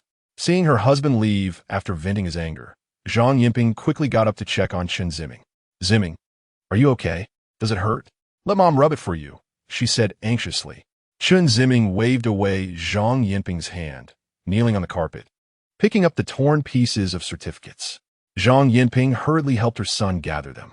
Chen Ziming stuffed the picked-up pieces into his pocket, then picked up the prizes from the sports meet lying on the floor and put them in his backpack before slowly standing up. Zhang Yinping also stood up and handed the collected pieces of paper to Chen Ziming. "Ziming, don't blame your dad. He might have had issues at work, which is why he's in a bad mood." Chen Ziming didn't speak, took the pieces of paper handed to him by Zhang Yinping, and stuffed them into the same pocket. He casually said, "I'm leaving," while slinging his backpack over his shoulder and hurriedly leaving the house. Zhang Yinping rushed out after him, trying to persuade Chen Ziming. Chen Ziming remained silent, not looking back as he walked away. He exited the community and came to the riverbank in the nearby park, squatting under a tree, choking back sobs. First, he buried the pieces of the certificate in the ground, then dug them all back up and scattered them into the river. That night, Chen Ziming took a cab, feeling lost and desolate, arriving at the city center's commercial area. Looking at the brightly lit night filled with excess, he felt utterly helpless. Chapter 40. Singer in a quiet bar. The light is dim and the atmosphere is serene. There are more than 10 wooden tables in the bar, each with 4 chairs at most and only 2 at least. By the bar, a singer dressed in a worn-out denim outfit sits, wearing a cap and strumming a guitar, singing folk songs in a husky voice. The melody is soothing and prolonged, mixed with the broken sounds of the guitar and the gentle singing, like an old friend chatting with you. This kind of place is suitable for friends to talk heart to heart or for someone to relieve loneliness and boredom. There are a few tables occupied by customers. Some are whispering to each other, while others quietly sip their drinks, enjoying the performance of the folk singer. In the corner of the bar, Chen Ziming sits quietly at a wooden table. He has ordered a bottle of foreign wine he doesn't recognize, which is now sitting on the table. After taking a sip, he found it very unpleasant and spicy, so he left it there as decoration. Chen Ziming really cannot accept the taste of the wine. He cannot understand why some people are addicted to it, as it is simply extremely unpleasant. Under the influence of the environment, a glimmer of repair appeared in Chen Ziming's desperate heart. He stared blankly at the singer. The singer's hair is long, falling over his temples and extending down to his shoulders. The cap obscures his forehead, making it hard to see his eyes, giving him a mysterious and sorrowful look. Chen Ziming also knows how to play the guitar, but it is absolutely impossible for him to perform for others, let alone in public. He admires the courage of this person and his guitar skills. For a performance, playing a complete piece is already difficult. But the singer not only plays it completely, but also infuses it with his own emotions and adaptations. So Chen Ziming feels great respect for him in his heart. Time passed second by second, and Chen Ziming had been sitting here for several hours. He glanced at his phone. It was already 11:30 p.m. For a student, it is quite late to not return to rest at this hour. But for Chen Ziming, what does it matter what time it is? What difference does it make whether he sleeps or not? As it got later, most of the customers in the bar had left, leaving only a couple of tables. The singer also left at some point. At night, many concerns are set aside, and many things become easier to face. Chen Ziming unconsciously raised his glass, looking at the pale, yellow liquid inside, shaking it a little. The liquid swayed within the glass. Chen Ziming swallowed hard, raised the glass to his eyes, opened his mouth, and slowly downed half a glass of wine. After drinking, he felt a burning sensation in his chest and stomach, but there was an indescribable feeling of pleasure. He poured another glass, this time filling it 8/10 full. He raised the glass again and drank it all in one go. After 2 glasses, Chen Ziming felt his heart gradually becoming more joyous. He drank a 3rd glass. Chen Ziming felt his blood starting to burn, and his body was slightly warm. He tried to recall the painful things, like his father's contempt and violence towards him. But he suddenly realized he couldn't remember those sad scenes at all. The more he thought about it, the more fragmented those memories became. In his mind, many memories scattered like bits of paper blown by a gentle breeze, leaving only 2 or 3 pieces that could not connect together. This feeling seemed quite wonderful. Chen Ziming himself was not aware that he was sitting in his chair, tilting his head and laughing foolishly. At this moment, a hoarse voice came over. "Is this seat taken?" Chen Ziming, with blurry eyes, looked over to see the singer. He blinked rapidly, and his hazy vision briefly cleared. It was indeed the singer. Chen Ziming pursed his lips and nodded. "Thank you," the singer said as he sat down next to Chen Ziming. Chen Ziming heard the singer order a bottle of wine. When the wine was served, he vaguely saw the singer drink 2 glasses in quick succession. With the alcohol enhancing his social instincts as a social animal, Chen Ziming said, "You sing quite well." The singer smiled slightly. Under the black cap, his smile was sweet, somewhat resembling that of a girl. "Can I borrow your guitar to play?" The singer turned his head and looked at Chen Ziming. "I think you're more suited to have a drink with me right now." "Have a drink?" Chen Ziming grinned. He raised the bottle, poured himself a glass, and then raised it, mumbling a toast to the singer. "Cheers!" The singer raised his glass to clink with Chen Ziming's. The glasses made a clear and pleasant sound, like a clear spring washing away the dirt inside. The 2 of them tilted their heads back and drank the fine wine in their glasses. This was the 4th glass Chen Ziming had drunk that night. Not usually a drinker, this was nearly his limit. Chen Ziming felt his eyelids getting heavy. He struggled to keep his eyes open, wanting to see everything clearly. To see the singer. "What's wrong? Are you drunk?" The singer asked with a smile. "Drunk?" I'm not drunk. Usually, people who are drunk refuse to admit it. Nonsense. I'm just not drunk. Then let me ask you, how many fingers do I have? The singer held up 2 fingers in front of Chen Ziming, shaking them. Chen Ziming squinted, focused, and slowly said, "Wrong." The singer quietly extended a 3rd finger and placed all 3 fingers on Chen Ziming's nose. "Is it 3? Yes. Still not admitting you're drunk?" The singer chuckled. Chen Ziming pursed his lips and smiled. "You look really silly when you smile." Chen Ziming slowly tilted his head back. "So what if I'm silly? I guess your heart must be racing right now. I'll let you verify your thoughts." Chen Ziming opened his arms, exposing his chest to the singer. The singer paused, then slowly reached out, moving towards Chen Ziming's chest. His hand moved slowly, and, for a moment, Chen Ziming felt as if time had stopped and was now gradually starting up again. The singer's hand gently pressed against Chen Ziming's chest. "How is it? Is it racing fast?" Chen Ziming asked softly. The singer's voice had a hint of shyness. "Then, I also want to know, how fast is your heart beating?" The singer quickly withdrew his hand. "What, is it unfair?" The singer lowered his head, remaining silent. "It's okay. I don't mind if you refuse." The alcohol had numbed Chen Ziming's tongue, and his words were slurred. "No, I don't mind." The singer gasped, slowly raising his head, exposing his chest to Chen Ziming. Chen Ziming smiled, reached out, and tremblingly placed his hand on the singer's chest. Suddenly, Chen Ziming's eyes went wide. He quickly withdrew his hand. You. Go on. You are a woman." The singer nodded. "Yes, I'm sorry. It's okay. But I want to ask you, do you like it?" "What did you say? Do you like it?" "Like what?" The singer pointed to her own chest. Chen Ziming's face flushed red. Even in his drunken state, it was noticeable. "What, are you shy?" Chen Ziming swallowed hard. No. "Don't like it?" "No, it's not. I like you." As he spoke, the singer leaned forward, gently kissing Chen Ziming's lips. Chen Ziming immediately felt a surge throughout his body, as if he had been electrocuted, his body trembling. After the kiss, the singer slowly moved back, looking at Chen Ziming gently. "Do you like me?" Chen Ziming's eyes were blurred with drunkenness, and he felt his whole body go soft. I don't know." "You, who exactly are you?" "Don't ask, and don't tell me who you are. You just need to know that I like you tonight. And don't tell me who you are. Just say whether you like me. If so, you and I and you can continue on." "I? Yes or no?" "I can't be sure." The singer chuckled lightly. "If you're not sure, you might lose me forever. If you are sure, you can temporarily have me. I'll ask you one more time. Do you like me?" Tears slowly flowed from Chen Ziming's eyes as he trembled and told the singer, "I like."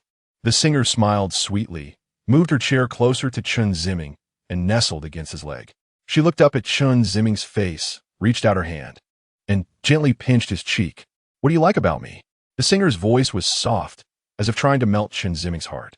His tears slid down his cheeks, dripping onto the singer's lips. She extended her tongue and licked the tears into her mouth. "Very salty." Chen Ziming reached out his hand, wanting to rest it on the singer's chest. Seeing this, the singer raised her arm, placing her palm against his. Her face was like a peach blossom, cheeks flushed, and she whispered softly, "Let's change places." The singer slowly got up from Chen Ziming's lap, took his hand, and led him out of the bar.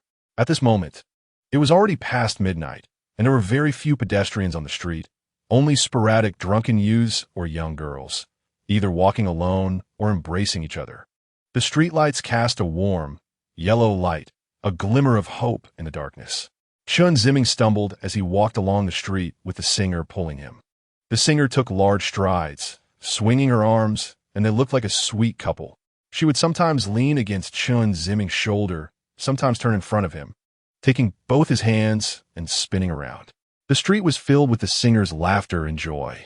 In a state of half-drunkenness, Chen Ziming felt immense happiness and joy, wishing time would freeze at that moment. The stars twinkled in the night sky, and the lights along the street flickered. At that moment, Chen Ziming's state of mind seemed like the streetlights and the starlight, which would be lost forever with the arrival of dawn. He began to feel scared, afraid that time was passing too quickly, afraid that the stars would soon be gone, afraid that the happiness of the moment would vanish like blissful memories, forever leaving him. Chapter 41 Security checked. Chen Ziming finally woke up after an unknown amount of time, a hangover headache surging in. He furrowed his brows and held his head, feeling as if it were splitting apart. Looking around, he saw familiar pillows and sheets, and on the other side, his desk. Chen Ziming suddenly sat up straight in bed. He checked himself and found he was still dressed. What happened? He began to recall the events of the previous night. He had left the bar with that singer, wandering the streets in each other's embrace, eventually arriving at a hotel entrance. At this thought, Chen Ziming's heart raced, and he felt very sad. He desperately wanted to see that singer. He hurriedly got out of bed, grabbed the backpack by the bed, and headed for the door. As he reached the entrance, he caught a glimpse of himself in the mirror, exhausted, dark circles under his eyes, messy hair, and looking disheveled.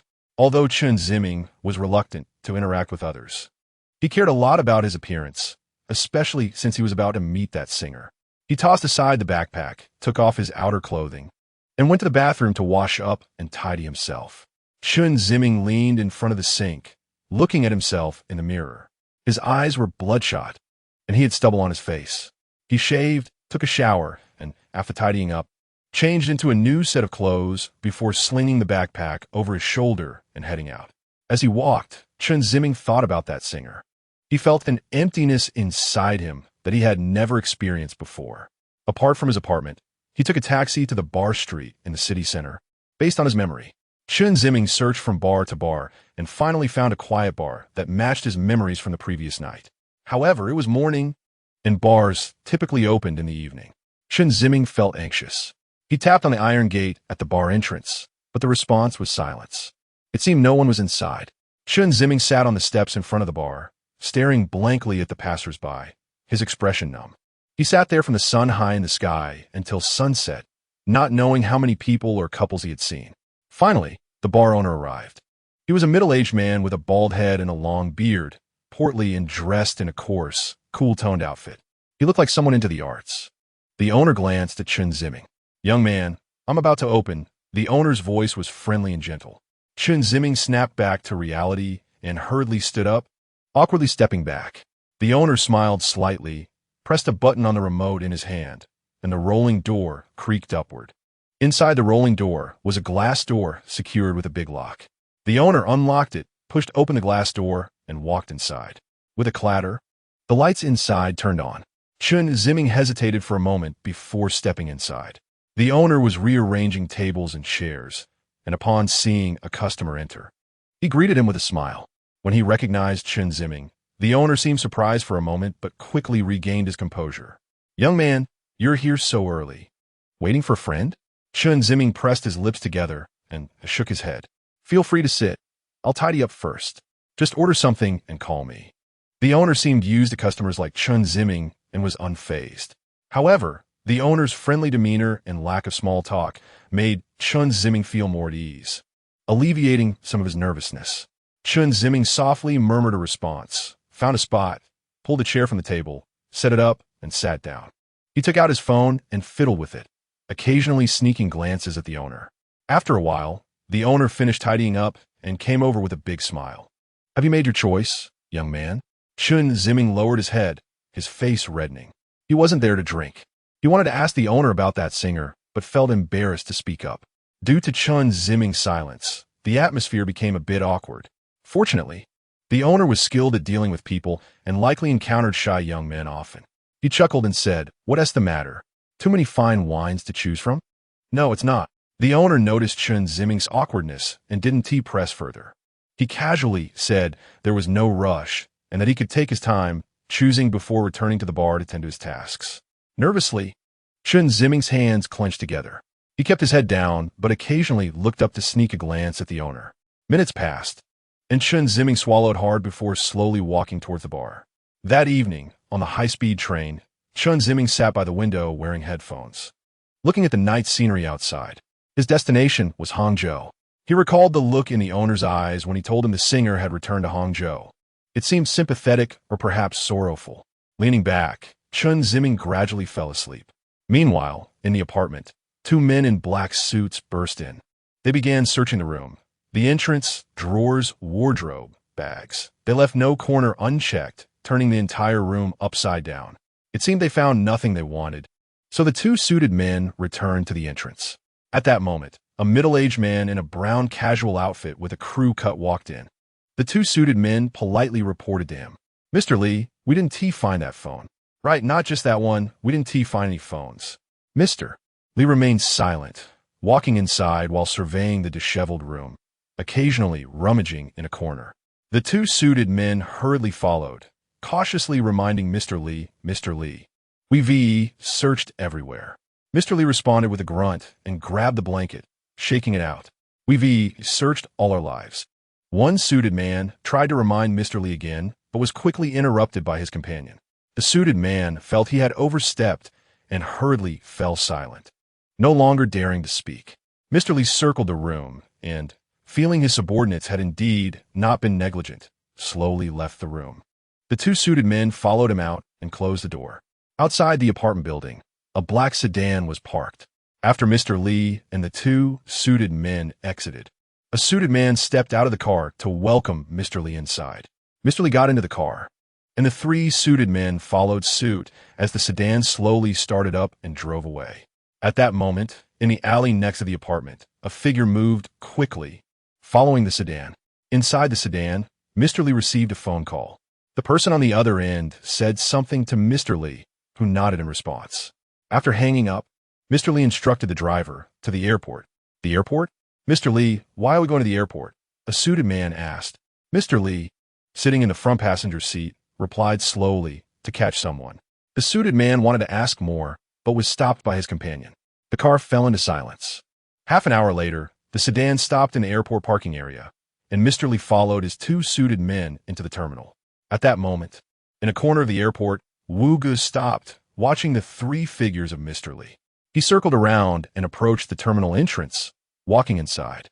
Arriving at the security check area, Wu Gu hesitated for a moment. Chung Feng had specifically advised them to avoid this security checkpoint, or it would be troublesome. They could see through your body structure. As Mr. Lee and his companions were about to move away, Wu Gu gritted his teeth and steeled himself to rush forward. After passing through security, Wu Gu hurriedly walked ahead. The security officer, watching the surveillance footage, was stunned. "Stop that person." The security guard immediately moved to block Wu Ji's path. "Sir, please cooperate with our inspection." Wu Gu raised his hands. "Excuse me, what is wrong with me?" "You come with us first." The two security guards, because the security inspector shouted urgently and didn't provide a reason. Didn't know why and could only take Wu Gu back. Wu Gu didn't want to cause trouble. He glanced at Mr. Lee and the others, seeing them go up to the second-floor lobby. Wu Gu wanted to resolve the current situation quickly and didn't want to waste time. So he cooperatively returned to the security check area. The security inspector looked Wu Gu up and down. "This passenger, please go through a security check again." "No problem." Saying this, Wu Gu went out and re-entered. The security inspector was stunned in front of the monitor. "What's going on? Is the machine broken?" The security inspector asked in confusion. Two colleagues came over. "What's wrong?" "The machine seems to be malfunctioning. The skeletal structure displayed is messed up." "Is that even possible?" One colleague re-entered to try to verify the machine. The security inspector looked at the monitor, even more confused. This time it was normal. So he had Wu Gu going again. As soon as Wu Gu entered, the display was abnormal again. The other passengers felt that the inspection here was slow and switched to other security checkpoints. The security inspector asked in doubt, "Sir, are you carrying something on you?" Wu Gu raised both hands. "Please check me." After receiving the security inspector's signal, the two security guards stepped forward and carefully checked Wu Gu's body, finding nothing unusual. Not even a lighter. Only a mobile phone. The security inspector was puzzled. Wu Gu thought for a moment and smiled.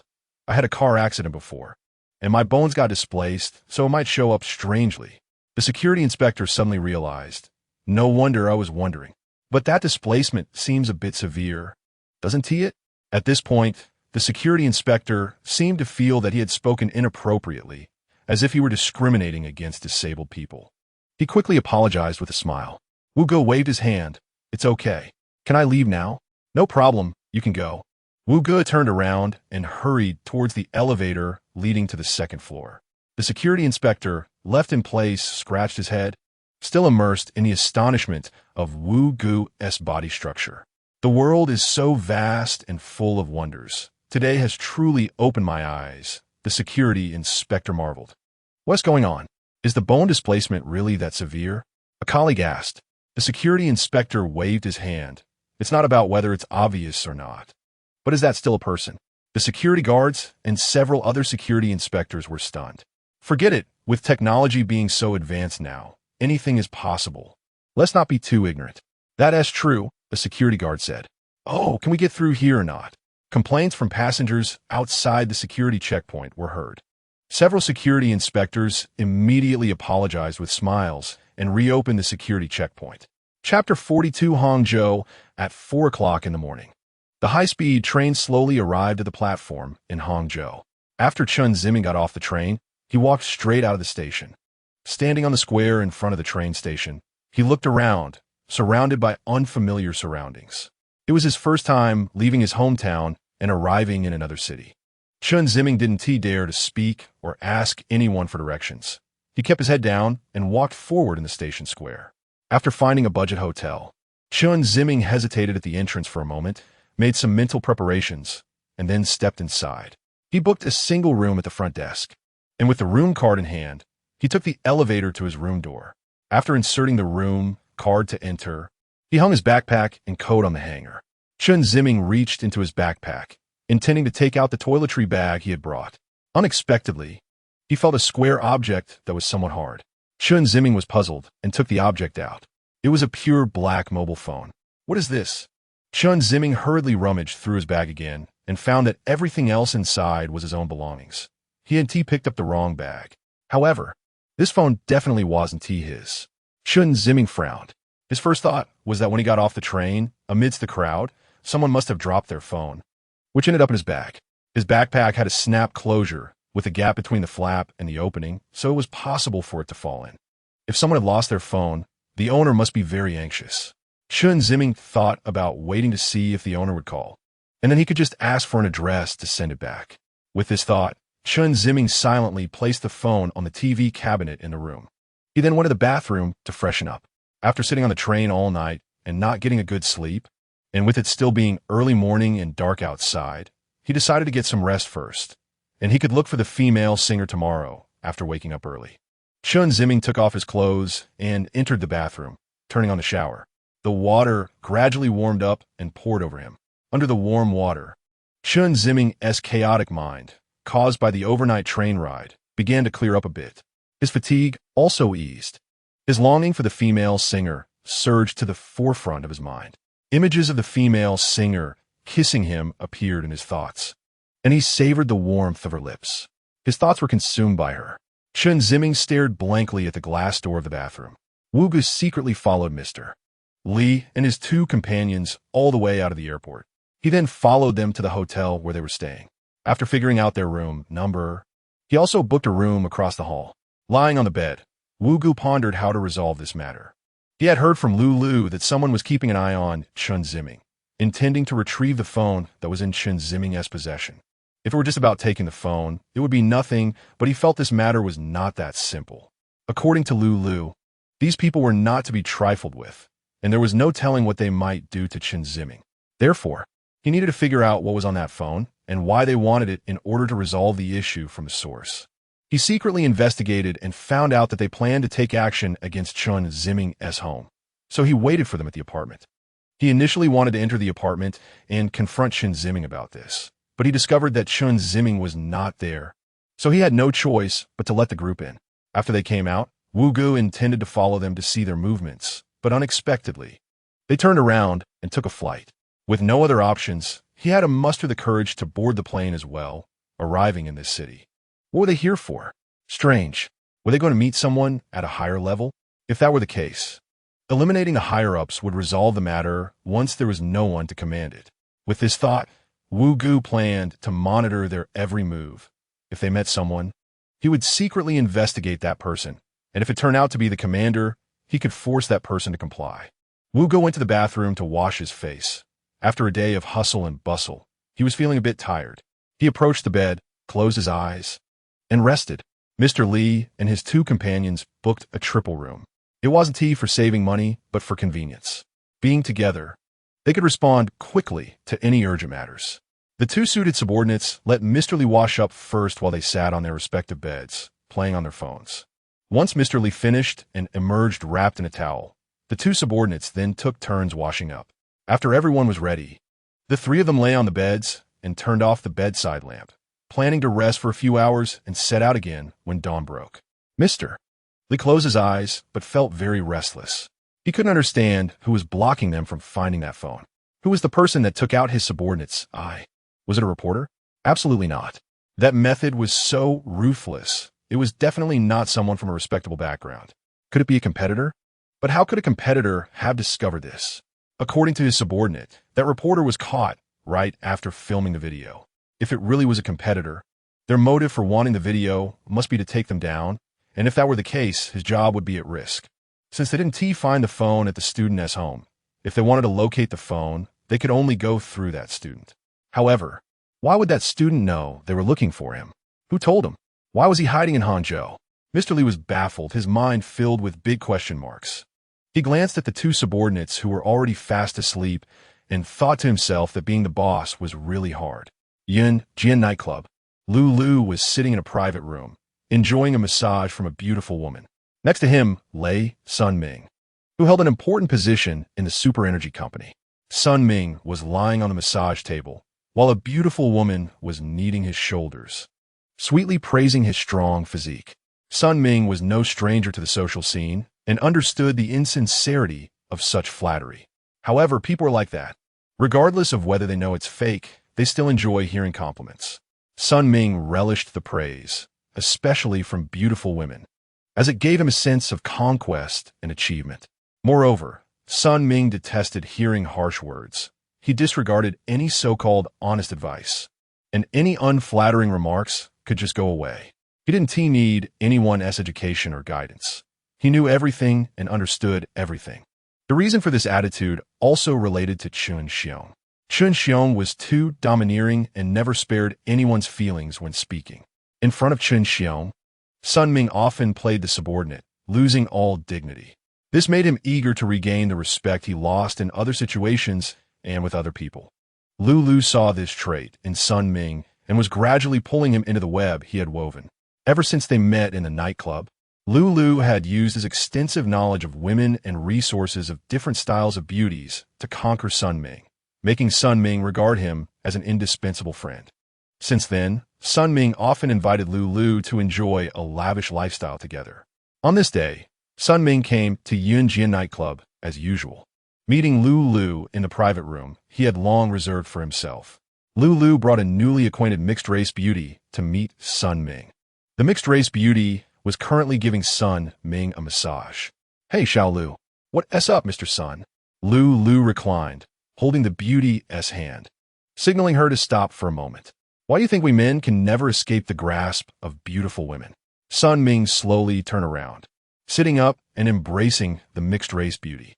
Lu also sat up like Sun Ming. Because women need men, the more beautiful the woman, the more she needs a successful man. Sun Ming laughed heartily. "Xiaolu, I wish I had met you earlier. I love hearing what you say." Lu laughed lightly, but inwardly she looked down on Sun Ming to the ground. "What do you think of this beauty tonight, Mr. Sun?" Sun thought was great, really great. She had curves in all the right places, especially those long legs that were truly captivating. As he spoke, Sun Ming leered at the mixed-race beauty's chest and began to caress her thigh. The mixed-race beauty shyly slapped his hand away, saying, "You're annoying." She turned to leave. Sun Ming quickly got up and hugged her, saying, "Don't go. A bad man is what women like." Watching the two flirt, Lu felt a wave of nausea. This ugly man was disgusting to look at, and she had to keep a smile on her face. It was truly torturous. She just hoped the night would pass quickly so she could find another opportunity to extract the information she wanted from Sun Ming. It was still too early to ask now. With that thought, Lu pouted and grabbed the arm of the woman next to her hard. The woman cried out in pain. Lu turned to look, smiled, and gently stroked the woman, saying softly, "It hurts me more than grabbing my own heart." The woman pouted, "You're such a pain." Lu laughed and lay back down on the massage table, pointing to his back, signaling her to continue the massage. Since Chang Feng started working at the Super Ability Company, he had been diligently serving as their cybersecurity officer. His daily task was to complete his regular work while figuring out how to breach the company's network defenses. However, recently, Chung Feng had become obsessed with a new hobby, a favorite entertainment activity, slot machines. He discovered them while dining at a mall with his colleagues, and after playing a couple of rounds, he was hooked. He had been researching how to crack the slot machine formula to ensure he won every time. He had been focused on this research until late at night, and finally, too exhausted to continue, Chung Feng closed his laptop. He casually washed his face in the bathroom, didn't brush his teeth, and went back to his room to sleep. Chapter 43. 2 singers around 9 in the morning. Chen Ziming opened his bleary eyes. He glanced at the time on his phone and slowly got out of bed. He walked to the TV cabinet, picked up the phone he found in his bag last night, and wanted to unlock it to check for any missed calls. After pressing the unlock button, he found the screen black, only then realizing it had run out of battery. Chen Ziming slapped his forehead, wondering why he hadn't noticed this last night. He looked at the charging port of the phone, which was different from his own, and realized he needed to buy a charger to charge it. Never mind, he thought. He would deal with it after he finished packing. Chen Ziming washed up in the bathroom, tidied up his things, and put the dead phone into his bag before leaving the room. After exiting the budget hotel, he had breakfast at a nearby breakfast shop. While eating, he recalled what the owner had said. He remembered clearly that the owner told him the female singer had gone to Hangzhou. However, he wasn't sure where exactly in Hangzhou she had gone. The female singer often performed in his bar, so she might be a resident singer. Realizing this, Chen Ziming figured that if he wanted to find the female singer, he would need to go to the busiest bar street in the city and check each bar one by one. After breakfast, Chen Ziming took a taxi. After passing 2 overpasses, just as they were approaching the third, the driver turned a corner and stopped at the entrance of an alley. "Young man, if you go into the alley, it's all bars inside. But at this hour, it's a bit early," the driver said. Thank you," Chen Ziming replied, scanning the driver's QR code to pay the fare before getting out of the car. He looked around. To his left was the bar street the driver had mentioned, but most of the establishments were closed with very few people around. Looking further ahead, he noticed he was standing on a bustling street, with tourists and pedestrians bustling by. The street was wide and stretched straight ahead. Not far away, there was a clock tower building, under which sat a few passersby. The temperature in Hangzhou was much higher than in his hometown, City S. In City S, people had already put on their autumn jackets and long johns out of fear of the cold. But here, everyone was still dressed for summer in shorts and short sleeves. Chen Ziming felt a bit hot, so he took off his jacket and draped it over his shoulders. On both sides of the street were small shops selling various accessories, snacks, drinks, and clothing. Feeling thirsty, Chen Ziming stepped into a juice shop and ordered a mixed fruit juice, asking for a few ice cubes. The owner, a young girl, sweetly smiled as she handed the juice to him after preparing it. As he drank his juice, Chen Ziming walked down the street, admiring the diverse passers-by and the array of small shops. In this bustling area, he felt a sense of peace and tranquility filling his heart. He had never been to a strange city before and hadn't gone shopping in a long time. Most of the time, he stayed in his apartment or surfed the internet. This time, not only had he gone out, but he had also traveled such a long distance. He felt his closed heart open up in an instant. As he walked, it was already noon. Chen Ziming found a noodle shop and ordered a large bowl of noodles. He noticed there were shared power banks at the front desk, so he rented one to charge the phone in his bag. Halfway through his meal, Chen Ziming turned on the phone that had gained some battery. The screen slowly lit up. At that moment, 2 young people walked into the noodle shop, one male and one female. They both wore punk-style clothing, adorned with metal accessories, and had tattoos on their arms. The boy had curly hair, while the girl had dreadlocks. Each of them carried a black bag that looked like it contained a guitar or some other instrument. They sat down at a table across from Chen Ziming. He had only seen people dressed like this in online articles and magazines, so it was his first time seeing them in real life. He couldn't help but look at them a few more times. Other customers in the noodle shop also cast glances their way. The waitress, seemingly used to such appearances, calmly delivered the menu to their table. After ordering, the two began chatting and laughing. Chen Ziming found them quite unique and couldn't help but listen to their conversation. "When will I become famous, standing on stage for everyone to know me? So I want to have to keep performing in this little rundown bar." The girl sighed. "I think we just lack an opportunity, a chance to be discovered. Every day, it's all about opportunities, but looking at us, it's harder to get a pie falling from the sky than to climb to heaven," The boy replied. Don't be discouraged. It's just a matter of time, said the girl. As they spoke, their noodles arrived. The boy blew on his noodles and offered the girl a bite. Here, try this. I'm so tired of the same old noodle every day, the girl complained. Hey, food is just to fill your stomach. What does it matter if it's good or bad? TCH. Although the girl expressed her dissatisfaction, she still ate the noodles the boy offered her. Listening to their conversation, Chen Ziming had a feeling that these two might know the female singer, as they were also performing in bars. He wanted to ask them, but lacked the courage. Unsure how to start the conversation and afraid of being rejected or mocked, he hesitated in his heart. As he watched, the two punk-style youths finished eating and were about to leave. Chen Ziming felt that if he didn't go now, he might lose the chance to find the female singer. He clenched his fists, bit his lip, and lowered his head to look at the table, encouraging himself. The two youths had already walked to the door. Chen Ziming swallowed hard, grabbed his bag and phone, and turned to approach them.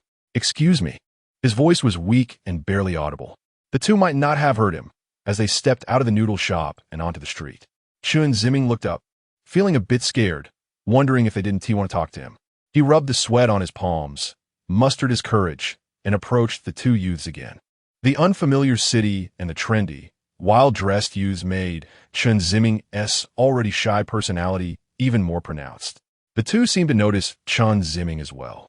They stopped, and the girl frowned and asked, Do you know us? Chen Ziming swallowed again, speaking softly, excuse me.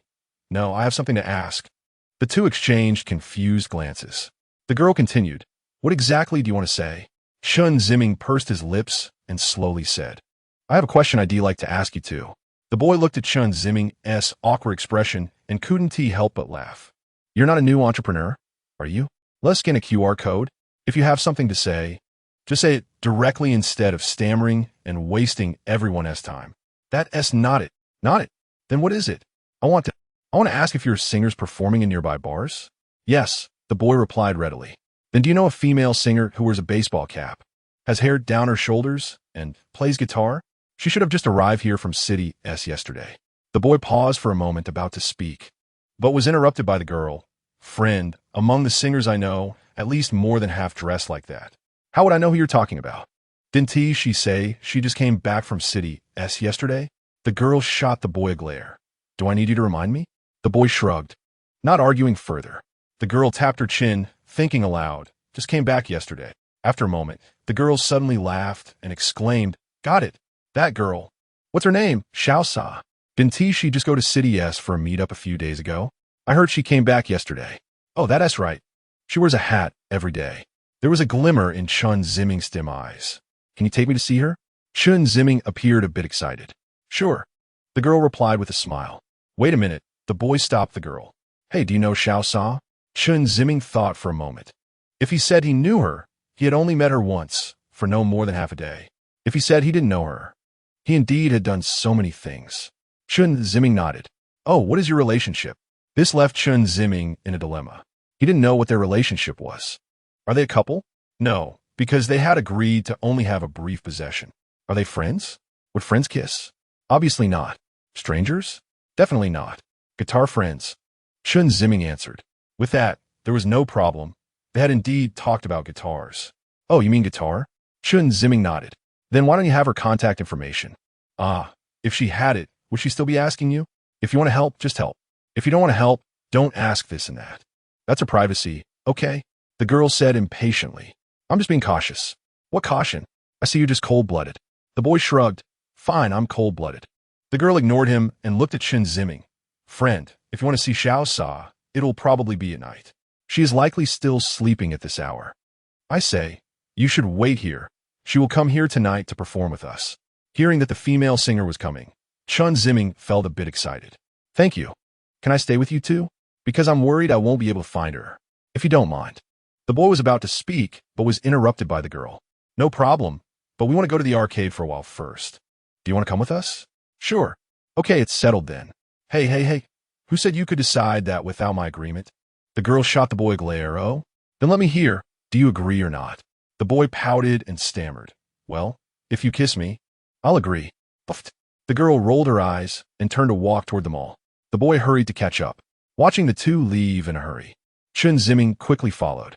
The three of them entered the mall, took the elevator to the arcade floor. After wandering around, they arrived at the arcade's front desk, where the boy pulled out money to buy tokens, holding 2 boxes and giving one to the girl. Just as the two were about to enter the arcade and show off their skills, they suddenly remembered Chen Ziming behind them. Come, give him some of your tokens. The boy pouted. Why don't you give? Fine, I will. The girl said, pulling out a handful of tokens and handing them to Chen Ziming. Here, take it. Chen Ziming shook his head. Thank you, I don't. Just take it if I give it to you. Don't be so picky. The girl's tone left no room for argument, and Chen Ziming had no choice but to accept. Turning around, the girl suddenly reached into the boy's token box, grabbed a large handful, and ran into the arcade. The boy jumped in anger and chased after her. Chen Ziming watched the two bickering figures, a warm current slowly rising in his heart. He went alone to the claw machine by the door, sat down, and dropped in 3 tokens. I'm about to see you again. What should I say? Chapter 44. Claw machine. Chen Ziming tried several times to catch a toy, but he was unsuccessful. He had played with these machines before and had never succeeded. He felt that the claw was too loose and couldn't possibly grab anything. Feeling a bit bored, he wandered around the arcade. The entire front of the arcade was open, with a whole row of claw machines set up like a wall. On either side of the machines, one side was an entrance and the other side had a front desk, which was also an entrance. Passing through the claw machines and walking further inside, there was another row of claw machines. Unlike the ones outside, the toys in this row were smaller, about the size of an adult's palm. The ones outside were much larger, with some being half a meter tall. Chen Ziming noticed 2 singers leaning together, trying to catch a toy. He couldn't help but walk over to watch. Left, right there, a little more to the left. Okay, the girl exclaimed excitedly. The boy pressed the button, and the claw slowly descended, securely grabbing the toy. Yay! The girl cheered as the toy came up. But just as the claw returned to the top, it seemed to loosen, and the toy fell back into the pile. The girl sighed, her shoulders slumping. This stupid machine must be broken. It grabbed so tightly, yet still dropped it. It's all a scam. Just play around and don't expect to actually win anything. The boy said, I want one. The girl pouted. How about I just buy you one? No, I want that one inside. The boy rolled his eyes. Fine. Today I'll show you the prowess of the claw machine prince, he said. Wait, where did that nickname come from? I was the best at claw machines among my friends back in the day. Claw machines? Just watch. Who made the greedy owner tamper with the machines? Forcing this hero to step in? What are you going to do? The boy led the girl to a claw machine on the side and glanced at the front desk, just in time to see Chen Ziming. Hey, stand here and block me, the boy said, pointing at Chen Ziming. Chen Ziming didn't understand, but stood where the boy indicated. The boy then inserted several coins, and the claw inside began to move slowly. He pressed the grab button based on the girl's indication of a toy, and the claw descended. Just as the claw grabbed the toy, the boy suddenly shook the claw machine towards the exit, causing the toy to fall off the claw and slide out. Wow! The girl excitedly grabbed the toy. How about that? The boy said triumphantly. You're amazing. I want that one and that one. The girl pointed to 2 more toys.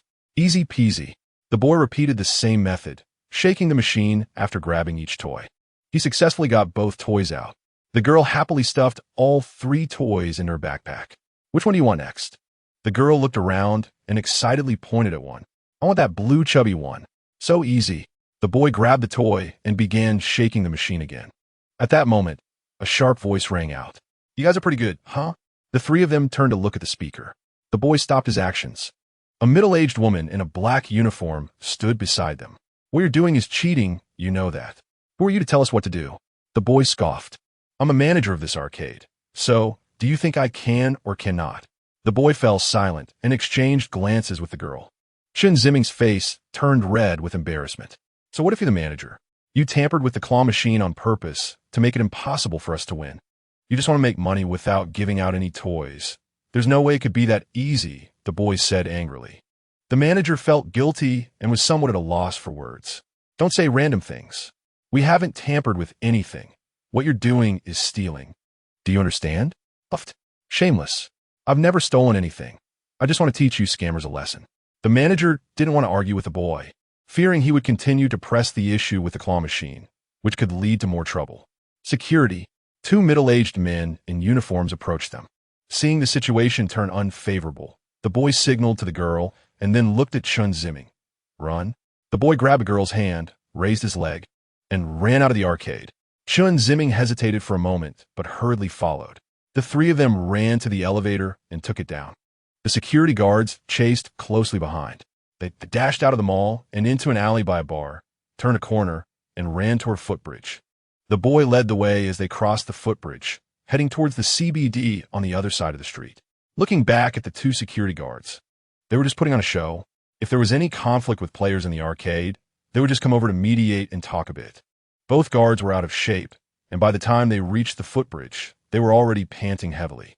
Seeing the three kids reach the other side of the footbridge, the two guards exchanged glances.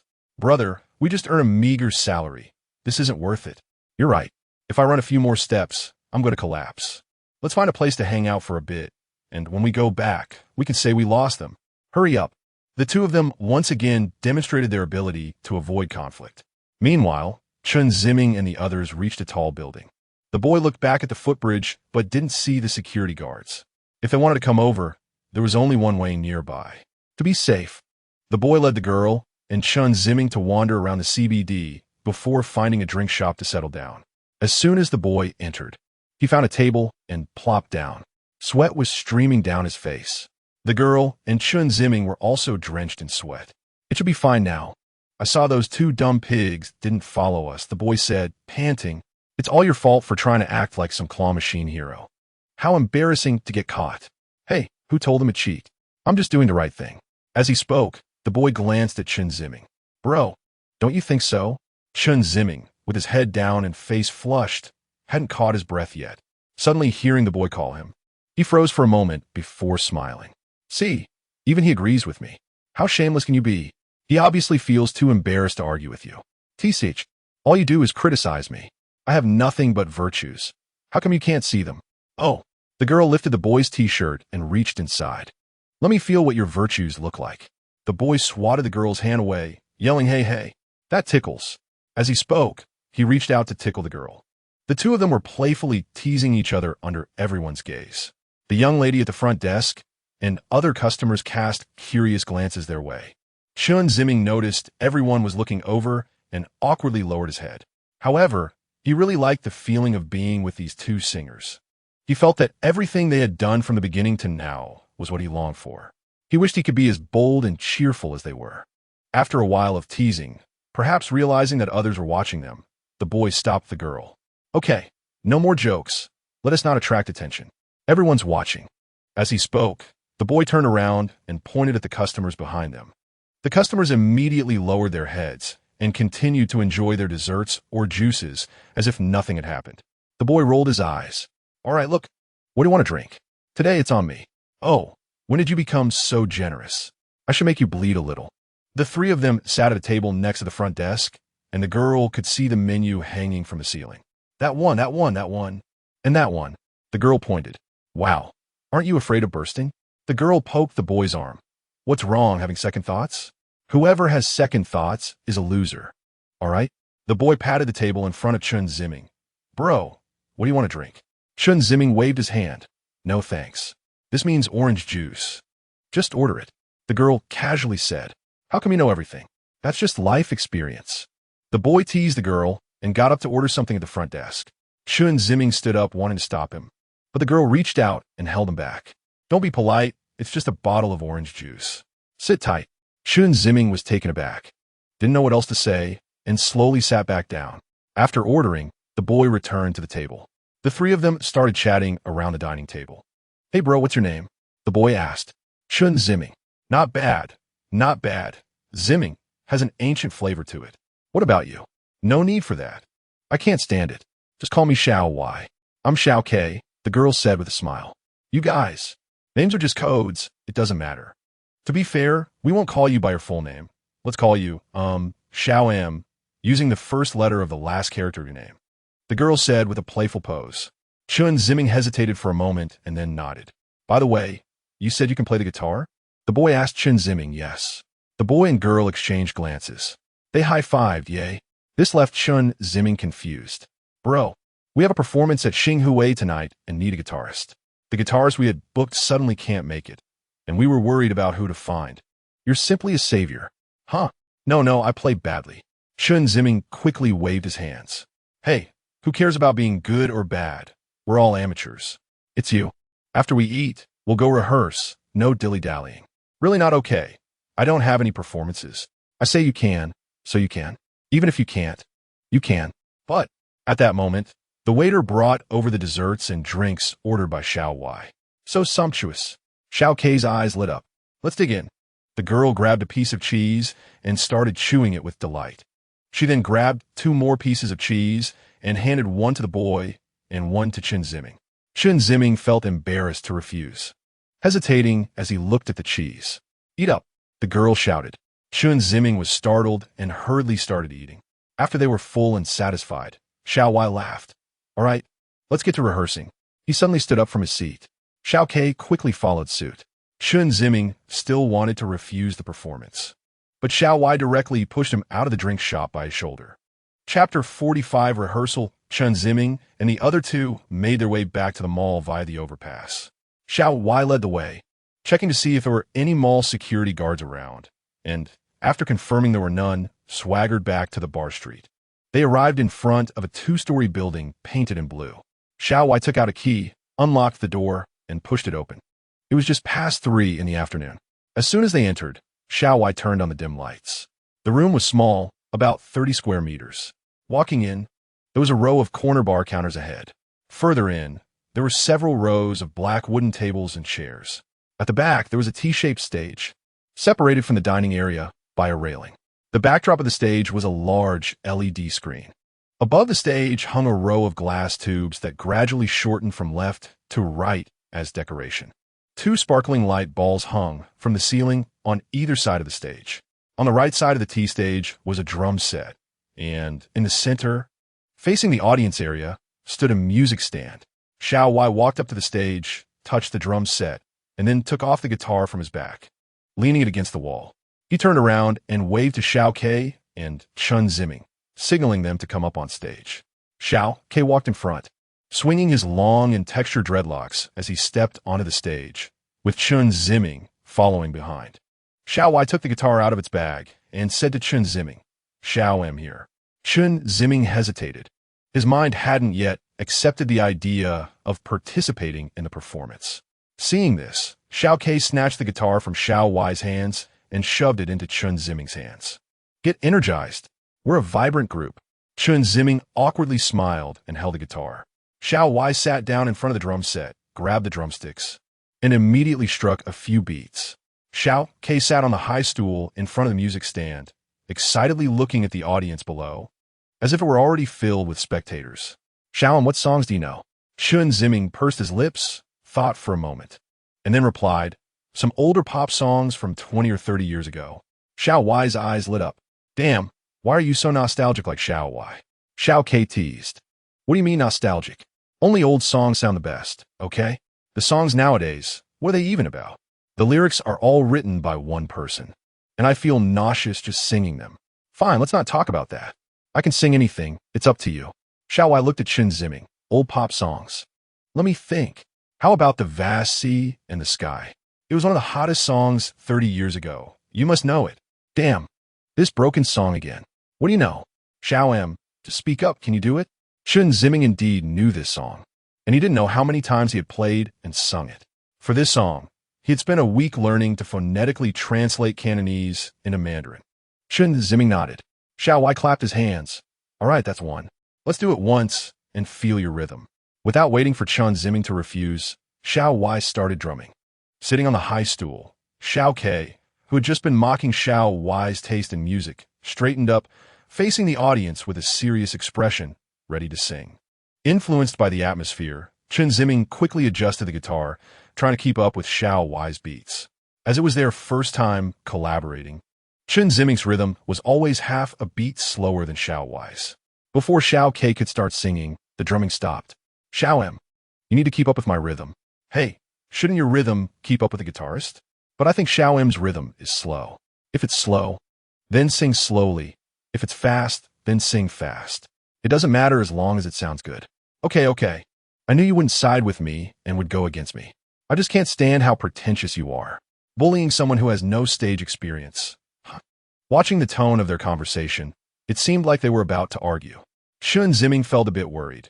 He didn't want others to fight because of him. He wanted to intervene, but unexpectedly, the conversation took a turn and the atmosphere instantly became lively again. You bully me every day, okay? One day, I'll cut your hair and see how you strut around. That would cost me my life. Do you have the heart to do that? Xiao Wai chuckled, then just cut one strand. Xiao K pouted. Not even one strand. Is that okay?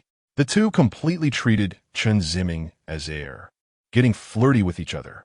Fortunately, this wasn't the first time Chen Ziming had seen them flirt. Otherwise, the contrast would have left him quite stunned. All right, Xiao M. I've received orders from above. I must cooperate with your rhythm. Let's do this. With that, Xiao Wai's drumming started again. Chen Ziming quickly adjusted the guitar strings, and the guitar's poignant sound echoed. The Vast Sea and the Sky is a song about pursuing dreams, expressing the spirit of perseverance and effort towards ideals. Xiao Wai and Xiao K had a star dream, and this song could best release their emotions and feelings at this stage. Xiao Wai's drumming was powerful, and Xiao K's soaring voice made the performance passionate and stirring. Influenced by both of them, Chen Ziming unconsciously enhanced the rhythm and strength in his fingertips. The more he played this piece, the more excited and calm he felt. The repressed emotions in his heart were instantly released.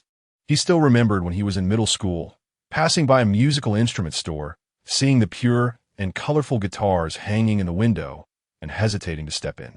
His father, Chen Xiong, seemed to notice his son's love for the guitar, and took him into the store to let the owner pick a colorful one for him. The owner helped tune the strings and bought a fingering book, taking Chen Ziming home. After getting the guitar, Chen Ziming treasured it. The first thing he did every day after school was throw his backpack on the sofa and rush to his room to practice fingering. His mother, Zhang Yinping, blamed Chen Xiong for buying things recklessly and delaying their son's studies, but Chen Xiong waved his hand dismissively, deriding academics. His reason was that life has many choices, and whatever his son liked was his best choice. Zhang Yinping sighed, unwilling to argue with her husband, but occasionally, when she saw Chen Ziming immersed in the guitar, she would scold him a bit. In this open-minded childhood with his father, Chen Ziming performed well in both studies and guitar, so Chen Xiong often teased Zhang Yinping, saying he almost listened to her and delayed a music master's future. At this point, Chen Ziming would secretly back his father up and tease his mother together. Whenever this happened, Zhang Yinping would threaten the father and son duo by saying she wouldn't cook anymore, and Chen Ziming would quickly switch sides to oppose his father, being teased by his father as a fence-sitter. However, everything changed after the college entrance examination. Chen Ziming didn't know how many times he had played the Vast Sea and the Sky. Relying on muscle memory, the more he played, the smoother it became. The initially abrupt transitions in tone became softer and more connected. Unknowingly, he seemed to return to those days of practice. Xiao Wai's drumming was vigorous, shaking his head. Xiao K's singing soared, as if he wanted to break through the roof. The three of them surprisingly reached an agreement in their collaboration. After finishing the song, Xiao Wai gave Chen Ziming a thumbs up. Wow, I really didn't expect your guitar skills to be so good. Yeah, we can totally form a band now, Xiao K said excitedly. Chen Ziming's face turned red. He lowered his head, not knowing how to respond to their compliments. Xiao M, what else can you play? Xiao Wai's voice was filled with excitement. Encouraged, Chen Ziming relaxed his tone a bit while speaking in front of the two. He slowly listed a few popular songs from the past and some contemporary hits with lyrics he thought were well written. There were two very obscure songs that even those who weren't specifically into music might not have heard of. This made Xiao Wai and Xiao K's impression of Chen Ziming improve even more. The three selected about 10 songs and rehearsed them on stage. It wasn't until Xiao K called for a stop that they finally took a break. She still needed to save her energy for the evening. The afternoon passed just like that. Xiao Wai ordered takeout for dinner, and Chen Ziming felt embarrassed to let someone else pay, so he firmly insisted on paying himself. Xiao Wai and Xiao K couldn't refuse, so they went along with Chen Ziming's wishes. The three sat at the dining table, eating hamburgers, fries, and fried chicken. Hey, Xiao M, how long have you known Xiao Sa? Xiao Wai casually asked. This question put Chen Ziming in a difficult position. He didn't know how to respond, especially fearing that they would ask how they met. Chen Ziming didn't want to lie, but talking about meeting Xiao Sa at the bar and what happened afterward was quite embarrassing. It's been too long. I can't remember. Xiao Ke asked. Chen Ziming shook his head. No, actually, we just met a few days ago. Oh, you just met, and you came all the way here. Is there something important? Oh, why are you prying into someone else's privacy? Xiao Ke complained. What's the big deal? We're all familiar with each other now. All right. Since that's the case, let's hear it. With that, Xiao Wai and Xiao Ke both turned their attention to Chen Ziming, with Xiao Ke's expression full of curiosity, showing no sign of her earlier complaint about Xiao Wai prying into privacy. Seeing their expressions, Chen Ziming scratched his head and stammered, Actually, I came this time to find her. At this point, Chen Ziming didn't continue. Xiao Wai and Xiao Ke were getting anxious, especially Xiao Ke, who looked ready to pounce on Chen Ziming and force him to finish his sentence. Chen Ziming still didn't say anything. Xiao Wai laughed and teased. Could it be that you've fallen for Xiao Sa? As soon as he said this, Chen Ziming's face turned bright red. The two exchanged glances. No way, Xiao M. Xiao Wai showed an incredulous expression. Everyone has their own preferences. Why do you sound like that? Xiao Ke complained. It's not that I just feel, the idea of love at first sight actually exists in this world, and I'm really moved. There are genuine feelings in the world. Do you think everyone is as cold-blooded as you? How am I cold-blooded? Xiao Ke rolled her eyes, cold as ice. As they continued to talk, they were about to start arguing again. However, Chen Ziming had long since gotten used to it. At this moment, all he could think about was what to say when he saw Xiao Sa tonight. Chapter 46, Shopping. Wu Gu heard some noise from across the street. So he got up and looked through the peephole. The three people on the other side had left the room. He quickly packed his things and went downstairs. Seeing that they had hailed a taxi, Wu Gu also flagged down a taxi. As soon as he got in, he urged the driver to drive faster and keep up with the taxi in front. The driver looked impatient. Hey, no matter how fast we go, we have to pay attention to safety. I can't just fly. Wu Gu smiled silently, his gaze fixed on the taxi that General Li and the others were in. After a moment, they approached a traffic light, and the taxi with General Li turned right at the intersection. The driver of Wu Ji's taxi had to hurriedly merge into the right lane and make a right turn. However, due to the rushed turn, he didn't see the car behind and almost caused a rear-end collision. With a screech of brakes, the driver stopped the car, and the vehicle behind him also came to a halt. A burly bald man got out of the car behind and angrily walked over to the taxi, knocking hard on the window. Get out. The driver quickly bowed and apologized. Sorry, brother, I was in a hurry and didn't see you. The bald man completely ignored him and pulled out an iron rod from behind. Get out. If you don't listen, I'll smash your car first and then you. The driver was so scared that he trembled and momentarily lost his composure, not daring to move inside the car. The bald man got angry and raised the iron rod to smash. At that moment, the back door of the taxi opened. Hearing the door sound, the bald man looked back and saw a middle-aged man in a leather jacket with stubble standing outside the car. What? You want to be a hero? The bald man pointed the iron rod menacingly at Wu Gu. Wu Gu grabbed the iron rod and yanked it from the bald man's hand, breaking it like a cucumber, and handed it back to him. The bald man was stunned, not daring to take it for a long time. It wasn't until Wu Gu walked over and placed the two broken pieces in his hand that he came to his senses. The bald man's lips trembled, not daring to speak. Wu Gu then turned back to the car and quietly said, "Driver, follow that taxi."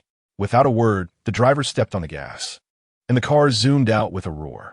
The air conditioning was on inside the car, but the driver's forehead was already sweating. His hands trembled slightly on the steering wheel. The taxi carrying General Li happened to hit a red light, allowing Wu Gu to catch up. This time, without Wu Ji's instructions, the driver showcased his decades of driving skills to the fullest, not daring to slack off even a bit. When General Li and his companions got out of the car, Wu Gu asked the driver to stop as well. Before getting out, Wu Gu asked about the fare, and the driver, trembling, said that there was a charity event today, so it was free. Wu Gu smiled and glanced at the meter, scanned the QR code to pay the fare, and then got out of the car. Wu Gu looked around and saw it was a commercial area.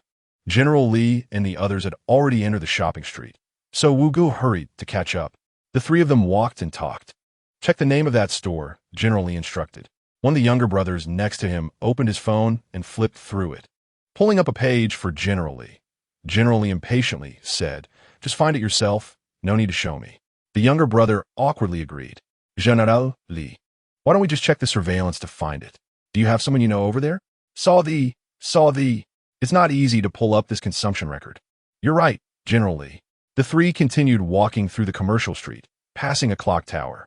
After walking for a while, one of the younger brothers suddenly excitedly pointed at a juice shop on the street and shouted, "It's here, it's here." The younger brother looked at his phone again. "That's right, it's here." General Li took off his sunglasses, assessed the store's name, said, "Let's go," and led the two younger brothers into the shop. The three sat down close to the front desk. Wu Ge lingered at the door for a moment, then followed them in, choosing a table near General Li's group. "General Li, should we just ask directly now, or—" "Let's go now, but be smart about it." "Got it." The younger brother stood up, smiling as he approached the young waitress in uniform at the front desk. "Hello, what would you like to order?" The young girl asked with a smile. "Sister, are you the owner or—" "I work here.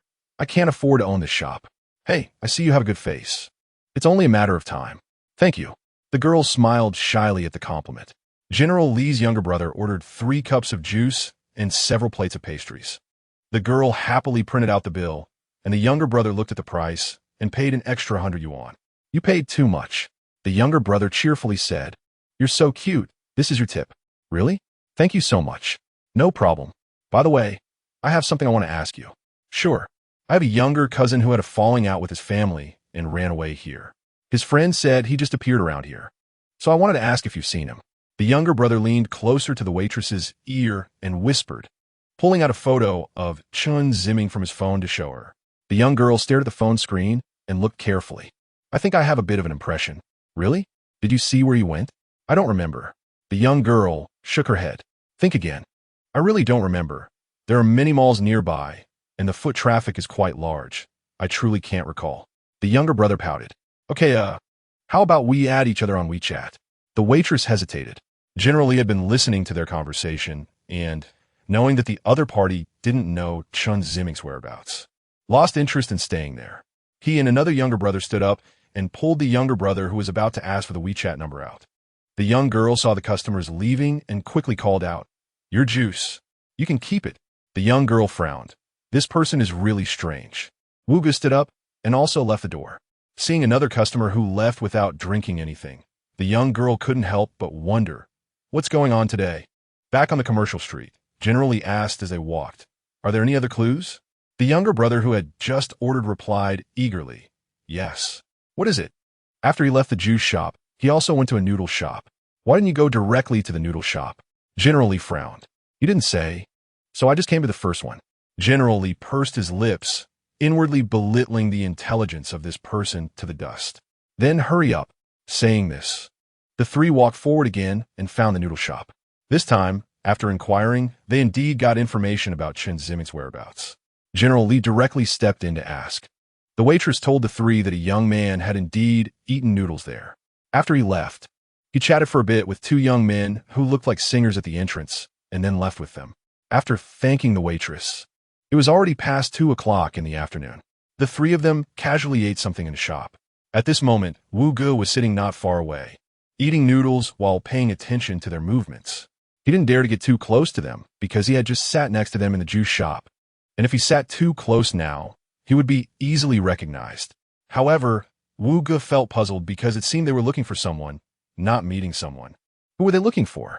Why did they suddenly give up on Chen Ziming and rush over here? Wu Ge was confused. General Li and the others chatted quietly while eating. "Are there any other clues?" General Li asked. The younger brother looked at his phone. The consumption record ended there. General Li nodded. "Singers," General Li said slowly while stroking his chin. "Could it be a celebrity? Did he meet a celebrity and wanted to get an autograph?"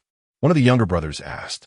"Come on, would a celebrity really go to such a small shop to eat and chat with a stranger at the door?" One of the younger guys retorted. "Maybe it's a small-time star. Small-time stars can be even more pretentious than first-line ones." The two continued to argue. Mr. Li pondered, knowing that any singer who would show up in a place like this must be 2 unknown amateur singers. Given the time, Mr. Li couldn't figure out where Chen Ziming would go with the 2 singers. He wanted to discuss it with the two younger guys, but after hearing their argument, he abandoned that thought. Without any new leads, the three of them had no idea what to do next. They could only wait for Chen Ziming's next transaction record. They believed that it was impossible for Chen Ziming not to make any purchases today.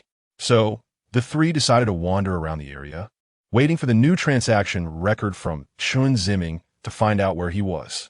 With nothing to do, the three strolled around the shopping mall. The two younger guys found a few high-end men's clothing and accessory stores, admiring the dazzling array of products while flattering Mr. Li, saying these high-end items were meant for someone with Mr. Li's taste. At first, Mr. Li managed to stay rational, thinking his subordinates were just flattering him. But after hearing enough flattery, Mr. Li started to get carried away and began to swipe his card. He even bought a watch for each of the two younger guys. Although it wasn't a lot of money, just a few thousand, Mr. Li felt a pang of regret afterward, thinking that impulsive spending was the devil. Wu Ge, following behind, became increasingly confused. What was going on? Why were these people buying things? What were they really here for? They looked more like they were shopping.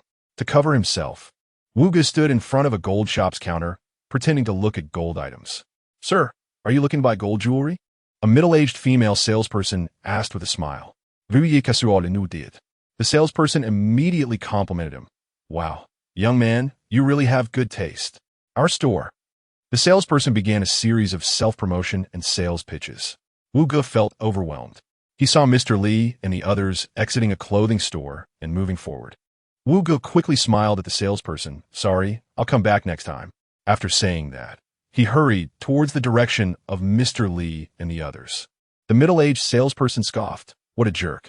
Chapter 47, Chen Ziming's performance. At 7 o'clock that evening, the bar street opened for business, and people began to arrive one after another to drink and relax. The bar street lit up with colorful lights. In the bar where Chen Ziming and his friends planned to perform, customers also started to come in gradually. In just a short while, 3 or 4 tables were already occupied. The owner stood behind the bar, chatting and laughing with Xiao Wai and another person. How was the rehearsal today? Xiao Wai replied cheerfully. It went smoothly. But boss, aren't you afraid to give me the keys? What if I steal your good wine? The owner laughed. You kid. You're not that kind of person. Good eye. When I get rich later, I'll definitely help promote your little shop. Then I'll rely on you, future superstar. Xiao Wai loved being called a star, clenching his fist and striking a victory pose. After exchanging pleasantries with the owner, Xiao Wai and Xiao Ke walked over to where Chen Ziming was on stage. Chen Ziming was nervously tuning his guitar. It was his first time performing on stage, and he was extremely anxious. It's starting at 7:30, Xiao M's first show. Are you nervous? Xiao Wai teased with a smile. Who wasn't nervous the first time? I remember you, your first time. Before Xiao Ke could finish, Xiao Wai quickly covered her mouth. Enough. Stop bringing up my embarrassing moments. Can you give me a little face? Humph. Who told you to be so cocky? Xiao M, don't be nervous. Xiao Ke is very experienced. No matter what rhythm you play, she can adapt. And you don't have to worry about me. Everything is under my control. But I'm still a bit worried. I'm afraid I'll mess things up for you. Relax. Music doesn't have a concept of messing up. Different rhythms are just different arts, Xiao Wai said, tilting his head, lost in his own thoughts. Xiao Ke rolled her eyes at him, feeling sour. Are we? The two bickered while Chen Ziming smiled quietly by their side. After a while, it was 7:30, the time for the first performance. At this point, half of the audience was already seated, chatting and drinking. Some were observing the bar's environment, occasionally glancing at Chen Ziming and the others. Xiao, let's go, Xiao Wai declared, confidently stepping onto the stage. Xiao Ke followed closely, full of confidence, swinging her long dreadlocks. Chen Ziming swallowed hard, his hand holding the guitar, trembling slightly. He stared at the steps, his heart racing. Xiao M, Xiao Wai called from behind the drum set, gesturing for Chen Ziming to hurry up. Xiao Ke stood in front of the microphone at the center of the stage, smiling down at the audience. Chen Ziming gritted his teeth, thinking, whatever, I'm here now. He stepped onto the stage, still feeling his legs shaking. He slowly walked to the seat that had been prepared for him, where the music stand was also set up. Chen Ziming glanced at the high stool, turned around, and sat down. He hugged the guitar, keeping his head down and staring at the ground, feeling it was inappropriate. He lifted his head, only to meet countless pairs of eyes watching him from below. Chen Ziming swallowed again. His only thought at that moment was, "Where's the bathroom?" With a couple of knocks on the drums, Xiao brought the lights in the bar down, and the stage lights lit up. "Welcome our new guitarist, Xiao. Xiao pointed at Chen Ziming and shouted into the microphone. His voice was loud and clear, naturally enthusiastic, and the pitch at the end was high, instantly revealing his experience as a performer. This line, combined with two cymbal crashes, ignited the atmosphere in the venue. The audience responded enthusiastically, some cheering loudly, others clapping their hands. Seeing the excited expressions of the audience, Chen Ziming felt even more nervous, worried that he wouldn't meet their expectations. Without further ado, the first song we bring you tonight, Xiao teased, striking the cymbal again, then scanning the audience. With passion, he shouted, "The vast sea and the sky." The audience cheered in response. As Xiao's drumbeat started, the music began, and the large screen behind the stage played the MV. Chen Ziming hurriedly searched for the rhythm. His fingers were trembling, pressing the strings inadequately, producing unclear sounds, revealing his amateur skills. Some guests in the audience frowned at this. Xiao recognized Chen Ziming's awkwardness and quickly struck the drums more loudly, trying to cover up the broken sound from Chen Ziming's guitar. Fortunately, after a while, Chen Ziming gradually adapted, and his sound became clearer and more coherent. Thus, the prelude passed without incident. Once the prelude was over, Xiao's clean and deep voice emerged. "Today I watched the snow drift in the cold night, with a chilled heart drifting far away. How many times have I faced cold eyes and mockery?" Xiao's voice was haunting, representing the repressed emotions of both her and Xiao, and this song resonated deeply with their current experiences and feelings. Her voice was both sorrowful and wild, abandoning ideals. "Anyone can do it. Who would fear the day when only you and I remain?" During the chorus, Xiao used his rich and powerful voice to harmonize with Xiao, making the emotional release even more touching. Many of the guests at the bar were middle-aged, feeling suffocated by life's pressures, thus coming to the bar to drink and relax, hoping to find relief. Their experiences throughout life were largely similar to the emotions conveyed in the song. The only difference was that they had lost their ideals and the courage to drift away again. Amidst the mournful yet resounding song, some guests began to hum along softly. Some kept drinking one glass after another, while others stopped chatting, gazing sadly at the singers on stage. As the song progressed, Chen Ziming felt that he was playing more smoothly. In reality, he had completely entered the performance state, following his understanding of the song and years of practice. He began to express the piece through his fingertips, combining it with the rhythm of the music. He recalled the countless hours spent practicing, the times he painstakingly broke the song down into small sections, practicing each one for several days until he could match the rhythm perfectly. He thought about the weekends he spent mastering this song, practicing the pronunciation of Cantonese and the high notes. At this moment, Chen Ziming felt as if he were back in those times, as if he were in his small room, playing and singing to himself. He imagined himself in the park, sitting on a rock, strumming and singing away. As the second half of the song began, Chen Ziming unconsciously started to sing softly into the microphone. Xiao had just sung 2 notes when she gradually withdrew her voice, choosing instead to listen to Chen Ziming sing. His voice was clear and melodious, like a mountain spring flowing. His voice brought a unique flavor to the poignant and high-pitched song. Within his singing lay sadness over family changes, the sorrow of being misunderstood yet powerless to explain, a longing for companionship, and a fear of loneliness. His singing felt like a helpless youth kneeling beneath the desolate sky, crying out to the heavens. Xiao nodded along, softly singing with Chen Ziming. Xiao intensified the drumbeat. The audience remained quietly immersed in Chen Ziming's emotional outpouring. When Chen Ziming sang, "Forgive me for this life of unrestrained love for freedom. I also fear the day I might fall." Tears slowly streamed down the corners of his eyes. As the song reached its conclusion, Xiao and Xiao harmonized with Chen Ziming, and the three of them finished the song together. As the song ended, applause erupted from the audience. Some guests whistled and shouted for another song. Chen Ziming felt an inexplicable joy. He looked at the unfamiliar faces in the audience with a calm and peaceful heart. Chen Ziming and the other two sang 2 more songs, with Xiao Ke as the lead singer and Chen Ziming and Xiao Wei harmonizing. After the 3 songs, the first segment of the bar's singing performance for the night came to an end, and Xiao Wei took Chen Ziming and Xiao Ke off stage to rest. Wow, I didn't expect you to sing this song with such character. Your high notes are both clean and transparent, Xiao Ke said with a smile. Chen Ziming lowered his head. Flattered.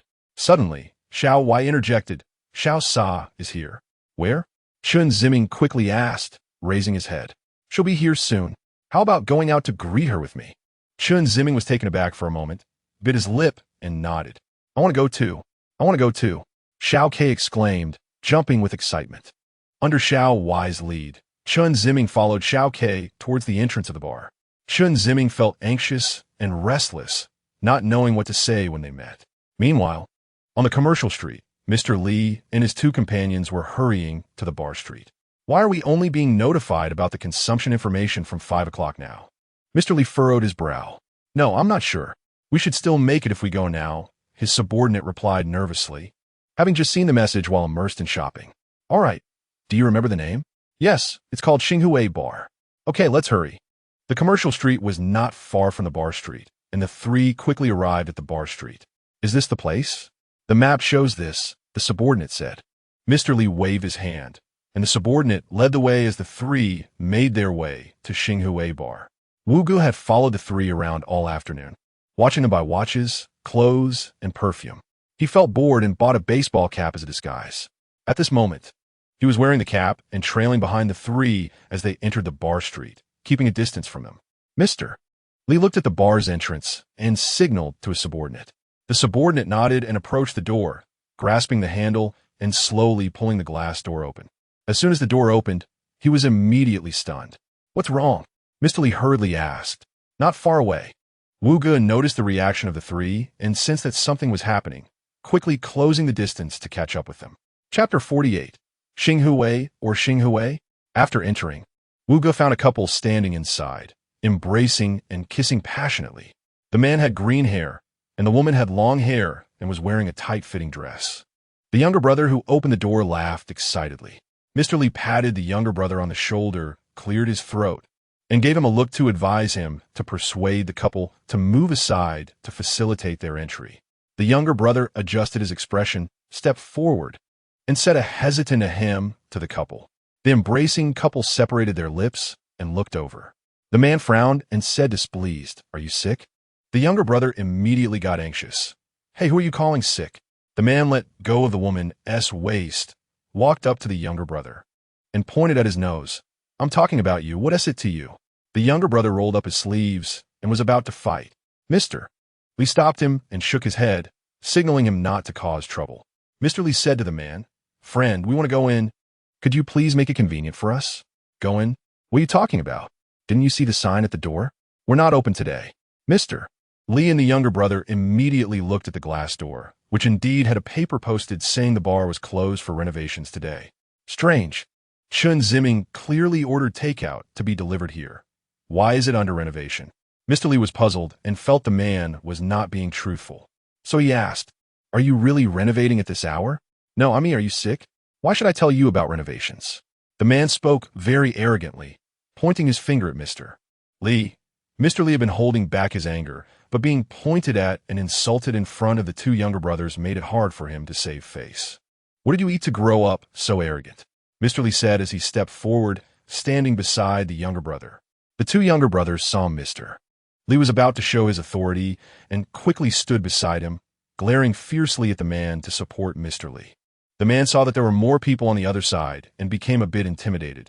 He pointed at the 3 of them, and his tone was less aggressive, but still defiant. So you're bullying me because there are more of you? Don't leave. Wait for me to call someone. Saying this, the man took out his phone to call someone.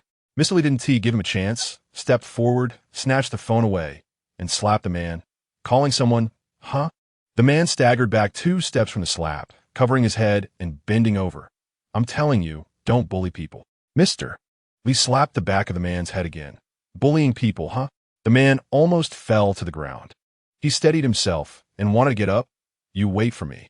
Mr. Li slapped him once more, turning the man head to the side. Waiting, huh? The woman who was kissing earlier got scared and was about to run outside, but was stopped by Mr. Lee's two younger brothers. One of the younger brothers smiled and pretended to threaten the woman. The woman panicked and backed away nervously. The two looked like they were going to harass a decent woman. Seeing this, the man wanted to be a hero and shouted that he would fight Mr. Lee's two younger brothers. The two younger brothers glared at him, and the man immediately shrank back in fear. Wow, you have such little courage. Yeah, I thought you were tough. The two younger brothers mocked. After hitting the man, Mr. Lee and his two companions entered the bar. Mr. Lee glanced around and found that it really was under renovation, with benches and paint buckets lined up along the walls. Not lying? How could this be? Is the information wrong? Hey, when did the renovation start? Mr. Lee scolded. What is it to you? The man was about to retort, but Mr. Lee raised his hand to hit him. The man softened. We started this morning. Did a male college student with medium-length hair come here this afternoon? The man was stunned. No, there were only two people painting the walls. Nonsense. There was clearly a college student this afternoon who ordered takeout delivered here. You're saying you didn't see him? The man was stunned again. What takeout? No one ordered takeout. Isn't this Xinhui bar? It's Xinhui. Is the information incorrect? Mr. Lee called over the younger brother who had been teasing the woman. Take out your phone and confirm whether it's Xinhui. The younger brother quickly took out his phone and showed Mr. Lee the WeChat chat records. It indeed said Xinhui bar. No mistake, it's Xinhui bar. The man also leaned over to take a look. This isn't our bar. We are Xinhui, not Xinhui. Do you think we're fools? Mr. Lee said angrily. The man explained aggrievedly. No, the characters are different. We are. At this point, the man realized there was a misunderstanding. He hurriedly led Mr. Lee and his companions out the door.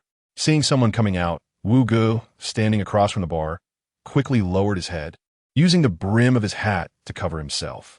Once outside, the man pointed at the bar's name and said to Mr. Lee and the others, Look, it's this we, not that we.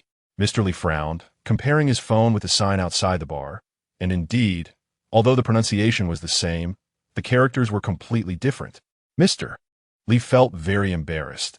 He cleared his throat and said to the younger brother, Next time, pay more attention. The younger brother awkwardly nodded, since they had made a mistake. Mr. Lee and the others had no reason to stay here any longer. He waved his hand and led the two younger brothers away from the bar entrance. The man, with his green hair in disarray from being hit, saw them leave and hurriedly grabbed his phone to make a call. A few minutes earlier, at the entrance of Xinhui Bar, Chen Ziming walked out with Xiao Wai and Xiao Ke. They headed straight to the entrance of the bar street, waiting for Xiao Sa to arrive. Chen Ziming's heart raced. Xiao Ke teased him. Are you excited to see someone you like? Chen Ziming shyly smiled, looking down. Hey, she's coming. Xiao Wai suddenly pointed ahead and shouted. Chen Ziming immediately looked in the direction Xiao Wai was pointing. However, strangely, the female singer did not appear in his line of sight. Chen Ziming wondered if he had seen it wrong. He blinked and looked closely. There was indeed no sign of her. However, there was a girl wearing a baseball cap and long hair walking towards them. But this girl's size looked like she was at least twice the size of the female singer. The girl approached the three. Xiao Ke stepped forward to block her shoulder. Xiao Sa, look, we brought you someone. Xiao Sa, with smoky eye makeup, wearing tight jeans and a t-shirt, showcased her strong physique. Her voice was husky, a bit like a boy's. How would I know? Who is it? Xiao Wai patted Chen Ziming on the shoulder. Your good friend. Xiao Wai emphasized the word friend. Good friend? Xiao Sa stepped forward and scrutinized Chen Ziming. Chen Ziming realized he had been misunderstood. His face turned red as he stammered. Wrong. Wrong? Xiao Wai asked in confusion. Yeah, she is not the one I'm looking for. Uh-huh. Xiao Wai's expression seemed to say, now I'm relieved. It seems your taste is still intact. Xiao Ke also quickly understood what was happening. Only Xiao Sa was left in the dark. She looked confusedly at the three of them. What are you all talking about? It's nothing, just a misunderstanding. Xiao Ke said awkwardly. What's going on? You confused me. Hey, just introducing you to a new friend, our guitarist Xiao Wai said. Oh, I see. You should have said so earlier. Xiao Sa extended her chubby little hand to Chen Ziming. What should I call you? You can call him Xiao M. Xiao Ke laughed. Chen Ziming nodded. Xiao M nice. Looks like you three are quite compatible. I think you should just call your group the Letter Band. Xiao Wai was momentarily stunned, then excitedly said, You really have a knack for this. I think the Letter Band sounds great. Let's call it that. No way. Xiao Sa said disdainfully. The three of them, Xiao Wai, Xiao Ke, and Xiao Sa, teased each other for a while, but Chen Ziming remained silent, feeling a mix of emotions as it seemed his hopes were dashed. What should he do next? Where could he find that female singer? Soon, it was time for the next performance, and Xiao Wai led the three back to the bar, while Chen Ziming returned to the stage dejectedly. He held his guitar, but his thoughts drifted to the enchanting eyes of the female singer. Her every frown and smile danced before him. It wasn't until Xiao Wai called out to him that he snapped back to reality.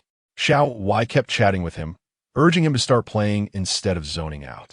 Chen Ziming recalled that he was on stage performing and noticed the audience below looking at him in confusion while the music was still playing. He hurriedly searched for the beat and began to play again. Xiao Ke then continued singing. Below, Xiao Sa, wearing a duckbill hat, waved her chubby little hands, cheering for the three. Outside the bar, Mr. Li and his two companions stood at the entrance of Xinghui Bar. This time, it can't be wrong, right? Mr. Li asked. His little brother checked the information in his hand again, confirming it was correct, and nodded vigorously. That's right, it's here. With a command, a little brother pushed open the glass door of the bar and led Mr. Li inside. The three entered the bar. In front of them was the bar counter.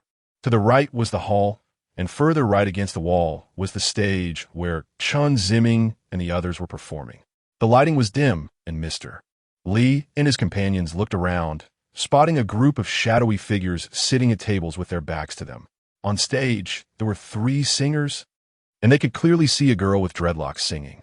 Mr. Li and his companions walked around the front desk, searching in the hall. As they moved toward the stage, they looked at the customers at the tables. Not this one, not that one, Mr. Li muttered to himself. Some customers exchanged glances with the three, but continued watching the performance on stage, while others stared at Mr. Li's group, feeling offended. As they walked, Mr. Li and his companions had already checked 7 or 8 tables. At that moment, a song ended. Xiao Ke got off her chair and looked at everyone, saying, The next song is for my good friend, Xiao Sa. I want to wish her health and longevity, and hope she enjoys her meals. Xiao Ke's voice was playful and cute, causing the customers to laugh. Xiao Sa made a disdainful expression at Xiao Ke. Mr. Li's group was also drawn in by Xiao Ke's voice and turned their attention to the stage. They saw that, in addition to the singer, there was a drummer and a guitarist who was looking down at his guitar. Mr. Li frowned and stepped toward the stage. At that moment, Chen Ziming slowly lifted his lowered head. Mr. Li stared at Chen Ziming's head, trying to see his face clearly. Suddenly, a loud noise of the door opening echoed, and a group of people stormed in, led by someone with green hair. Chapter 49, Finding a Way to Locate the Female Singer That Night. The Xinghui Bar held a singing performance that lasted for 4 segments. By the time the performance ended, it was already past 11 at night. Since Lin Qing found out that Xiao Zha was not the person he was looking for, he had been feeling down and unable to lift his spirits. Xiao Wai and the others tried to talk to him, but he just smiled and walked away. It seemed that Xiao Wai and the others noticed his mood and stopped bothering him intentionally. Chen Ziming, Xiao Wai, Xiao Ke, and Xiao Zha were walking on the commercial street. Xiao Wai and the others were chatting and joking around. Chen Ziming silently followed behind them. After a while, Xiao Ke suddenly whispered to Xiao Wai, I see Xiao M is not in a good mood. As the leader of this letter band, you need to think of a way. Xiao Wai frowned, looking troubled. He rolled his eyes and thought for a moment. Seeing this, Xiao Zha asked, What are you two whispering about? Are you afraid someone will hear? Upon seeing the instigator, Xiao Ke and Xiao Wai pouted. It's all because of you, Xiao Ke said, lowering her eyelids. What? What do you mean because of me? Because of what? Oh, come on, Xiao Zha. When did you turn into a walking question mark? Xiao Ke laughed. Get out of here. Stop changing the subject. What are you really talking about? What do you mean because of me? Xiao Ke turned back to look at Chen Ziming. Chen Ziming was following behind them with his head down, staring at the ground, looking heavy-hearted. Xiao Ke turned back and whispered, Xiao M considers you his good buddy. But after you came and found out it wasn't the case, he turned into this state, looking like he could ascend to heaven at any moment. Ascend? Yeah, just ascend, Xiao Wai said, making a gesture across his neck. Oh my God, no way. You wouldn't think that way, right? Am I really that despairing? Xiao Ke couldn't help but laugh. Now it's your turn to think of a way to cheer up our Xiao M. Otherwise, you'll be the culprit. Xiao Za sighed heavily, looking at the night sky and shaking her head. She pursed her lips and turned to Chen Ziming. Hey, Xiao M. Chen Ziming showed no reaction. Xiao Za raised her voice and shouted, Xiao M. Chen Ziming was startled and raised his head slightly. Xiao M, I heard you came to find your good buddy? Chen Ziming nodded. Does she live a lot like me? Xiao Y and Xiao K almost burst out laughing, thinking to themselves, clearly, it's because she doesn't look like you that he in despair. Chen Ziming was at a loss for words and didn't know how to respond. Hey, do you like your good buddy? Xiao Za asked, making Chen Ziming's face turn red. He was even more unsure of how to answer. Oh, come on, Xiao Za. You can't be so aggressive. If we asked you this, would you dare to answer? Xiao Ke laughed. Xiao Za immediately retorted, and the two began another round of banter. Seeing this lively scene and relaxed atmosphere, Chen Ziming's depressed mood improved. He felt that being with these three made him happy. He thought that Xiao Y and Xiao Ke were always cheerful, and now, with Xiao Za, it felt like the three of them were forever happy. He enjoyed being with them. Making friends seemed simple. It only took a day to know who would be your friends and who you were suited to be friends with. Before high school, Chen Ziming mostly spent time with his family, and the rest of the time was either playing basketball, playing the piano, or studying. His time was all given to himself and his family. After high school, he fell into a painful abyss, and all his time was consumed by himself and his depressive emotions. He had made many friends. Before high school, he felt he was doing well and was happy living with his family. After high school, he felt he was inadequate, even worse living with his family, and even worse with others. Being with Xiao Y and the others was the first time he felt that having friends was really nice. Being with them was enjoyable.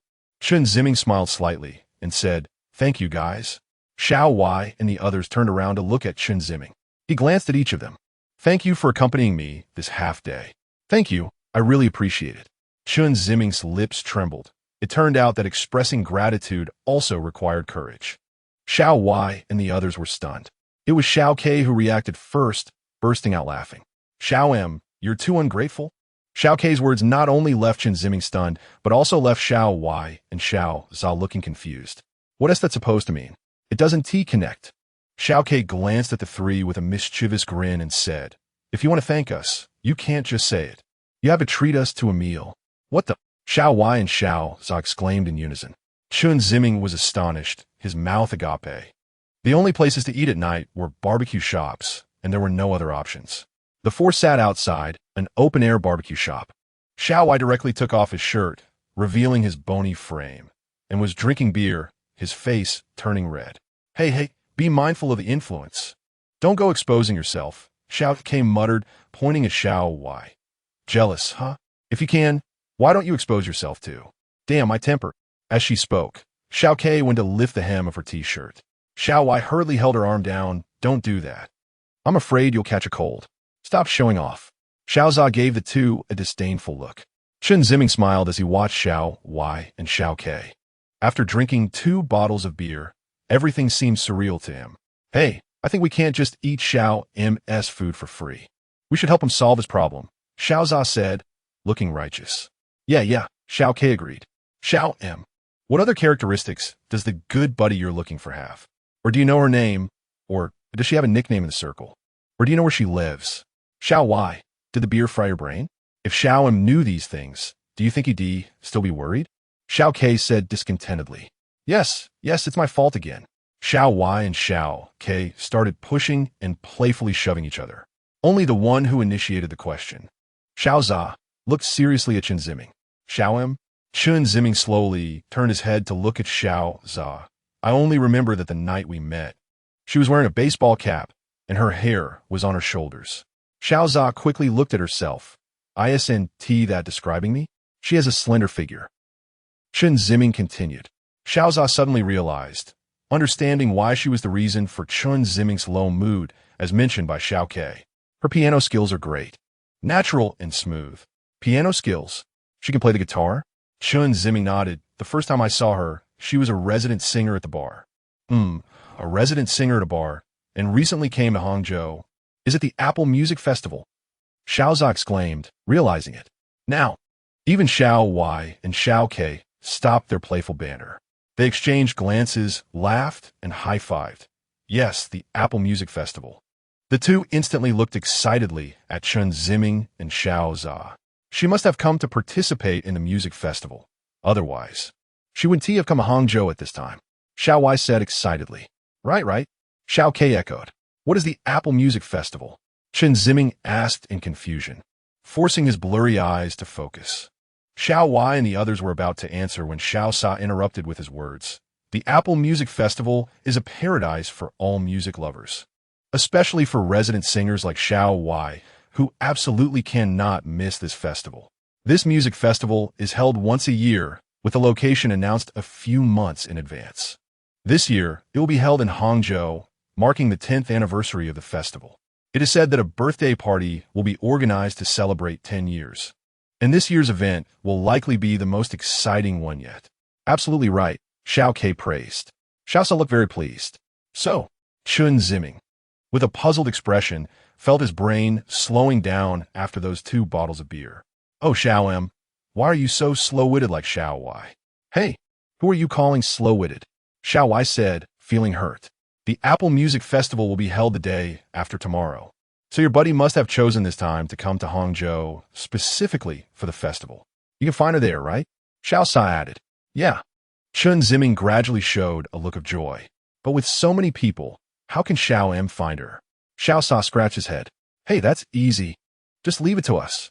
Xiao K raised his eyebrows and shook his clever little shoulders. Wu Ge was sitting in a noodle shop directly across from the hospital. Probably. The only noodle shop still open in all of Hangzhou was the one near the hospital.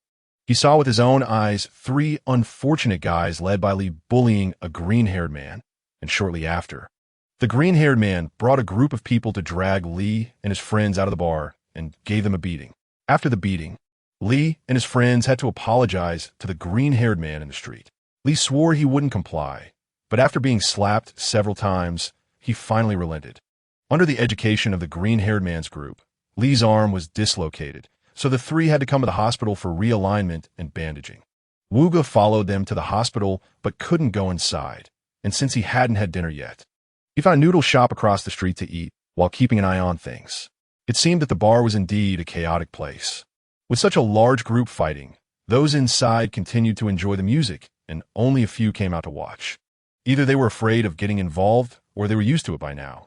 The boss was very bold, directly kicking both groups out of the door and letting them fight in the street. Thinking of this, Wu Ge took another bite of noodles. What on earth were these people there for? Who were they looking for? Wu Ge was puzzled. After finishing his noodles, he propped his face up with his arm on the table, looking through the door at the hospital entrance. The night sky was dark and oppressive, making him feel exhausted. As he continued to watch, Wu Ge felt his hand growing weak, and his eyelids began to droop. Chapter 50 Music Festival scene 2 days later on Sunday. By the artificial lake in Hangzhou City, the grand opening of a massive music festival is about to begin. Groups of music enthusiasts are arriving one after another. The outdoor stage has been set up, with a giant LED screen hanging behind the center of the stage, matching the width of the stage. On both sides of the stage, there are 2 smaller screens. At this moment, advertisements for the famous musicians and bands that will perform, as well as for the organizers and supporting companies, are being played on the screens. The area around the stage is packed with people. Although the festival starts at 2 in the afternoon, this does not stop the passionate fans from coming early to enjoy the festive atmosphere. Not far from the stage, there is a temporary tent with 2 rows and an aisle in the middle. Inside the tent are stalls selling various food, drinks, accessories, and music-related merchandise. The festival participants are browsing the stalls for their favorite musicians' merchandise or just enjoying food and drinks while wandering around. Chen Ziming and Xiao Y are walking down this street of snacks, with Xiao K holding 2 skewers of meat that are half his height, munching as he walks. Hey, leave me some, don't eat it all, Xiao Y says. Got it, stop nagging, Chen Ziming replies, not in the mood to enjoy the food or the music-related items. His mind is focused on how to find the female singer. In such a large music festival with a massive crowd, finding the female singer among all these people is like searching for a needle in a haystack. However, Xiao Y's reasoning makes sense. If the female singer is in Hangzhou at this time, and she is a resident singer, there's a good chance she would come here. So there is still some hope in coming here to look for her. With this thought, Chen Ziming feels a bit relieved. But what if the female singer did not come, or had to return to City S for some reason? He exchanged WeChat contacts with the bar owner, where he met the female singer, and asked him to inform him if he sees her. The owner was taken aback for a moment, but still added him on WeChat.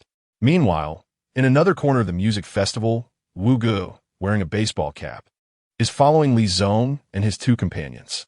Li Zong has his arm in a cast, looking quite unfortunate. Wu Ge is deeply moved by Li Zong's professionalism.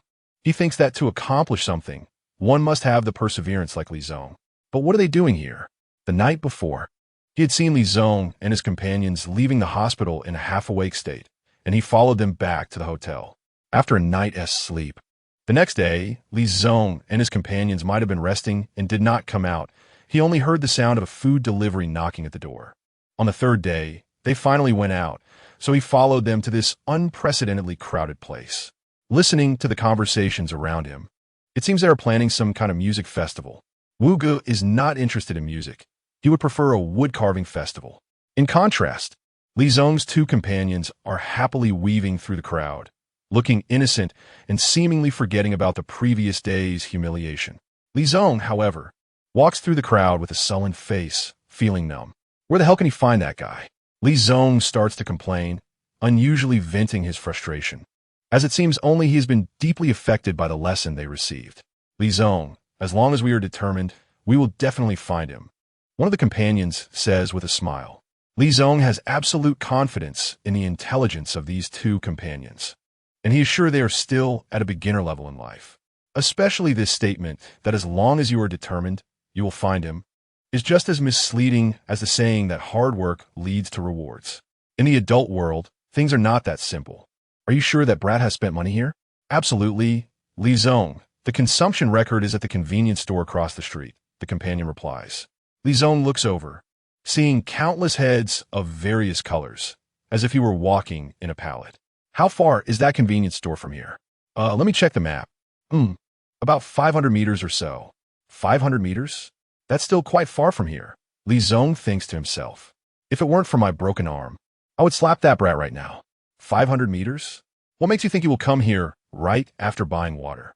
Are you trying to fool me or yourself? Li Zong becomes very unhappy. Li Zong, think about it. If it were you bringing two singers and having bought something in this area, where would their destination be? This statement reminds Li Zong, right? Coming here with two singers, what else could they be doing if not participating in this music festival? However, admitting that his companions are smarter than him is absolutely out of the question. Your logical thinking is quite good. It seems you have learned a lot from following me. Such a small problem didn't stump you. The companion scratches his head and laughs. But he feels something is off. Since even a fool knows they are likely to attend this festival, Li Zong does not want to prove that he is worse than a fool. Let's keep looking. Besides, it's almost noon. If these people are going to eat, they will definitely go to nearby restaurants, and then there will be consumption records. We can rush into the restaurant and catch that brat directly. But this time, keep your temper in check, and don't stir up trouble again. Li Zong suddenly remembers an old saying. Those who achieve great things do not sweat the small stuff. He must endure. As they walk, Li Zong thinks, what if he doesn't go to a restaurant and eats at the snack street instead? Right? I need to go watch over the snack street. That would be the safest. The three of them navigate through the crowd and arrive at the snack street, keeping an eye on passers-by. Wu Ge secretly follows them, hiding in the crowd to observe. Just then, Chen Ziming and his friends are walking out of the snack street, moving with the flow of people. Tonight, that Qing Xiao band is performing. I really like them, Xiao Ke exclaims excitedly. What's so great about them? They just have a big name. Their musical skills are just SOSO. Xiao Wai responds. You're just envious and jealous, aren't you? Think what you want, Xiao Wai shrugs. I don't care. Before long, it is noon. Chen Ziming and the others really did not choose to go to a nearby restaurant. After Xiao Ke insisted, they decided to buy some meat skewers and fried rice at the snack street. After eating, they would wait for the performance at 2 in the afternoon. Many others share the same idea, and people are gradually heading towards the snack street. Chen Ziming and his group squeeze through the crowd as well. A group of 5 punk-style young men, all looking no older than 30, approaches the snack street. Some have smoky makeup, some have colorful hair, and some have both smoky makeup and colorful hair. The five strut into the snack street confidently. Music is supreme. One of the men shouts loudly. The other four men echo in unison, yeah. They raise their arms high, four with their feet turned out and one with their feet turned in. Such people are particularly annoying, and the diners nearby quickly avoid them. The five are very pleased with the reactions of the bystanders. This is the effect they wanted. Everyone is afraid of me. I am the boss. The five stroll almost sideways down the snack street. Coincidentally, Li Zong and his companions are at a fried rice stall, holding plastic bowls while eating and searching for Chen Ziming's figure. The five young men, seeing that these three are not afraid of them at all, feel uneasy. One steps forward to provoke them. Hey, what are you eating? Let me have a bite. Li Zong raises his hand to look, realizing it's just some punks. He feels like he has a knack for attracting trouble from such people. However, after the last lesson, Li Zong, fully understanding that a strong dragon cannot suppress a local snake, does not want to cause any trouble. He smiled and said, I've already eaten. How can I let you eat? How about this? I'll buy a bowl for the brothers instead. What? The person casually turned around and exchanged glances with the four brothers, who also became smug. We love eating your bowl, so what? Not giving it? One of them stepped forward, arrogantly saying, such little rascals become more aggressive the more you give them face. Li Zong's two younger brothers couldn't hold back their anger and were about to make a move. Li Zong quickly shouted to stop them, thinking to himself, please don't cause me trouble. If it weren't for you last time, would my arm be like this? If we fight again today, I doubt I can save my other arm. Li Zong forced a smile. Brothers want to eat, take it. Saying this, he handed over the bowl. Damn, do you think we're beggars? Giving us your leftovers when others want to pick on you. No matter what you do is wrong. Li Zong sighed inwardly, thinking how unfortunate he was. The little rascals were impossible, making all sorts of difficulties. Li Zong kept bowing and smiling, just hoping to quickly send this plague away. The two younger brothers were itching to fight, but Li Zong held them back. The crowd gathered around. Everyone was angry but dared not speak. Wu Ge was also among the crowd, increasingly confused, wondering if these three came specifically to get beaten in Hangzhou. Did the group at the bar beat them up? And now they came here for more suffering? Was their body not their own? Or did they go to the hospital without having to pay? In a corner of the crowd, Chen Ziming and three others were buying food at the snack street, while Xiao Wei and the others ate while watching the commotion with Li Zong. Chen Ziming was preoccupied with thoughts about the singer and had no appetite. He didn't like watching the commotion, so he just focused on his lunch. Hey, do you think they will fight? Xiao Ke asked while eating noodles. Why do you care? If they fight, we can watch the excitement, and after it's over, we can see the singing performance. Anyway, the ticket was worth it. Xiao Ke agreed with Xiao Wei's words and gave him a thumbs up. Hey, it looks like they're about to fight. Xiao Sa became excited. Sure enough, one little rascal reached out and ruffled Li Zong's hair with a strong sense of provocation. Li Zong's face turned pale with anger, and judging by his stance, even his hand in a cast was about to swing. Chapter 51 on stage, however, after the encounter at the bar, Mr. Li had a deeper understanding of patience. Even though the fire in his belly was burning his rationality, he still managed to endure. Mr. Li forced a smile and said, I'm really sorry. We brothers just came to join the fun. We definitely don't want to cause trouble. How about we just walk around you in the future? Would that be okay? The little hooligans still wanted to be relentless, but at that moment, a voice came from the stage. It was the host reminding everyone that the performance was about to start. The crowd's attention shifted to the stage. Without the audience, the five little hooligans also found it uninteresting. Get lost. One of the hooligans pushed Mr. Li. Mr. Li's younger brother wanted to stand up for him, but was stopped by Mr. Li as they walked into the crowd. Wu Ge hurriedly followed. Before long, the music festival performance officially began. Under the host's introduction, the first band waved to the fans below while making their way to the center of the stage. Wow, this is my favorite band, Little Kay exclaimed excitedly, waving her hands. Chen Ziming looked up. It was a group of rock youth dressed in jeans and t-shirts. As the music started, the young men on stage played the first heavy metal song. The sound of the drums made Chen Ziming's ears ring. Random banging. How can they be famous at this level? Little Y scoffed. Here you go again. Jealous. Who is jealous of them? Don't joke around. Little K ignored Little Y and continued to watch the performance excitedly. After one song ended, the rock youth left the stage, and a middle-aged man came up next with a guitar, singing a folk song. His voice was hoarse and low, sounding less like singing and more like talking to himself. Many fans in the audience looked entranced. However, Chen Ziming couldn't appreciate it. After the uncle performed, another band took the stage, also playing passionate heavy metal music. The program was in full swing, and Little Y, Little K, and Little Sa swayed to the rhythm of the music. Chen Ziming felt melancholic. It seemed there was no chance to find a female singer today. Since he arrived, he had been scanning the crowd, searching for a figure, but to no avail. To meet, yet not be able to connect, was the most sorrowful. Chen Ziming numbly stared at the performance on stage. The shows went on one after another, and soon, over an hour had passed. The host slowly walked onto the stage and, with his booming voice, said, "Next, let us welcome." The host deliberately prolonged the tone, "Lanling Band." As soon as the words fell, the atmosphere in the venue reached its peak. Cheers and excitement filled the air.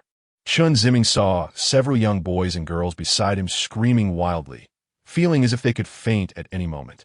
Why is this band so popular? Chen Ziming wondered. Little M. Chen Ziming turned to see Little K looking excitedly at him. What? Your chance has come. Chance? Oh. Chen Ziming looked at Little K in confusion, not understanding her meaning. Let us go. Little Y pulled Chen Ziming along. Little K and Little Sa closely follow behind. Where are we going? Little K smiled and said, "We're going to help you find your dream girl." What? This is the hottest band right now. When they come out, basically all music lovers will focus on them. I'll take you on stage, and you can tell the microphone who you're looking for. If she's watching the show, she'll definitely notice you. Even if she's not here, her friends might see you and tell her about you. Chen Ziming was shocked, letting him disrupt the scene in front of everyone, grabbing the microphone on stage to say the girl he was looking for. Each step felt too daunting for him. How could this be possible? Chen Ziming wanted to give up. No, I can't do this.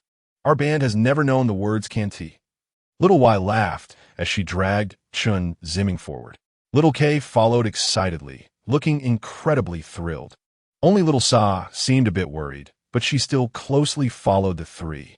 With a burst of energy, Little Y pulled Chen Ziming to the front row. The Lanling Band was performing on stage. The stage was quite high, nearly 2 meters, making it impossible to jump up directly. However, there were steps on both sides of the stage that led up. Little Y glanced at the steps and pulled Chen Ziming toward them. Little K and Little Sa followed. Upon reaching the steps, 2 security guards blocked their way. What are you doing? The Lanling Band is our favorite band. What do you think we want to do? Little Y smiled. I understand your feelings, but if you go on stage, it would be chaotic, right? You have to wait until they come down. I can't wait. Little Y bypassed the security guard and dashed up the steps. Hey! One security guard grabbed Little Y's shoulder, pulling him back. Little K, take Little M on stage. Little Y hugged the security guard who was pulling him, placing him between himself and Chen Ziming. Little K took the opportunity and pushed Chen Ziming up. Little M, hurry up. Another security guard tried to block the two, but Little Sa suddenly appeared in front of him. Little Sa was curvy and stood about 1.7 meters tall, blocking the security guard's path effectively. The guard didn't dare push a girl, so the two were to stand off. Taking advantage of the distraction created by Little Y and Little Sa, Little K pushed Chen Ziming to the center of the stage, facing the members of the Lanling Band. The band members playing on stage, including the guitarist and drummer, stopped, and the singer paused as well, with only the music continuing to play. The lead singer, seemingly experienced, didn't he appear overly surprised or flustered by the sudden appearance of fans. He paused for a moment, and then quickly regained his composure. He smiled and asked, "Is there something we can help you with?" Although Little K seemed brave and carefree, standing there with a well-known band made her slightly nervous. Of course, Little K replied resolutely. Standing next to Little K, Chen Ziming felt his face flush as he looked at the lead singer, swallowing hard and breathing rapidly. At that moment, the 2 security guards on the steps broke free from Little Y and Little Sa's blockade and rushed onto the stage, ready to pull Little K and Chen Ziming down. They grabbed Little K and Chen Ziming's arms. Little K struggled against their grip. Chen Ziming at a loss. was being pulled down by the security guards.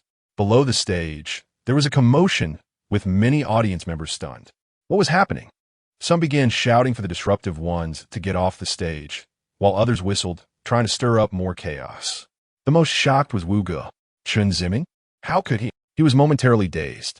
However, he then understood why Mr. Li and the others were here. Their target was indeed Chen Ziming. Wu Ge didn't have time to think about why Chen Ziming was there. He needed to prevent him from being caught by Mr. Li and the others. He hurriedly looked over at Mr. Li's group and saw them moving toward the stage in a rush. On stage, the security guards had pulled Chen Ziming to the edge of the steps, trying to drag him down. Meanwhile, Little Y and Little Sa were already subdued by another security guard. Only Little K was still shaking off the guard's hands, shouting not to touch her. Because she was a girl, the guard didn't want to forcibly take Little K down in front of everyone. But he also couldn't let her cause a scene on stage. He could only use his elbow to pin down Xiao K's arm, avoiding more physical contact, and pull her down. Xiao K shouted, "Is this how your band treats fans?" The security guard ignored this and continued to drag Xiao K towards the stairs. Chen Ziming had already been pulled to the center of the stairs. "Stop!" The lead singer came over and blocked the security guard. The security guard was taken aback. "Let go of this young lady. Let her say what she wants to do. It's okay." "All right." The security guard released Xiao K. Xiao K rubbed her arm and looked at the lead singer. "Go ahead, young lady." The microphone. The lead singer hesitated for a moment, then handed it over. Xiao K grabbed the microphone and turned to the security guard who was holding Chen Ziming, shouting, "Let go of my friend." The security guard looked over, and the lead singer nodded, signaling him to comply. Reluctantly, the security guard released Chen Ziming. Xiao K walked to the front of the stairs and pulled Chen Ziming to the center of the stage. The two faced the thousands of live audience members. Even Xiao K's heart raced upon seeing so many people. Chen Ziming was even more stiff with sweaty palms. Xiao K took a deep breath, biting her lip. "I'm sorry, everyone, for interrupting your performance. And I'm sorry to the band. I'm very sorry." Xiao K turned to bow to the lead singer and the guitarist and drummer behind him. The lead singer smiled slightly. Xiao K turned back to face the audience, took a deep breath, and then said loudly, "I want to help my friend find someone here." The audience erupted in an uproar. Xiao K glanced at the lead singer, who smiled and gestured for her to continue. Xiao K paused. A few days ago, there was a slender female singer from City S who came here. Likes to wear a baseball cap and has long hair.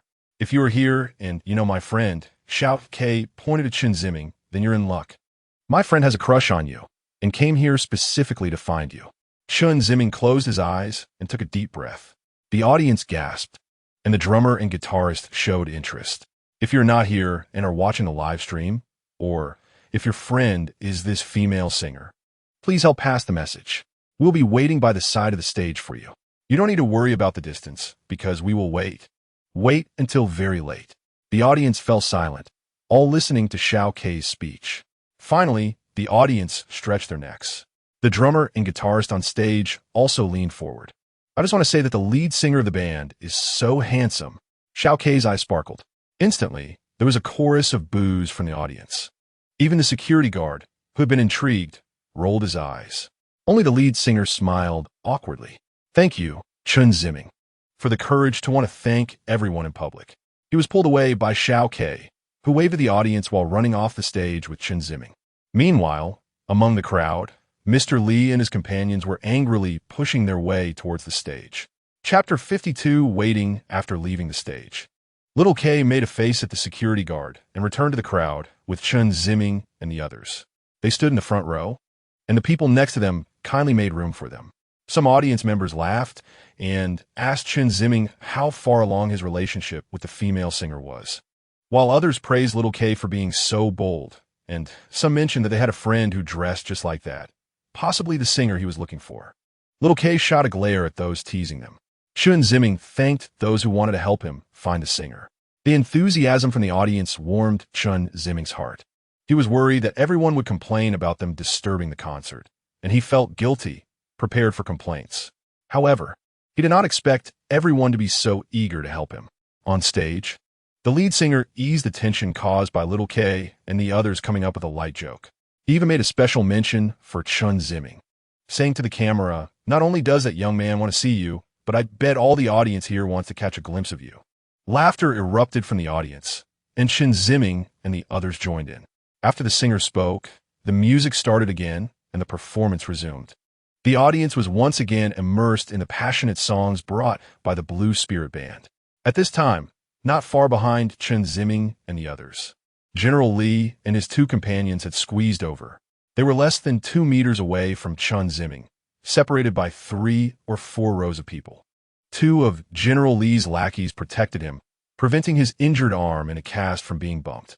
Their actions drew many eye rolls and criticisms. "Hey, what are you doing? Your arm is hurt and you're still pushing." "Yeah, is it really that serious? It's just a singer. Looks like he's a longtime fan." Laughter erupted from the crowd.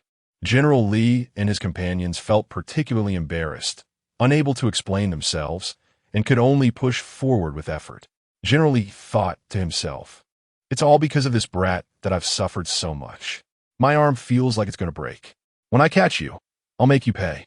Pushing aside the people, General Li and his companions reached behind Chen Ziming. "You little brat," General Li said, extending his hand toward Chen Ziming's shoulder. Suddenly, he let out a yelp as his outstretched hand bent awkwardly at the elbow. The 2 lackeys were stunned. What just happened? No one could see clearly. The 2 looked around frantically. Who could have dealt such a blow to our poor General Li? They were both shocked and scared. Only the person standing next to them, wearing a baseball cap, knew what had happened. Wu Ge had pulled his cap down low to shield his eyes. General Li and his companions were completely focused on Chen Ziming, not realizing that someone had been following them and had even gotten close. In an instant, as General Li reached out, Wu Ge swiftly broke his arm at the elbow and stealthily pulled his hand back. Wu Ji's whole action would probably go unnoticed unless slowed down by dozens of times. General Li was screaming, but the loud music drumbeats and the singer's voice drowned him out, making his cries sound weak and mosquito-like. Nearby, those unaware thought General Li was just overly excited and having a fit.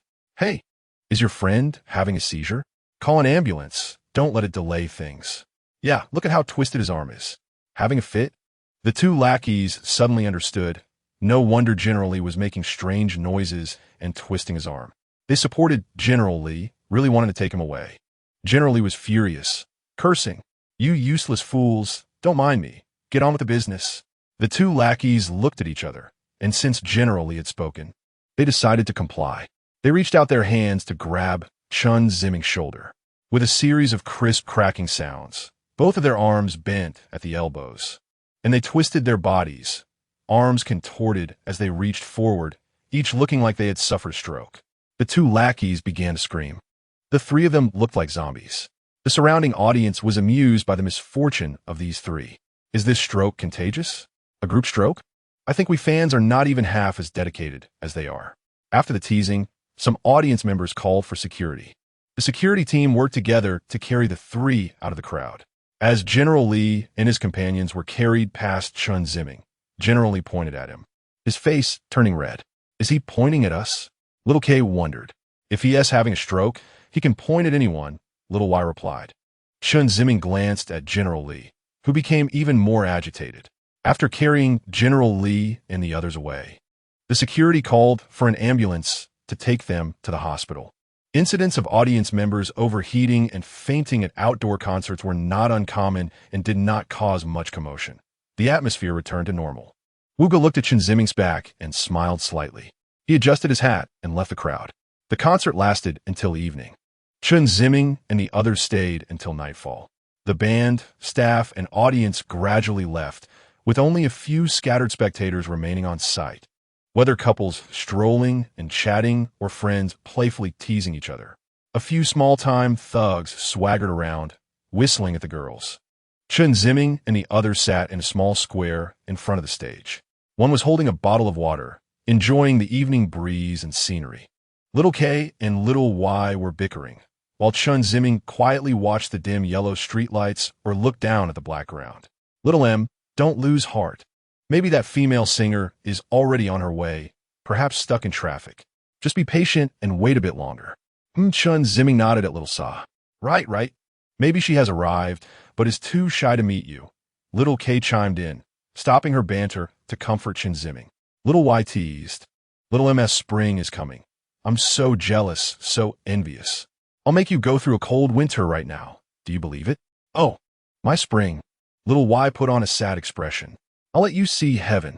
Little K pretended to be furious, pinching Little Y's neck. Little Y coughed a couple of times, squeezing out a phrase, my heavens. These two were something else, Little Sa thought, shaking her head. Chen Ziming felt his tense emotions relax a bit, smiling. The night breeze blew, and 2 hours passed. It was 10 o'clock. The female singer still hadn't appeared. During this time, Little Sa and Little K went to buy dinner for the four of them, sitting in the small square, eating while waiting for the singer. They didn't dare leave for a moment, as they would miss Chen Ziming if she arrived. Little K leaned against Little Y's shoulder, dozing off. Little Y was also feeling sleepy. Little Sa's drooping eyelids had unknowingly closed, her head resting on her lap, seemingly asleep. The water bottle in Chen Ziming's hand had its advertisement paper detached from the bottle without him noticing, and he didn't know where the wind had blown it. His fingers rested on the bottle, and his pupils were reddened. If she saw this, if she were here, she would definitely have found it. Maybe she hasn't seen it yet, or maybe she isn't in this city, so she can't arrive in time? Or does she hate him and doesn't want to see him at all? Yes, maybe it's just his one-sided affection. She might not like him at all, so she has no reason to come see him. Yes, it must be like that. He is so inadequate. Why would anyone like him? Chen Ziming swallowed hard. He threw the bottle to the ground and covered his face with his hands.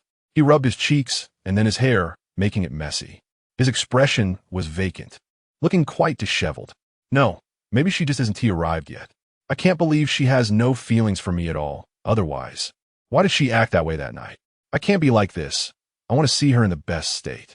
Chen Ziming rubbed his face and gathered his spirits. He ran his hands through his hair and straightened his hunched body. A few minutes later, he didn't realize that his back had bent again. His eyes were even redder now. It seems I guessed wrong. She doesn't like me at all. It's all just my one-sided wishful thinking. Chen Ziming stared blankly into the distance. In his eyes, there was darkness. The sky was dark. The distance was dark, and the ground was even darker. He blinked, and dry eyes produced tears that gathered at the corners of his eyes. Thud! Little Y fell asleep drowsily, her head bumping against Little K's head. Little K cried out in pain. Little Y immediately perked up, hurriedly rubbing Little K's head and coaxing her to continue sleeping. Only then did Chen Ziming notice that Little Y and the other two had been keeping him company all along. He saw Little Sa dozing off with her head on her knees, saw Little K nestled in Little Y's arms rubbing her head, and he saw Little Y looking at Little K with concern. Chen Ziming suddenly felt that he was being too selfish. He glanced at his phone. It was almost midnight. Let us go back, he said, standing up. Little Y blinked her tired eyes and weakly said, No, we're not waiting? Should we wait a bit longer? Little Y's voice was filled with exhaustion. Chen Ziming felt like crying in that instant. He pressed his lips together, afraid to speak. He feared that if he said anything, he would lose control of himself. He turned his back to Little Y and shook his head. Okay, fine. Little Y supported Little K and picked her up. Let us go home and sleep. I'm so sleepy. We'll be home soon. Chen Ziming calmed himself and called Little Sa to wake up. He hailed a taxi and took the three of them to where they lived before finally instructing the driver to head to his hotel. In the car, Chen Ziming was drowsy, but his heart was awake. In his mind, there was an image of a girl wearing a baseball cap with long hair, holding his hand and joyfully dancing and laughing under the streetlights. At that moment, Chen Ziming's phone suddenly lit up.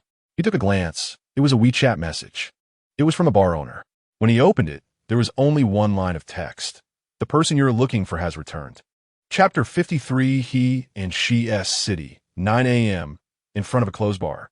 Chen Ziming stood at the bar's entrance, having come for an appointment. The bar owner had told him that if he wanted to meet the female singer, he could come to the bar at 9 a.m. the next day. This was what the bar owner had told him last night via WeChat. He didn't have the chance to say goodbye to Xiao Y and the others. But this was the best outcome for him. Goodbyes are always sad, and he didn't want to face that. So, he simply sent a farewell message to Xiao Y and took a flight back to S City overnight. By the time he arrived, it was already 3 a.m.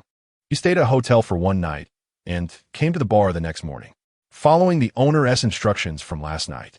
He pulled up the roll-up door and pushed open the glass door inside. Neither door was locked.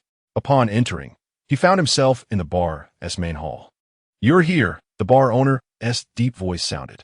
Yes, the bar's windows were covered with roll-up doors, and the lights inside were off.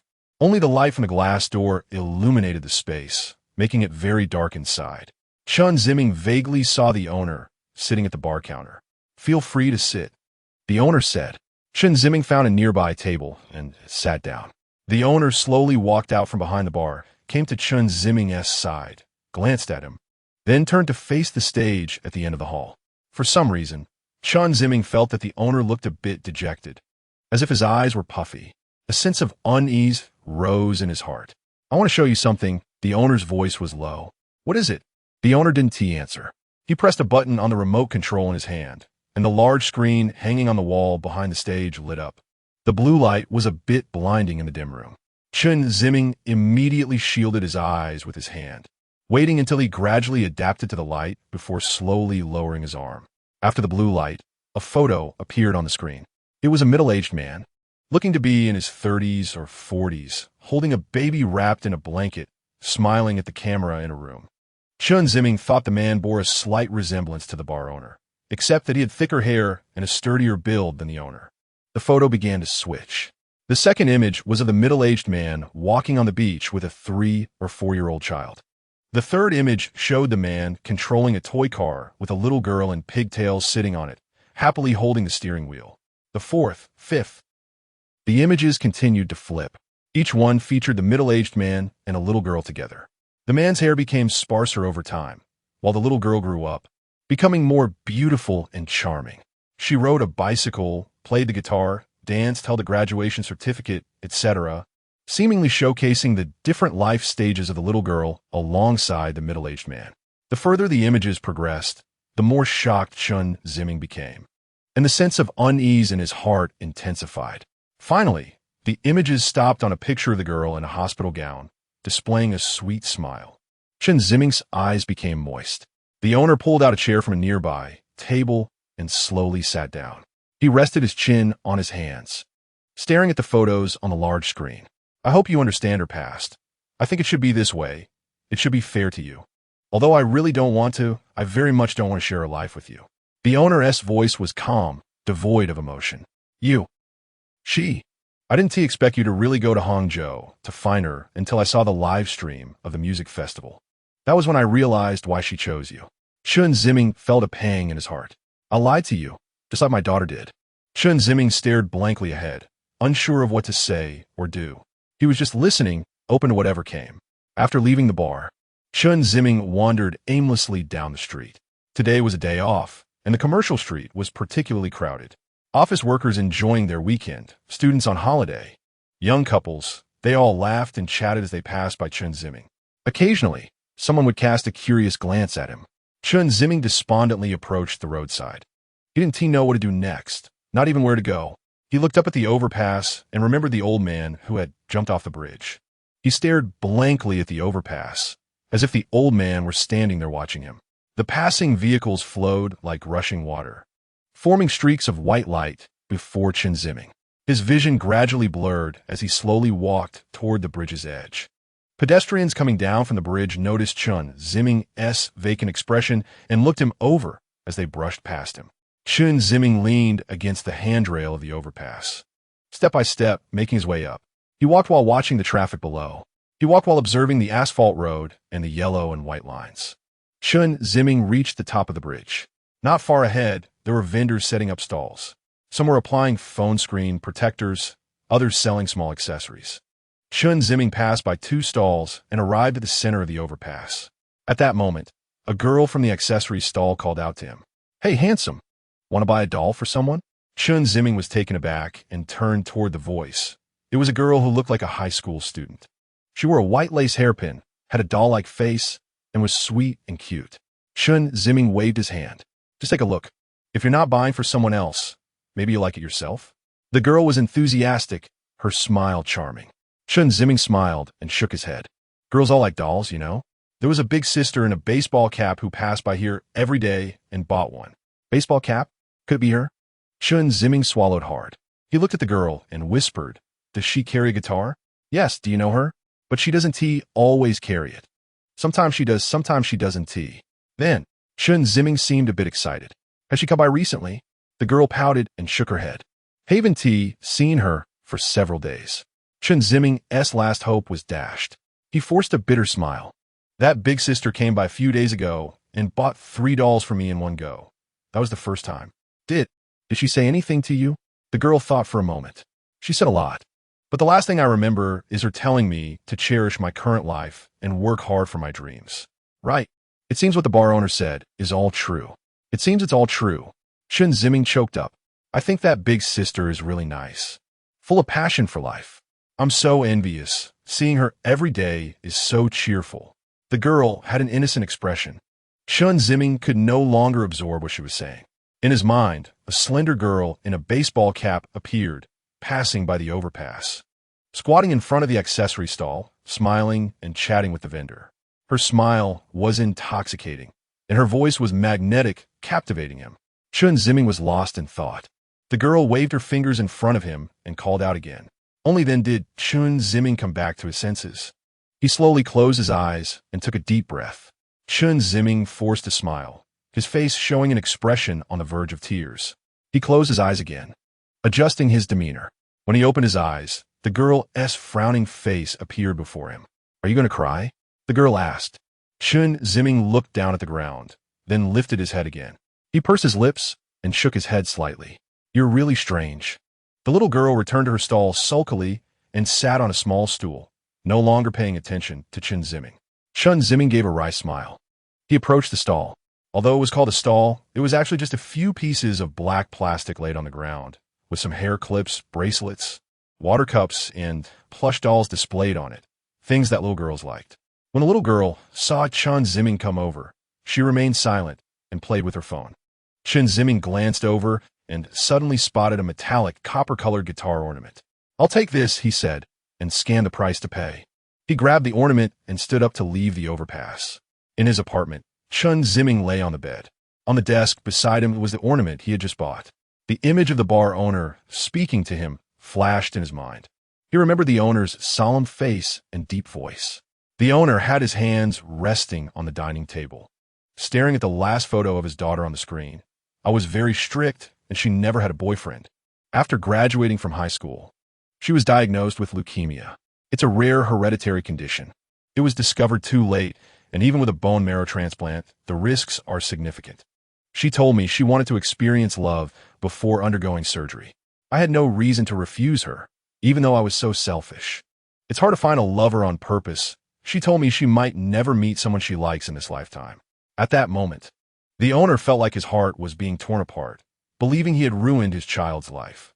"Until one day, she saw you sitting in the corner and drinking alone, and she secretly told me she had met someone she liked." The owner was silent for a moment before continuing. "I can tell she really has feelings for him. It's just a pity." The owner slowly covered his face, choking up. Images of the female singer playing guitar and singing at the bar flashed in Chen Ziming's mind, along with memories of her gazing at him with drunken eyes and kissing him, and of her tightly embracing him under the dim streetlights. That night, they stood outside the hotel. She asked him what liking and loving someone meant. He said that what he felt now was liking, and it was love. She said that liking someone was very happy, but loving someone was too painful. Love felt like this. She never wanted to love again. He didn't understand what she was suffering from and tried to comfort her. She didn't give him the chance. Suddenly, she hugged him tightly and, with tears streaming down her face, apologized. He wanted to ask why, but she didn't give him an answer. Instead, she turned and hurried away.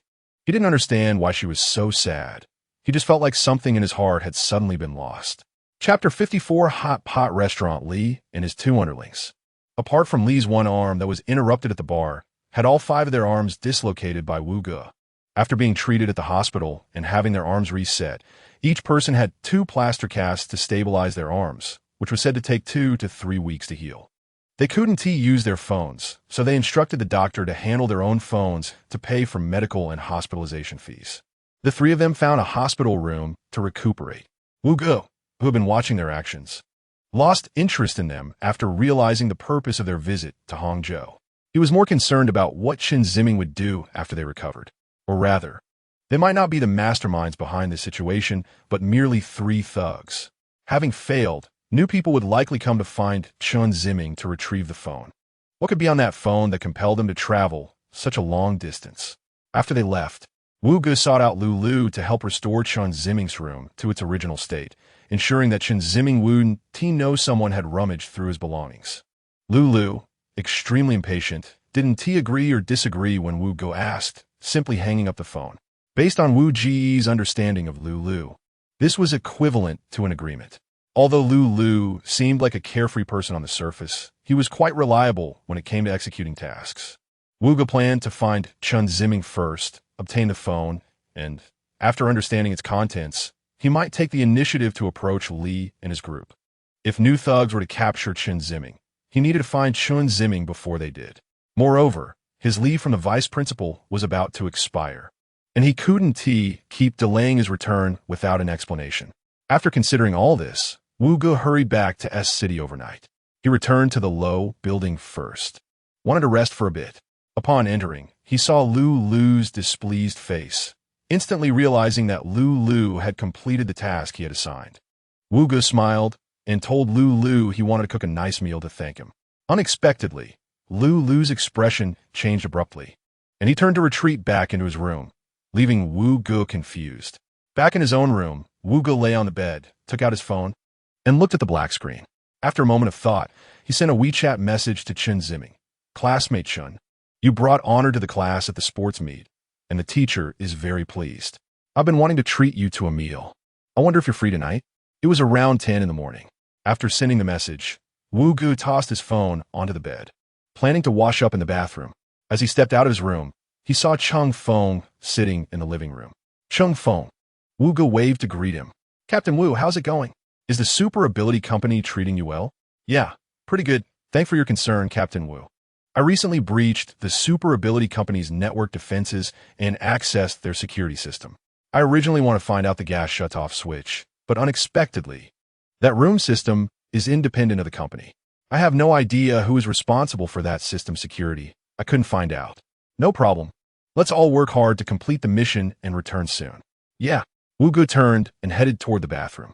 By the time Chen Ziming woke up, it was around 3 in the afternoon. He opened his eyes, tears staining his face, feeling sticky and uncomfortable. He went to the bathroom to wash it off. Standing in front of the sink, he turned on the water to wash his face. Instinctively reaching for the facial cleanser, he realized he couldn't find it. Chen Ziming found it strange. He turned off the faucet and wiped the water from his face, only to discover that the usual spot for the facial cleanser was empty. Behind the faucet of his washstand was a marble countertop, where he usually placed his toiletries for easy access. It was strange that there was only a toothbrush holder and toothbrush on the counter, but the facial cleanser and toothpaste were missing. He looked around, but found nothing. He opened the cabinet on the wall behind the washstand and saw that the facial cleanser and toothpaste were inside. Chen Ziming felt curious. When had they been put there? He took out the facial cleanser and toothpaste, placed them back on the counter, and then began to wash up. After finishing, Chen Ziming returned to his room and noticed that the arrangement of the notebook and books on his desk seemed off. He usually left his books haphazardly stuck in the bookends, but now they were neatly arranged from left to right, high to low. The notebook was closed and pushed to one corner of the desk, while he typically kept it in the center. How strange. Could it be that the cleaning lady had started tidying up these details? That's impossible. Chen Ziming inadvertently caught sight of the food bowl for his cat, General, which was empty. All gone. But where is General now? He had been gone for 3 or 4 days. He wondered if General was okay. Chen Ziming started searching the house. "General?" he called out while looking around. After searching everywhere, he still couldn't find General. This made Chen Ziming anxious. He hurriedly pulled back the curtains to check if the window had been opened, allowing General to escape. However, that wasn't the case. The window was tightly shut. Where could General be? Did the cleaning lady let him out when she opened the door? Feeling increasingly anxious, he rushed out of the apartment and downstairs to look around. There was still no sign of General. He then went to his usual convenience store to ask the staff, but they hadn't seen his cat. Chen Ziming began searching the streets frantically. He walked into an alley where wild cats often lingered, but found nothing. He continued on his way to the park, scanning the grass along the way, hoping to catch a glimpse of General. As the sun began to set, Chen Ziming still hadn't found General. During this time, he had gone to the park and wandered around the streets for a long time. It was already past 7 in the evening when he blankly returned to his apartment. He had only eaten 2 meat buns in the morning and hadn't eaten anything since noon. Although he was hungry, he felt no mood for food. Lying on the bed, he stared blankly at the pale ceiling. The room was dim as no lights were turned on. Suddenly, his phone lit up. The bright screen made Chen Ziming frown. He picked up his phone to check. It was a WeChat message. "Wu, Teacher Wu?" Chen Ziming opened the WeChat message and saw 2 lines of text. The first was sent in the morning, inviting him to dinner. The second, just sent, said, "I'm downstairs at your apartment. Teacher Wu is here?" Chen Ziming jolted awake. He stared at the phone screen, momentarily unsure of how to respond. He typed out a few lines to refuse Wu Gu, but hesitated since Wu Gu had already arrived, and he felt that Wu Gu had treated him well. So he didn't want to let him make a trip for nothing. Thinking this, he bit his lip and replied, "Please wait." Exiting Wu Ji's message, he saw another one from Xiao Wai. During the 2 days of the music festival, Chen Ziming had spent time with Xiao Wai and others in their rental, cooking, eating, and playing games together, so they had added each other on WeChat. This was also the reason for his first spending record since he started singing. Opening the message, Chen Ziming found a series of messages. He read from the first to the last. The general idea was that they wanted to take Chen Ziming to a tourist spot to relax. However, Chen Ziming had been so immersed in his sorrow over losing the female singer that he had ignored Xiao Wai's messages. After thinking about it, he replied, "I've returned to S City. I wish you all the best." After sending the message, Chen Ziming let out a sigh of relief. He didn't wait for Xiao Wai's reply and didn't dare to look at it either. He got out of bed, tidied himself up, and dressed before heading out. Outside the apartment, he saw Wu Gu standing on steps. "Teacher Wu." Chen Ziming looked pale. "Classmate Chen." Wu Gu also looked unwell. The two exchanged glances. Chen Ziming saw the word tired written on Wu Ji's face, but he felt too embarrassed to ask. However, Wu Gu knew the reason for Chen Ziming's poor state, yet he felt awkward to mention it. The teacher came uninvited. "Chen, you won't blame me, will you?" Wu Gu said with a smile. "No, I won't. Teacher Wu, you really don't need to treat me to dinner. I haven't contributed much to the class." Student Chen, one should be humble, but not overly humble. Saying this, Wu Gu gestured for Chen Ziming to come down from the steps. "I booked a private room at the hot pot restaurant in front. It's almost time. Let us hurry over. You haven't finished eating yet, have you?" Chen Ziming shook his head as he walked to Wu Ji's side. The two walked along the road and soon arrived outside the hot pot restaurant. With the staff's reception, they entered the private room. After sitting down, Wu Gu asked Chen Ziming to order some of his favorite dishes, and the staff left. The room was left with just Wu Gu and Chen Ziming. "What have you been busy with lately? I feel like I haven't seen you at school for a while," Wu Gu said with a smile. Chen Ziming fell silent. He didn't know how to start talking to Wu Gu about what had happened in the past few days. But he also didn't want to deceive Wu Gu. "Did you not sleep well last night? You don't seem to be in great shape." Seeing Chen Ziming's reaction, Wu Gu realized he didn't want to talk, so he quickly changed the subject. Get some rest early. Don't stay up late. You can't ignore your health just because you're young." Thank you, Teacher Wu." As they chatted, the waiter pushed open the door with a cart, bringing the dishes, meat, and broth they ordered. The waiter arranged everything and then left again. The two watched as the old duck soup broth gradually bubbled. Wu Gu added the meat and vegetables into the pot. After cooking, he picked a slice of beef for Chen Ziming's bowl. "I only recently learned about this delicacy. You guys really know how to eat?" Wu Gu said while serving himself a piece of sausage and dipping in the sauce, ready to take a bite. At that moment, he noticed a strange look in Chen Ziming's eyes. Wu Gu suddenly realized that he had misspoken. He quickly added, "I don't have this kind of food in my hometown, so please don't laugh at the teacher for being uncultured." No, Teacher Wu, you misunderstood. I'm not surprised because of that. I feel that you treat me very well, while I still hold back with you, so I feel inadequate. So that's how it is." Wu Gu looked at Chen Ziming and suddenly burst into laughter. After laughing, he held up his chopsticks and said slowly, "Everyone needs their own privacy. It's human nature. How can we measure something innate with morality? But I often like to share my thoughts with strangers. Yet I hold back a lot with acquaintances who care about me. Whenever that happens, I feel inadequate. Normal people wouldn't do that. First of all, it's your freedom. You can talk to whoever you want. If you don't want to talk to someone, you don't have to. As for who the other person is, it doesn't matter. Also, this is also human nature. You can't use human nature as a reason for self-criticism. Because everyone is like this, not just you. Teacher Wu. I've been reminiscing about the past, missing the life and people from before. I wish I could return to that life instead of the present. I wish my father could be like he used to be. Hearing Chen Ziming voluntarily mention Chen Xiong, Wu Ji's heart raced with excitement. But that will never be possible. After saying this, Chen Ziming became sad and fell silent. Wu Gu tightly gripped his thigh under the table, his mind racing as he thought about how to guide Chen Ziming to continue talking. Teacher Wu. Wu Gu was momentarily stunned. Do you have things you can't forget? Wu Gu swallowed hard, and the terrifying face of the female Dean flashed in his mind, seeing her hands reaching inside a little boy's clothes. His brows furrowed tightly, his features gradually twisted, and a look of terror appeared on his face. Chen Ziming was frightened. He had never seen Wu Gu like this before. Teacher Wu. Wu Ji's breathing became rapid. Teacher Wu. Wu Gu still didn't respond. Chen Ziming hurriedly stood up and pushed Wu Ji's shoulder. Teacher Wu? Wu Gu shouted in surprise. He stood up, gasping for air.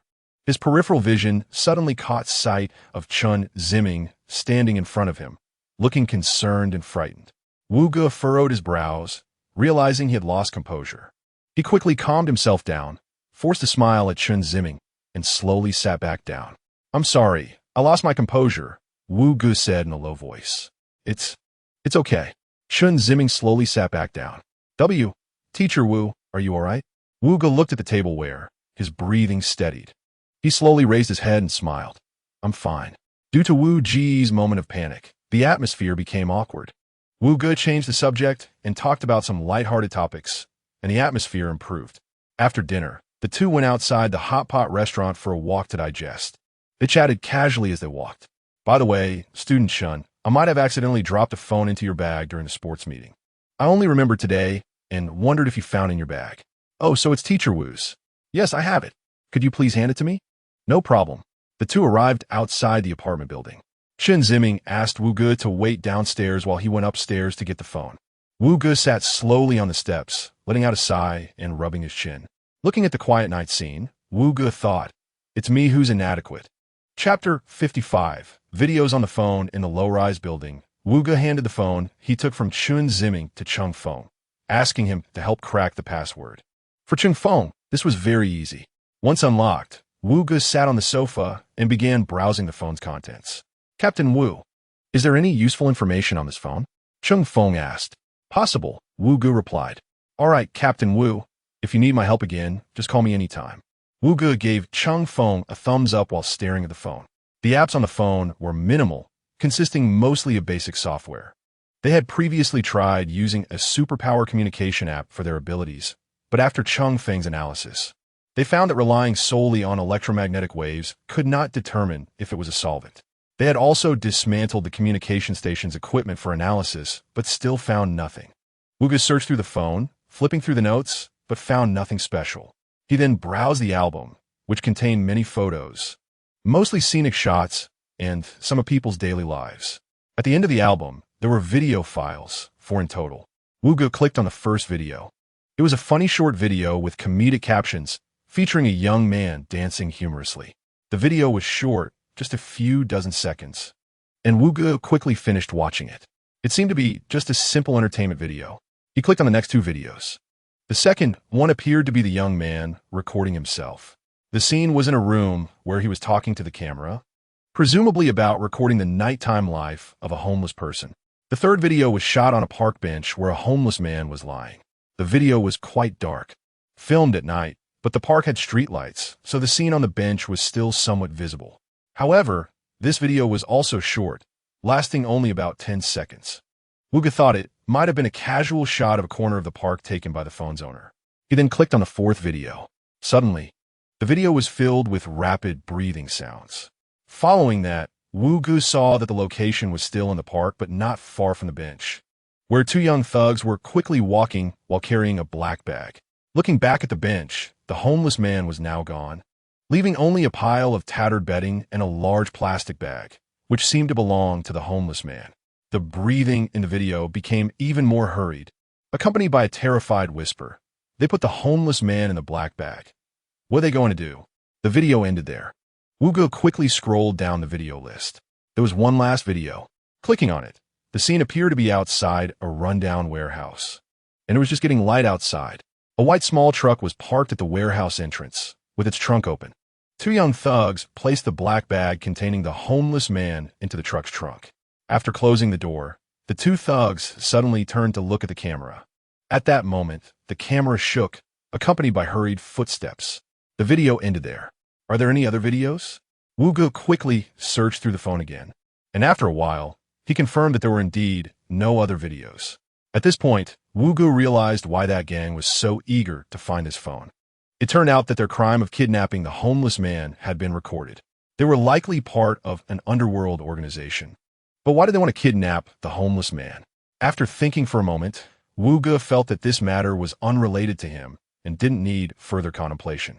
What he needed to deal with now was how to get that gang's attention off Chen Ziming and onto himself. Wu Gu took out his phone and found the number from Mr. Li that Lu had given him earlier, dialing it. It didn't take long for the phone to ring. From a voice, it was Mr. Li. "Hello, who is this?" Mr. Li asked. "The thing you want is with me." Veuillez repeat. There was a moment of silence on the other end, followed by the sound of footsteps, as if someone was walking. After a moment, Mr. Li's voice came through again. "Do you know what I want?" The phone, Wu Gu said flatly. There was another brief silence on the other end. "Who are you?" "I'm the person you're looking for."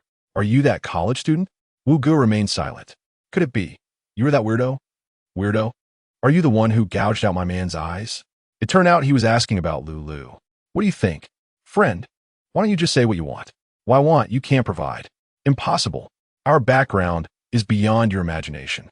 "Oh, can you tell me about it?" "It's not convenient to disclose, but that doesn't affect our transaction." "We have no transaction. If you want the phone, you have to listen to me." "What is your relationship with that college student?" Wu Gu had been waiting for this question.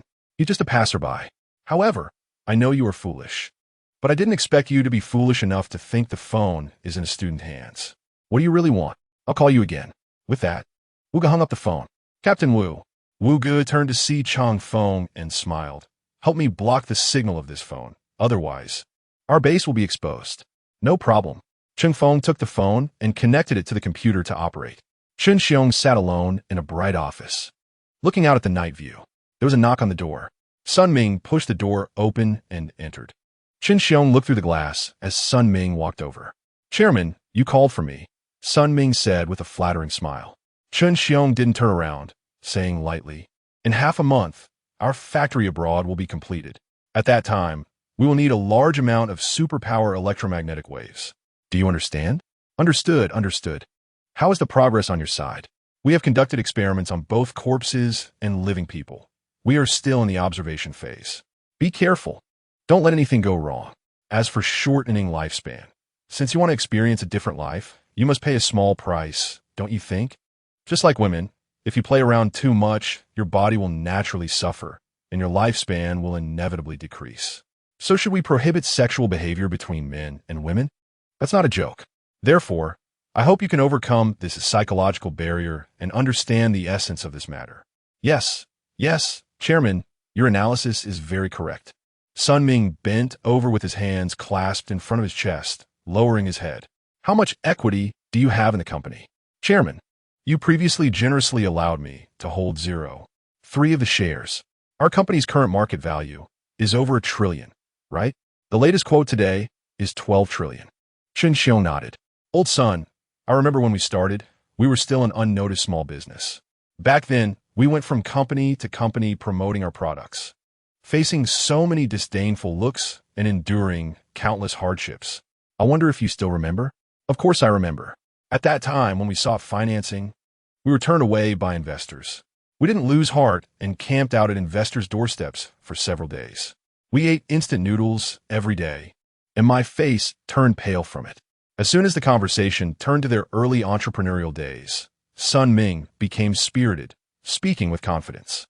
However, the entrepreneurial partners from back then had now become his benefactors, and he still had to look at their faces to get things done. Thinking of this made Sun Ming feel a lump in his throat. Now we have finally made it through, thanks to that superpower electromagnetic wave. In our line of work, we rely on technological innovation.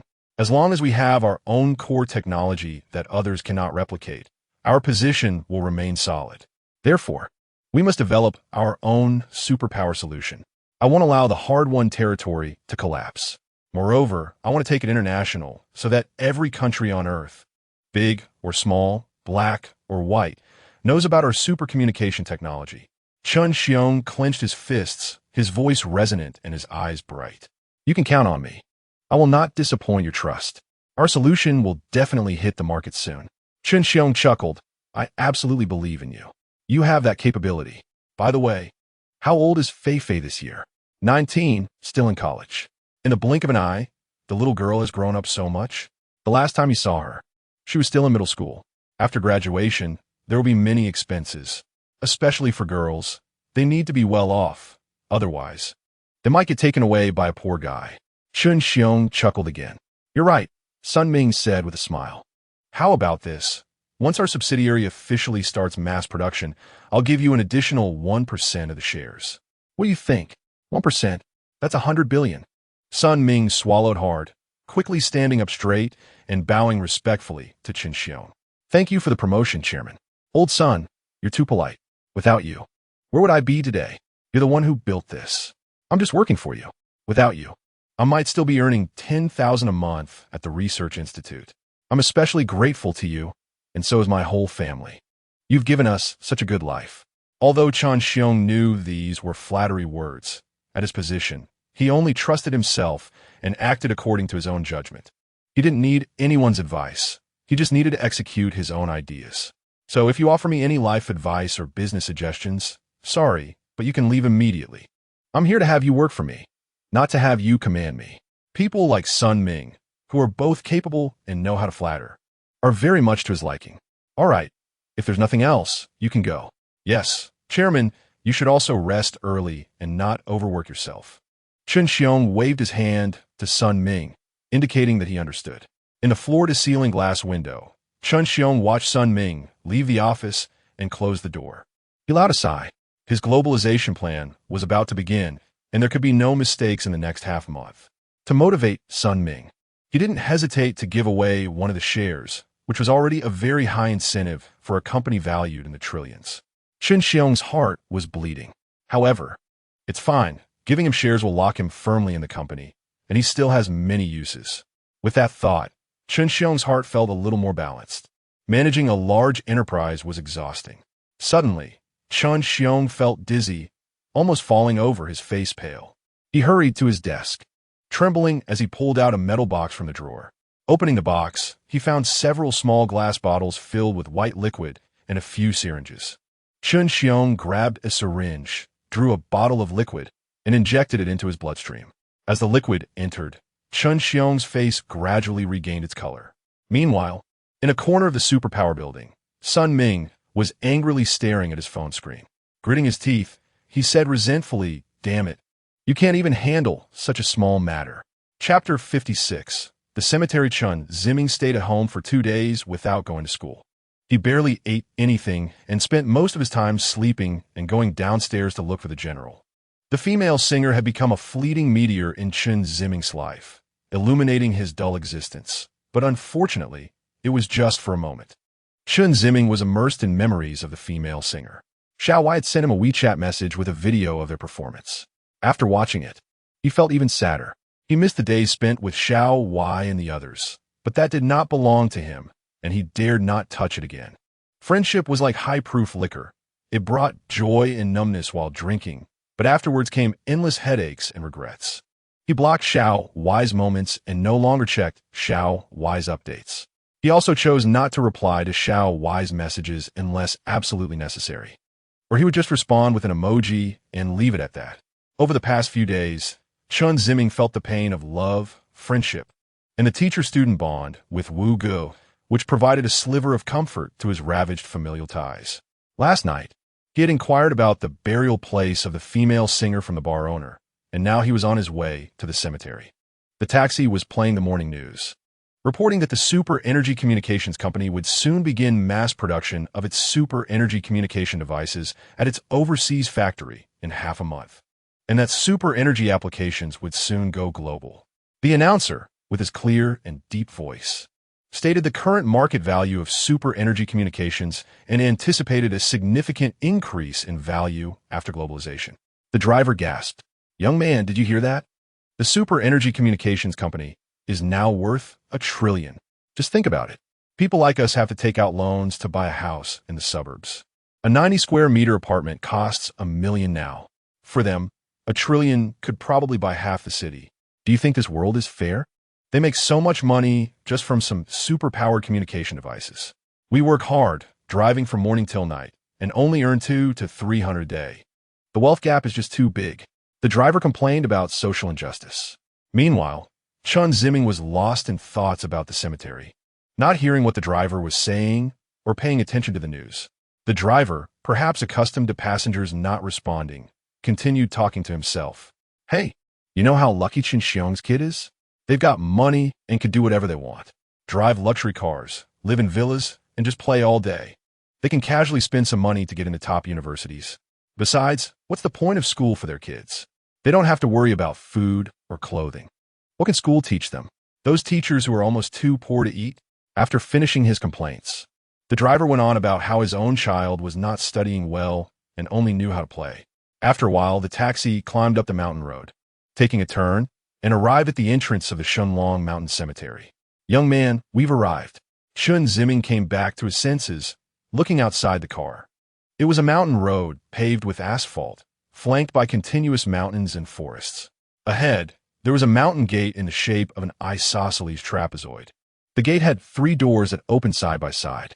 The middle door was the highest, largest, and most open, while the doors on either side were relatively narrower, lower, and smaller. The gate was made of white marble, with a roof covered in red tiles, a typical ancient mountain gate structure. Chen Ziming paid the fare, got out of the car, and walked up to the mountain gate. The cemetery was sparsely populated. It was not until he entered the cemetery's main gate that he saw a passerby approaching from the opposite direction. Once inside, he was greeted by a white marble square surrounded by 3 buildings with yellow-tiled pointed roofs, all in ancient architectural style. Looking directly across from him, not far behind one of the buildings, was a beautiful green mountain. The surface of the mountain was covered in green vegetation, its rounded body standing layer upon layer within the cemetery. The green mountain, the building in the center of the square, and the main entrance of the cemetery formed a straight line. After arriving at the square, Chen Ziming followed the location provided by the bar owner on his phone, taking a small path down the square towards the burial site. In less than 10 minutes, he reached his destination. As he looked around, he saw rows of gray tombstones neatly lined up, tiered like the embankments of a river. Chen Ziming walked up the small path beside the tombstones, step by step, until he reached the row indicated by the bar owner and walked in. He lowered his head to look at the names on the tombstones. As he walked, Chen Ziming suddenly stopped. He stood in front of a gray tombstone that was round on top and flat on the bottom. There were a few lines of yellow text engraved on it. The middle text was larger, with smaller text on either side. Chen Ziming squatted down, staring at the large characters on the tombstone, "Beloved daughter Fan Lingling." He slowly reached out his hand, getting close to the surface of the tombstone. But just as he was about to touch it, he stopped his hand in mid-air. He withdrew his hand and sat cross-legged on the ground. The image of Fan Lingling reappeared in his mind. Her dreamy eyes, magnetic voice, and sweet smile floated before him like a dream. Chen Ziming dazedly extended both hands, trying to grasp all those illusions, to capture every moment of Fan Lingling. However, those images could not bear the weight of his hands. They silently dissipated as he reached out. Upon closer inspection, Chen Ziming realized that all that remained were the tombstones stretching towards the sky and the green mountains and floating clouds behind them. Tears streamed down Chen Ziming's face silently. The corners of his mouth turned down, his brows knitted tightly, and his shoulders trembled. He covered his face with his hands, slowly lowering his head, his heart filled with desolation. At that moment, below the group of tombstones, Wu Ge was watching Chen Ziming from a distance. He saw how Chen Ziming bent down, how he extended his hands in a daze, and how he bowed his head, choking back sobs. Wu Ge seemed to hear Chen Ziming's cries. He wanted to do something but felt powerless. The pain of life and death separation was something Wu Ge had deeply felt in his childhood. He looked at Chen Ziming's back, as if looking at his younger self. Through Chen Ziming's figure, Wu Ge saw his friend, who had only half a body left. Surrounded by gunfire and screams, he saw his friend struggle to lift his remaining arm, slowly resting it on his shoulder, smiling through blood, and finally closing his eyes. Young Wu Ge opened his mouth wide and cried out loud. Wu Ge remained silent, accompanying Chen Ziming in mourning their deceased loved ones beneath the Green Mountains. After about half an hour, Chen Ziming walked down the small path beside the group of tombstones, his face showing a sorrowful expression. Wu Ge approached him, and they crossed paths. Wu Ge pretended to be surprised. "Classmate Chen? Teacher Wu, I didn't expect to run into you here. I'm here to pay my respects to a deceased loved one." Meeting here, Chen Ziming truly didn't know what to say. Moreover, most of his energy had just been spent on sorrow, and he felt physically and mentally exhausted. He remained silent, not speaking. "Let's go back together in a while. I just wanted to take a look, and we'll leave soon," Wu Ge said with a smile. "Teacher Wu this." Chen Ziming clearly hesitated. "Wait for me here. I'll be right back." After saying that, Wu Ge walked up the small path, moving among the second row of tombstones, stopping in front of one. He clasped his hands together and bowed to the tombstone, murmuring, "I'm sorry to disturb you. This is all for my student." After finishing, Wu Ge closed his eyes and bowed deeply again before turning back to the small path. It took less than 5 minutes in total. He returned to Chen Ziming's side. "Let's go.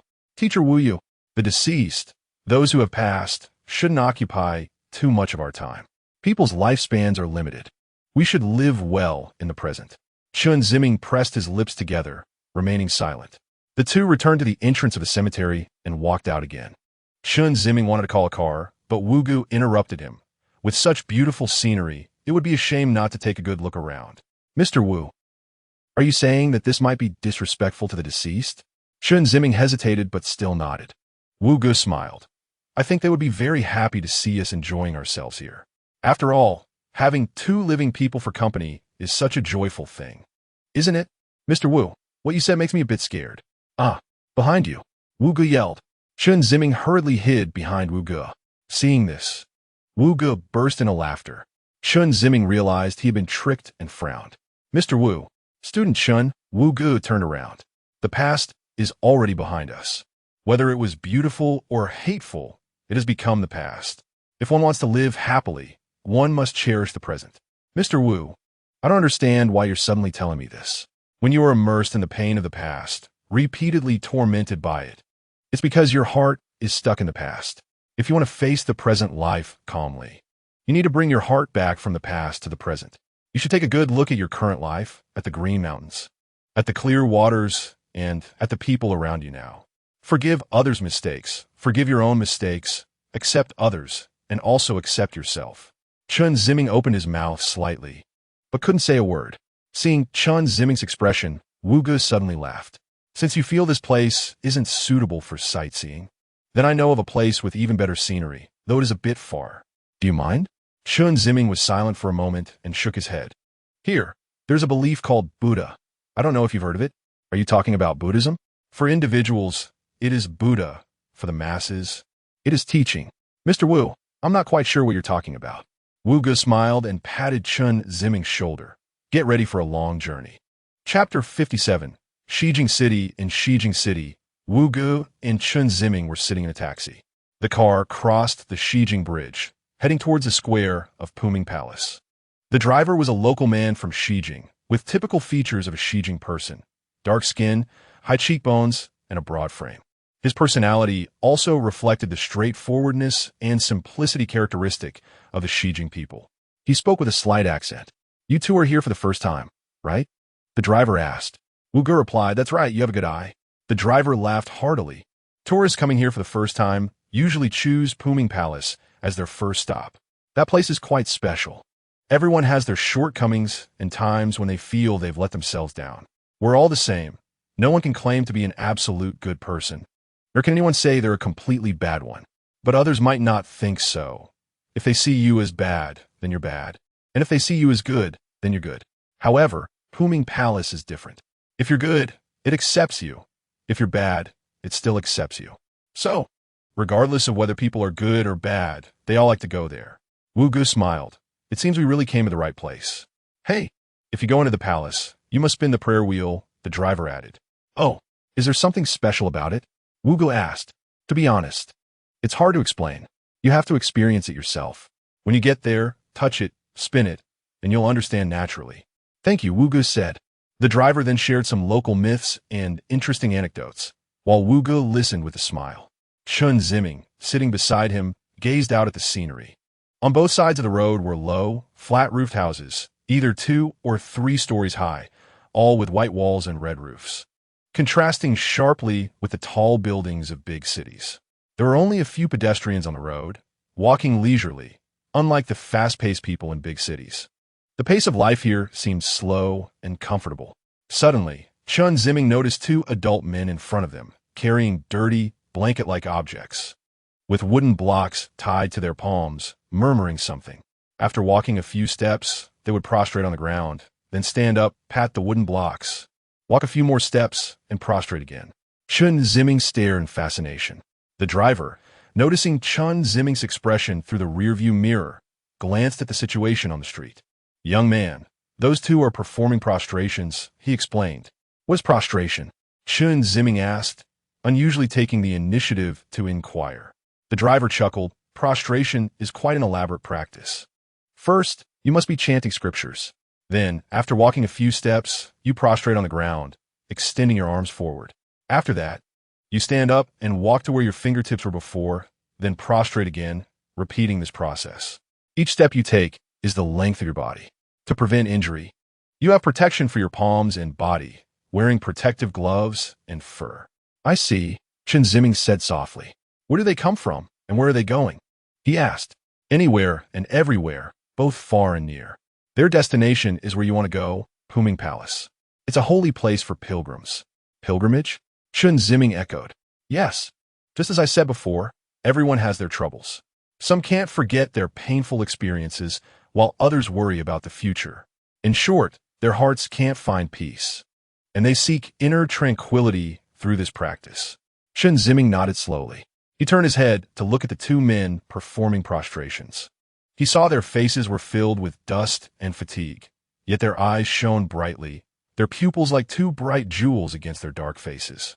After a while, the car arrived at the Bohemia Palace Square. The driver parked nearby, and Wu Gu and Chen Ziming got out, waving goodbye to him. The air at Bohemia Palace was fresh, giving a refreshing feeling when inhaled. Chen Ziming and Wu Gu looked ahead, and Bohemia Palace stood not far away on the hillside. The palace complex resembled a flat trapezoid.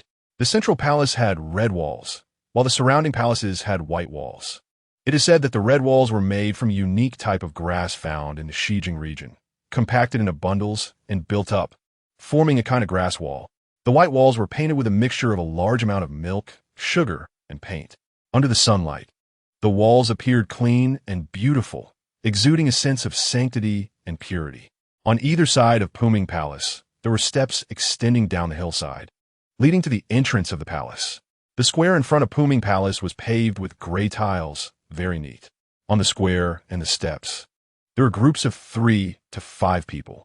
Chen Ziming felt that among them, there must be pilgrims who had arrived at the place they longed for in their hearts, finding a spiritual home.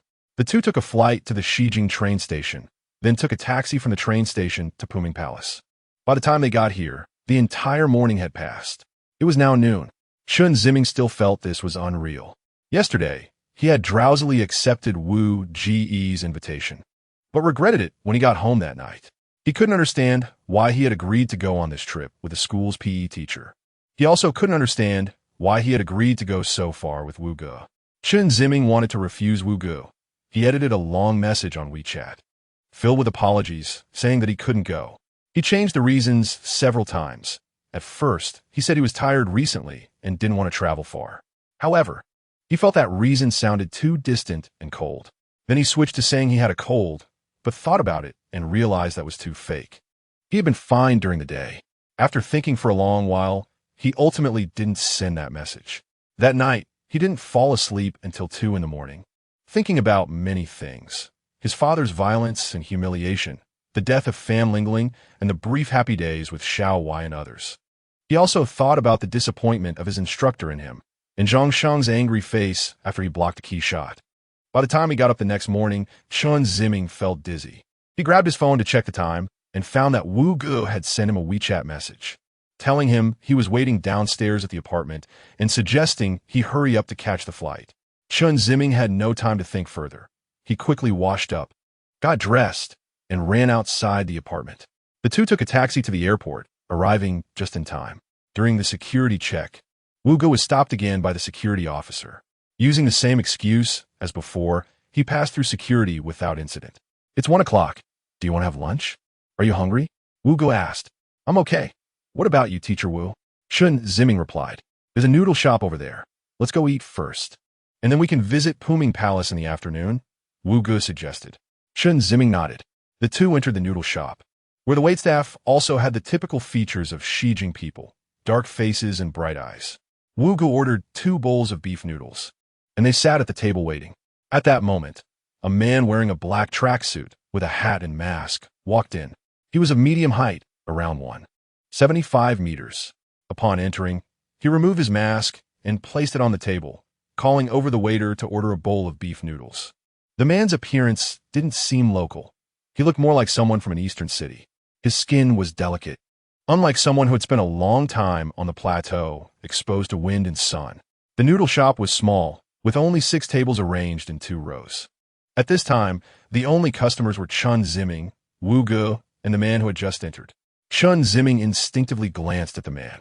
The man seemed to notice and looked back at Chen Ziming. Chen Ziming hurriedly withdrew his gaze, pursing his lips and tapping the table. Instead, Wu Ge and the man smiled at each other. The man responded with a smile as well. Soon, the beef noodles for Wu Ge and Chen Ziming were served. The two picked up their chopsticks and began to eat. After a long day of running around, Chen Ziming had eaten breakfast and was now feeling quite hungry, his stomach growling. He moved the noodles around a bit and slurped them into his mouth.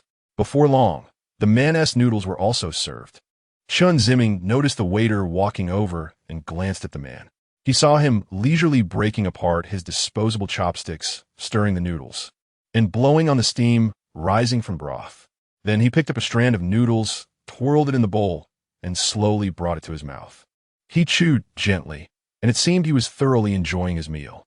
Noticing where Chen Ziming was looking, Wu Ge, sitting across from him, turned to see the man eating. The man seemed to sense someone was watching him and slightly turned his head. Chen Ziming quickly averted his gaze and continued eating his noodles. Wu Ge exchanged another smile with the man. This time, Chen Ziming and Wu Ge no longer peeked at the man. They simply finished their noodles. After paying the bill, they walked towards the door. As they reached the man's side, he suddenly called out to them. 2 friends. Chen Ziming and Wu Ge stopped and looked at the man. He set down his chopsticks, spread his hands on the table, and said slowly, "It's still a bit early to go to Puming Palace. Why don't we sit down and rest for a bit? How about we go together? We're just here to enjoy the view, so the timing doesn't really matter." "But thank you for the invitation," Wu Ge replied. The man smiled. "In this vast sea of people, meeting is fate. I truly cherish this encounter with both of you." Wu Ge paused for a moment, then smiled and said, "Well then, see you again if fate allows." The man even clapped his hands and said, "Well said." Wu Ge turned his head and left the noodle shop with Chen Ziming. The man, unhurried, twirled another bunch of noodles and began to savor them slowly. After finishing his noodles, he picked up the bowl and took small sips of the broth, one after another, until he had completely emptied the bowl. When eating, "You should really enjoy it," the man murmured to himself. He called the waiter, paid for his meal, and then stood up to leave the noodle shop. Chapter 58. Puming Palace. In front of Puming Palace, Chen Ziming and Wu Ge gazed at the majestic palace building. The sunlight illuminated Puming Palace, making it appear clean and sacred. Chen Ziming felt an unprecedented shock that gave him a sense of awe. "Let's go take a look," Wu Ge said. "Okay." The two approached a ticket checkpoint surrounded by iron railings. Wu Ge handed over 2 tickets. After the tickets were checked, They officially arrived at the foot of Pu Ming Palace. Mr. Wu, when did you buy the tickets? Chen Ziming asked. Wu Ge smiled. These are prizes from the sports meeting. Oh, Chen Ziming suddenly understood. Since Wu Ge received the tickets, he had researched information about Pu Ming Palace. Initially, he had no plans to visit, but when he saw the phrase "wash the soul" in the introduction to Pu Ming Palace, he became interested. He also looked into the spiritual significance of Pu Ming Palace and learned about its connection to Buddhism. Wu Ge felt that this aligned well with his pursuit of inner peace. When he heard Chen Ziming share his unforgettable past, he thought of bringing him here for a spiritual cleansing. At the same time, he wanted to see if there was something here that could provide him with spiritual comfort. Wu Ge and Chen Ziming ascended the eastern steps, climbing higher.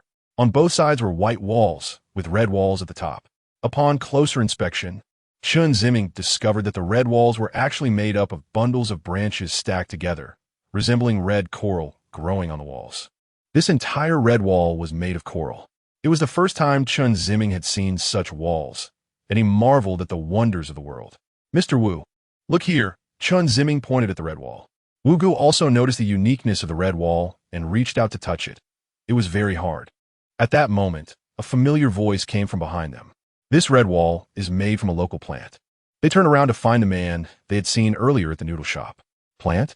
Yes. The man took off his mask, revealing an ordinary face that would easily go unnoticed in a crowd. It's called Bohemia grass. Bohemia grass? It's a willow-like plant. Once dried and peeled, it becomes very tough and is commonly used as a building material here. But won't such walls collapse?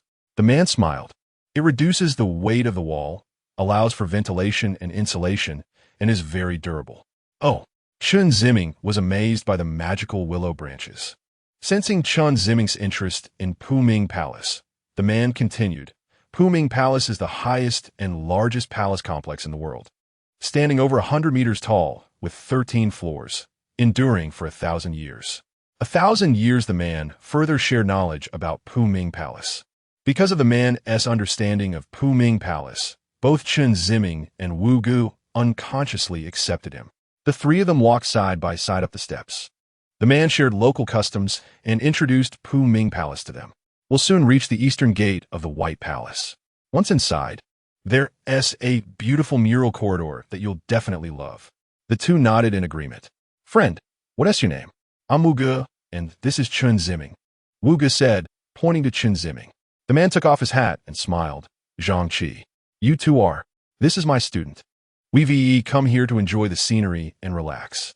You've chosen the right place. Not only can you relax here, but you can also purify your mind. It's the purity in purification. Did you come here for leisure too? Zhang paused for a moment before smiling. You could say it's for transcendence. Transcendence? Wu Ge didn't understand the term. You can understand it as a means of purifying the soul. Wu Ye did. As they walked, he chatted with Zhang, and soon they arrived at the entrance of the eastern gate. Before them stood a 3-story tall, rectangular building. The bottom was covered with a large piece of fabric that had a black background and white borders. The fabric was divided into 6 rectangular areas by white stripes, 3 on top and 3 below. The side areas were wider, while the middle sections were narrower, with the lower section being the entrance, which was uncovered. However, the entrance appeared dark, resembling the black background of the fabric. Each area on the fabric had a rounded 4-leaf pattern.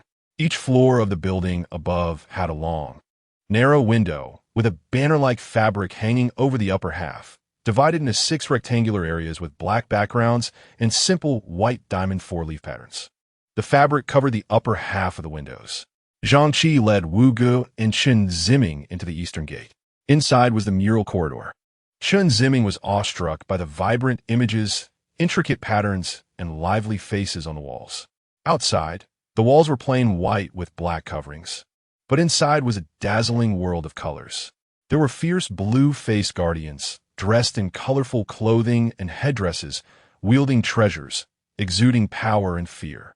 There were also kind-faced, white-bodied bodhisattvas, dressed in monk robes and wearing jeweled crowns, evoking reverence and tranquility. This was Wu Ge's first time seeing such designs. He didn't know these were the guardians and bodhisattvas. He only found the blue face ugly and the white face serene. What do these images depict? Wugo asked. The fierce blue face is the guardian, symbolizing indestructibility. The bowed brow represents the bodhisattva, the seeker of the great path, Zhang explained. Indestructibility. Seeking the great path. The three continued along the corridor, with Chen Ziming immersed in the exquisite and vibrant murals until they reached the end of the corridor, where he snapped back to reality from the dreamlike visuals. Exiting the corridor, they found themselves in a spacious, flat square. On three sides of the square were two-story buildings in ancient architectural style. In the center of the square were a few tourists. There are often performances of sutra chanting here, but we came at the wrong time today. It hasn't started yet, Zhang said. Vu Yi nu did. He and Chen Ziming surveyed the surrounding architecture in the square. After staying in the square for 2 to 3 minutes, they were led by Zhang to a 7-story building. The building had 3/4 white walls, while the top third was red walls, which Chen Ziming knew were made of dry bama grass. The building had 3 doors, one on each side and one in the middle. The side doors reached the ground, while the middle door was about a meter off the ground, with stone steps connecting the ground to the door. This is one of the famous palaces of Ming Palace, the White Palace. Zhang pointed to the 7-story building. What is this? Wugo asked. It's the office of the local management authority. The three entered the White Palace's red entrance. As soon as they stepped inside, they were greeted by a scene of golden splendor. For pillars with red bases and golden tops stood tall, and at the very end was a pair of crimson doors adorned with golden carvings. Even in the dim light, the brilliance of the golden decorations shone through. The designs above were very glossy. In Ming Palace, gold artifacts are most commonly seen, Zhang said. Chen Ziming examined the exquisite murals around him. What is depicted in this painting? Chen Ziming asked, pointing to a vibrant mural of a group. Zhang turned his head. This is an event. Event? Yes. It depicts the story of the princess marrying into the West. Chen Ziming suddenly realized this was the famous story he had learned in textbooks about the princess's marriage. He gazed at the mural, observing the expressions and demeanor of the characters, immersing himself in the atmosphere of that era. There are many beautiful and exquisite things inside. Zhang Wugo, and Chen Ziming stepped through the crimson doors of the White Palace. They admired the dazzling palace of the governor of the West, the magnificent halls and corridors, and the sparkling treasures. Chen Ziming felt at one point that it seemed all the gold in the world had been used to create this palace. Even after leaving the White House, he was still immersed in the solemn atmosphere, and he didn't even realize how calm his heart was at that moment. His pain was dispelled by the strength of the diamond, and his sorrow was influenced by the bodhisattva. Chen Ziming felt he could hear every step and breath he took. Chen, are you there? Wu Ge brought Chen Ziming back from his reverie. Wu teacher, Chen Ziming replied. Wu Ge smiled and said, What's wrong, dazzled by the gold? Chen Ziming pursed his lips and shyly smiled a little. It is indeed shocking. Chen Ziming nodded. After wandering through the long corridors, the square, and the White House, nearly 5 hours had passed, and it was now just past 6 in the evening. Due to the difference in latitude and longitude, there was a time difference between Xijing City and S City. In the autumn of S City, it was already dark at this time. In Xijing City, the sun had not yet set, but it had descended to the horizon. The three of them stood outside the White House. There were a few more palaces ahead, but it seemed there would be no time to visit them today. Just the White House had consumed nearly 4 hours of their time. The reason was that Chen Ziming had been deeply absorbed in appreciating the murals and treasures, which delayed them significantly. Where do you plan to have dinner tonight? Zhang asked. We plan to find a place in the city to grab something to eat, Wu Ge said. Then let's go together, Zhang suggested, making a gesture of invitation. The three left the Ming Palace and arrived at the square outside. Wu Ge raised his hand to hail a taxi, while Chen Ziming turned around, facing the ancient structure bathed in the sunset. He couldn't help but feel a sense of inexplicable melancholy. In this melancholic mood, Chen Ziming realized how small humans are, how short a person's life is, and how fleeting human emotions such as pain, fear, worry, sadness, joy, and excitement are. Everything could merge into the wind, the sunlight, the depths of the mountains, and the murals of the palace. Chapter 59. The Spicy Cold Noodles in Xijing City.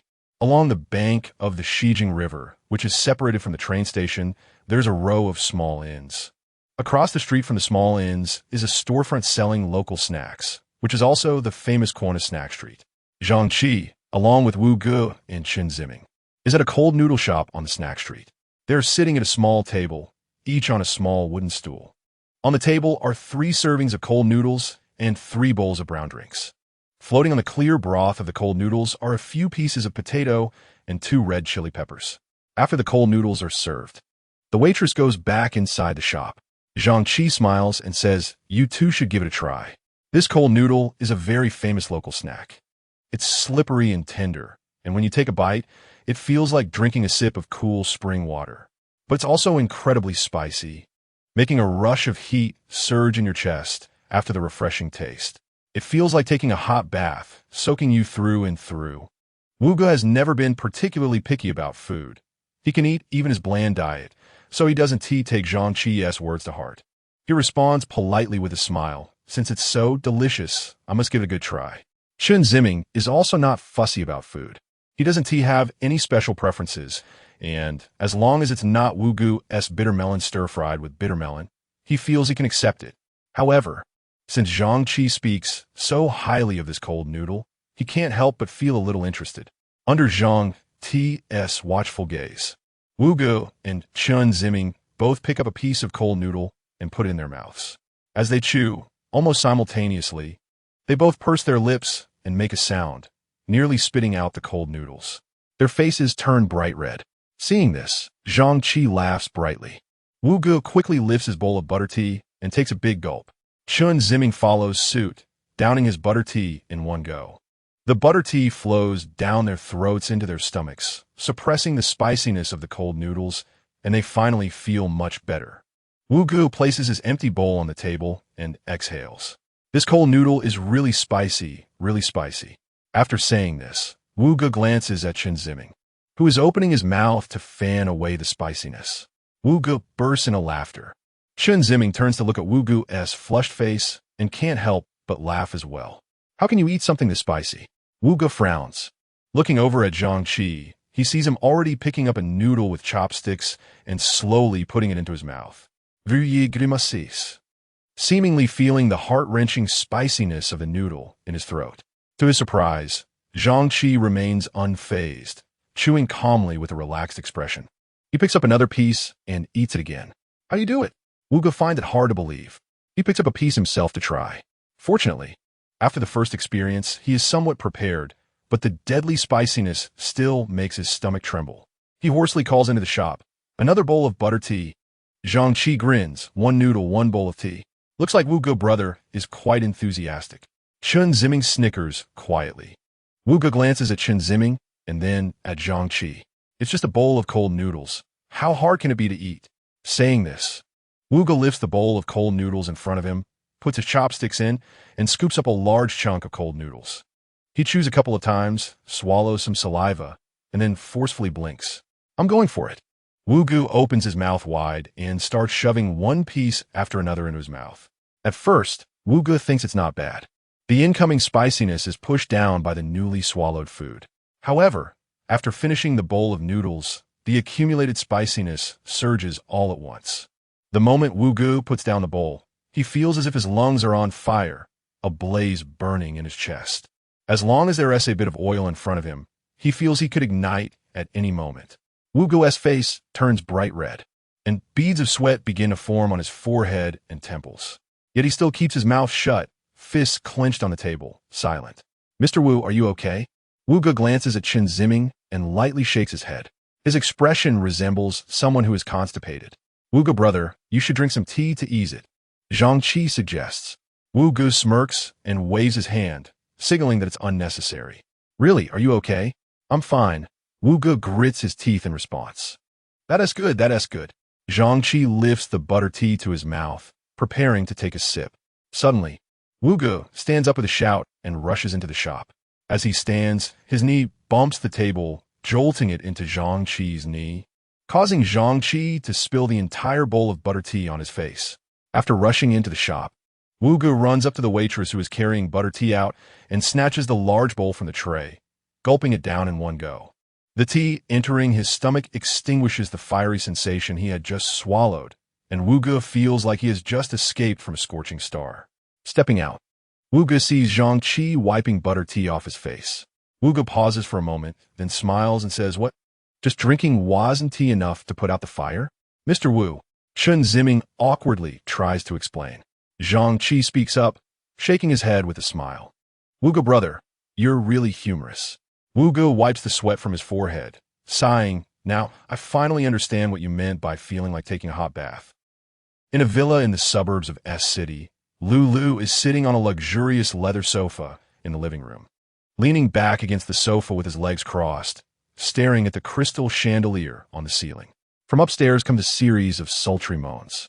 Lulu puts his hands together under his chin, gazing blankly at the potted plants outside the glass door.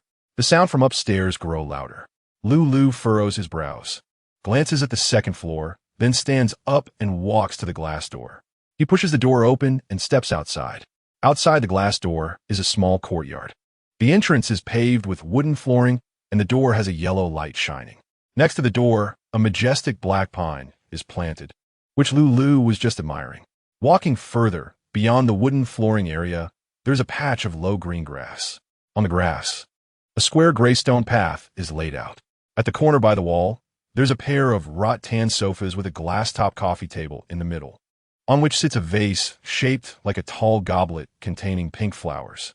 Next to the sofa is a gray striped wall with several lamps that illuminate the area quite brightly. This ugly thing lives quite exquisitely. Lulu mutters to himself as he touches the surface of the wrought tan and sits down. It's quiet here, free from the indulgent sounds coming from inside. The air outside is fresh, unlike the murky atmosphere inside the house, and Lulu's gloomy mood is somewhat alleviated. How much longer do I have to accompany this ugly thing? So many fresh and tender women are waiting for his affection. He doesn't have the time to keep playing with Sun Ming. This is probably the nth woman he has found for Sun Ming, and he wonders when Sun Ming will finally let down his guard against him. Thinking about this, Lulu's previously uplifted mood sinks again, and he feels increasingly restless. His phone buzzes. It's a WeChat message. Lulu pulls it out and sees that it's a message from Sun Feifei, inviting him to dinner tonight. Lulu checks the time. It's already 7 o'clock in the evening. He has already had dinner with Sun Ming. The reason he came to Sun Ming's house is to have a chance to be alone with him. However, that can only happen after he feels comfortable. If he leaves now, wouldn't that be a waste of his efforts? Lulu purses his lips, puts his phone back in his pocket, pretending not to see it. Although this woman is said to be extraordinary, she is not enough to lead him around by the nose. After sitting for a while, footsteps echoed in the room. Is it done? Lulu got up and approached the glass door. Just in time, he saw Sun Ming in pajamas walking down the stairs with a delicate beauty in a cheongsam that was nearly slit to her waist. Sun Ming was touching the beauty's waist, his fat face squished together as he smiled lewdly. After they reached the bottom of the stairs, Sun Ming escorted the beauty to the door, at which point Lulu entered the room and stood in front of the sofa in the living room, watching the two. Sun Ming seemed to just realize that Lulu was still there. He froze for a moment, then smiled as he playfully slapped the beauty's backside and bid her farewell softly. The beauty turned back and blew Sun Ming a kiss before swaying her curvy hips as she left. After sending off the beauty, Sun Ming's lewd smile faded, and he put on a serious face, like how he usually treated his subordinates. He turned to Lulu and greeted him, then walked around Lulu and sat down on the sofa. Although Lulu was used to Sun Ming's disdain, it still annoyed and angered him. He rolled his eyes at Sun Ming's back, then turned to sit facing him. The two sat across from each other on the sofa. Sun Ming took a cigar from the coffee table, bit it, and slowly lit it, with smoke curling upwards. Taking a puff, Sun Ming leaned back on the sofa and smiled. "Little Lu, where did you get this mixed-race beauty? She's really nice. I know a pair of twin sisters, if Mr. Sun is interested. I can introduce them to you another day for you to try." Lulu smiled as he said this. Upon hearing about the twins, Sun Ming's eyes immediately lit up, clearly showing signs of excitement. However, as the second in command of a large enterprise managing hundreds of thousands of employees, Sun Ming still had some composure. He quickly adjusted his emotions and excitement, bringing the cigar to his lips for another puff. Lulu observed Sun Ming's behavior closely. He was well aware of Sun Ming's intentions. Exhaling smoke, Sun Ming slowed his tone and pretended to be serious. Little Lu, women are wonderful. They can make men feel young again. Indeed, Lulu thought, especially beauties, they're like a fountain of youth. But he couldn't say that out loud. So he just smiled and nodded. I've been under a lot of pressure lately. I really need a woman to relieve it. Are you talking about the company's plan to set up factories overseas? Lulu took the initiative to steer the conversation towards the company. Oh, you know about this? Such a sensational matter. It's known by everyone. Sun Ming smiled proudly. Hey, the people of the world need our equipment. There's no choice. You're right. The super capabilities of super energy communications electromagnetic waves are the latest technological achievements, and people all over the world want to experience them. Sun Ming felt very pleased and laughed heartily. But I wonder how our company's electromagnetic waves were invented and how they are stored? After saying this, Lulu smiled and looked at Sun Ming.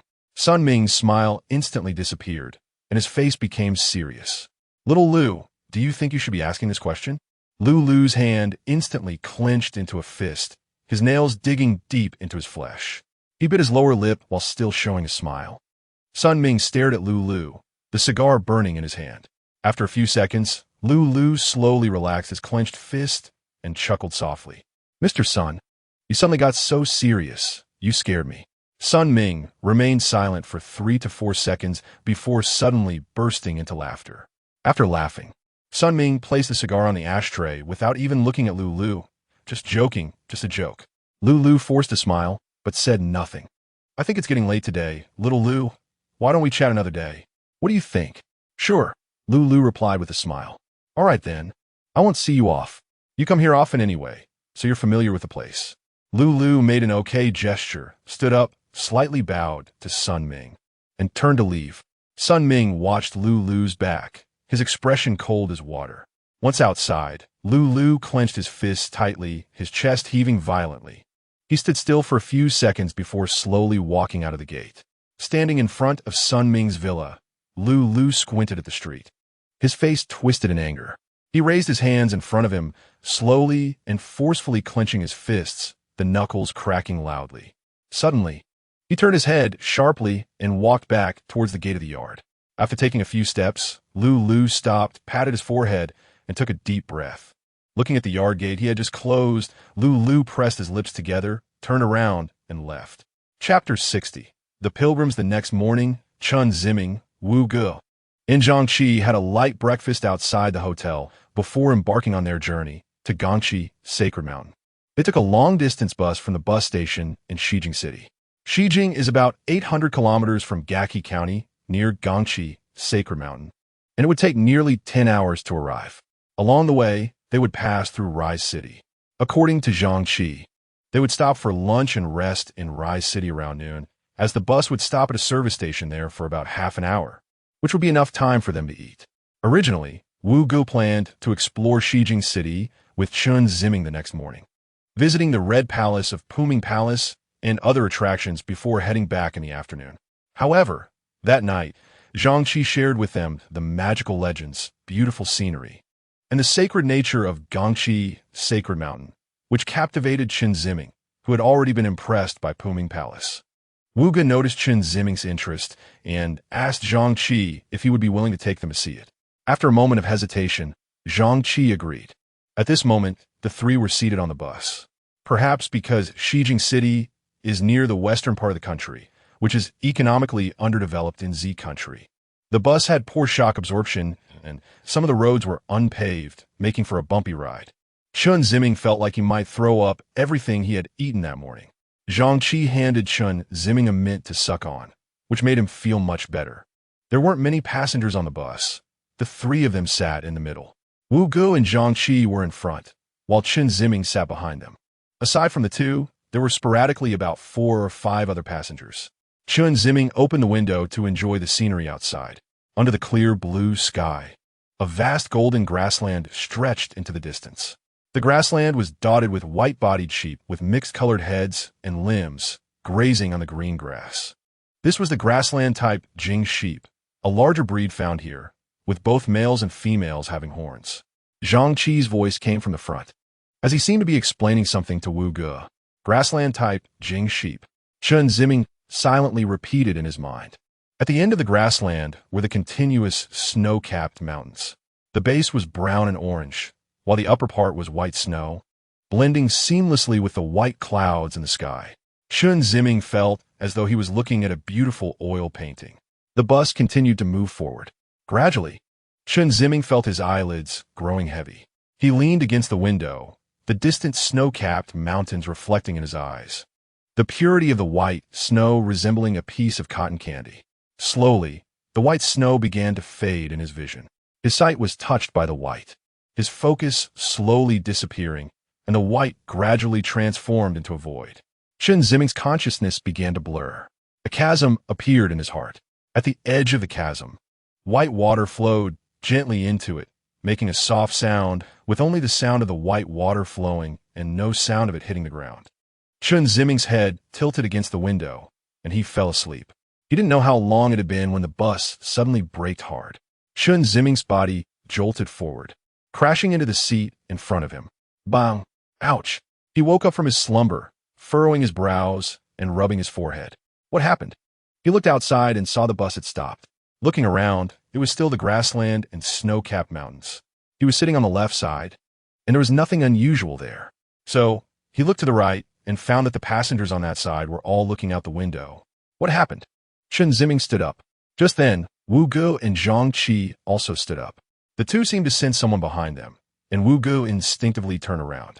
Chen Ziming was taken aback for a moment and then asked, Wu Laoshe, what's wrong? It looks like there are pilgrims prostrating. Pilgrims. The bus is waiting for them to cross the water, Zhang Qi said. Cross the water? Zhang Qi nodded. When pilgrims are prostrating, if they come across water, they must crawl through it. The driver doesn't want to disturb them, so we're waiting for them to cross. So that is how it is. Are they worried about getting splashed? Zhang Qi nodded. Chen Ziming walked to an empty seat on the right side and leaned out the window to look outside. 3 pilgrims dressed in black robes, with fur hanging in front and wooden blocks tied to their hands, were crawling through the water ahead, getting up to walk a few steps before continuing to crawl. Chen Ziming understood that the distance they walked while standing up was equal to the distance they crawled, meaning they moved the length of their bodies. Clear water splashed as the pilgrims moved, pure and pristine. Chen Ziming gazed intently at the pilgrims until they crossed the water. Only then did he return his gaze when the bus engine roared back to life. He returned to his seat, where Zhang Qi and Wu Ge had already sat down. Suddenly, a wave of sadness washed over Chen Ziming. He couldn't quite articulate why. Was it sympathy? Was it moving? Was it shock? He couldn't figure it out. People often feel inexplicably sad, but cannot express it to others. Sometimes, feeling sad alone has its merits. That rich emotional state is a human experience that should be embraced. A cold, indifferent attitude towards everything can lead to despair and heartlessness. Chen Ziming was a sentimental and melancholic person. Many of his emotions could not be shared with others, nor could he vent them. He could only rely on himself to bury those negative feelings and sadness deep within his heart. Over time, that negativity corroded his heart, creating a bottomless black abyss. At this moment, the white water and the pilgrim's perseverance were mending Chen Ziming's rusty heart. The bus started moving again. Although the road was bumpy, Chen Ziming gradually got used to the sensation. He leaned back against the seat, watching the scenery move past the window. A few hours passed like this. The sun was now at its brightest. The bus stopped at a service area beside the national road. Although it was called a service area, it was essentially just a few shabby small buildings that offered food and vehicle repair services. There was a public restroom on one side of the small buildings. There was no distinction between genders. If someone entered, they could simply lock the door behind them. Passengers from the bus got off one after another to use the restroom. After Chen Ziming and the others finished, they took a basin of water to wash their hands. They headed to the dining area, which offered simple vegetarian dishes and mutton and beef. Zhang Qi sat on a small stool, grabbing a piece of mutton. He held it up and said, "When my wife was alive, she loved the mutton from this region the most, dipped in the secret sauce made by the people of Xijing. It was so delicious that you could never get tired of it." As he spoke, Zhang slowly closed his eyes, looking as if he were in a trance. Brother Zhang, this sauce isn't spicy, is it? Wu Gu asked cautiously. Zhang slowly opened his eyes and smiled gently. You can try it. I can handle it. Wu Gu hesitated for a moment, holding a piece of mutton and looking at it, then reached out to dip it in the sauce. But perhaps still haunted by last night's cold noodles, he hesitated and didn't dip it in. Seeing Wu Gu's struggle, Chen Ziming couldn't help but smile. Wu Lao, sure, let me try it for you first. Saying this, Chen Ziming took a piece of mutton, dipped it in a bit of the secret sauce, and started chewing. How is it? Wu Gu asked, looking at Chen Ziming. Not bad, Chen Ziming said vaguely. Encouraged by Chen Ziming, Wu Gu dipped a bit of the bright red sauce. He inspected the dipped mutton in front of him and swallowed hard. It's really delicious, Zhang said. Wu Gu glanced at Zhang and nodded slightly. He opened his mouth, first licking a piece of lamb on the tip of his tongue, then pursing his lips before finally putting the lamb into his mouth and chewing slowly at first, then more urgently. After finishing a piece, Wu Gu exclaimed, "It's really good." He grabbed another piece and dipped it in the secret sauce. The flavor was slightly sweet but not greasy, a bit spicy but not burning. These two tastes balanced out the lamb's gamey flavor. Everything was just right. Eating it didn't feel particularly special, but it was incredibly addictive, making him want more with each bite. Exactly, Brother Zhang is right, Wu Gu said as he picked up a fifth piece, dipped it in the secret sauce, and chewed. He then handed a piece to Chen Ziming. Can I have a few more pieces? Thank you, Teacher Wu, Chen Ziming replied as he received it. A faint, barely perceptible glimmer of sadness appeared in Zhang eyes, but was quickly concealed. My wife often says that one must enjoy life and have a happy life while living in this world. We should make the most of each day. When she eats, she is fully present in eating. When she paints, she is fully focused on painting. When she sings, she is completely immersed in singing. Mr. Zhang, your wife is very talented, Chen Ziming remarked. Zhang smiled slightly. Thank you. If my wife heard you praise her like this, she would surely feel genuinely happy. She's a very simple person, very kind. Even when she doesn't hide her emotions, she won't make those around her feel uncomfortable or unhappy. Chen Ziming noticed that when Zhang spoke about his wife, his eyes were filled with tenderness and happiness. However, there was always a strange feeling that Chen Ziming couldn't quite put into words. After the three finished lunch, they stepped outside, where the bus driver was basking in the sun and drinking water. The three got back on the bus and returned to their seats. By this time, the other passengers had also returned to the bus. After the driver finished the last sip of water from his bottle, he got back in the bus. He glanced at the number of passengers and asked if anyone was still missing. A passenger shouted that everyone was on board, and the driver nodded, returned to the driver's seat, and started the bus. The next stop would be the destination of this trip, Mount Xijing, about 4 to 5 hours away. Chen Ziming seemed to envision the scene under the golden light atop the snowy peak, where many pilgrims were prostrating at the foot of the sacred mountain, reluctant to rise. Chapter 61. Anchored. The bus was moving forward as Chen Ziming, having finished lunch, leaned back in his seat and dozed off. His body rocked along with the bumps of the bus. After an unknown amount of time, bang, a loud noise echoed, and the bus came to a stop. Chen Ziming was startled awake from his dream. What happened? Chen Ziming opened his sleepy eyes and looked out the window, which was tinged with bloodshot. He saw the bus driver had already exited the driver's cabin and walked to the back of the bus. Chen Ziming leaned out the window and turned his head back. The driver was in front of the rear wheel, kicking the tire before heading towards the back of the bus. A flat tire, perhaps. Long-term said. Oh, so that's it. Chen Ziming stared at the back of the bus, waiting for the driver to change the tire. After a long wait, the driver still hadn't come back. Chen Ziming wondered, does it really take that long to get a spare tire? Just as he was puzzled, the driver walked out from the back of the bus, frowning. Seeing the driver empty-handed, Chen Ziming felt something was wrong. The driver got back on the bus and said to the passengers, "Everyone, we won't be able to leave tonight. The tire blew out, and the spare tire inside the bus is missing. It seems it wasn't put in. We can only wait for tomorrow's bus to come and change the tire. What about going back to the service station?" A passenger asked. The driver shook his head. "We've been traveling for about 2 hours. The service station is around 200 kilometers away. It would take at least 5 or 6 days on foot." "Ah, got it." The other passengers on the bus didn't stir any further or complain. Everyone sat in silence, reflecting on the situation. This truly surprised Chen Ziming, encountering such a situation that would delay everyone for an entire day. And the driver didn't apologize, nor did the passengers complain. It was indeed incredible. After a while, a passenger stood up and got off the bus. Outside was a golden grassland. Chen Ziming also had the thought of getting off. He tapped on the back of the front seat. "Teacher Wu, what is up?" It was Wu Gu's voice. "Should we get off and take a look?" There was silence for a moment in front. Then Wu Gu's voice came again. "Okay." Wu Gu stood up. Zhang Qi also stood up. The three of them got off the bus. Stepping onto the grassland, a refreshing breeze swept over, and Chen Ziming felt his breathing ease. Looking at the vast grassland, the rolling snow-capped mountains, and the blue sky was truly heartwarming. Nearby on the grassland, some recently disembarked passengers were walking around. "Shall we walk on the grass as well?" Zhang Qi suggested. Chen Ziming had no objections, and Wu Gu agreed too. The three of them stepped onto the grass and walked across the meadow. In the distance, a large expanse of thick white clouds covered the horizon. Pressing down on the mountaintop, it looked like the snow-capped mountains were not far away, but to actually walk there would take a long time. The grassland was lush, with a mix of green and yellow, and there were occasional puddles, their surfaces clean and flat like mirrors. The three walked silently forward, no one speaking. It seemed that in such an environment, silence was the best sound.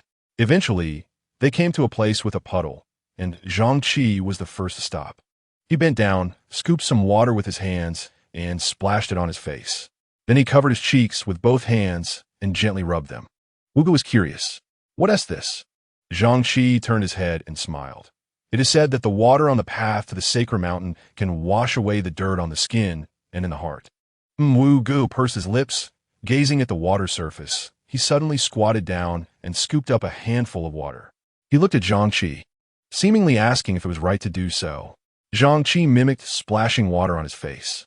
Wu Gu nodded and dipped his hands into the puddle, splashing some on his face first. Covering his face with his hands, he rubbed gently, letting the clean water seep into his skin. Following Zhang Qi's guidance, Wu Gu covered his face with both hands and gently rubbed. After releasing his hands, Wu Gu asked, "Did I do it right?" "Perfectly." Wu Gu sat on the ground and chuckled. He turned to Chen Ziming and said, "Classmate Chen, you should try it too." Chen Ziming had actually wanted to try what the two had just done. He nodded and approached the puddle. He bent down, kneeling on one knee by the water, imitating Wu Gu and Zhang Qi's actions, splashing water and applying it gently. The clean water was incredibly refreshing, even though it didn't wash away the dirt from his heart, as Zhang Qi said. Chen Ziming still felt as if his muddled brain had gained a touch of clarity. The three sat by the puddle, and Zhang Qi began to share more stories about the sacred mountain. Ganshi Mountain is recognized worldwide as a sacred mountain. Its four walls are symmetrically distributed, resembling a round-crowned pyramid. This regular mountain shape is unmatched by other peaks. Additionally, the sunny side of the mountain has snow that never melts throughout the year.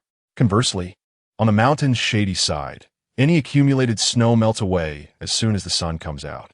This is in stark contrast to natural laws, making it even more mysterious. Snow accumulates on the sunny side, but not on the shady side? That doesn't make sense, Chen Ziming silently thought. Zhang Qi chuckled. That's the mystery of Ganshi Mountain. If it were just an ordinary peak, then it wouldn't be a sacred mountain. But sacred mountains should also follow natural laws, right? There are many unexplored laws in this world. What we currently know is just a part of the universe, and we cannot fully explain it. For example, there may also be intelligent beings like us on other planets in the Milky Way. Hearing this, Wu Gu turned to look at Zhang Qi. Chen Ziming asked, "Are you saying aliens do exist?"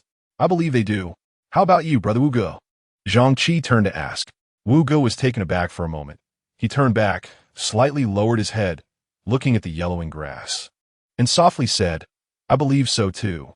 Zhang Qi then shared another legend about Ganshi Mountain. It is said that during World War II, the leader of country D, Xinla, sent 5 of his trusted aides and soldiers to the sacred mountain Sharabam. Sharabam is the most mysterious place at the peak of Ganshi Mountain. Xinla believed that the axis of the earth was hidden in cherubim. As long as the axis was turned in the opposite direction, time would flow backwards, and Country D would return to its most glorious era. At that time, Xinla could correct all the mistakes made by Country D and win the war. Chen Ziming asked, but if time flows backwards, wouldn't Xinla and his aides also disappear? That's right, but when people are superstitious about something, they often overlook the logic of the situation. Just like this matter itself is quite absurd. Xinla and his aides, however, believed it wholeheartedly. Perhaps they were facing the failure of war, so they wanted to take a desperate gamble. That's a possibility. Zhang Qi nodded. What happened then? Xinla's aides indeed reached cherubim, but it wasn't them who arrived.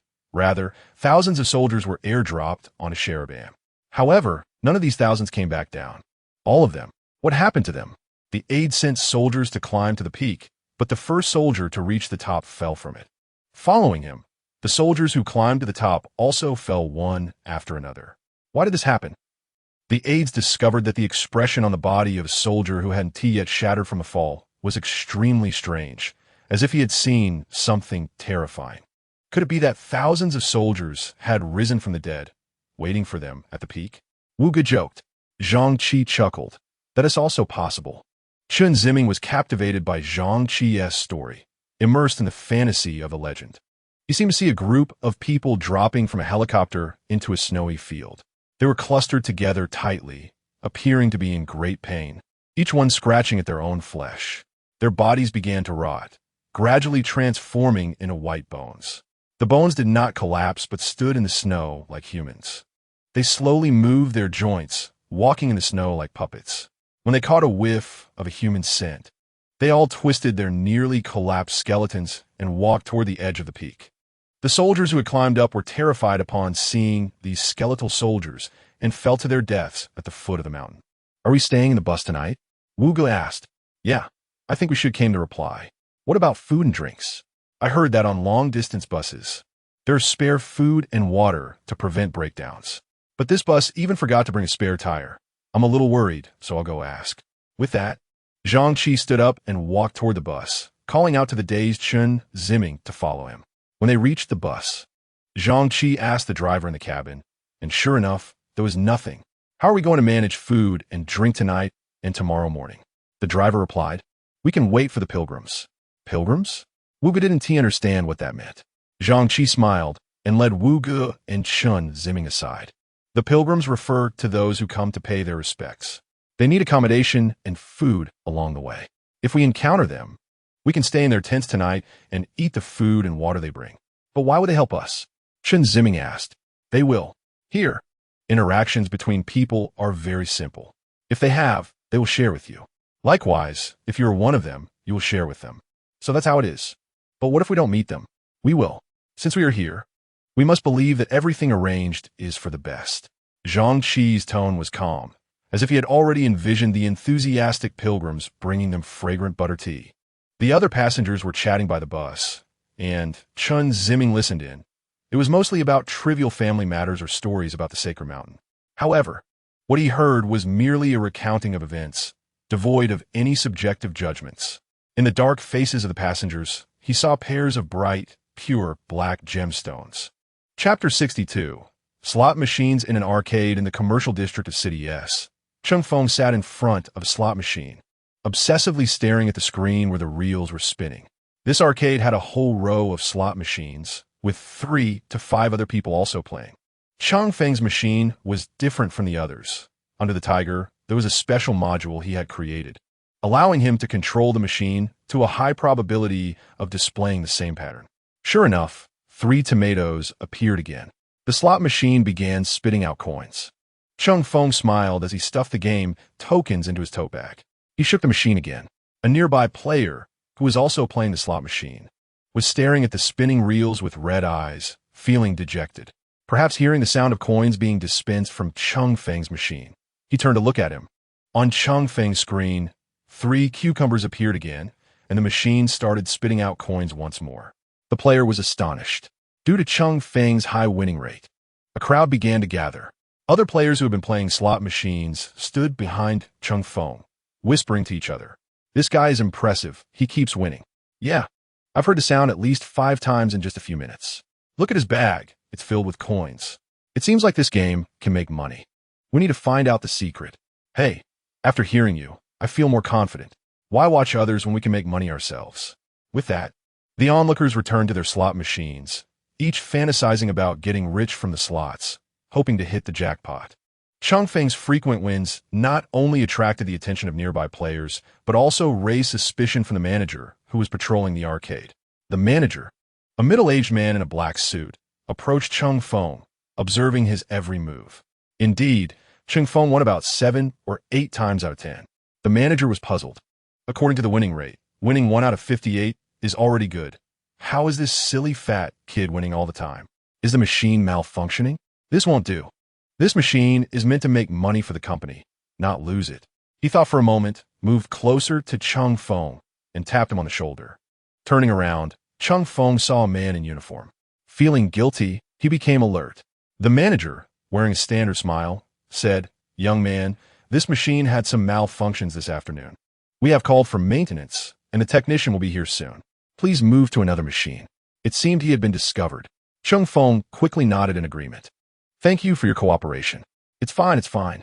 I'll just tidy up a bit," Changfeng said, pointing to the pile of coins that had just spilled out of the slot machine. "Take your time," the manager said as he turned to leave. Changfeng glanced at the manager walking away and quickly lowered his head, using the pretense of collecting coins to pull out the module and stash it in his pocket. He put all the game tokens into the bag he had brought, gave it a shake, and it felt quite heavy. Changfeng stood up to leave. A player next to him called out, "Hey, brother."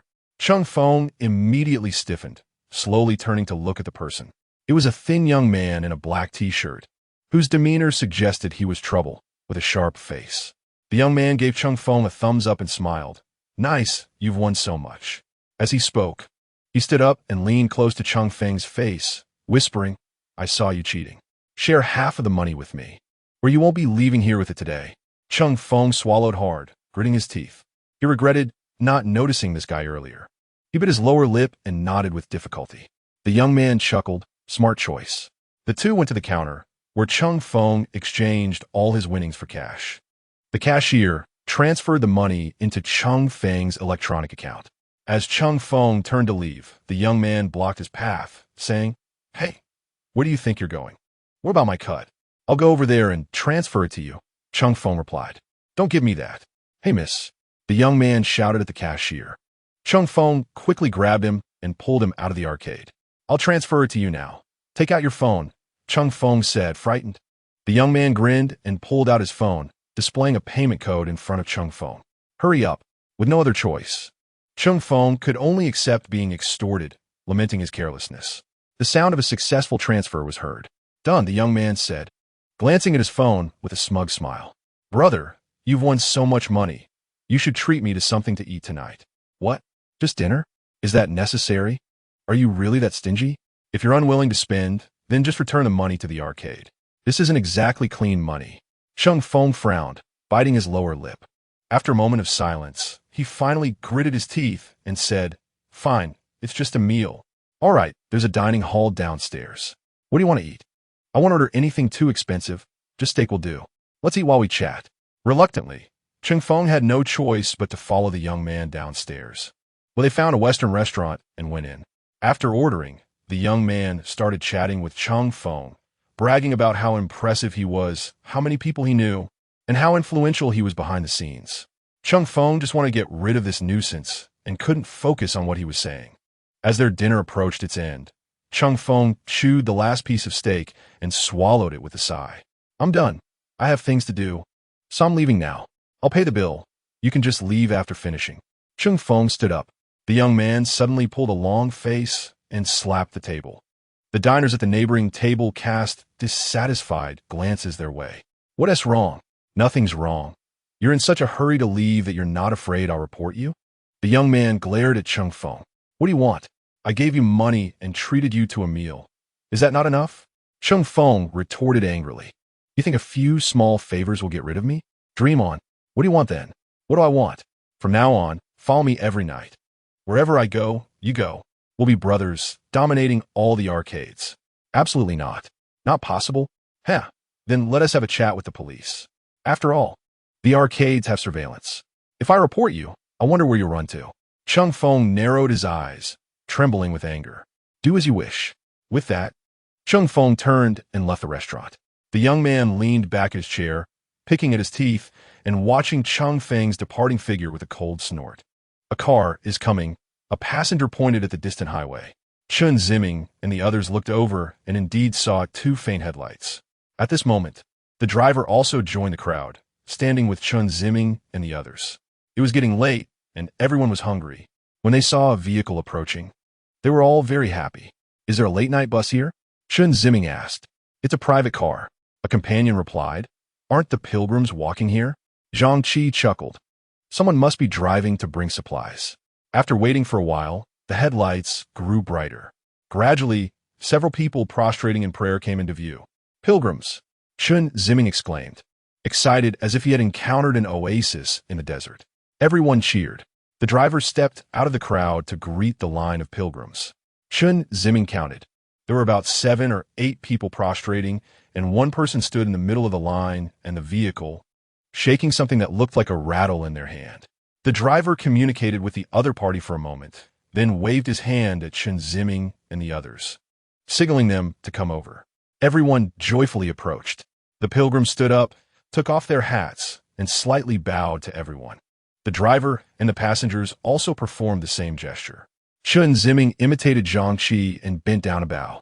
Wu Ge didn't quite understand what was happening, but seeing everyone doing the same, he also bent down. After the greetings, everyone began to help the pilgrims unload their things from the tractor: poles, ropes, steps, pots, and bowls, etc. The 3 of them also helped to move things down. Everyone worked together to set up the tents and stove.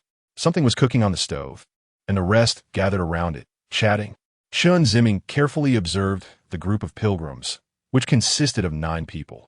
The driver was a middle-aged man, while the other 8 included an elderly man who walked on foot, possibly due to his age, so he didn't bow. Among the other 7, there was a young girl who looked about 13 or 14, a youth around 17 or 18, and the rest were a few adults, both men and women. Mr. Zhang Qi, what is that old man holding? Zhang Qi looked over and smiled, saying, it's a hand-crank prayer wheel. What is it used for? I saw that old man turning it while reciting something. It's a scripture.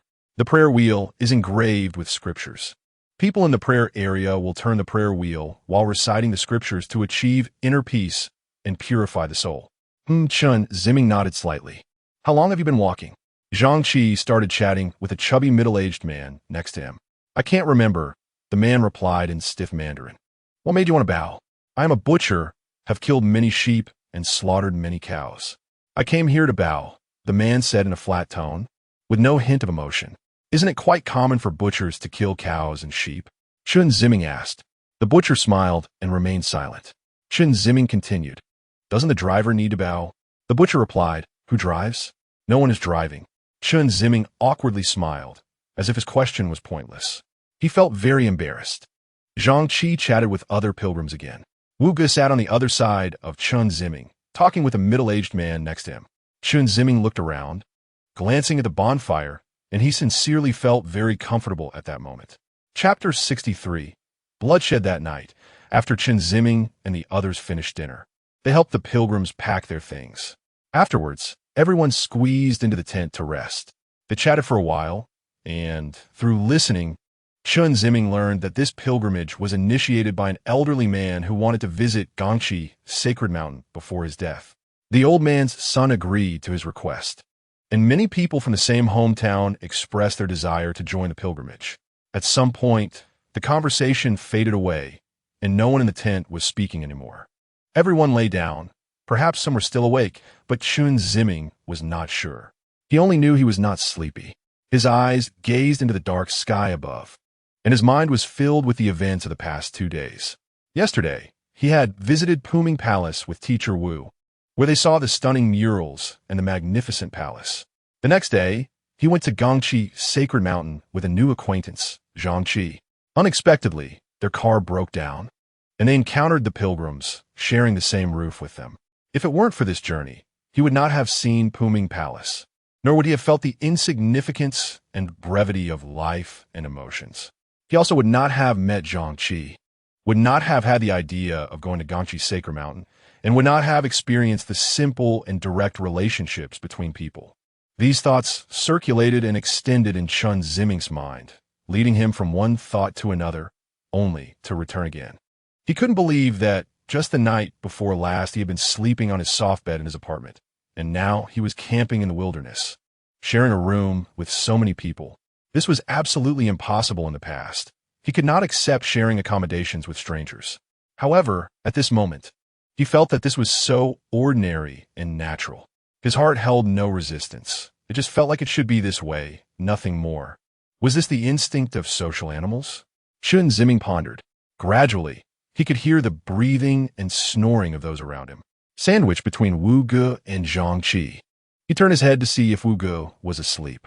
He found Wu Ge with his eyes closed, seemingly asleep. He felt embarrassed to speak in the quiet environment and did not want to disturb Wu Ge. After a while, Chen Ziming realized he couldn't sleep. His heart was calm, yet chaotic. The calmness came from the naturalness of everything, while the chaos stemmed from his disbelief in the experiences of these past days. He tried deep breathing and counting sheep, but nothing worked. He was experiencing insomnia. For him, insomnia was a common occurrence in his apartment.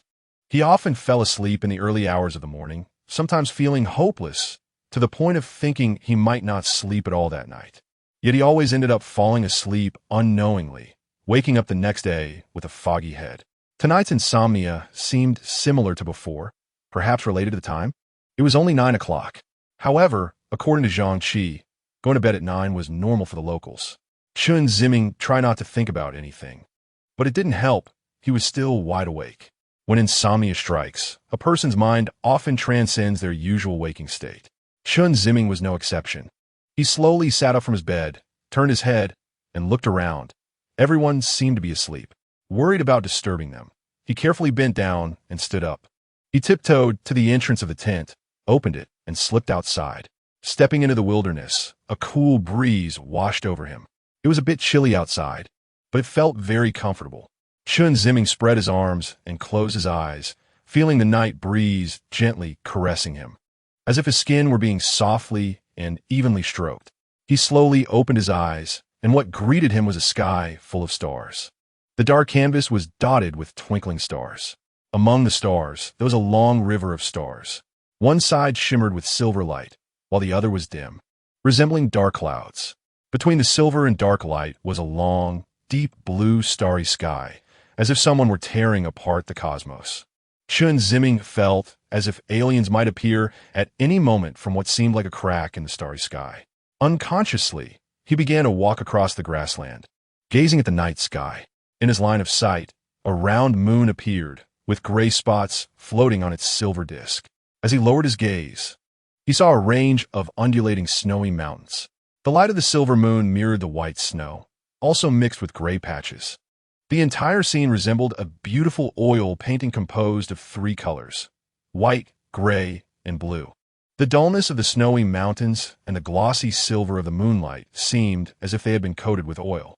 As Chen Ziming was lost in the beauty of the night, he suddenly realized he had been walking for quite a while. Turning around, he saw that the tent had become a small black dot.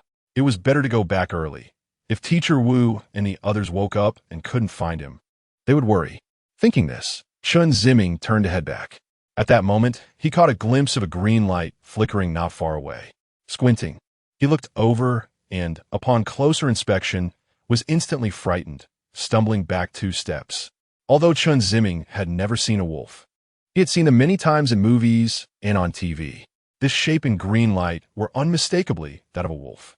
His legs trembled, and his breathing quickened. What should I do? Fight the wolf or run? Chen Ziming stared at the wolf, bending down and pressing his trembling hands on his knees. A distant sound echoed, resembling an air raid siren, as if someone were crying. What? Chen Ziming turned his head towards the sound and saw, indeed, several more green lights approaching from that direction. Under the moonlight, their furry bodies, sharp mouths, and erect ears were fully visible. Including the one in front of him, there were at least 5 or 6 wolves. Chen Ziming wanted to run, but he found his legs had lost control. When he tried to move, he nearly fell to the ground. He staggered back 2 steps, and the wolf in front took 2 steps forward. Chen Ziming lost his balance and fell onto the grass. He quickly used his elbows to prop himself up, avoiding hitting the ground. Looking to the right, the 4 or 5 wolves were also closing in on him. Chen Ziming's chest heaved rapidly as he gasped for air.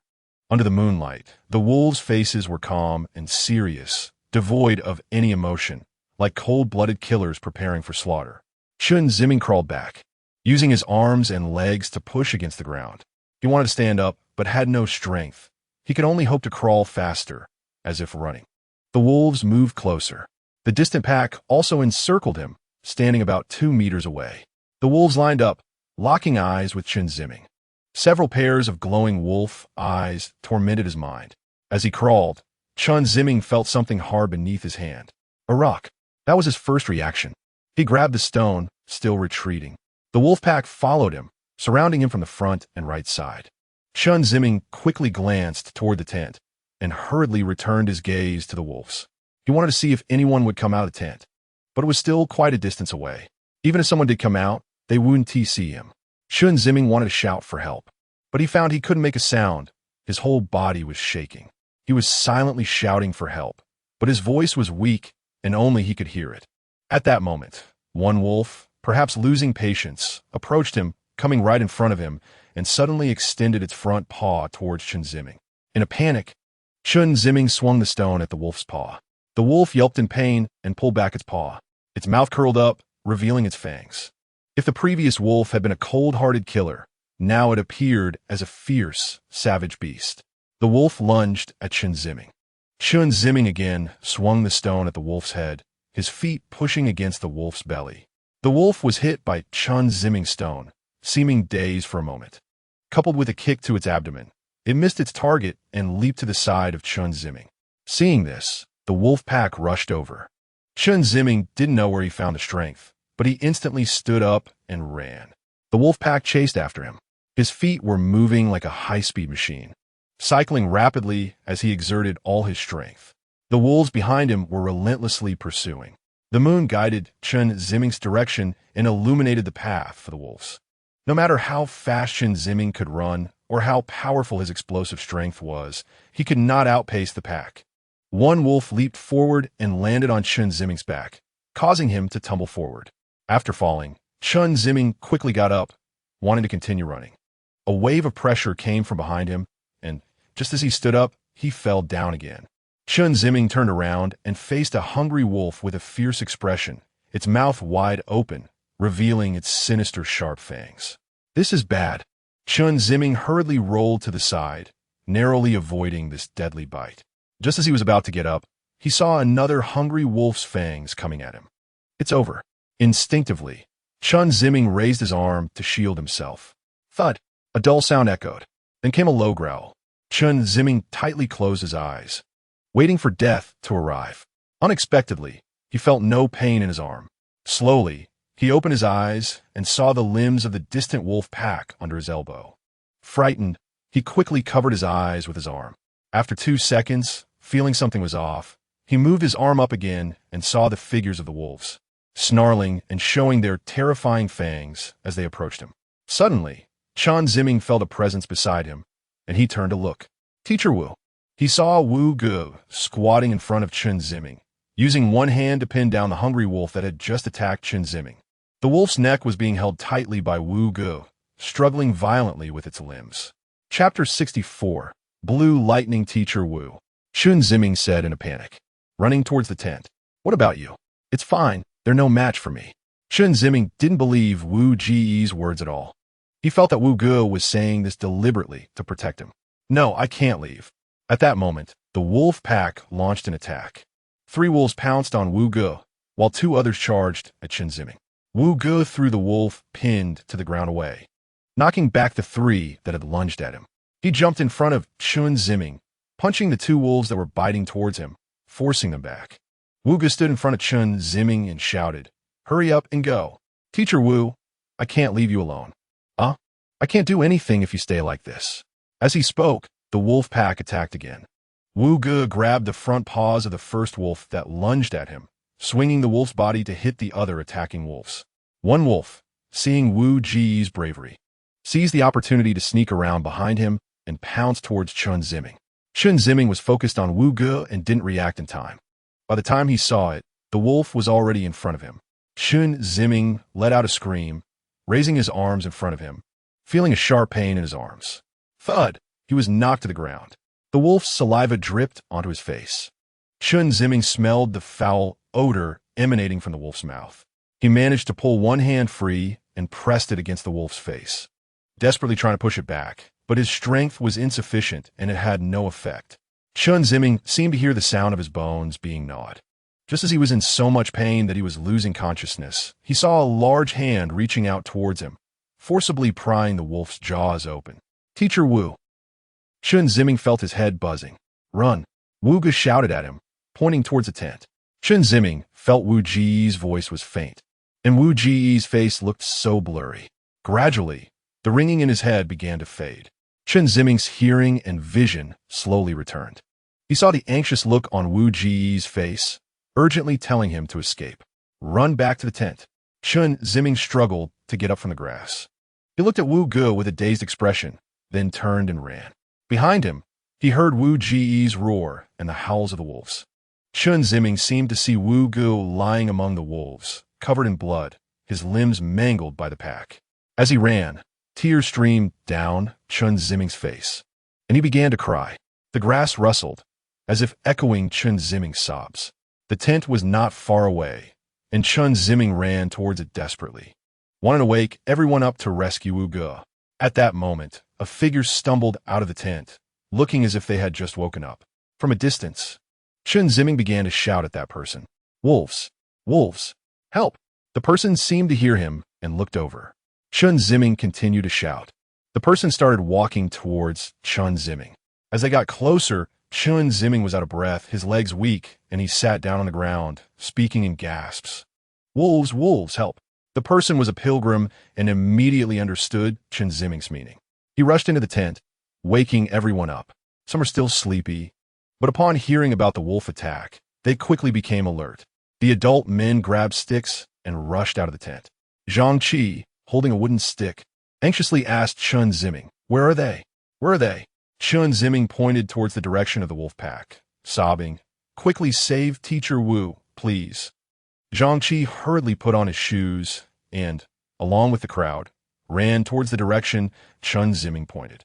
In front of the tent, Chen Ziming sat on the ground, his mouth agape, tears dripping down. Gradually, he stood up, unsteadily making his way towards the wolf pack, including passengers, the driver, and the pilgrim. There were a total of 11 people. Some carried wooden sticks, some carried shovels, and others had fireplace hooks. Anything that could be used as a weapon was grabbed. Under the flickering starlight, the group rushed forward, the night wind seeming to pick up speed. Chen Ziming, following behind the others, was worried about Wu Ji's safety. Despite his tired legs, he gritted his teeth, covering his injured arm, and jogged ahead. The moonlight became unusually eerie and terrifying, its white glow piercing the yellow and orange grass, draining the life from the green blades, leaving behind a ground of dull, lifeless bodies. Each step Chen Ziming took felt as if he were treading on rotting flesh, and his heart raced anxiously. His lips trembled, his body leaned, as if he might fall at any moment. The heavy, sticky air hung over the grass, the smell of blood wafting through the air. Zhang Qi and the others soon spotted Wu Ge in the distance, along with several other figures nearby. Zhang Qi and the others shouted loudly, as if trying to scare off the wolves with their cries. However, as they got closer to Wu Ge, their voices and footsteps gradually slowed. They saw Wu Ge lying on the grass, covered in blood, with several dead wolves lying on the ground. Zhang Qi glanced incredulously at the wolf corpses and approached Wu Ge, asking with concern, "Brother Wu Ge, how are you? Are you badly hurt?" Wu Ji's face was smeared with blood, his expression numb, betraying no emotion. It was unclear if he was fearful, calm, or had lost consciousness altogether. Zhang Qi looked at Wu Ge nervously, unsure if he was even still alive. The others spread out around the wolf corpses, checking to see if any wolves were still alive. One person, seeing a wolf's head smashed on the ground, gasped in shock, noticing Wu Ji's lack of response. Zhang Qi anxiously asked, "Brother Wu Ge, are you still alive?" Vu Yi Blingshit. Zhang Qi's heart, which was hanging in suspense, finally eased, and he sighed in relief. "You scare me to death." Wu Ge looked at Zhang Qi expressionlessly. At that moment, a hoarse voice called out from not far away, "Teacher Wu." Wu Ge slowly turned his head, smiled at Chen Ziming, then closed his eyes and gradually fell down. Zhang Qi hurriedly supported Wu Ge and shouted for help. Everyone rushed over to lift Wu Ge up. Zhang Qi bent down and let everyone place Wu Ge on his back. Chen Ziming, with tear-streaked eyes, walked over and choked out, "How is Teacher Wu doing?" Zhang Qi's expression was grave as he patted Chen Ziming's shoulder. "It's okay. He probably just got too tired and fell asleep. Don't worry, but he's covered in blood. That's all wolf blood. Your teacher will be fine." Chen Ziming, still in shock, couldn't process whether Zhang Qi's words were true or false. He trembled. "Can I see Teacher Wu?" Zhang Qi paused for a moment, forcing a smile. "We should probably head back to the tent first. It's dangerous out here in the wild. If the wolf pack comes back, it could be bad. Don't you think?" "Uh-huh." Chen Ziming nodded. With that, Zhang Qi and the rest of the group moved towards the tent. Chen Ziming followed behind, looking at the bloodstains on Wu Ji's back, feeling extremely sad. He deeply regretted everything that had happened that night. He felt a profound guilt towards Wu Ge. The moonlight was still and quiet. Wu Ge, lying on Zhang Qi's back, opened his eyes a slit. He glanced around, realizing no one was watching him. So he relaxed and opened his eyes fully, looking at the endless grassland ahead. Suddenly, he noticed someone beside him turning their head, and Wu Ge quickly closed his eyes, pretending to be asleep. Chen Ziming, following behind, seemed to see Wu Ji's head move slightly. Wang Yuqi was pouring water while wearing a loose linen outfit when she suddenly heard a creak at the door. Who could be back this late? Her first thought was Lu, as only Lu often stayed out late. The door opened, and Cheng Feng walked in, quickly changing his shoes and heading to the living room. Wang Yuqi felt that Cheng Feng's demeanor was off, as if he had just encountered some danger. Cheng Feng was walking with his head down when he suddenly stopped, turning to look at Wang Yuqi. His brows were tightly furrowed, and he looked uneasy. "Back so late?" Sorry, had some things to take care of tonight." "Oh." Wang Yuqi walked over with a cup of water and slowly sat down on the sofa. "You seem off. Is something wrong?" "Oh, no, nothing." Cheng Feng hurriedly shook his head and waved his hands. Wang Yuqi felt that something was clearly wrong. But why wouldn't he say anything? "Just tell me, don't hide it. You know my temper." "Really nothing." Wang Yuqi took a sip of water and slammed the cup down on the coffee table. Cheng Feng jumped in surprise. "Cheng Feng, I'm here to protect your safety. If you don't tell me about any dangers and something happens, it will be too late. Do you understand?" Cheng Feng kept his head down, remaining silent. "I don't want any member of our team to suffer even a little harm here. I know you care about us." Wang Yuqi leaned back against the sofa, narrowing her eyes as she stared at Cheng Feng. Cheng Feng looked down again. What on earth happened? This chubby kid seemed to be sulking, but was good at hiding things. However, this was the most dangerous situation. If anything went wrong here, the forces they would have to confront were definitely not something a kid like him could handle. Even she wasn't sure she could get out unscathed. "Speak!" Wang Yuqi nearly yelled. Cheng Feng jumped in fright. Suddenly, a bedroom door swung open, and Lu poked her head out, shouting, "What is going on? It's late. Can't anyone get some rest?" At that moment, blue electric sparks lit up in Wang Yuqi's eyes. "Cheng Feng, stop messing around. Do you hear me?" Lu retreated back into her room and slammed the door shut. Wang Yuqi slowly stood up, glanced at the trembling Cheng Feng with his head down, and walked over to him slowly. Chapter 65 Prayer Flags in the early morning. Chen Ziming and a few others helped pack and move the pilgrims' tents and cooking equipment onto their vehicles. The two groups bid farewell to each other. The pilgrims began their new day of worship. Watching their fading figures, Chen Ziming felt that last night's experience was like a dream. Wu Ge stood beside him, seeing the pilgrim group off together. Chen Ziming did not understand what fierce battle Wu Ge had fought with the wolf pack, but he only knew that Wu Ge had survived unscathed. He learned from Zhang Qi and others about the wolf pack's tragic state. One pilgrim told him he had witnessed a wolf's skull being smashed into pieces, like a watermelon falling to the ground. When Wu Ge woke up early in the morning, Everyone turned to him, asking what had happened last night. Wu Gu simply said he had fought desperately with the wolves and did not remember anything afterward. Some asked if he had practiced martial arts, while others inquired if he had been a soldier. Wu Gu affirmed both statements, giving everyone a relatively satisfactory response. Zhang Qi described the scene of dead wolves and Wu Gu covered in blood, to which Wu Gu smiled and said he had slaughtered many lives and begged the Buddha for forgiveness. Perhaps in a past life, they killed you, Zhang Qi replied. Wu Gu said, I feel much more at ease now. Chen Ziming and the others spent the morning in the vehicle, due to last night's experience. No one dared to wander around. They stayed in the car, chatting, sleeping, or watching the scenery outside. They waited until the afternoon when a passenger bus slowly approached. It stopped beside Chen Ziming's broken vehicle. The two drivers exchanged brief words. The other driver took out a spare tire, and they worked together to install it. After waving goodbye, the passenger bus slowly left. Once back in the driver's seat, the driver announced that everyone could set off. A brief cheer erupted inside the vehicle, celebrating the new beginning.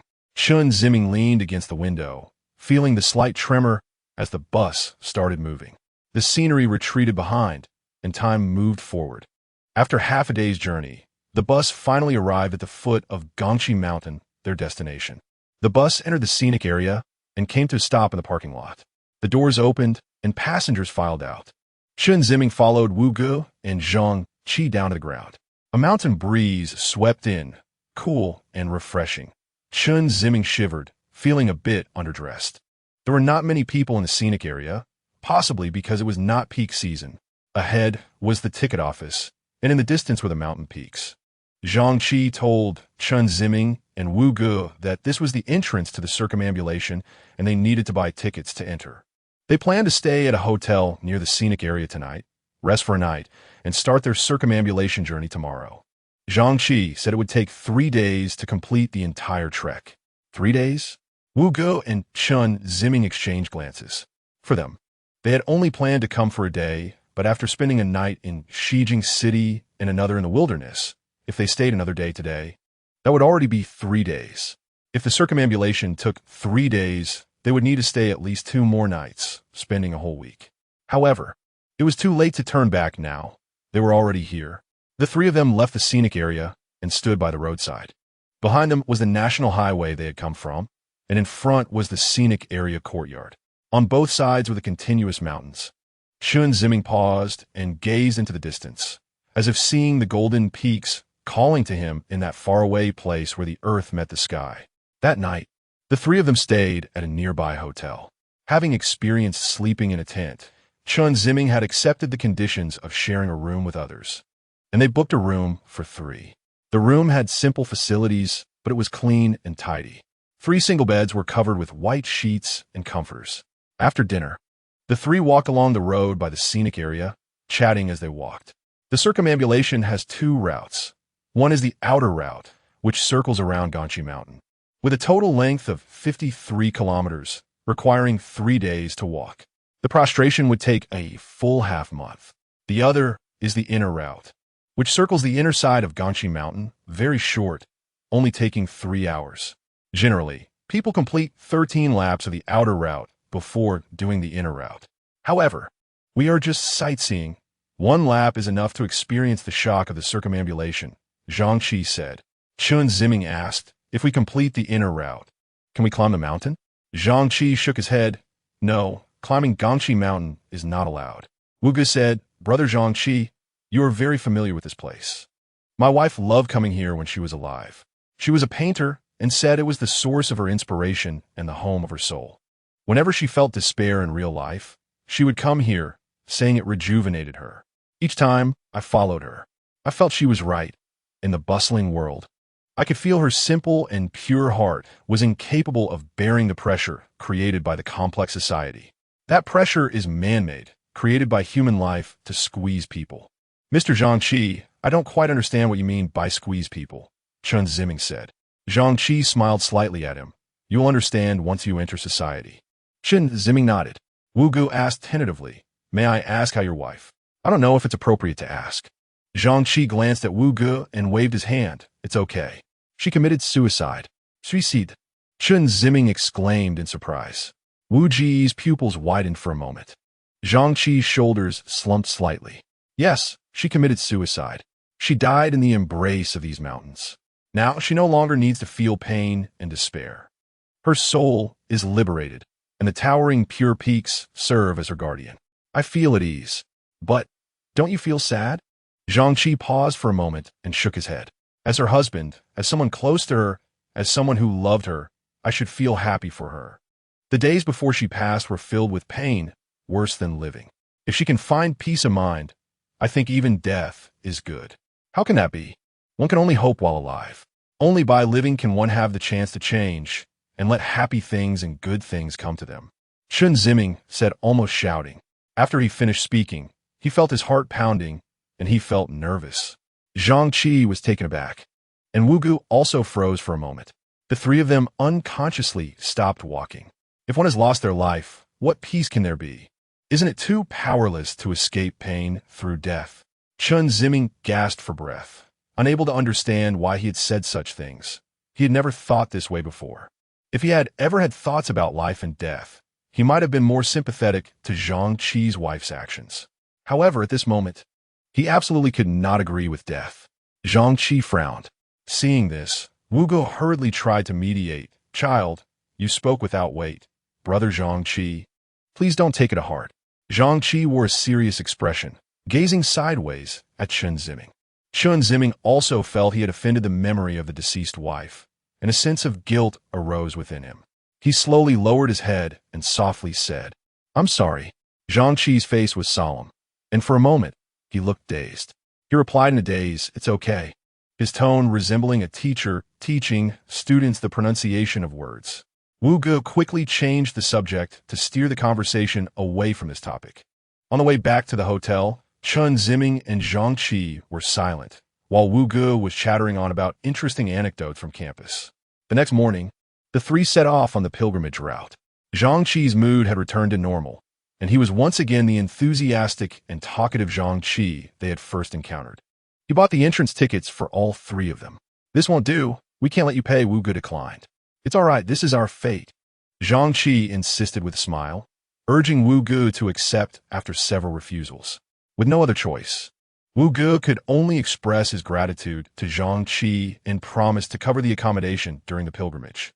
The three entered the entrance and stepped onto the mountain path at the foot of the sacred mountain. The path was a natural dirt and stone road, bumpy and uneven. If it rains, it will be muddy and hard to walk, Zhang Qi remarked. In the beginning, they could still see a few scattered houses nearby, with small, low buildings. After walking for a while, there were no more signs of human habitation. Looking closely or far away, it was all wild grass, stubborn rocks, and towering mountains. Brother Zhang Qi, have we already started circling around the Gangxi, sacred mountain? Wu Gu asked, sort of but not quite. Zhang Qi replied as he stepped over a large rock. Let's walk another 2,000 meters or so, and we will reach a spot with a 20-meter-high prayer flag. Only when we get there can we truly say we've begun the pilgrimage. Oh, so what does our next journey look like? Wu Gu inquired. Today we will walk about 20 kilometers, and we will pass by Jinggu Temple, where we can take a break before continuing. After Jinggu Temple, we will walk another 10 kilometers to reach today's destination, Xijing Temple, where we will stay overnight. Tomorrow morning, we will depart from Xijing Temple and walk about 18 kilometers, passing through Zhuoma Mountain Pass, with the final stop being Puzuan Temple. The day after tomorrow, we will walk 10 kilometers to the toll station at the exit, and then return to today's scenic area, completing a full circle of the pilgrimage. For the first 2 days, we will be walking for 8 to 9 hours each day, while the third day will take about 3 hours to finish. 8 to 9 hours. Wu Gu repeated to himself. The three continued forward, walking for about a quarter of an hour, when Chen Ziming spotted a colorful object resembling a parasol standing tall on the mountain path not far away. Is that a prayer flag? Chen Ziming asked. Yes, Zhang Qi confirmed. As they approached, Chen Ziming stood before the prayer flag, gazing up at the exquisitely crafted medium made of colorful square cloth that locals use to connect with the divine. The colored cloth had 5 colors, symbolizing the 5 phenomena of nature, and their colors and arrangement followed strict regulations. Additionally, there were printed scriptures and images of birds and beasts on it. What was it used for? Wu Ge asked. For blessings and to dispel disasters, Zhang Qi replied. I see. A gust of mountain wind blew through, causing the colorful cloth on the prayer flag to flutter in the breeze, stirring the hearts of those who offered their prayers. Chapter 66 Chat Teacher Wu Look. Chen Ziming pointed to a spot not far from the prayer flags. Wu Ge followed his gesture and saw a pilgrim, clad in fur, prostrating himself before the prayer flags. His hands were clasped together against his forehead. Let's set off. Our next stop is Jinggu Temple. Zhang Qi also glanced at the pilgrim. The three of them walked around the prayer flags, bypassing the pilgrim, and stepped onto the bumpy dirt road. As they passed by the pilgrim, Chen Ziming wanted to turn around and take a look at him. However, he felt that it would be disrespectful. He pressed his lips together, suppressing his curiosity, and forced himself to look straight ahead. In front of them, the dirt road twisted and extended to the limit of their sight. On one side of the road were bare hills, sparsely dotted with low yellow-green shrubs. On the other side was a descending slope, piled with broken stones, some as tall as a person, others only the size of grains of rice. The sky was a deep blue, no matter where they were. After about half an hour of walking, they encountered a group of pilgrims. Chen Ziming estimated there were about 7 or 8 people. They were prostrating themselves, hands clasped together, reciting scriptures, walking a distance equal to their height, then crawling on the ground, repeating the process.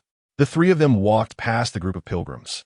Teacher Wu, I have a lot to say. What are your thoughts? If you repeatedly do something, will it calm your heart? Wu Ge thought of the scene when he was carving wood and nodded. Can a person do something repeatedly without any distracting thoughts? Wu Ge thought again about himself while carving. He couldn't recall if he had any chaotic fantasies at that time. I'm not sure. Teacher Wu, I once tried reading books every morning. I didn't try to understand the content, just read. If I encountered a part, one misread, I would go back to the beginning of that sentence and read it again. During that time, I felt I was doing quite well. I didn't feel happy nor sad. I felt nothing at all. However, every time I finished reading, many thoughts would come back. I would miss the beautiful things from the past and worry about the future. I would regret the foolish things I did, or what I considered foolish. I would overthink because of a simple word, a glance, or an expression from others. I often thought others disliked me, and I frequently believed they looked down on me for various reasons. Sometimes I would look down on others too, thinking only I was the most noble. So I often felt contempt for others' occasional faults or mistakes. But I also often felt others viewed me the same way. Therefore, I tried my best to maintain perfection, avoid making a fool of myself, and remain noble. But I found I couldn't do it at all, and every time this happened, I felt particularly sad and particularly inferior. I felt I was terrible. This state repeated itself, tormenting me every day. I thought if I distanced myself from people, I wouldn't be tormented like this, but I realized I was wrong. First, I cannot absolutely live apart from people. And second, even when alone, I would still experience that pain for various reasons. For example, I would go crazy over a bit of noise, feel anger due to perceived harm from others, and be fearful of an unpredictable future. Chen Ziming spoke in one breath. Wu Ge and Zhang Qi walked beside him, quietly listening. It was only after confirming that Chen Ziming had finished speaking and had no further additions that Wu Ge slowly opened his mouth. Classmate Chen, I can understand the feelings you expressed. Teacher Wu. Chen Ziming suddenly felt worried about his candid thoughts. The intricate psychological activities you mentioned are instinctual for every wise living being. It's not your fault. You simply let your instincts flow freely without suppressing them. This instinct exists not only on your planet, but in the universe, among other living beings as well. Teacher Wu, are you saying that if there are aliens, they would also have worries like mine? Wu Ge nodded. Yes, that's determined by our genes. You must courageously acknowledge these worries and face them. If you choose to escape, that's also permissible. Although it may seem shameful to others, it can be quite useful. So, if you want to escape, then escape. If you want to distance yourself from people, you can do so. However, that's just a choice, not necessarily the best choice. Avoidance has its own lifestyle and way of dealing with things, and you need to rely on long-term living to feel and learn from the experience. When you gain enough experience in solitude, you will naturally adapt to that lifestyle. Similarly, you can choose not to avoid it and integrate into society. Integrating into society will offer a different lifestyle and way of dealing with things. After living for a long time, you will master the experience of interacting with others, and you will naturally adapt to that lifestyle. A person's life can have different lifestyles. Distancing from people has its benefits and drawbacks. Integrating into society also has its advantages and disadvantages. In distancing, you enjoy the tranquility of solitude. The drawback may be a lack of emotional connection. In integrating, you may enjoy the warmth brought by human connections, but you will also bear the troubles that come with them. After listening, Chen Ziming lowered his head, staring at the road beneath his feet, and walked silently. Watching you teachers and students chat, I feel quite envious. Zhang said with a smile. Brother Zhang, do you have any insights to share with us? Not really insights, just some thoughts. If there is an opportunity now, I would write them down. But evidently, now is more suitable for speaking. So, please don't mind me if I talk a lot or if I seem sentimental. With that, Zhang shook his shoulders, pressed his lips together, and slowly began. When I was young, I always believed that people should keep their promises and that society should be fair and just. If a person says something, they should do it, and society should treat everyone and everything fairly. Later, I realized that keeping promises is quite difficult, and it might take a lifetime to defend the word integrity. There is no absolute fairness or reason in society. Such a thing cannot exist. If there were absolute integrity and absolute fairness, then there would be no integrity or fairness. No integrity or fairness. Chen Ziming found it hard to understand. Mr. Zhang, I don't understand what you mean. Zhang chuckled. If there were absolute promises, then no one would dare to make promises. If there were absolute fairness, then no one would truly receive fairness. But if that's the case, it seems everything loses its meaning. In fact, that's how it is. Everything is void. For example, Zhang pointed to a stone by the roadside. Do you see that stone? Yes. What do you think it is? What? Isn't it a stone? If it were named a stone, what should it be? Or, if you were to name it, what would you call it? Chen Ziming thought for a moment. Call it. I don't know. If you place it by the roadside, it can be called a stone. If it's used to kill someone, it becomes a weapon. If worn, it becomes jewelry. If crushed and reshaped, it becomes metal. In different people's eyes, it is different things. What it truly is depends on how people perceive it. The same applies to how one views a person or a situation. The goodness or badness of a person, the truth or falsehood of a situation, all depend on your inner thoughts, not on the person or the situation itself. If a person harms me and my dearest loved ones, should I still consider that person to be a good person rather than a bad one? That person is neither a bad person nor a good person. Your subjective judgment is made because your heart wishes for that kind of judgment, not because that person's attributes are like that. Chen Ziming felt a trace of anger inside. Wuge noticed Chen Ziming's unusual reaction and said with a smile, Brother Zhang's viewpoint, I think it's probably hard for me and Chen to understand. We may not have reached your level yet. Perhaps this is the realm of Buddhism. We still live in the real world. And many things in the real world require us to make judgments and find ways to solve various problems based on those judgments. Zhang nodded. Worries are everywhere, and the heart cannot remain calm and unbothered forever. Therefore, if a person wants to lose their worries, there's only one way. My wife tried it, but she ended up hurting those who cared for her. I believe that people cannot live only for themselves. They must also think of those who care for them and worry about them. If one has no attachments, then one can act freely. The three of them walked and talked, with Chen Ziming unable to understand Zhang, though he might understand Wuge. Wuge might understand Chen Ziming, and perhaps also Zhang. Zhang might understand Chen Ziming, and perhaps also Wuge. It was unclear how long they had walked when the three arrived at the first resting point on the circumambulation path, Xijing Temple. The red-roofed, white-walled entrance of Xijing Temple was wide open. Chen Ziming and Wuge followed Zhang to walk around the outside of the temple before entering to visit for a while. The chanting of sutras inside the temple captivated Chen Ziming, since all three still had good stamina. They didn't stay long at Xijing Temple and set off on the next segment of their journey. Their destination was Xijing Temple, 10 kilometers away, where they would stay overnight. The scenery along the way was desolate yet beautiful, and Chen Ziming felt that Zhang Qi's words seemed to have some truth to them.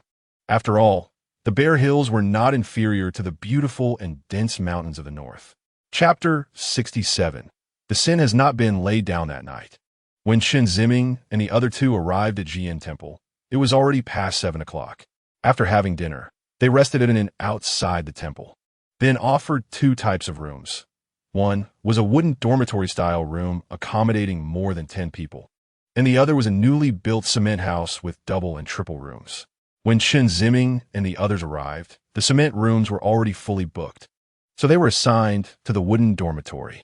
In the past, Chen Ziming would have found this unacceptable. However, many things had subtly changed, and he could hardly imagine his own transformation. When he saw the multiple beds and fellow guests in the dormitory, he hesitated for a moment but accepted everything. The guest room was simple, with wooden-framed glass windows reminiscent of rural areas transitioning from paper windows to glass windows decades ago. Upon entering, there were beds on 3 sides, and in the middle were 2 sofas and 2 coffee tables, which were actually just 2 rectangular wooden boxes. The bedding was of various colors, and the quilts had different colors and patterns as well. The entire room appeared both shabby and disordered. However, it was very clean, with no clutter on the cement floor and the furniture neatly arranged. "Looks like we're sleeping in A10 again tonight," Zhang Qi joked. The 3 found 3 adjacent beds. After a while, other guests came in one after another. Zhang Qi and Wu Ge greeted them with smiles. Chen Ziming felt shy about initiating conversations, but when a friendly guest waved at him, he responded with a smile. As night fell, everyone began to chat. Some shared their past experiences. Others talked about their future plans, and some narrated their feelings since starting their pilgrimage. Most people shared their stories with others. There were also a few quiet listeners like Chen Ziming, but they were in the minority, no more than 3 including him. Zhang Qi recounted his experiences from previous visits, while Wu Ge shared what they saw and heard at Puming Palace and along the way. Everyone was immersed in a harmonious atmosphere. Behind Xijing Temple, at the southern side of the sacred mountain, one speaker pointed out a place outside the window. "Tomorrow morning, when you look from here, you'll see the sacred mountain nestled between 2 small hills. Through the hills, the sacred mountain resembles a transparent diamond." Zhang Qi chuckled. "That's not false." As the night deepened, people gradually fell asleep. The next morning, the pilgrims set off on their journey again, following Zhang Qi's guidance. Chen Ziming and Wu Ge indeed saw the sacred mountain standing between the hills. The snow-covered white mountain body, mixed with patches and strips of gray, resembled a crystal coffin, where the Buddha who attained the Great Way lay asleep, blessing the devout pilgrims and the beings nurtured by this sacred mountain. The 3 left Xijing Temple and walked along a dirt and stone path. Soon, they arrived at a wooden bridge. Below the bridge was a river of icy water. After crossing the icy river, Zhang Qi pointed to a rocky slope not far away and said, "That is the rocky slope leading to Zhuma Mountain Pass, about 700 meters high." Chen Ziming and Wu Ge looked out and saw a steep slope rising abruptly, covered in rubble, with some stones as large as an adult. The 3 climbed up using the stones, with other climbers above them. After climbing for a while, Chen Ziming suddenly noticed a piece of cloth-like item covering a stone not far away. Upon closer inspection, he found that there were multiple stones with similar items on them. As he approached, he realized they were clothes.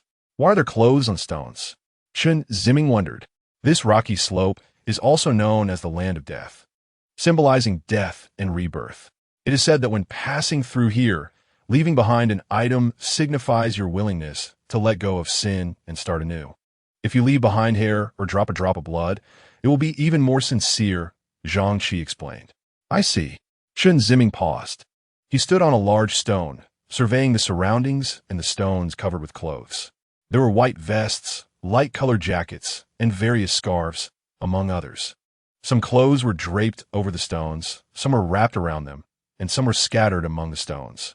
From a distance, the clothes draped over the stones looked as if there were people standing there.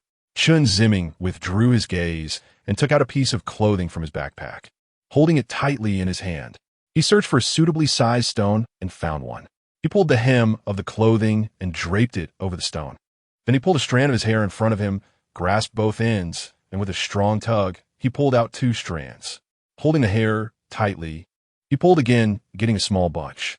Chen Ziming stuffed the pulled hair between the clothing and the stone. He slowly crouched down, looking at the stone that now bore his sins. He gradually knelt down on the hard stone, feeling a sharp pain in his knees. He endured the pain, pressed his palms together, and closed his eyes. A white water poured into the depths of Chen Ziming's heart, slowly rising. Zhang Qi also pulled a strand of hair and let it scatter in the air. He noticed Wu Gu standing in a daze, neither taking off clothes nor leaving hair behind, and couldn't help but ask, "Brother Wu Gu, what are you thinking about?" Wu Gu turned his head and smiled at Zhang Qi. "I can't let go of my sins yet." Zhang Qi was taken aback. After the kneeling, Chen Ziming stood up, feeling a numbness and coldness in his knees. He rubbed them, noticing that the uneven stone surface had left shallow pits on his knees. "Let's go," Chen Ziming said with a smile. Not far above Chen Ziming, Wu Gu waved at him and continued to climb upwards. Zhang Qi, lost in thought, glanced at Wu Ji's back and followed suit. When they reached the latter half of the slope, Zhang Qi informed them that on the right side ahead was the place where 2 high monks had battled in the past, where a giant stone is said to bear the footprints left by their duel. The 2 high monks fought fiercely to persuade each other to convert to their respective sections. Zhang Qi led Chen Ziming and Wu Gu to a giant stone embedded at an angle in the mountainside, about half a person's height. Indeed, there was a palm-sized imprint on it, about 1 centimeter deep. Chen Ziming pressed his palm against the imprint and found that it could not accommodate his hand. Continuing past the area of the dual stone, they walked along a gently sloping path. Ahead, there were 2 giant stones, taller than a person, blocking the road on both sides, leaving only a passage for 1 person to pass through. This is called the test stone. It is said that those with deep sins cannot pass through. Zhang Qi pointed to the 2 giant stones. Wu Ge glanced at them and joked, "If I can't pass the test, just wait for me so I can go back and cleanse my sins before catching up with you." Zhang Qi chuckled. "It might be me who can't get through." The 2 laughed heartily. The 3 arrived at the test stone and passed through in single file. After passing the test stone and walking for a while longer, they finally reached Zhuma Mountain Pass. At an altitude of over 5,000 meters, the peaks on either side were still visible, towering higher. The peaks were covered in white snow. In the rocky pile at Zhuma Mountain Pass, colorful prayer flags hung, and mani piles were stacked on the ground. According to Zhang Qi, both the prayer flags and mani piles are for blessings. The prayer flags are made of 5 colors of cloth tied to long strings, hung between 2 stones spaced about 3 to 4 meters apart. The mani piles are built from stones, each inscribed with scriptures. The 3 sat beneath the prayer flags, rested for a moment, and then set off on their descent. It's easy to go uphill, but difficult to come down, and this is especially true for Zhuma Mountain Pass. The downhill path is littered with stones, and 1 misstep can lead to a twisted ankle. The 3 of them slowly and cautiously made their way down. It took nearly 5 hours for them to travel from Xijing Temple to Zhuma Mountain Pass and then descend. After leaving Zhuma Mountain Pass, they continued their journey for the entire afternoon and rested for the night at Zhuanpu Temple before dusk. The next day, which was the morning of the 3rd day of their circumambulation, the 3 entered the final stretch of their journey. From Zhuanpu Temple to the exit leading to the toll station. The 10-kilometer journey would take about 3 hours. After 2 days of long trekking on mountain paths, although they had consumed a lot of physical energy, perhaps due to a sense of inner peace, their mental state was quite good, especially Chen Ziming, whose eyes were bright and spirited. The 3 of them reached the toll station exit in less than 3 hours, around 2.5 hours. Before leaving, Wu Gu and Zhang Qi went to the restroom, leaving Chen Ziming to watch their backpacks. When it was Chen Ziming's turn to use the restroom, Zhang Qi took over watching the backpacks. While leaning against the side of the backpack, he didn't notice that the Velcro on his pouch containing important documents had come undone. His pouch was stuck to the side pocket of Chen Ziming's backpack that was meant for holding water. After waiting for Chen Ziming to come out, neither of them noticed anything amiss. They walked out of the toll booth. After 2.5 days, they had circled around Gangxi Mountain. Chen Ziming felt that his face had tanned quite a bit. He looked at Wu Gu and Zhang Qi, who also had darkened faces. He couldn't help but laugh. "What are you laughing at, Chen?" Chen Ziming pointed at his face, and then at Wu Ji's face. He took out a small mirror for Wu Ge to see. Wu Ge looked at himself in the mirror, his face a mix of dark and red. Zhang Qi laughed and said, "A few days at home will fix that. In the afternoon, we can circle around to Yin Mountain again, and tomorrow you can take the early bus back to Xijing City." "Us? Mr. Zhang Qi, aren't you coming back with us?" Zhang Qi shook his head with a smile, remaining silent. Wu Ge noticed a fleeting glimmer of dull light in his eyes. Chapter 68. Snowy Cliff. Chen Ziming's head felt as if it was splitting open with pain, and the illusions before him gradually faded away. His pupils dilated as he panicked and shouted, "Save him! Help, help!" In his hazy consciousness, he vaguely saw a shadow shooting towards the cliff like lightning. 2 hours earlier, Chen Ziming and his companions had just exited the toll gate. They had lunch at the scenic area, rested for a moment, and then set off on their final journey to Tayan Mountain. They planned to complete a circuit around Tayan Mountain in 3 hours and then climb to the mountainside to admire the sacred view of the front of Gangxi Sacred Mountain before returning to Xijing City. As they left the cafeteria in the scenic area, Chen Ziming noticed that snowflakes were starting to fall. "It's snowing," Chen Ziming said joyfully. He reached out and caught a snowflake in his palm. The crystal-clear snowflake quickly melted into water upon feeling his body temperature pooling in his hand. Chen Ziming raised his hand above his head and swept it across. "It's snowing," Zhang Qi said blankly. Wu Ge glanced at Zhang Qi out of curiosity. Imitating Chen Ziming, he extended his hand to catch a snowflake. He saw a transparent substance, about the size of a fingernail, slowly sinking into the lines of his palm. "So beautiful," Wu Ge thought to himself. "Is this a snowflake?" The snow began to fall more heavily. Zhang Qi said, "The sacred mountain, after it snows, is the most beautiful. It seems the heavens are favoring us." "Yes, let's hurry up," Chen Ziming said, unusually eager to do something, surprising Wu Ge a bit. Under Zhang Qi's lead, the three of them passed through the entrance of the scenic area and followed a river forward.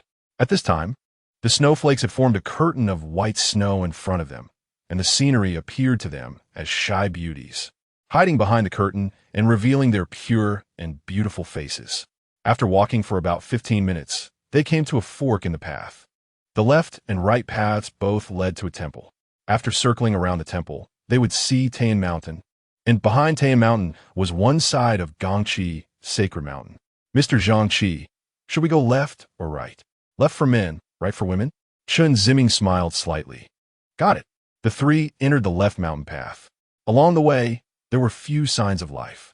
While they could see pilgrims on the outer circle around Gangxi Sacred Mountain, they encountered no other creatures here. The ground was covered with fallen snowflakes, crunching underfoot. An hour later, a stone-built temple appeared before them. "That's Xianglong Temple," Zhang Qi pointed out. Chen Ziming and Wu Ge turned to look. It was a simple temple. Outside the temple stood a monk in a bright red robe. Zhang Qi waved to the monk, and Chen Ziming and Wu Ge followed suit. The monk outside the temple clasped his hands together and nodded slightly at them. After passing Xianglong Temple, they encountered a series of slopes ahead. Looking around, they could see Gangxi Sacred Mountain seemingly right in front of them. The three stepped carefully up the snowy path. Along the way, Chen Ziming noticed stacks of Mani stones by the roadside. After climbing the last slope, Tayan Mountain was right before them. Behind the slope was a winding path leading deeper into the mountain. Standing on the slope, the three looked at Tayan Mountain and the side of the Sacred Mountain amidst the white snow. Beside the slope was a sheer cliff, which Zhang Qi said was over 100 meters high. Chen Ziming wanted to go to the edge of the cliff to see the scenery below, but was stopped by Zhang Qi. "Be careful, the snow path is slippery. It's better to stand a bit further back." Chen Ziming nodded in agreement, stopping about half a meter from the edge of the cliff. He spread his legs, bracing himself against the protruding rocks of the mountain. Below, the scene was also a snowy landscape, the valley buried under heavy snow, as if draped in a layer of white gauze. Wu Ge asked, "How far have we walked?" "We've covered a third of the journey," Zhang Qi replied. "Is the path ahead leading to Tayan Mountain?"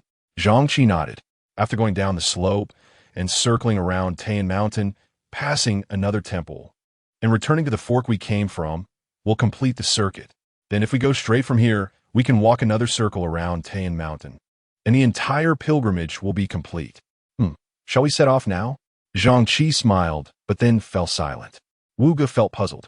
Zhang-Chi slowly spoke. It said that if you don't complete 10 circuits on the outer path and then enter the inner path, it will bring misfortune. Misfortune? So, our journey ends here. Ends here? Chen Ziming found it hard to believe. He walked over from the cliff's edge and stood next to Wu-Ge. It's over for me. If you think it's necessary, you can continue. On our own? Chen Ziming and Wu-Ge exchanged glances. Mr. Zhang-Chi, I don't quite understand. You said we were going to make a circuit, but now you've said it's over. Zhang-Chi slowly exhaled, his breath like the eerie wind of the canyon. Yes, it ends here. You could take a moment to gaze at the southern face of the sacred mountain and admire its sacred snow-capped peak before returning. Zhang-Chi's demeanor turned cold, making Chen Ziming and Wu-Ge uncomfortable. However, the two felt hesitant to pry further and didn't dare to question Zhang-Chi. The teacher and student exchanged glances, nodding at Zhang-Chi. Chen Ziming stood at the top of the slope, gazing at the sacred mountain in the snow. But he was filled with a sense of unease. The two quickly finished their viewing and decided not to proceed further, but to return instead. Vuye, are you coming back with us? Zhang-Chi shook his head with a cold face and turned away, no longer looking at Chen Ziming and Wu-Ge. They felt very strange. Several times they wanted to ask, but felt it inappropriate, ultimately suppressing their doubts. All right, then we'll part ways here, Wu-Ge said loudly. Mr. Zhang-Chi, thank you, and hope to see you again. With that, Chen Ziming and Wu-Ge turned around and carefully made their way down the slope. Stepping cautiously on the rocks, Zhang-Chi gazed at the sacred mountain, tears streaming down his face. His body trembled as he slowly sat down, placing his backpack beside him. Snowflakes fell on his hair and eyelashes. Before Zhang-Chi was a sea of white. He slowly stood up, staggering toward the edge of the cliff. Looking down into the abyss, he swallowed hard and murmured, I couldn't save my father's life, just like I couldn't save you back then. But now I have no more attachments. I have no more attachments. As Chen Ziming descended the slope, he felt his backpack was a bit heavy. He pulled the straps to adjust it and inadvertently brushed against a handbag stuck to the water bottle pocket of his backpack. Feeling something was off, he turned back and saw it was a handbag. He took it off and looked at it. Wu Laosher, is this your handbag? Wu-Ge glanced at it and shook his head. Strange, it was stuck to my backpack. Saying this, Chen Ziming opened his backpack and checked the contents. It's Mr. Zhang-Chi's. I'll take it back to him. With that, the two turned back and walked up the slope. Just as they were about to reach the top, Chen Ziming felt that sensation rush back at him. It felt as if a thin needle had pierced into his head, and after it entered, it began to stir wildly in his brain. Chen Ziming cried out in pain and knelt down in the snow. An illusion appeared before him, and he saw Zhang-Chi jump from the cliff. Chen Ziming exclaimed, jumping off the cliff. He is going to jump. Wu-Ge suddenly turned to look up the slope. Chen Ziming felt a sharp pain in his head as the illusion gradually faded, his pupils dilating as he panicked and shouted, Help! Help! In his blurred consciousness, he vaguely saw a shadow darting like lightning towards the cliff. Chen Ziming struggled to stand up and staggered up the slope. When he reached the top, there was no one in sight. Zhang-Chi was gone, and so was Wu-Ge. Chen Ziming hurriedly rushed to the cliff's edge, and in a moment of distraction, he stepped into empty space and fell onto the slope. Fortunately, he was still a bit away from the cliff, which prevented him from rolling down. Chen Ziming quickly turned and lay on the cliff, crawling towards the edge. He hung his head over the cliff and looked down. The height was daunting, and the snowflakes obstructed his view, making it impossible for Chen Ziming to see what was below. He shouted the names of Wu-Ge and Zhang-Chi towards the bottom of the cliff. No one responded, only the howling wind and snow. His voice gradually became hoarse. Chen Ziming's eyes became moist. He got up and ran down the slope. He hurried to Xianglong Temple and urgently explained everything that had just happened to the monks. But the monks could not understand him. Chen Ziming left Xianglong Temple and ran towards the scenic area. The staff there led a search team along the river towards the bottom of the cliff with Chen Ziming. The group moved forward in a grand manner. The staff comforted Chen Ziming as they walked, telling him not to worry too much, that perhaps nothing had happened, and to think positively. Chen Ziming walked with a forced smile, his demeanor anxious. Just as they reached a fork in the path, a figure slowly emerged from the blizzard not far away. The search and rescue team gradually stopped, and everyone paused to look at the newcomer. Under everyone's gaze, Wu Gu approached the crowd, slightly bending down to gently place Zhang Qi on the snow. Throughout it all, Wu Gu remained silent, not responding to anyone's questions. Chen Ziming embraced Wu Gu, tears streaming down his face. Zhang Qi was still alive. Wu Gu had a wound on his throat, faintly glowing blue, but it was not bleeding. When asked by everyone, Wu Gu tore off a piece of his tattered clothing and wrapped it around his neck. Wu Gu remembered Zhang Qi crying in his arms, telling him that he had already died once and now only wanted to live. Chapter 69. Wu Ji's mission after nearly a week of travel. Wu Gu and Chen Ziming took a plane back to S City. Zhang Qi was fine, just a bit frightened. They said goodbye to Zhang Qi, not exchanging contact information. Chen Ziming returned Zhang Qi's handbag to him. Everyone was puzzled as to why both of them were unharmed after falling from a 100-meter-high cliff, with only Wu Gu sustaining minor injuries. Wu Gu didn't respond to this. On the way back, Wu Gu remained silent. Chen Ziming tried to engage him in conversation, but he found that Wu Gu only smiled and didn't speak. Chen Ziming felt that Wu Gu hadn't yet recovered from the terror of the fall, so he refrained from saying much more. At the S City airport, they parted ways, with Chen Ziming wanting to take a taxi for Wu Gu, but Wu Gu waved his hand to decline. Thus, they separated. That night, Wu Gu returned to the base, which was located in a low building hidden in the city center. Upon entering, he found the living room empty with no one around. Thinking everyone was resting, he quietly changed his shoes and sat down next to the sofa. He took off his torn jacket and t-shirt, revealing his toned muscles. It is said that muscles symbolize human health and strength. Wu Gu untied the rag wrapped around his neck and felt the damaged skin underneath. He then grabbed a mirror from the coffee table to take a look. In the mirror, the damaged area on his neck glowed blue, with a flicker of electric sparks. He was ignoring Chen Ziming or unwilling to speak. It was related to the electric spark. At that moment, Lulu appeared from around the corner at the end of the hallway. Hey, Wu Ye. Wu Gu looked up. Come in, the old lady is calling for you. Wu Gu nodded, draped his jacket over himself, and entered the conference room. Once inside, Wu Gu realized that everyone was already there. He quickly found a seat and barely settled in when Wang Yuqi eagerly asked, Captain Wu, did you gain any insights these past few days? Wu Gu shook his head and replied in a voice that sounded unreal. I encountered many things, but didn't have time to inquire. His tone was different from usual. Wang Yuqi frowned. Captain Wu, did you forget the requirement to use the local language? Wu Gu pointed to the damaged skin on his neck and said in the same language, my pronunciation device is broken. Wang Yuqi looked and then said to Cheng Feng, help Captain Wu replace it later. Cheng Feng nodded in agreement. Just then, Cheng Feng and Lulu had reported on the progress of the incident. Lulu had inquired about the electromagnetic wave-related superpowers with Sun Ming, but received no clear response. Lulu shrugged. That old fox, it's not my incompetence. Wang Yuqi ignored him and continued. Cheng Feng has tracked down the gas protection protocol, but since it operates independently of the system he manages, there is currently no way to breach the gas defenses.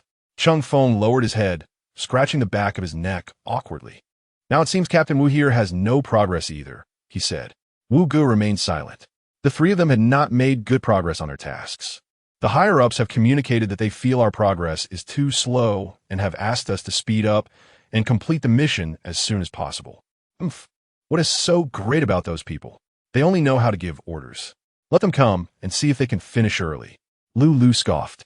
Completing the mission is our duty. Complaining 1T speed up the process. Got it.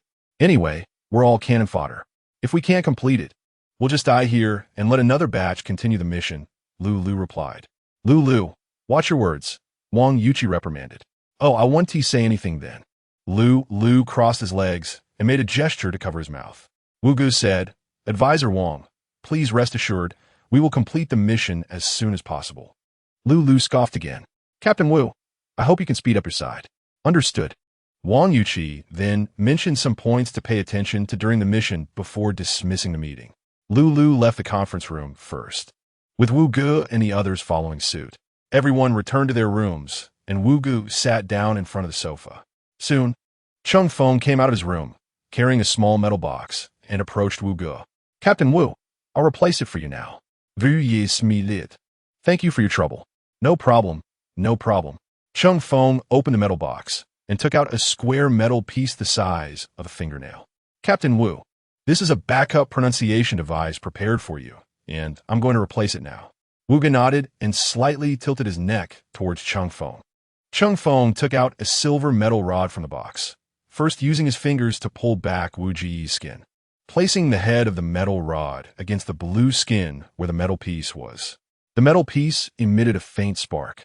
Chung Fong moved the metal rod, slowly removing the metal piece. The spark disappeared along with it. Chung Fong placed the removed metal piece into the box and then pressed the new metal piece against Wu Ji's blue skin. It seemed as if Wu Ji's skin had magnetic properties and the metal piece adhered automatically. Captain Wu, next I'm going to apply dermis. Okay. Chung Fong cut away Wu Ji's damaged skin and took out a flesh-colored bottle from the metal box. He aimed the bottle at the exposed blue skin and sprayed it. The gas instantly condensed into the shape of skin on Wu Ji's neck. After Chung Fong sprayed the damaged area, Wu Ji's skin appeared intact, as if it had never been injured. Captain Wu, it's all done. Saying this, Chung Fong handed the mirror to Wu Ge. Taking the mirror, Wu Ge turned his neck, inspected it, and then smiled, as good as new. Thank you, Chung Fong. Wu Ge spoke in the local language. You're too kind. I won't disturb you any longer, Captain Wu. Good work. Chung Fong slightly nodded, packed up the metal box, and tossed the old skin he had cut off into the trash before heading back to his room. Wu Ge touched his neck, shook his head, and also returned to his room. He took off his clothes, lying on the bed bare-chested. Scenes from the past few days flashed through his mind, especially Zhang Qi's frantic state at the foot of the cliff, which remained vivid in his memory. A person who wanted to commit suicide. Someone who feared nothing. Why did he end up like this afterward? He remembered rushing to the edge of the cliff just in time to see Zhang Qi jump down. In a moment of desperation, he didn't think about the consequences and followed suit, jumping off the cliff as well. In midair, he grabbed Zhang Qi, holding him up while he himself bore the impact of the fall with his back. Fortunately, the ground was covered in snow, and his body was tough enough, which allowed him to survive. After the fall, the pain was intense, and it took him a while to recover. His throat was cut by bushes in the air, damaging his pronunciation device, which was why he couldn't speak and was worried about exposing his identity. When they landed, Zhang Qi had not fallen to the ground due to Wu Ge holding him up, and aside from being frightened, he had sustained no injuries at all. From start to finish, Wu Ge had been supporting him. However, his mental state had suffered a severe blow. After placing him on the ground, Zhang Qi crawled like a reptile, frantically clawing at the snow and digging a large pit. Then, he lay in the pit, throwing the white snow onto himself as if trying to bury himself. It was only when Wu Ge shouted at him and slapped him that he snapped out of his daze. After he returned to normal, he slowly stood up from the snow. He looked at Wu Ge and then surveyed the surroundings. He knelt down on the ground, tears streaming down the corners of his eyes, dripping onto the white snow and creating small pits in it. Choking back sobs, he said many things. Wu Ge couldn't hear clearly what he was saying, but he could catch words like wife, father, and sorry. Seeing him so heartbroken, Wu Ge couldn't bear to disturb him. After a while, Zhang Qiong, still sobbing, asked Wu Ge what had just happened. Wu Ge just stared at the pure white snow. Zhang Qiong got up and hugged Wu Ge, weeping in his arms. He told Wu Ge that he had already died once and now just wanted to live well. Wu Ge wanted to ask him why he wanted to commit suicide, but he didn't speak. He couldn't speak. Thinking of this, Wu Ge let out a gentle sigh. He stared blankly at the ceiling of the room. Perhaps it was the pain of losing his wife, or was there something else in life that had led to despair? By the way, why did Chen Ziming know he wanted to commit suicide? From Chen Ziming's angle, he clearly couldn't see Zhang Qiong. Could it be that he guessed Zhang Qiong's thoughts? That couldn't be possible. This matter was quite strange. Wu Ge wanted to send Chen Ziming a message to ask about it, but if he sent it now and asked directly, it would seem too deliberate and might provoke resistance and vigilance from Chen Ziming. It seemed he needed to find an opportunity to understand more. He wondered what Chen Ziming was doing now. The organization had also put pressure on him.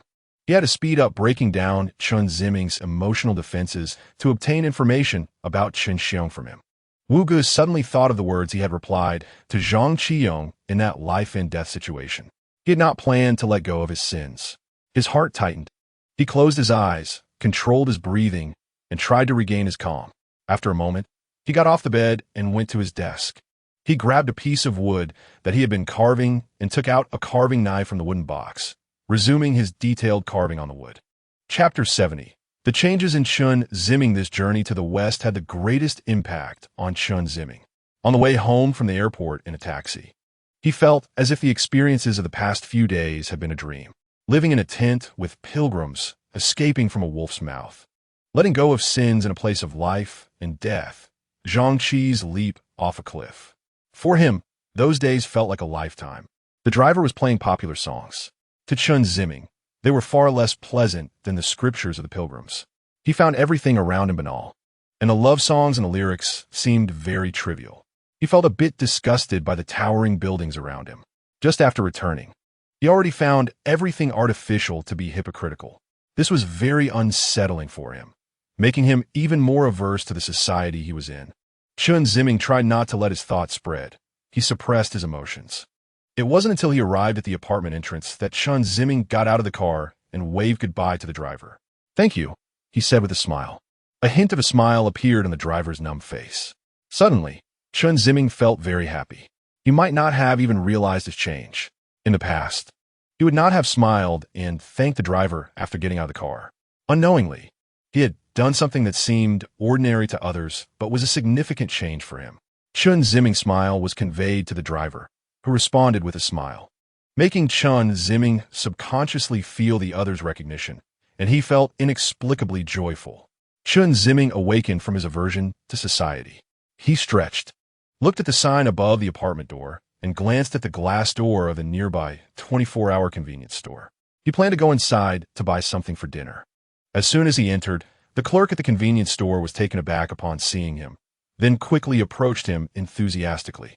"Classmate, has your cat gone missing?" "Cat? Oh right, could it be? Have you seen General?" "General? That's my cat." The clerk suddenly realized, smiling as he said, "Look, he's right behind you." Chen Ziming turned to look in the direction pointed out. On the floor, shelves, and cash register, there was a colorful figure beside the cash register. "General!" Chen Ziming exclaimed excitedly. The figure meowed and jumped down from the counter, running toward Chen Ziming. He bent down to pick up General, who rubbed his face against him. "Where have you been, you naughty boy?" Chen Ziming pretended to be angry as he lightly tapped General's head. General squinted and shook his head.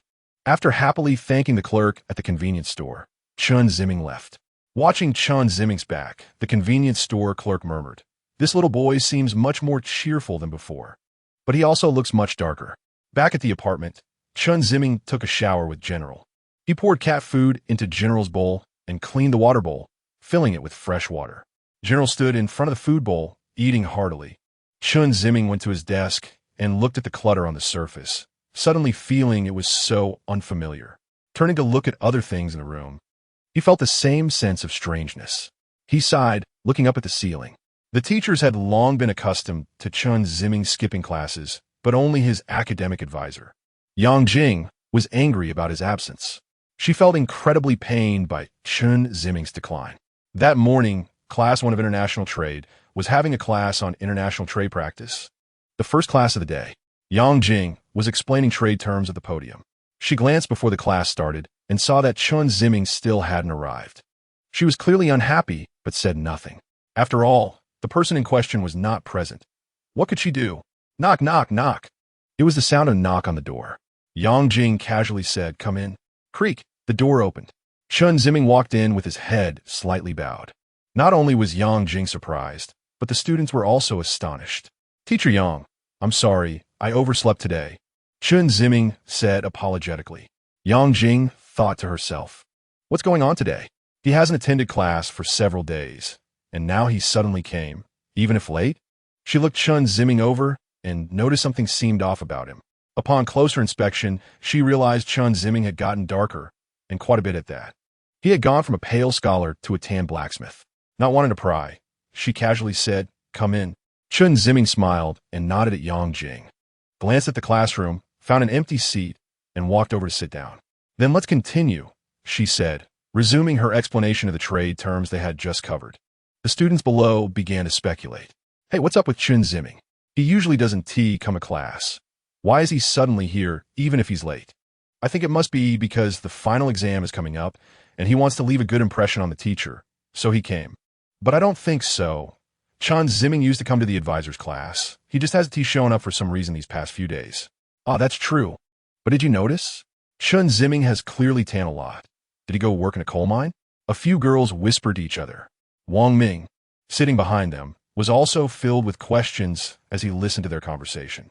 What's wrong with Chen Ziming? Why has he gotten so dark? Did something happen? No. I must ask him after class. Although Chen Ziming might not tell him the truth and could even respond coldly, they were classmates after all. Plus, Chen Ziming had brought honor to the class during the basketball game and sports meet, so he should be cared for. With this mindset, Wang Ming felt restless throughout the class, his thoughts focused on Chen Ziming. Zhang Sheng also stole glances at Chen Ziming. Although he had a poor relationship with Chen Ziming and held prejudices against him, after the relay race at the sports meet, his attitude toward Chen Ziming had changed somewhat, even developing a hint of admiration for Chen Ziming's athletic talent.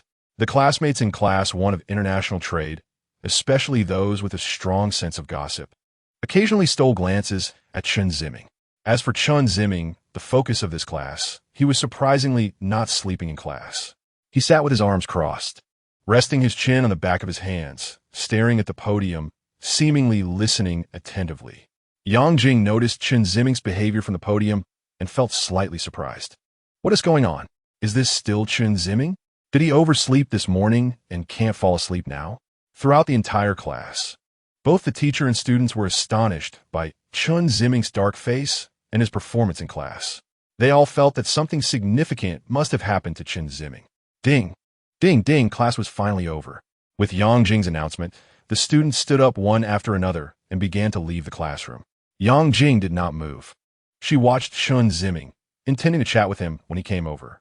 Wang Ming had the same idea. As everyone else was leaving, he walked toward Chen Ziming, who was sitting in the back row. Chen Ziming was packing his things. He had even marked a few key concepts in his textbook during the class. Just as he closed his textbook, Wang Ming's voice came over. Ziming, where have you been these days? I haven't seen you around. Chen Ziming looked up. So it was Wang Ming, and smiled, revealing 2 rows of white teeth. I went to the west for a trip. Wang Ming was taken aback. Chen Ziming actually took the initiative to tell him about his whereabouts. He hadn't expected Chen Ziming to be so forthcoming. He had just asked casually. He thought Chen Ziming would remain silent, so he had even prepared a topic to break the awkwardness about going online. Chen Ziming's unexpected response left Wang Ming at a loss for words. It was different from what he had rehearsed. Wang Ming stammered, finally managing to say a complete sentence. How was it over there? Was it fun? Chen Ziming nodded. Very good. It turned out to be Xijing. No wonder he got tanned. Wang Ming understood the reason behind Chen Ziming's change in skin color. Well, we haven't seen you much since the sports meet. Everyone said they wanted to have a meal together. Wang Ming's words were genuine. After the sports meet, everyone really had this idea, but the meal had already happened. At that time, Wang Ming had contacted Chen Ziming, but he didn't reply to the messages and didn't answer the call, so everyone gave up on inviting him. Thinking he was used to being alone and not sociable, Chen Ziming was silent for a moment, biting his lip, hesitating. Wang Ming felt he might have put Chen Ziming in a difficult position, so he planned to say it was fine if he wanted to talk about it later. Unexpectedly, Chen Ziming spoke first. Sure. Chen Ziming smiled slightly. Wang Ming was stunned again. Eating together was just a casual remark. He didn't expect Chen Ziming to agree. If he was willing to accept, he wouldn't have ignored his call at that time. Ziming, are you sure? Sure. Wang Ming was both surprised and delighted. He was surprised at how good Chen Ziming's attitude was and how easy it was to talk to him.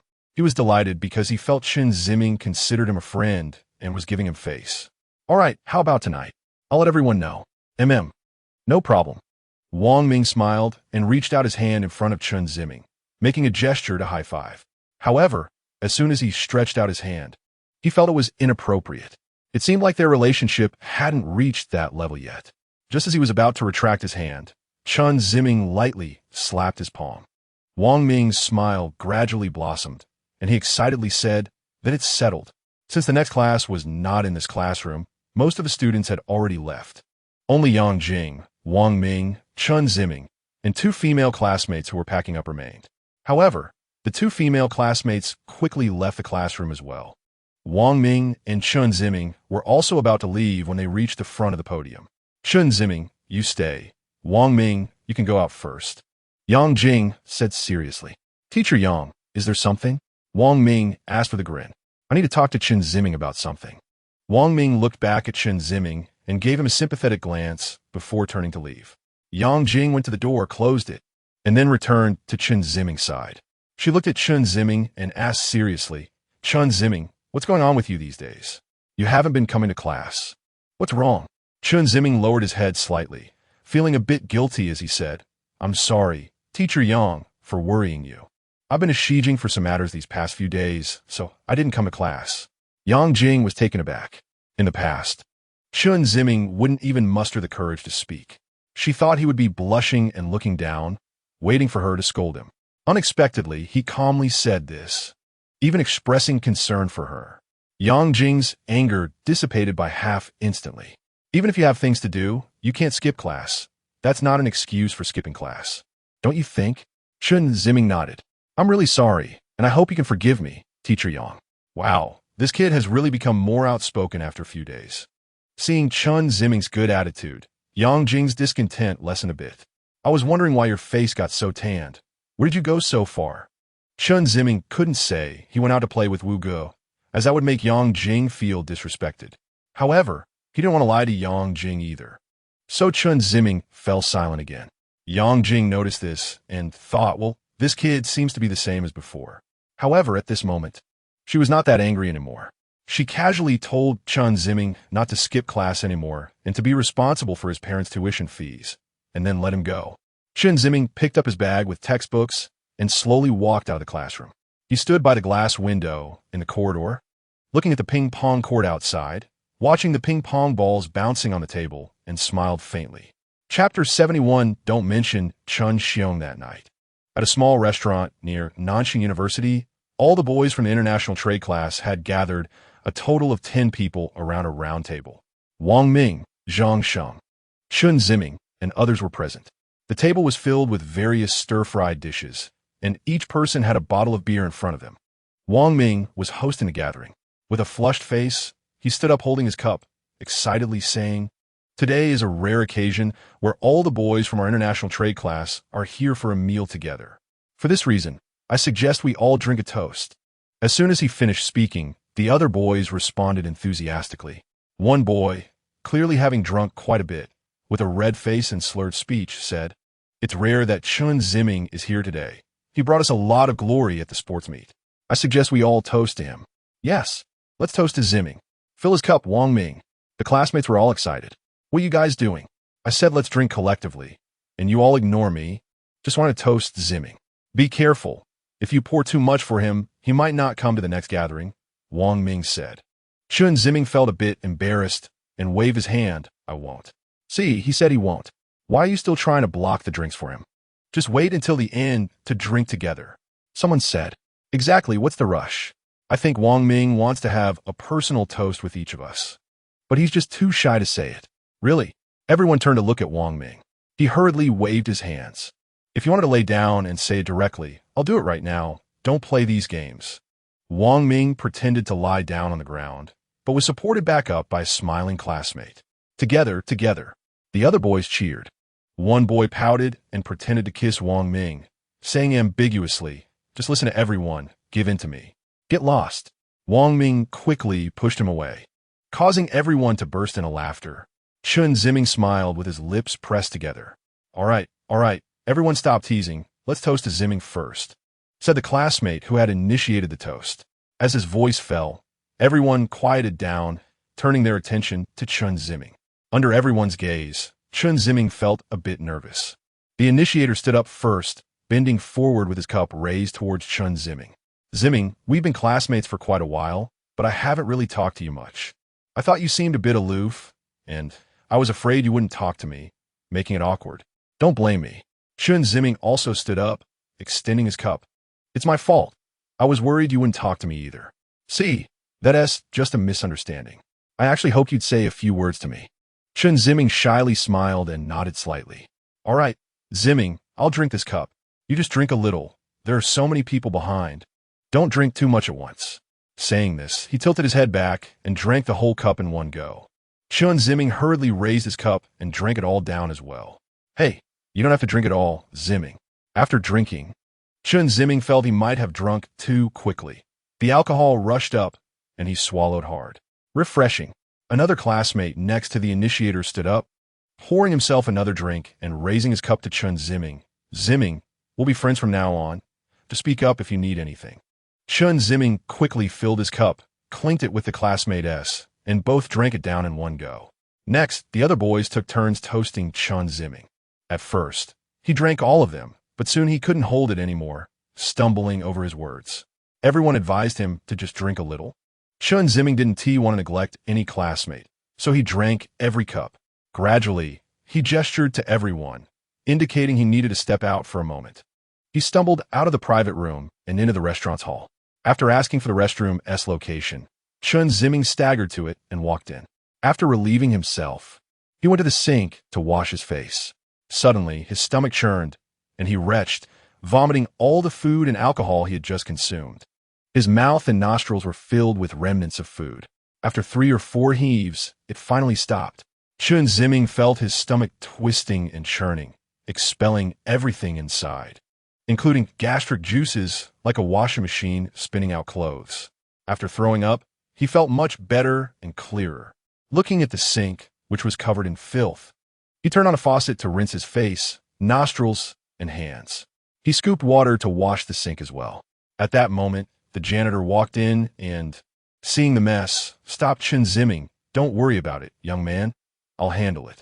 You can go. Chen Ziming, with bleary eyes, forced a smile at the janitor and unsteadily walked out. The janitor sighed. These college students these days, sigh. Chen Ziming, still somewhat aware, went to the front desk to settle the bill before heading back to the private room. When he returned, everyone was still enthusiastically drinking and chatting. Upon seeing Chen Ziming enter, everyone warmly urged him to continue toasting. The toasting went around, and it was Zhang Sheng's turn. Seeing Chen Ziming's dazed expression, Zhang Sheng didn't want to force him to drink more. Let us pour him some tea.